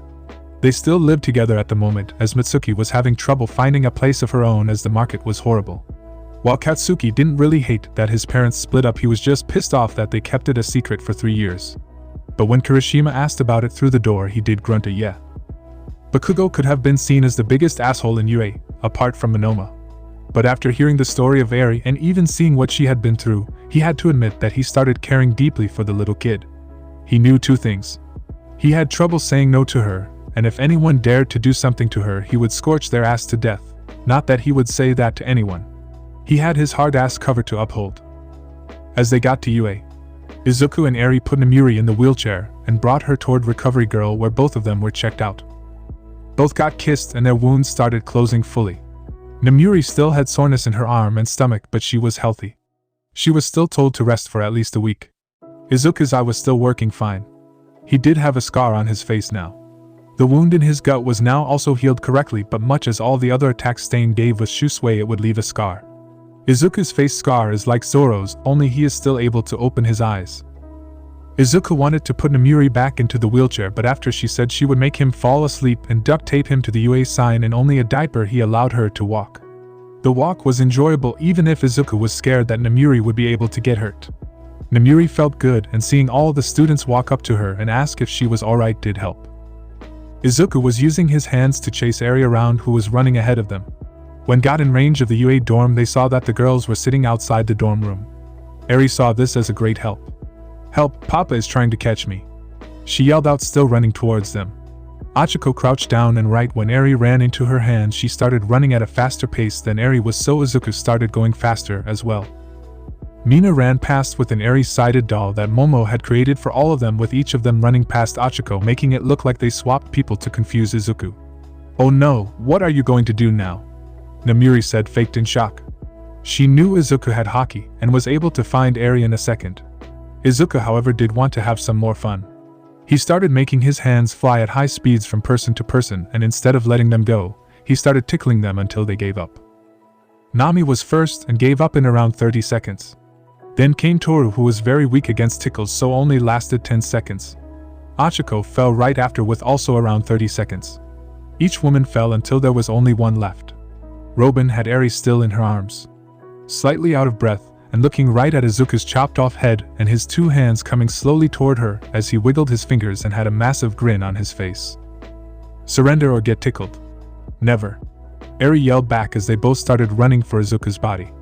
But just before they were able to reach him, Izuku grabbed Robin. Robin let Eri go, who started going for Izuku's body. Namuri was already on a chair outside, enjoyed the sight. Izuku began tickling Robin, who could do nothing but laugh, trying to hold out. Eri started tickling Izuku, but it didn't really work with her alone. It wasn't until the women that used to be defeated started working together. Momo made Eri feathers while they all held him down and went to tickle him. But Robin gave up before Izuku, so he won. Now Izuku was spread out on the floor, his head on the table with Namuri. His hands were somewhere near Robin, and his body was a couple of meters behind that. The woman sat down and Mina grabbed Izuku's head.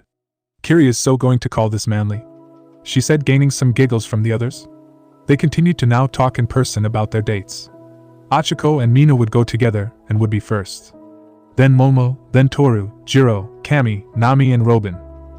They would go shopping soon with them, buying clothing and having fun. Then they would figure out when each date would take place. When they entered the dorm, both were met with worried classmates and students, but after promising they were fine, everyone calmed down a bit. Aizawa did enter the dorm to inform everyone about the royal meeting. It would be held at UA. None of them would sleep at UA grounds, but in the week beforehand, there would be some of the royal houses inspecting the grounds to make sure it's perfectly safe, as well as check up on Izuku, as in the phone call Nizu had made, they made clear they wanted to check up on their student. This kind of scared Izuku. He just really hoped that those who would come would not be the ones he thinks were going to show up. 2 days had passed since Namuri and Izuku got back to the dorms. Namuri was overall feeling great, and she was able to move without any discomfort. So she and all the other women from 1A had decided to have a day for themselves. Izuku at the moment just brought his large truck in. It was a large SUV with enough space to seat all of them. Namuri would be driving with Momo and Robin in the front. Achiko, Nami, and Mina would sit in the next row with Eri. Then the other row had Toru, Kami, and Jiro. They had also invited Tsu, but she had already made plans to have a family day with Tokoemi and her siblings. The SUV, which Izuku dubbed Tank due to its sturdiness, had enough space left to carry more than they all could carry without their quirks. The SUV Izuku had was much like most of his cars, special made. Tank, however, was special. It was able to survive nearly anything. In the testing phase of the car, Izuku had attacked it multiple times with his quirk. Light speed kicks, tremor punches. And the car was able to take them and keep the people inside alive. The frame was made out of one of the strongest materials found on Earth. The main metal, however, was special made metal called Wappa metal, which was a quirk made. It was heat, cold, and weather resistant. If Izuku wanted them to be safe, this was the car for it. Namuri was in the middle of the dorms. She was making sure she had everything with the ladies. Each made sure they had their ID. They didn't need any money, as Namuri would get Izuku's card, which would pay for everything. The ladies had already set up their day. First, they would go do some clothing shopping. The only store they had in mind was a rather high-end one, which would be where they would buy a dress for their dates. Then they would have lunch. Then do some toy shopping for Eri. They also had to Namuri some headphones, as her old ones were broken. Then they would go and spend a couple of hours at a spa to relax.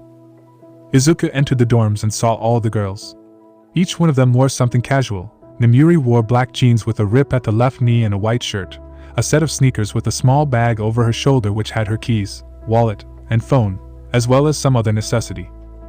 Achiko wore a white sundress that reached a little above her knees. She had a jean jacket on with a light brown bag over her shoulder, much like Nemuri, and the rest of the girls wore sneakers. Mina and Kami had the same outfit as Nemuri on expert. Mina wore blue jeans and Kami wore a black crop top. Momo wore a red turtleneck, a multicolored skirt with a small brown belt, black stockings, and a small handbag. Jiro wore a deep dope purple shirt that was ripped on the stomach, black leather pants. Toru wore a pink skirt that reached from just under her breast to the middle of her thighs. She had white leggings on reaching just above her knees, leaving a small area in between. She had a white shirt on with had black dots on her sleeves which reached down toward her elbow. To show her hands, she wore fingerless gloves along with a bracelet. Nami wore an orange skirt that went from her hips right to her knees. On the left side of her skirt were circles that had a white outer ring and again orange in the middle. She wore a white t-shirt with a V-cut, which had blue stripes horizontal. Robin chose a set of purple jeans and a light purple blouse with the top buttons open showing the top of her cleavage. Eri wore a red dress with a white undershirt and black leggings with a cat bag over her shoulder. Each woman looked extremely beautiful, with Eri being by far the cutest out of all of them. As Izuku saw all of them, he could only smile at the sight of them. "I see you all ready to get going," he said with a smile. Jupso handed over Big Boy. Nemuri said with Izuku having the chuckle. "Sure thing," he said as he grabbed his wallet. He fished out a card and gave it to Nemuri. "Use it wisely, ladies." "Sure thing, it's not like I am a certain prince that nearly bought a full store because his daughter liked everything," Nemuri said, making Eri laugh as she remembered when that did happen. Izuku just waved off the laughter as he told Eri to be good and went to the couch. The girls took their leave and went for the tank while Izuku chilled in the dorm just watching TV. "Oh my, look at the car," Toru said very excitedly. "I know he said the car would be big, but I didn't suspect this," Robin admitted. The SUV was a rather interesting sight. "Let's get going, girl," Nami said, hanging to the side of the car. Each of them got in with the order they had already discussed before. On the car ride there they spoke about possible date ideas between them. Achiko and Mina had already agreed on dinner and a movie, with the dinner taking place at a very fancy restaurant. The movie would take place at Izuku's house, which both of them preferred. Nami was thinking about a boat trip, which Nemuri had said would be a great idea. They themselves had spoken of maybe during a holiday break that they could spend some time on the water. Robin thought of a museum, or something along those lines, which was also a great option. Momo loved the idea of having brunch with Izuku and then spending a couple of hours in the park, which was well received by the girls. Toru wasn't sure yet, but she thought about maybe a theme park or something like that. Kami loved the thought of maybe going to a club with him, and Jiro was set on a concert date. With them having an idea of what date they wanted to get the clothing needed for it would be easier. They entered the parking lot near the shopping center, and it was semi-busy, but thankfully there was a spot open near the entrance. Each of them got out and made their way as a group to a high-end female clothing store. Some of the girls were really out of their element inside the store. Both Achiko and Nami nearly fainted when they saw one of the prices of one of the dresses. Each of the girls had their doubts about buying the dresses with his money, but Nemuri reassured them that it was perfectly fine as he was the one that suggested it. They finally got each of the women to pick out a dress. Some of the girls were wondering why they would need a dress, as not all their dates were fancy. Nemuri just looked at them, knowing that this would be more than just one date, no matter how much they would try and deny that. Nemuri bought a bright red spaghetti strap dress. It had an opening at her left leg. It hugged her hips perfectly. The front was open and went down just past the scar on her stomach. She didn't like the fact her scar was showing, but Izuku repeatedly told her she still looked amazing. Achiko went for a pink dress with an open back. The skirt of the dress went all the way down. It was layers of thin light pink fabric. The top was a different material. It was the same pink color, with it looking as if the top was decorated with pink flower petals. Mina picked a fully black strapless dress. It went all the way down, much like Achiko's. It was simple yet very styleful. Momo fell in love with the gold-colored dress. The skirt was wide and it had an opening allowing one leg to pop out whenever she wanted. The top had spaghetti straps which made her chest stand out. She already knew that the dress would work perfectly with one of her necklaces. Jiro chose a black dress that had a wide skirt and got a little lower than her knees. The dress itself had see-through white fabric with black dots all over it. The black skirt had small white spots on it, giving it a look as a starry night. Toru, just like Achiko, went for a pink dress. It was a strapless dress with the skirt wrapping around into a large bow at the side of her hip. She also had a set of long white gloves. Cammy went for a sparkly red dress. It had an open front showing off her large breast. The dress had long sleeves, and the dress turned really tight around her knees, it then widening up again with it finishing just before the ground. Nami chose a purple dress. It had spaghetti straps and it showed her large breast. As it went toward her hips, it shot downward, not covering her hips at all. The sides were wide open with it only hugging her body closely because of the purple thread on the sides. Robin had a lilac-colored dress. It had an opening at the breast, but at the neck it was close. It didn't have any sleeves. It, like many of the other dresses, also had a leg opening. All over the dress, there were many small blue flowers. As all of them brought the dresses toward the cashier, some of the girls were very shocked at the total price, but before any of them could say they would take a different dress, Namuri paid. As they were put in bags, the girls went to talk. "Man, I kind of feel bad about this," Nami said, rubbing her arm. Nami never had a lot of money. Before she was adopted by Robin's mother, she lived in poverty with, and that only got worse when the local crime boss killed her mother. She was then adopted by Robin's mother. While they had more money, they weren't that well off. But Nami loved shopping. She would spend most of her time looking at different clothing items or jewelry, and loved dreaming about just being able to go shopping without having to look at a price tag. "Don't worry, Nami. As long as I have known him, this is a rather normal shopping trip. Right, baby?"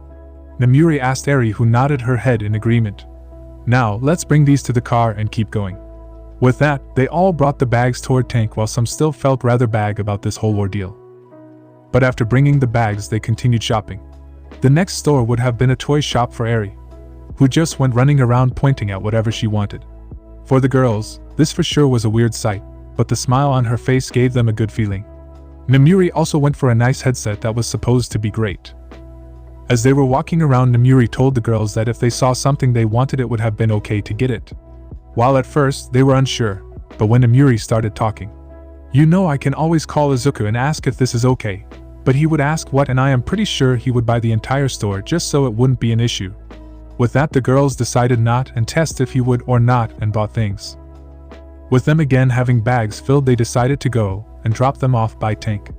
They expected Tank to be full or at least close to full, but to their surprise, it was only halfway. For 90 more minutes, the girls just walked around in and out of random stores, not really having a plan for what they wanted. They went into a music store for Jiro, where they didn't buy anything, seeing as nothing new came out that Jiro was interested in. They did enter a couple of makeup stores.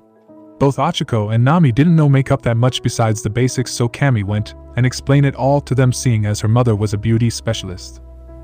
After the time was up, the girls decided to have a nice lunch. They decided on a little Italian shop that had opened recently. Most of the girls ordered pasta. Achiko ordered the same thing as Mina, which was spaghetti bolognese. Jiro ordered pasta alfredo. Namuri ordered a pizza for her and Eri to share. Nami and Robin went with risotto. Toru went for a simple soup. Momo went for a pizza as well. Cammy went with lasagna. The lunch was amazing and they for sure wanted to come back. During lunch, the conversation went toward Namuri, Achiko, and Mina's relationship with Izuku. "So when do you plan to go public?" Cammy said, truly wondering. Izuku in the eyes of the public was still a single young adult, but in all honesty, he was a dad in a relationship with 3 women. "Well, we were talking about it. Izuku was going to make a statement about it somewhere this week. But then again, it's not to rush you, ladies," Namuri said toward Achiko and Mina at the end. "I mean, I would be okay with people knowing," Mina said, with Achiko giving a shy nod. "You know, Oka, you should really be more open about this whole thing," Nami said as she smiled at her friend. "I know, and I really don't mind people knowing about it, but I am just so scared about what the public is going to say when they find out he is dating a random girl from the countryside." "Girl, you really think the public is going to talk badly about one of the next queens, let alone the future pro-hero Uravati?" Cammy said with a laugh. "It's not like I am much better," Mina said. "I feel in backgrounds only Momo would match up," Nami said. "Nah, I could fit, not as fancy as Yamamo over here, but still on the fancy side," Cammy added. After lunch, each of the ladies had done all their shopping. So they went to the spa, which was so much more than a spa. When they entered the building, they first went for a bath. It was a special soap that gave a relaxing and stress-reducing scent. After the relaxing soap, They went over into a different room. In this room, some of the girls got massages while Eri and some of the others sat in massage chairs. All the masseuses were female, which made the woman far more relaxed and calm about receiving a massage.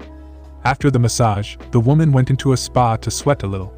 It was a nice feeling, as with all the sweat came nervousness and any unwanted feelings. After the spa, they went for a quick shower to get cleaned and went to get a pedicure. They had their nails done, their hair, a face mask. The whole 9 yards.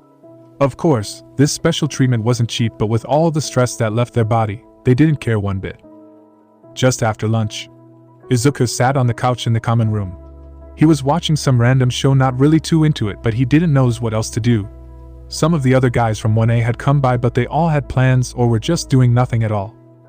He was brought out of the TV show when a knock at the door came, so Izuku went and checked who it was. As he opened the door, he saw it was Shinso. Yo, that offer to train still standing? Yes, it is. With that, Izuku and Shinso went to train. Izuku had just told Shinso he would be okay to train together. Izuku welcomed Shinso into the 1A dorms as he went and changed so he could better train. As he went to his room and put on a pair of shorts and a t-shirt, Kirishima and Bakugo walked down and saw Shinso. Yo Shinso, what are you doing here, bro? Kirishima called out friendly. During my match with him at the sports festival, he told me he was okay with training me, so I am here to take him up on that offer. I asked before, but I needed to bulk up a bit, Shinso said as he showed his once lanky and thin frame turned into one with muscle on it. So, you and my bro Dia are going to work out, can we join? We were going to do the same, Kirishima said, with Bakugo not being opposed to the idea. He wanted to go around with Izuku without quirks and hopefully learn a bit more about the 6 powers. Sure, I don't mind, so it's up to Midoriya. What's up to me? Izuku said as he came into the common room from the stairs. If it's okay for us to join you, Kirishima asked, with Izuku nodding. The more the merrier, right? I mean, we could invite more. I'll post in the group chat for the guys. Shinso, why don't you invite some of 1B as well? Sure, I will ask. Don't think anyone was really busy. Let's go to Gym Omega. It's a nice open field with some outdoor training equipment, should be great, Kirishima suggested, with everyone liking the idea. It only took 15 minutes as they went jogging. As they got there, all 4 were warmed up and their responses were in. From 1A, only Todoroki and Ida came, the rest apparently had plans other than working out. From 1B, Kendo, Setsuna, Yui, Tetsu, Kamakiri, and Pony came. They wanted to go as a group, but they were all a little away and would meet up there. As they arrived at the Omega, they noticed 5 people already working out. Izuku noticed that he met all 5 of them on the same day. It was Nijire, Iyu, Tamaki, and Mirio together with Mei. Izuku had no idea why Mei would be hanging out with the big 3. Yo Midoriya, you gonna work out as well? Mirio called out, with Izuku giving a nod. Mei looked at him for a second as she stopped her bicep curls. She looked for a couple more seconds, then her eyes widened. You're the drone guy, she yelled out, with Izuku laughing and nodding. Izuku Midoriya, at your service. How is the drone, by the way? Mei just laughed, the name not connecting in her head. Oh, it's great. I was able to take it apart and put it back together just fine. Should be able to upgrade the range without much problem, just have to design a better stabilizer and router. Izuku nodded while having no real idea what she was talking about. By the way, what are you doing with the big 3? Oh well, Nijire is my big sister, so every once in a while we work out together, Mei said with a laugh as she went back to working out and writing blueprints at the same time. Really never would have guessed with you having 2 different names and not really looking like the other. Yeah, I look more like our mom and she looks like dad, but we do have our boobies in common, Nijire said, laughing like a maniac at the shock of Iyu as she pumped her breast up a little. Izuku nearly laughed at the whole deal. He was far too used to the actions of Mina and Namiri. Guess we will leave you to enjoy your workout with your sister, Izuku said as she went a little away to give them privacy and went to train with his own class. Bakugo and Kirishima already went and started with a little weight training. Don't think I have to help you bench press, right? Tetsu helps enough with that. I need some combat help, Izuku nodded. Well, at first I guess thinking of a good weapon for you to use would be best. Most heroes who don't have a quirk that helps them in combat use weapons to gain an advantage, so you thought about what weapon you want to use. Not really, I kind of thought I could get far with my quirk and just learn to fight. Well, how about some knuckle protection or something that gives your punches a more bang? Maybe a gadget to give you more power. Well, that can be for another day, let's work on some simple takedowns and stuff. Shinso nodded and both started working. Izuku took one of the simple knives that were in the area. It was a wooden dummy knife used for training, and both started training. Izuku would attack simply with a knife and he would help instruct Shinso how to block, deflect, and take down the attacker. They were able to do 4 takedowns before the others arrived. They arrived just in time to see Shinso twist Izuku's wrist and flip him into the floor belly down. His arm bent to near breaking limits. Come on, Shinso bent it a little more, and it will break, Izuku said with him not even sounding different. With that, Shinso snapped backward much to the yells of the people that just showed up. What they didn't expect was Izuku's arm to simply bend with Shinso. What the fuck? Setsuna said as she saw Izuku's arm just go normal when Shinso let go. Yo, you here? Don't change the subject. How the fuck did your arm not break? Izuku just responded to Setsuna by stretching his cheek. Rubber powers. It's what I used against Kendo. Great for training basic fighting. My body keeps its normal shape and its normal bends, but I can bend further with it hurting or even feeling weird. Izuku said this as he started bending his leg the wrong way with a laugh as Pony looked away. Please never do that again, Midoriya-sama, Pony said. Sure, but you know the sama is really not needed. I am fine with being called Midoriya or Izuku. Of course Midoriya-sama, but it's only normal for someone like you to be addressed in such a manner. Izuku, figuring out he wouldn't win, just accepted it at the moment. With that, everyone went to train. Shinso worked with Kendo and Tetsu for a while on some martial arts, as his hip toss and shoulder toss could both use some work as they were really slow and choppy.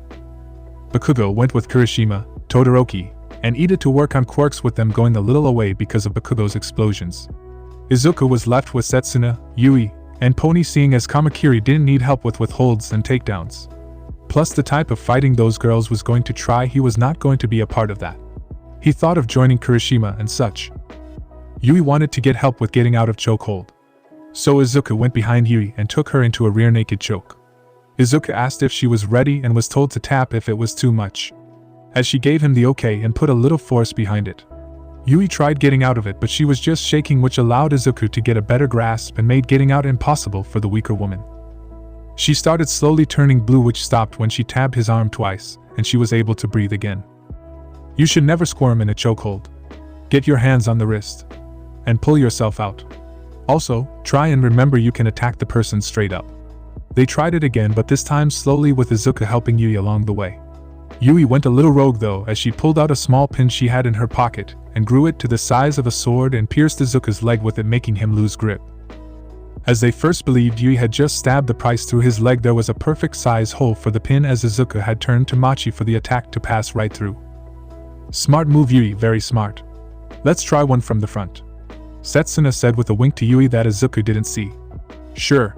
With that, Izuku grabbed Yui from the front with both hands around her neck. You want to me overpower you as well, like a real attack? Yui answered with a lustful voice. And a soft small nod. Izuku, when given the signal, applied force and pushed Yui down. He took place on top of her. He expected panic, or a struggle. What he didn't expect was the girl to moan and weakly fight against it. You okay? Izuku said as he let go. He had not expected that, and totally did not expect Yui to jump up and pin Izuku down in an armbar. Right when he let go. I will right. Yeah, and I can assume in more ways, Setsuna said with a laugh. Let's do some real training instead of playing around. With that, they went to do some real training. Setsuna was really good with disarming people. She did lack in real combat, but she was improving with the help of Yui. Yui, however, relieved a lot on her quirk, and thus was rather inept at normal fighting. That apparently was also being improved during her time at UA. After a little training, Yui was able to get out of most holds Izuku put her on. The moan she first did was part a plan and part her real kink, which she told Izuku herself. She also asked about her date, and Izuku informed her that it might take a little bit. But he did not forget about her. Setsuna made a deal. If she was able to take down Izuku, she would get a date after Yui. Izuku nodded, and after a small fake struggle, he lost. It wasn't that Setsuna wasn't strong. Izuku was far better trained. He spends countless hours getting out of chokeholds and putting them on by his ruthless teachers. He was so happy he could turn to simple rubber, seeing as most of his teachers loved pushing him on the floor. Some even did it with hockey, making him going face first kind of painless. How about we do some one-on-ones? No quirks, just a simple fight should be fun, right? Kendo suggested, with the other 5 asking if they could join as well. Nobody saw a problem with it, as it could be fun. That could be enjoyable, Setsuna said. I am always up for a good fight, Tetsu and Kirishima said, and then laughed as they bro-fisted each other. So what would be the rules? No quirks, what else? Ida asked. No low blows or sneak attacks. Mirio suggested, loving the idea of just going head-on. When do we know if someone lost or won? Knockout or tapping out? Could even have a ref for TKOs, cause I doubt Bakugo or Kamakiri could call it quits. Ida said, believing those would be the best rules. Like I would lose, Bakugo stated smugly. I mean, you could face one of the big three. That would just mean I get that title ahead of time. Bakugo responded to Kirishima, who just laughed at the antics of his buddy. What about me? I don't really have that much fighting skill. Don't worry about it, Hatsum. It's not like we all are as trained as some here, Setsuna said as she looks over to Izuku, much like the others. What? I can't help that. I was a kid when I was told to train. Now let's see who goes against who. Who is going against who? Mirio asked as he rolled his shoulders. We can always just draw lots, Izuku suggested, with everyone agreeing until they figured out they didn't have any lots. Good idea, but we got nothing for that, Kendo said, with Izuku just holding out his hands, and out came enough wooden sticks with a number on the top. Izuku had used the Udo no Mi, wood fruit, fan fruit, to make the sticks. He then also created a wooden bucket. He placed the sticks into the bucket, and put a wooden donut top on it, having the bottoms without the numbers sticking out. Let's do it this way then, Izuku said with a smirk as he grabbed one of the numbers. Although we are uneven, Izuku said. Well, we don't have to do a tournament type, we could just do a normal fight. Like fighting whoever you just want to fight, might be a little bit much for some people though, Todoroki said, looking at Izuku, seeing he wanted to fight him. Well, I will be okay with it. Don't mind having a good spar even if it's against 16 others, Izuku said, with everyone also being okay with it. Izuku did say he wanted to see Shinso fight before him so he could see what he did wrong or did correctly. Shinso went and fought Kirishima as the first fight. Both took a fighting stance, with Kirishima's being far better than Shinso. Shinso did have a correct stance, it was just a little sloppy. Izuku gave the signal as Shinso moved forward with him keeping up his guard. He came right in front of Kirishima in a few steps and started with a right hook that Kirishima ducked under, and then dodged a left jab and responded with a right hook right into Shinso's ribs. The punch did a lot of damage to Shinso, but it did give him a good opportunity for a right jab and a low kick against Kirishima's knee, which stopped him for a second. Kirishima's stop earned him a straight jab against the nose, which Kirishima was able to tank. Kirishima regained his stance and landed a combo, which was a right hook against the ribs, then a right hook against the open chin of Shinso, and finishing a left straight punch, knocking Shinso down. I give up, Shinso called out as he was now in pain. Fight me next, Tetsu called out as Shinso walked out. Kirishima agreed, as it's not manly to back down from a fight. As they fought, Izuku went and let out a couple of tears on Shinso, who felt better right away. Well, you did decent against Kirishima. You just have to focus more on technique before trying to fight someone like Kirishima. That or the use of a weapon, Izuku told Shinso as they sat and watched Tetsu and Kirishima trade blows. I know, but don't really know what to use. Why not use Aizawa's scarf? Try and ask for a couple of lessons with it. He agreed might be perfect for him to use. Might also be able to learn extra weapons later on. I would also suggest after you learn more of Aizawa for some tanfas. They are great for close combat, Kendo added on as a suggestion to her newest classmate. I want to fight Midoriya next, Mei said just when Kirishima hit the floor. Sure thing. Izuku jumped up and walked to the designed fighting area and took a very broad stance. His legs were wide and slightly crouched down, one arm on his back palm open. His other arm aimed toward Mei with an open palm, Rock Lee's stance. Get ready, Izuku said, oddly scary toward Mei, who stood there with a nervous smile, hoping for a carefree calm fight, not a massive ass whooping. Bring it. She sounded unsure but went for it nonetheless.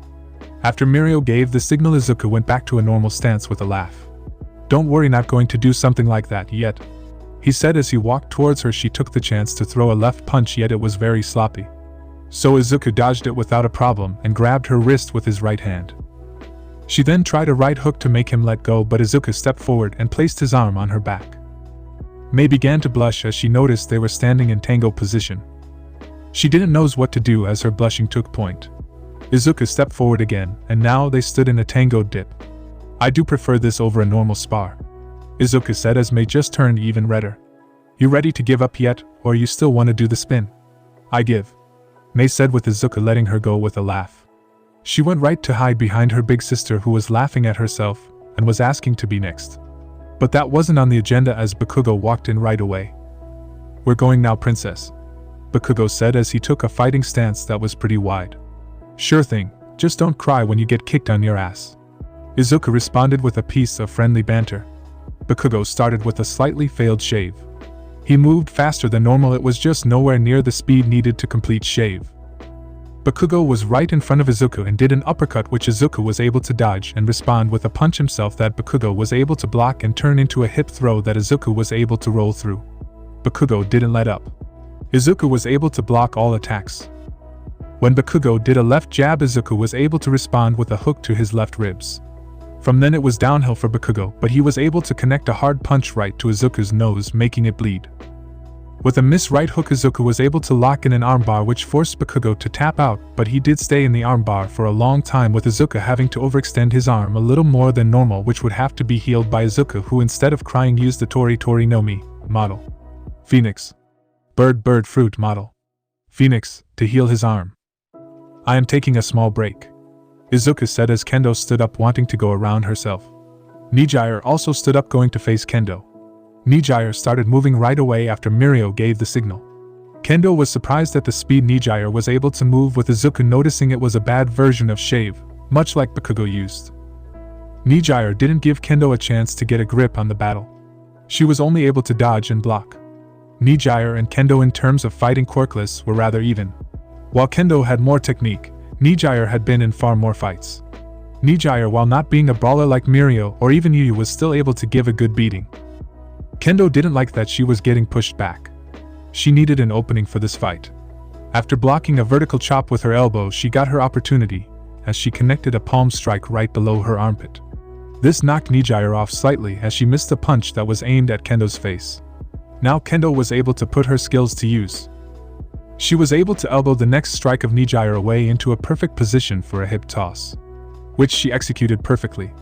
As Nijire hit the ground, Kendo went in for a triangle choke which she was able to put on, with Nijire having to tap out again. After the fight, both girls started being very excited about each other's skills. Who wants to fight me next? Kamakiri said with Mirio raising his hand. No one else did, so it was Mirio versus Kamakiri, which Kamakiri was slightly scared about. Both got in the ring, and as now Kurashima gave the signal, both rushed in. Mirio was holding back slightly, but it was still very uneven. Kamakiri, while not having trouble with dodging, refused to do so, but each punch that connected hurt like hell. Whenever a punch Kamakiri was able to connect, it seemed as if Mirio didn't even feel them. He was able to take them without any trouble. After a right elbow strike to the side of the head knocking Kamakiri out, the match was over. I want next, against Midoriya, Setsuna added with Pony and Yui agreeing to make the three women argue about who was going next. We can always do 3-on-1. I would be okay with it. You think you can handle 3 women at once, hotshot? Setsuna said with a wink, showing she meant it to have a double meaning. Oh, you bet your sweet ass I can, he responded with a smirk and a wink as he made his way to the ring. The others started to as Setsuna laughed and blushed as the three of them entered the ring. Izuku this time did take a serious stance and a determined fire behind his eyes. Pony rushed in head first, aiming to just headbutt Izuku. He placed his palm on her head and kicked her legs out from under her, and slammed her head into the ground. He right after dodged a kick from Setsuna by doing a roll which Yui aimed for, as the second he stopped he received a kick to the side of the head. This nearly made him fall, but with a handstand jump, he landed on his feet and aimed to face them. The two of them were right on him. He kicked Setsuna in the gut and blocked Yui's punch. As Setsuna came back for a punch, Izuku placed Yui in the way, making Yui take the blow to her back. Izuku pushed Yui right into Setsuna. This gave him a second as both of them fell to the floor. He took a deep breath and took a stance again. Both got up, nodded, and rushed forward together. He dodged a straight punch which allowed him to grab the arm of Yui, which he lifted in the air and pushed hard, making her fall to the floor. He then ducked under a punch from Setsuna which gave him a free hit to Setsuna's neck, which he hit with a chop, knocking her out. Guess it's just us now, Izuku said as he walked out the way of Setsuna, making sure not to stand on her by accident. Better, more intimate this way, Yui said with a small smile. Yui rushed forward and started with a front kick which Izuku caught with his hand, and he lifted it, making her do a split, but much to Izuku's surprise and enjoyment she wasn't affected. You are very flexible, Izuku said as Yui's leg was about standing at 115 degrees. You don't know half of it. I do a lot of yoga, Yui said with a light blush as she stood under Izuku's eyes. Can you stop staring and let go of my leg? She asked with Izuku letting go and give a sorry. Yui rushed forward and tried kneeing Izuku, who just dodged and placed her in a chokehold. Yui started to grind on his hips, which didn't make Izuku react at all. He then used more force and knocked her out as she wasn't tapping out at all. Damn, that was a lot of effort, Izuku said as he used the Ito Ito no Mi, string fruit, and dragged the 3 knocked out ladies out of the ring. I am gonna have to head out. I have to get ready for my family dinner. Let's go, Tamaki. BTW, next time we have to have a spa, Midoriya, Mirio called out, looking at his phone as he started walking away. This made everyone look at the time. Yeah, I think it's time for a shower and dinner. I will take them with me. But we should really do this some other time, Kendo said as she placed Yui on her shoulder. Tetsu did the same, only he carried both Setsuna and Pony. Agreed, we should always eat on time, as a proper meal is the means to a healthy lifestyle, Ida said as he and Todoroki began making their way back home. The walk there was a short one, but on their way over there Izuku did receive a text from Namiri that she was gonna have dinner with the girls at a fancy restaurant. Izuku texted back that they should share no expense and get whatever they wanted, and if it was possible to order a nice big dessert of him. Namiri agreed to say it was already her plan to do some anyways. At home, Izuku took a quick shower, which in all honesty took more out of him than most things. After the shower, he made dinner for himself, which was just 6 massive bowls of fried rice with ground bison and hot sauce. He then spends the rest of the day just sitting on the couch playing Smash with Shiro, Kaminari, Kirishima, and Bakugo, with which he started becoming friends. Izuku was on the couch enjoying some TV as he was alone in the common room. Bakugo, Shiro, Kaminari, and Kirishima went back up. They played 4 games and got bored of it, so they went to their rooms. Izuku stayed in the common room to wait for the girls, and seeing it was getting around 9, they should come back rather soon. Around 15 minutes after 9, Izuku heard a car stop near the dorms. It didn't take 5 minutes before the dorms went open, and in came all the ladies. First came Robin, who was carrying a lot more bags than anyone else. She was carrying the bags from some of the other girls. First came Namiri, who was carrying 2 chocolate cakes in containers. Both had writing on them, with one saying Izuku and the other saying 1A. Then came Mina and Momo, who were both carrying around 5 small packets of extra food. They had some chocolate-covered strawberries, risotto, and so on. Then came Machiko, who was carrying a sleeping Eri. The other girls were all carrying their own bags. Izuku noticed them and got up, and in a soft voice to not awaken Eri spoke. I hope you all had fun with your day. Yes, we did, after they had gotten past their little shyness for spending your money, Namiri said with a kiss on his cheek. I will take Eri upstairs, Izuku said as he summoned 8 Tails or Gyuki. Can you take up Eri and tuck her in? Gyuki gave the thumbs up as his voice was often rather loud and he didn't want to wake the little princess. Are you sure you didn't mind? Momo said, with some of the girls also wanting to know his thoughts. I don't mind, I just hope you all enjoyed yourself that day. We did, although I do feel bad. That dress was really expensive, and it's not like I am going to wear it that often. I would be afraid too, Achiko said, with Izuku hugging her and lifting her. If you don't stop that, I am going to take you shopping, and that means you are getting a full store as your closet, he said as Achiko started to get really red, but she did nod.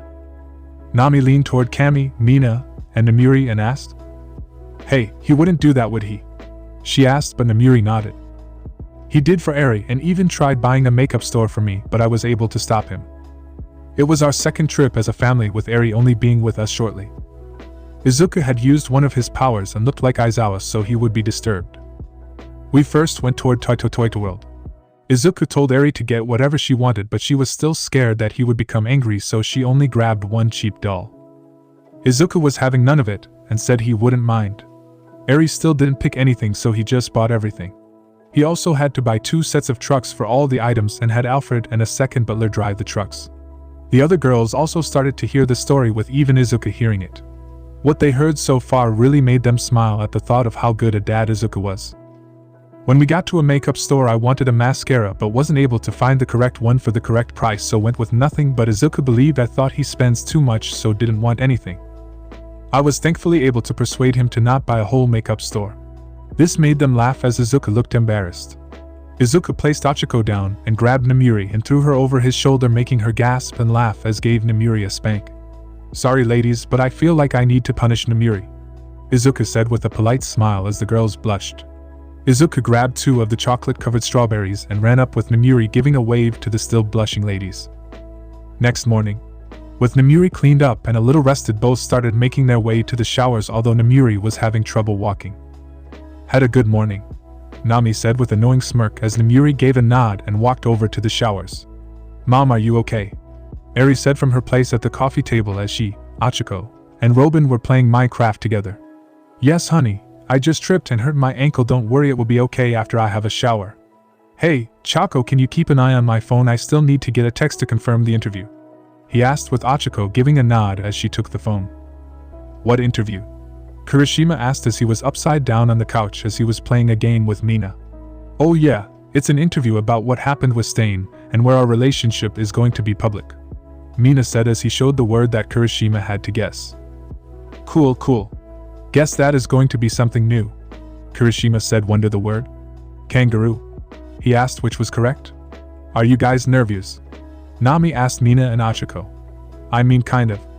I just hope the reaction isn't going to be negative," Ochako said, still scared that they were going to hate her for growing up poor. "I doubt they would do that. I mean, I heard a story from my parents that said that the current queen of Asia also grew up on a tight budget. That is why she now funds a lot of homeless shelters and activities for the less fortunate," Ida told them as he placed his book down to join the conversation. "I mean, would they even have the guts to talk again about their prince's choice or even go against a future queen?" Azuri said as she opened her laptop to join Eri. "What the heck are you extras talking about?" Bakugo asked as he entered the common room with his and Kirishima's laptop. "Yo Bakugo, you came. Duh, you texted me to come. Shitty hair," he said as he gave Kirishima his laptop and took a seat on the couch. "But what were you all talking about?" "What about the queen?" "Oh, Midoriya is going to have an interview today where he is going to out his relationship, and we started talking about they would talk bad about Yururika's background." "Oh, the public is too scared for that. I mean, they didn't say this about it when the current queen got in a relationship while still poor," Bakugo said. "How would you know?" Nami asked, rather confused about it. "Well, my old hag used to be buddies with her," Bakugo said as he placed his laptop on the couch and went to the kitchen to get something to drink while he was downloading Minecraft. "Wait, your mom used to be buddies with the queen?" "I mean, they still kind of are. She does a lot of clothing redesign for them," he said as Izuku walked out of the shower. "Wait, your mom is Mi-chan?" "Who?" Bakugo asked, rather confused about the nickname. "Oh yeah, a nickname. Blonde, rather young looking, married, loves to play volleyball." "Yeah, that sounds like my mom. How the fuck do you know her, and why do you call her Mi-chan?" Bakugo said, confused and a little irritated. "And she isn't married anymore." This time he sounded a little down. "Oh really? Well, your mom did a lot of my clothing for royal events such as suits and stuff, but I only heard her first name, and when we first met that was too hard to say, so I went for Mi-chan and it stuck," he said, smiling as he remembered most likely one of his first crushes. Not that Bakugo would need to hear that. "Wait, that means you're that green-haired fool that was madly in love with her, weren't you?" Bakugo said, this time almost laughing as he remembered the stories. This got everyone on alert as Namiri just got out of the showers herself. "What?" "Yeah, the old hag often said I should behave like what was that dumb nickname. Icon, that was it." "Yeah. Each time you would do what she asked, and each time you would have a flower for her." This was met with lots of laughs toward Izuku, who was rather embarrassed about this whole deal. "I am so gonna get the old hag here, that is going to be so flipping funny." Bakugo nearly cussed by he caught himself. He did grab his phone to text the old hag. "Izuku, your interview is going to be at 3, so you got 5 hours left," Ochako said as she giggled at Izuku's embarrassment. "Thanks." Izuku went and sat down to answer some emails. "I really hate this part of being royalty," he said, defeated as Namiri sat next to him. "What?" "These emails. I get dozens of emails from businesses and countries' officials. This is awaiting you as well.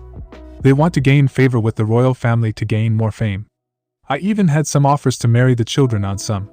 Some dude even offered for me to have sex with his wife," Izuku said as he thought back to the weird memory.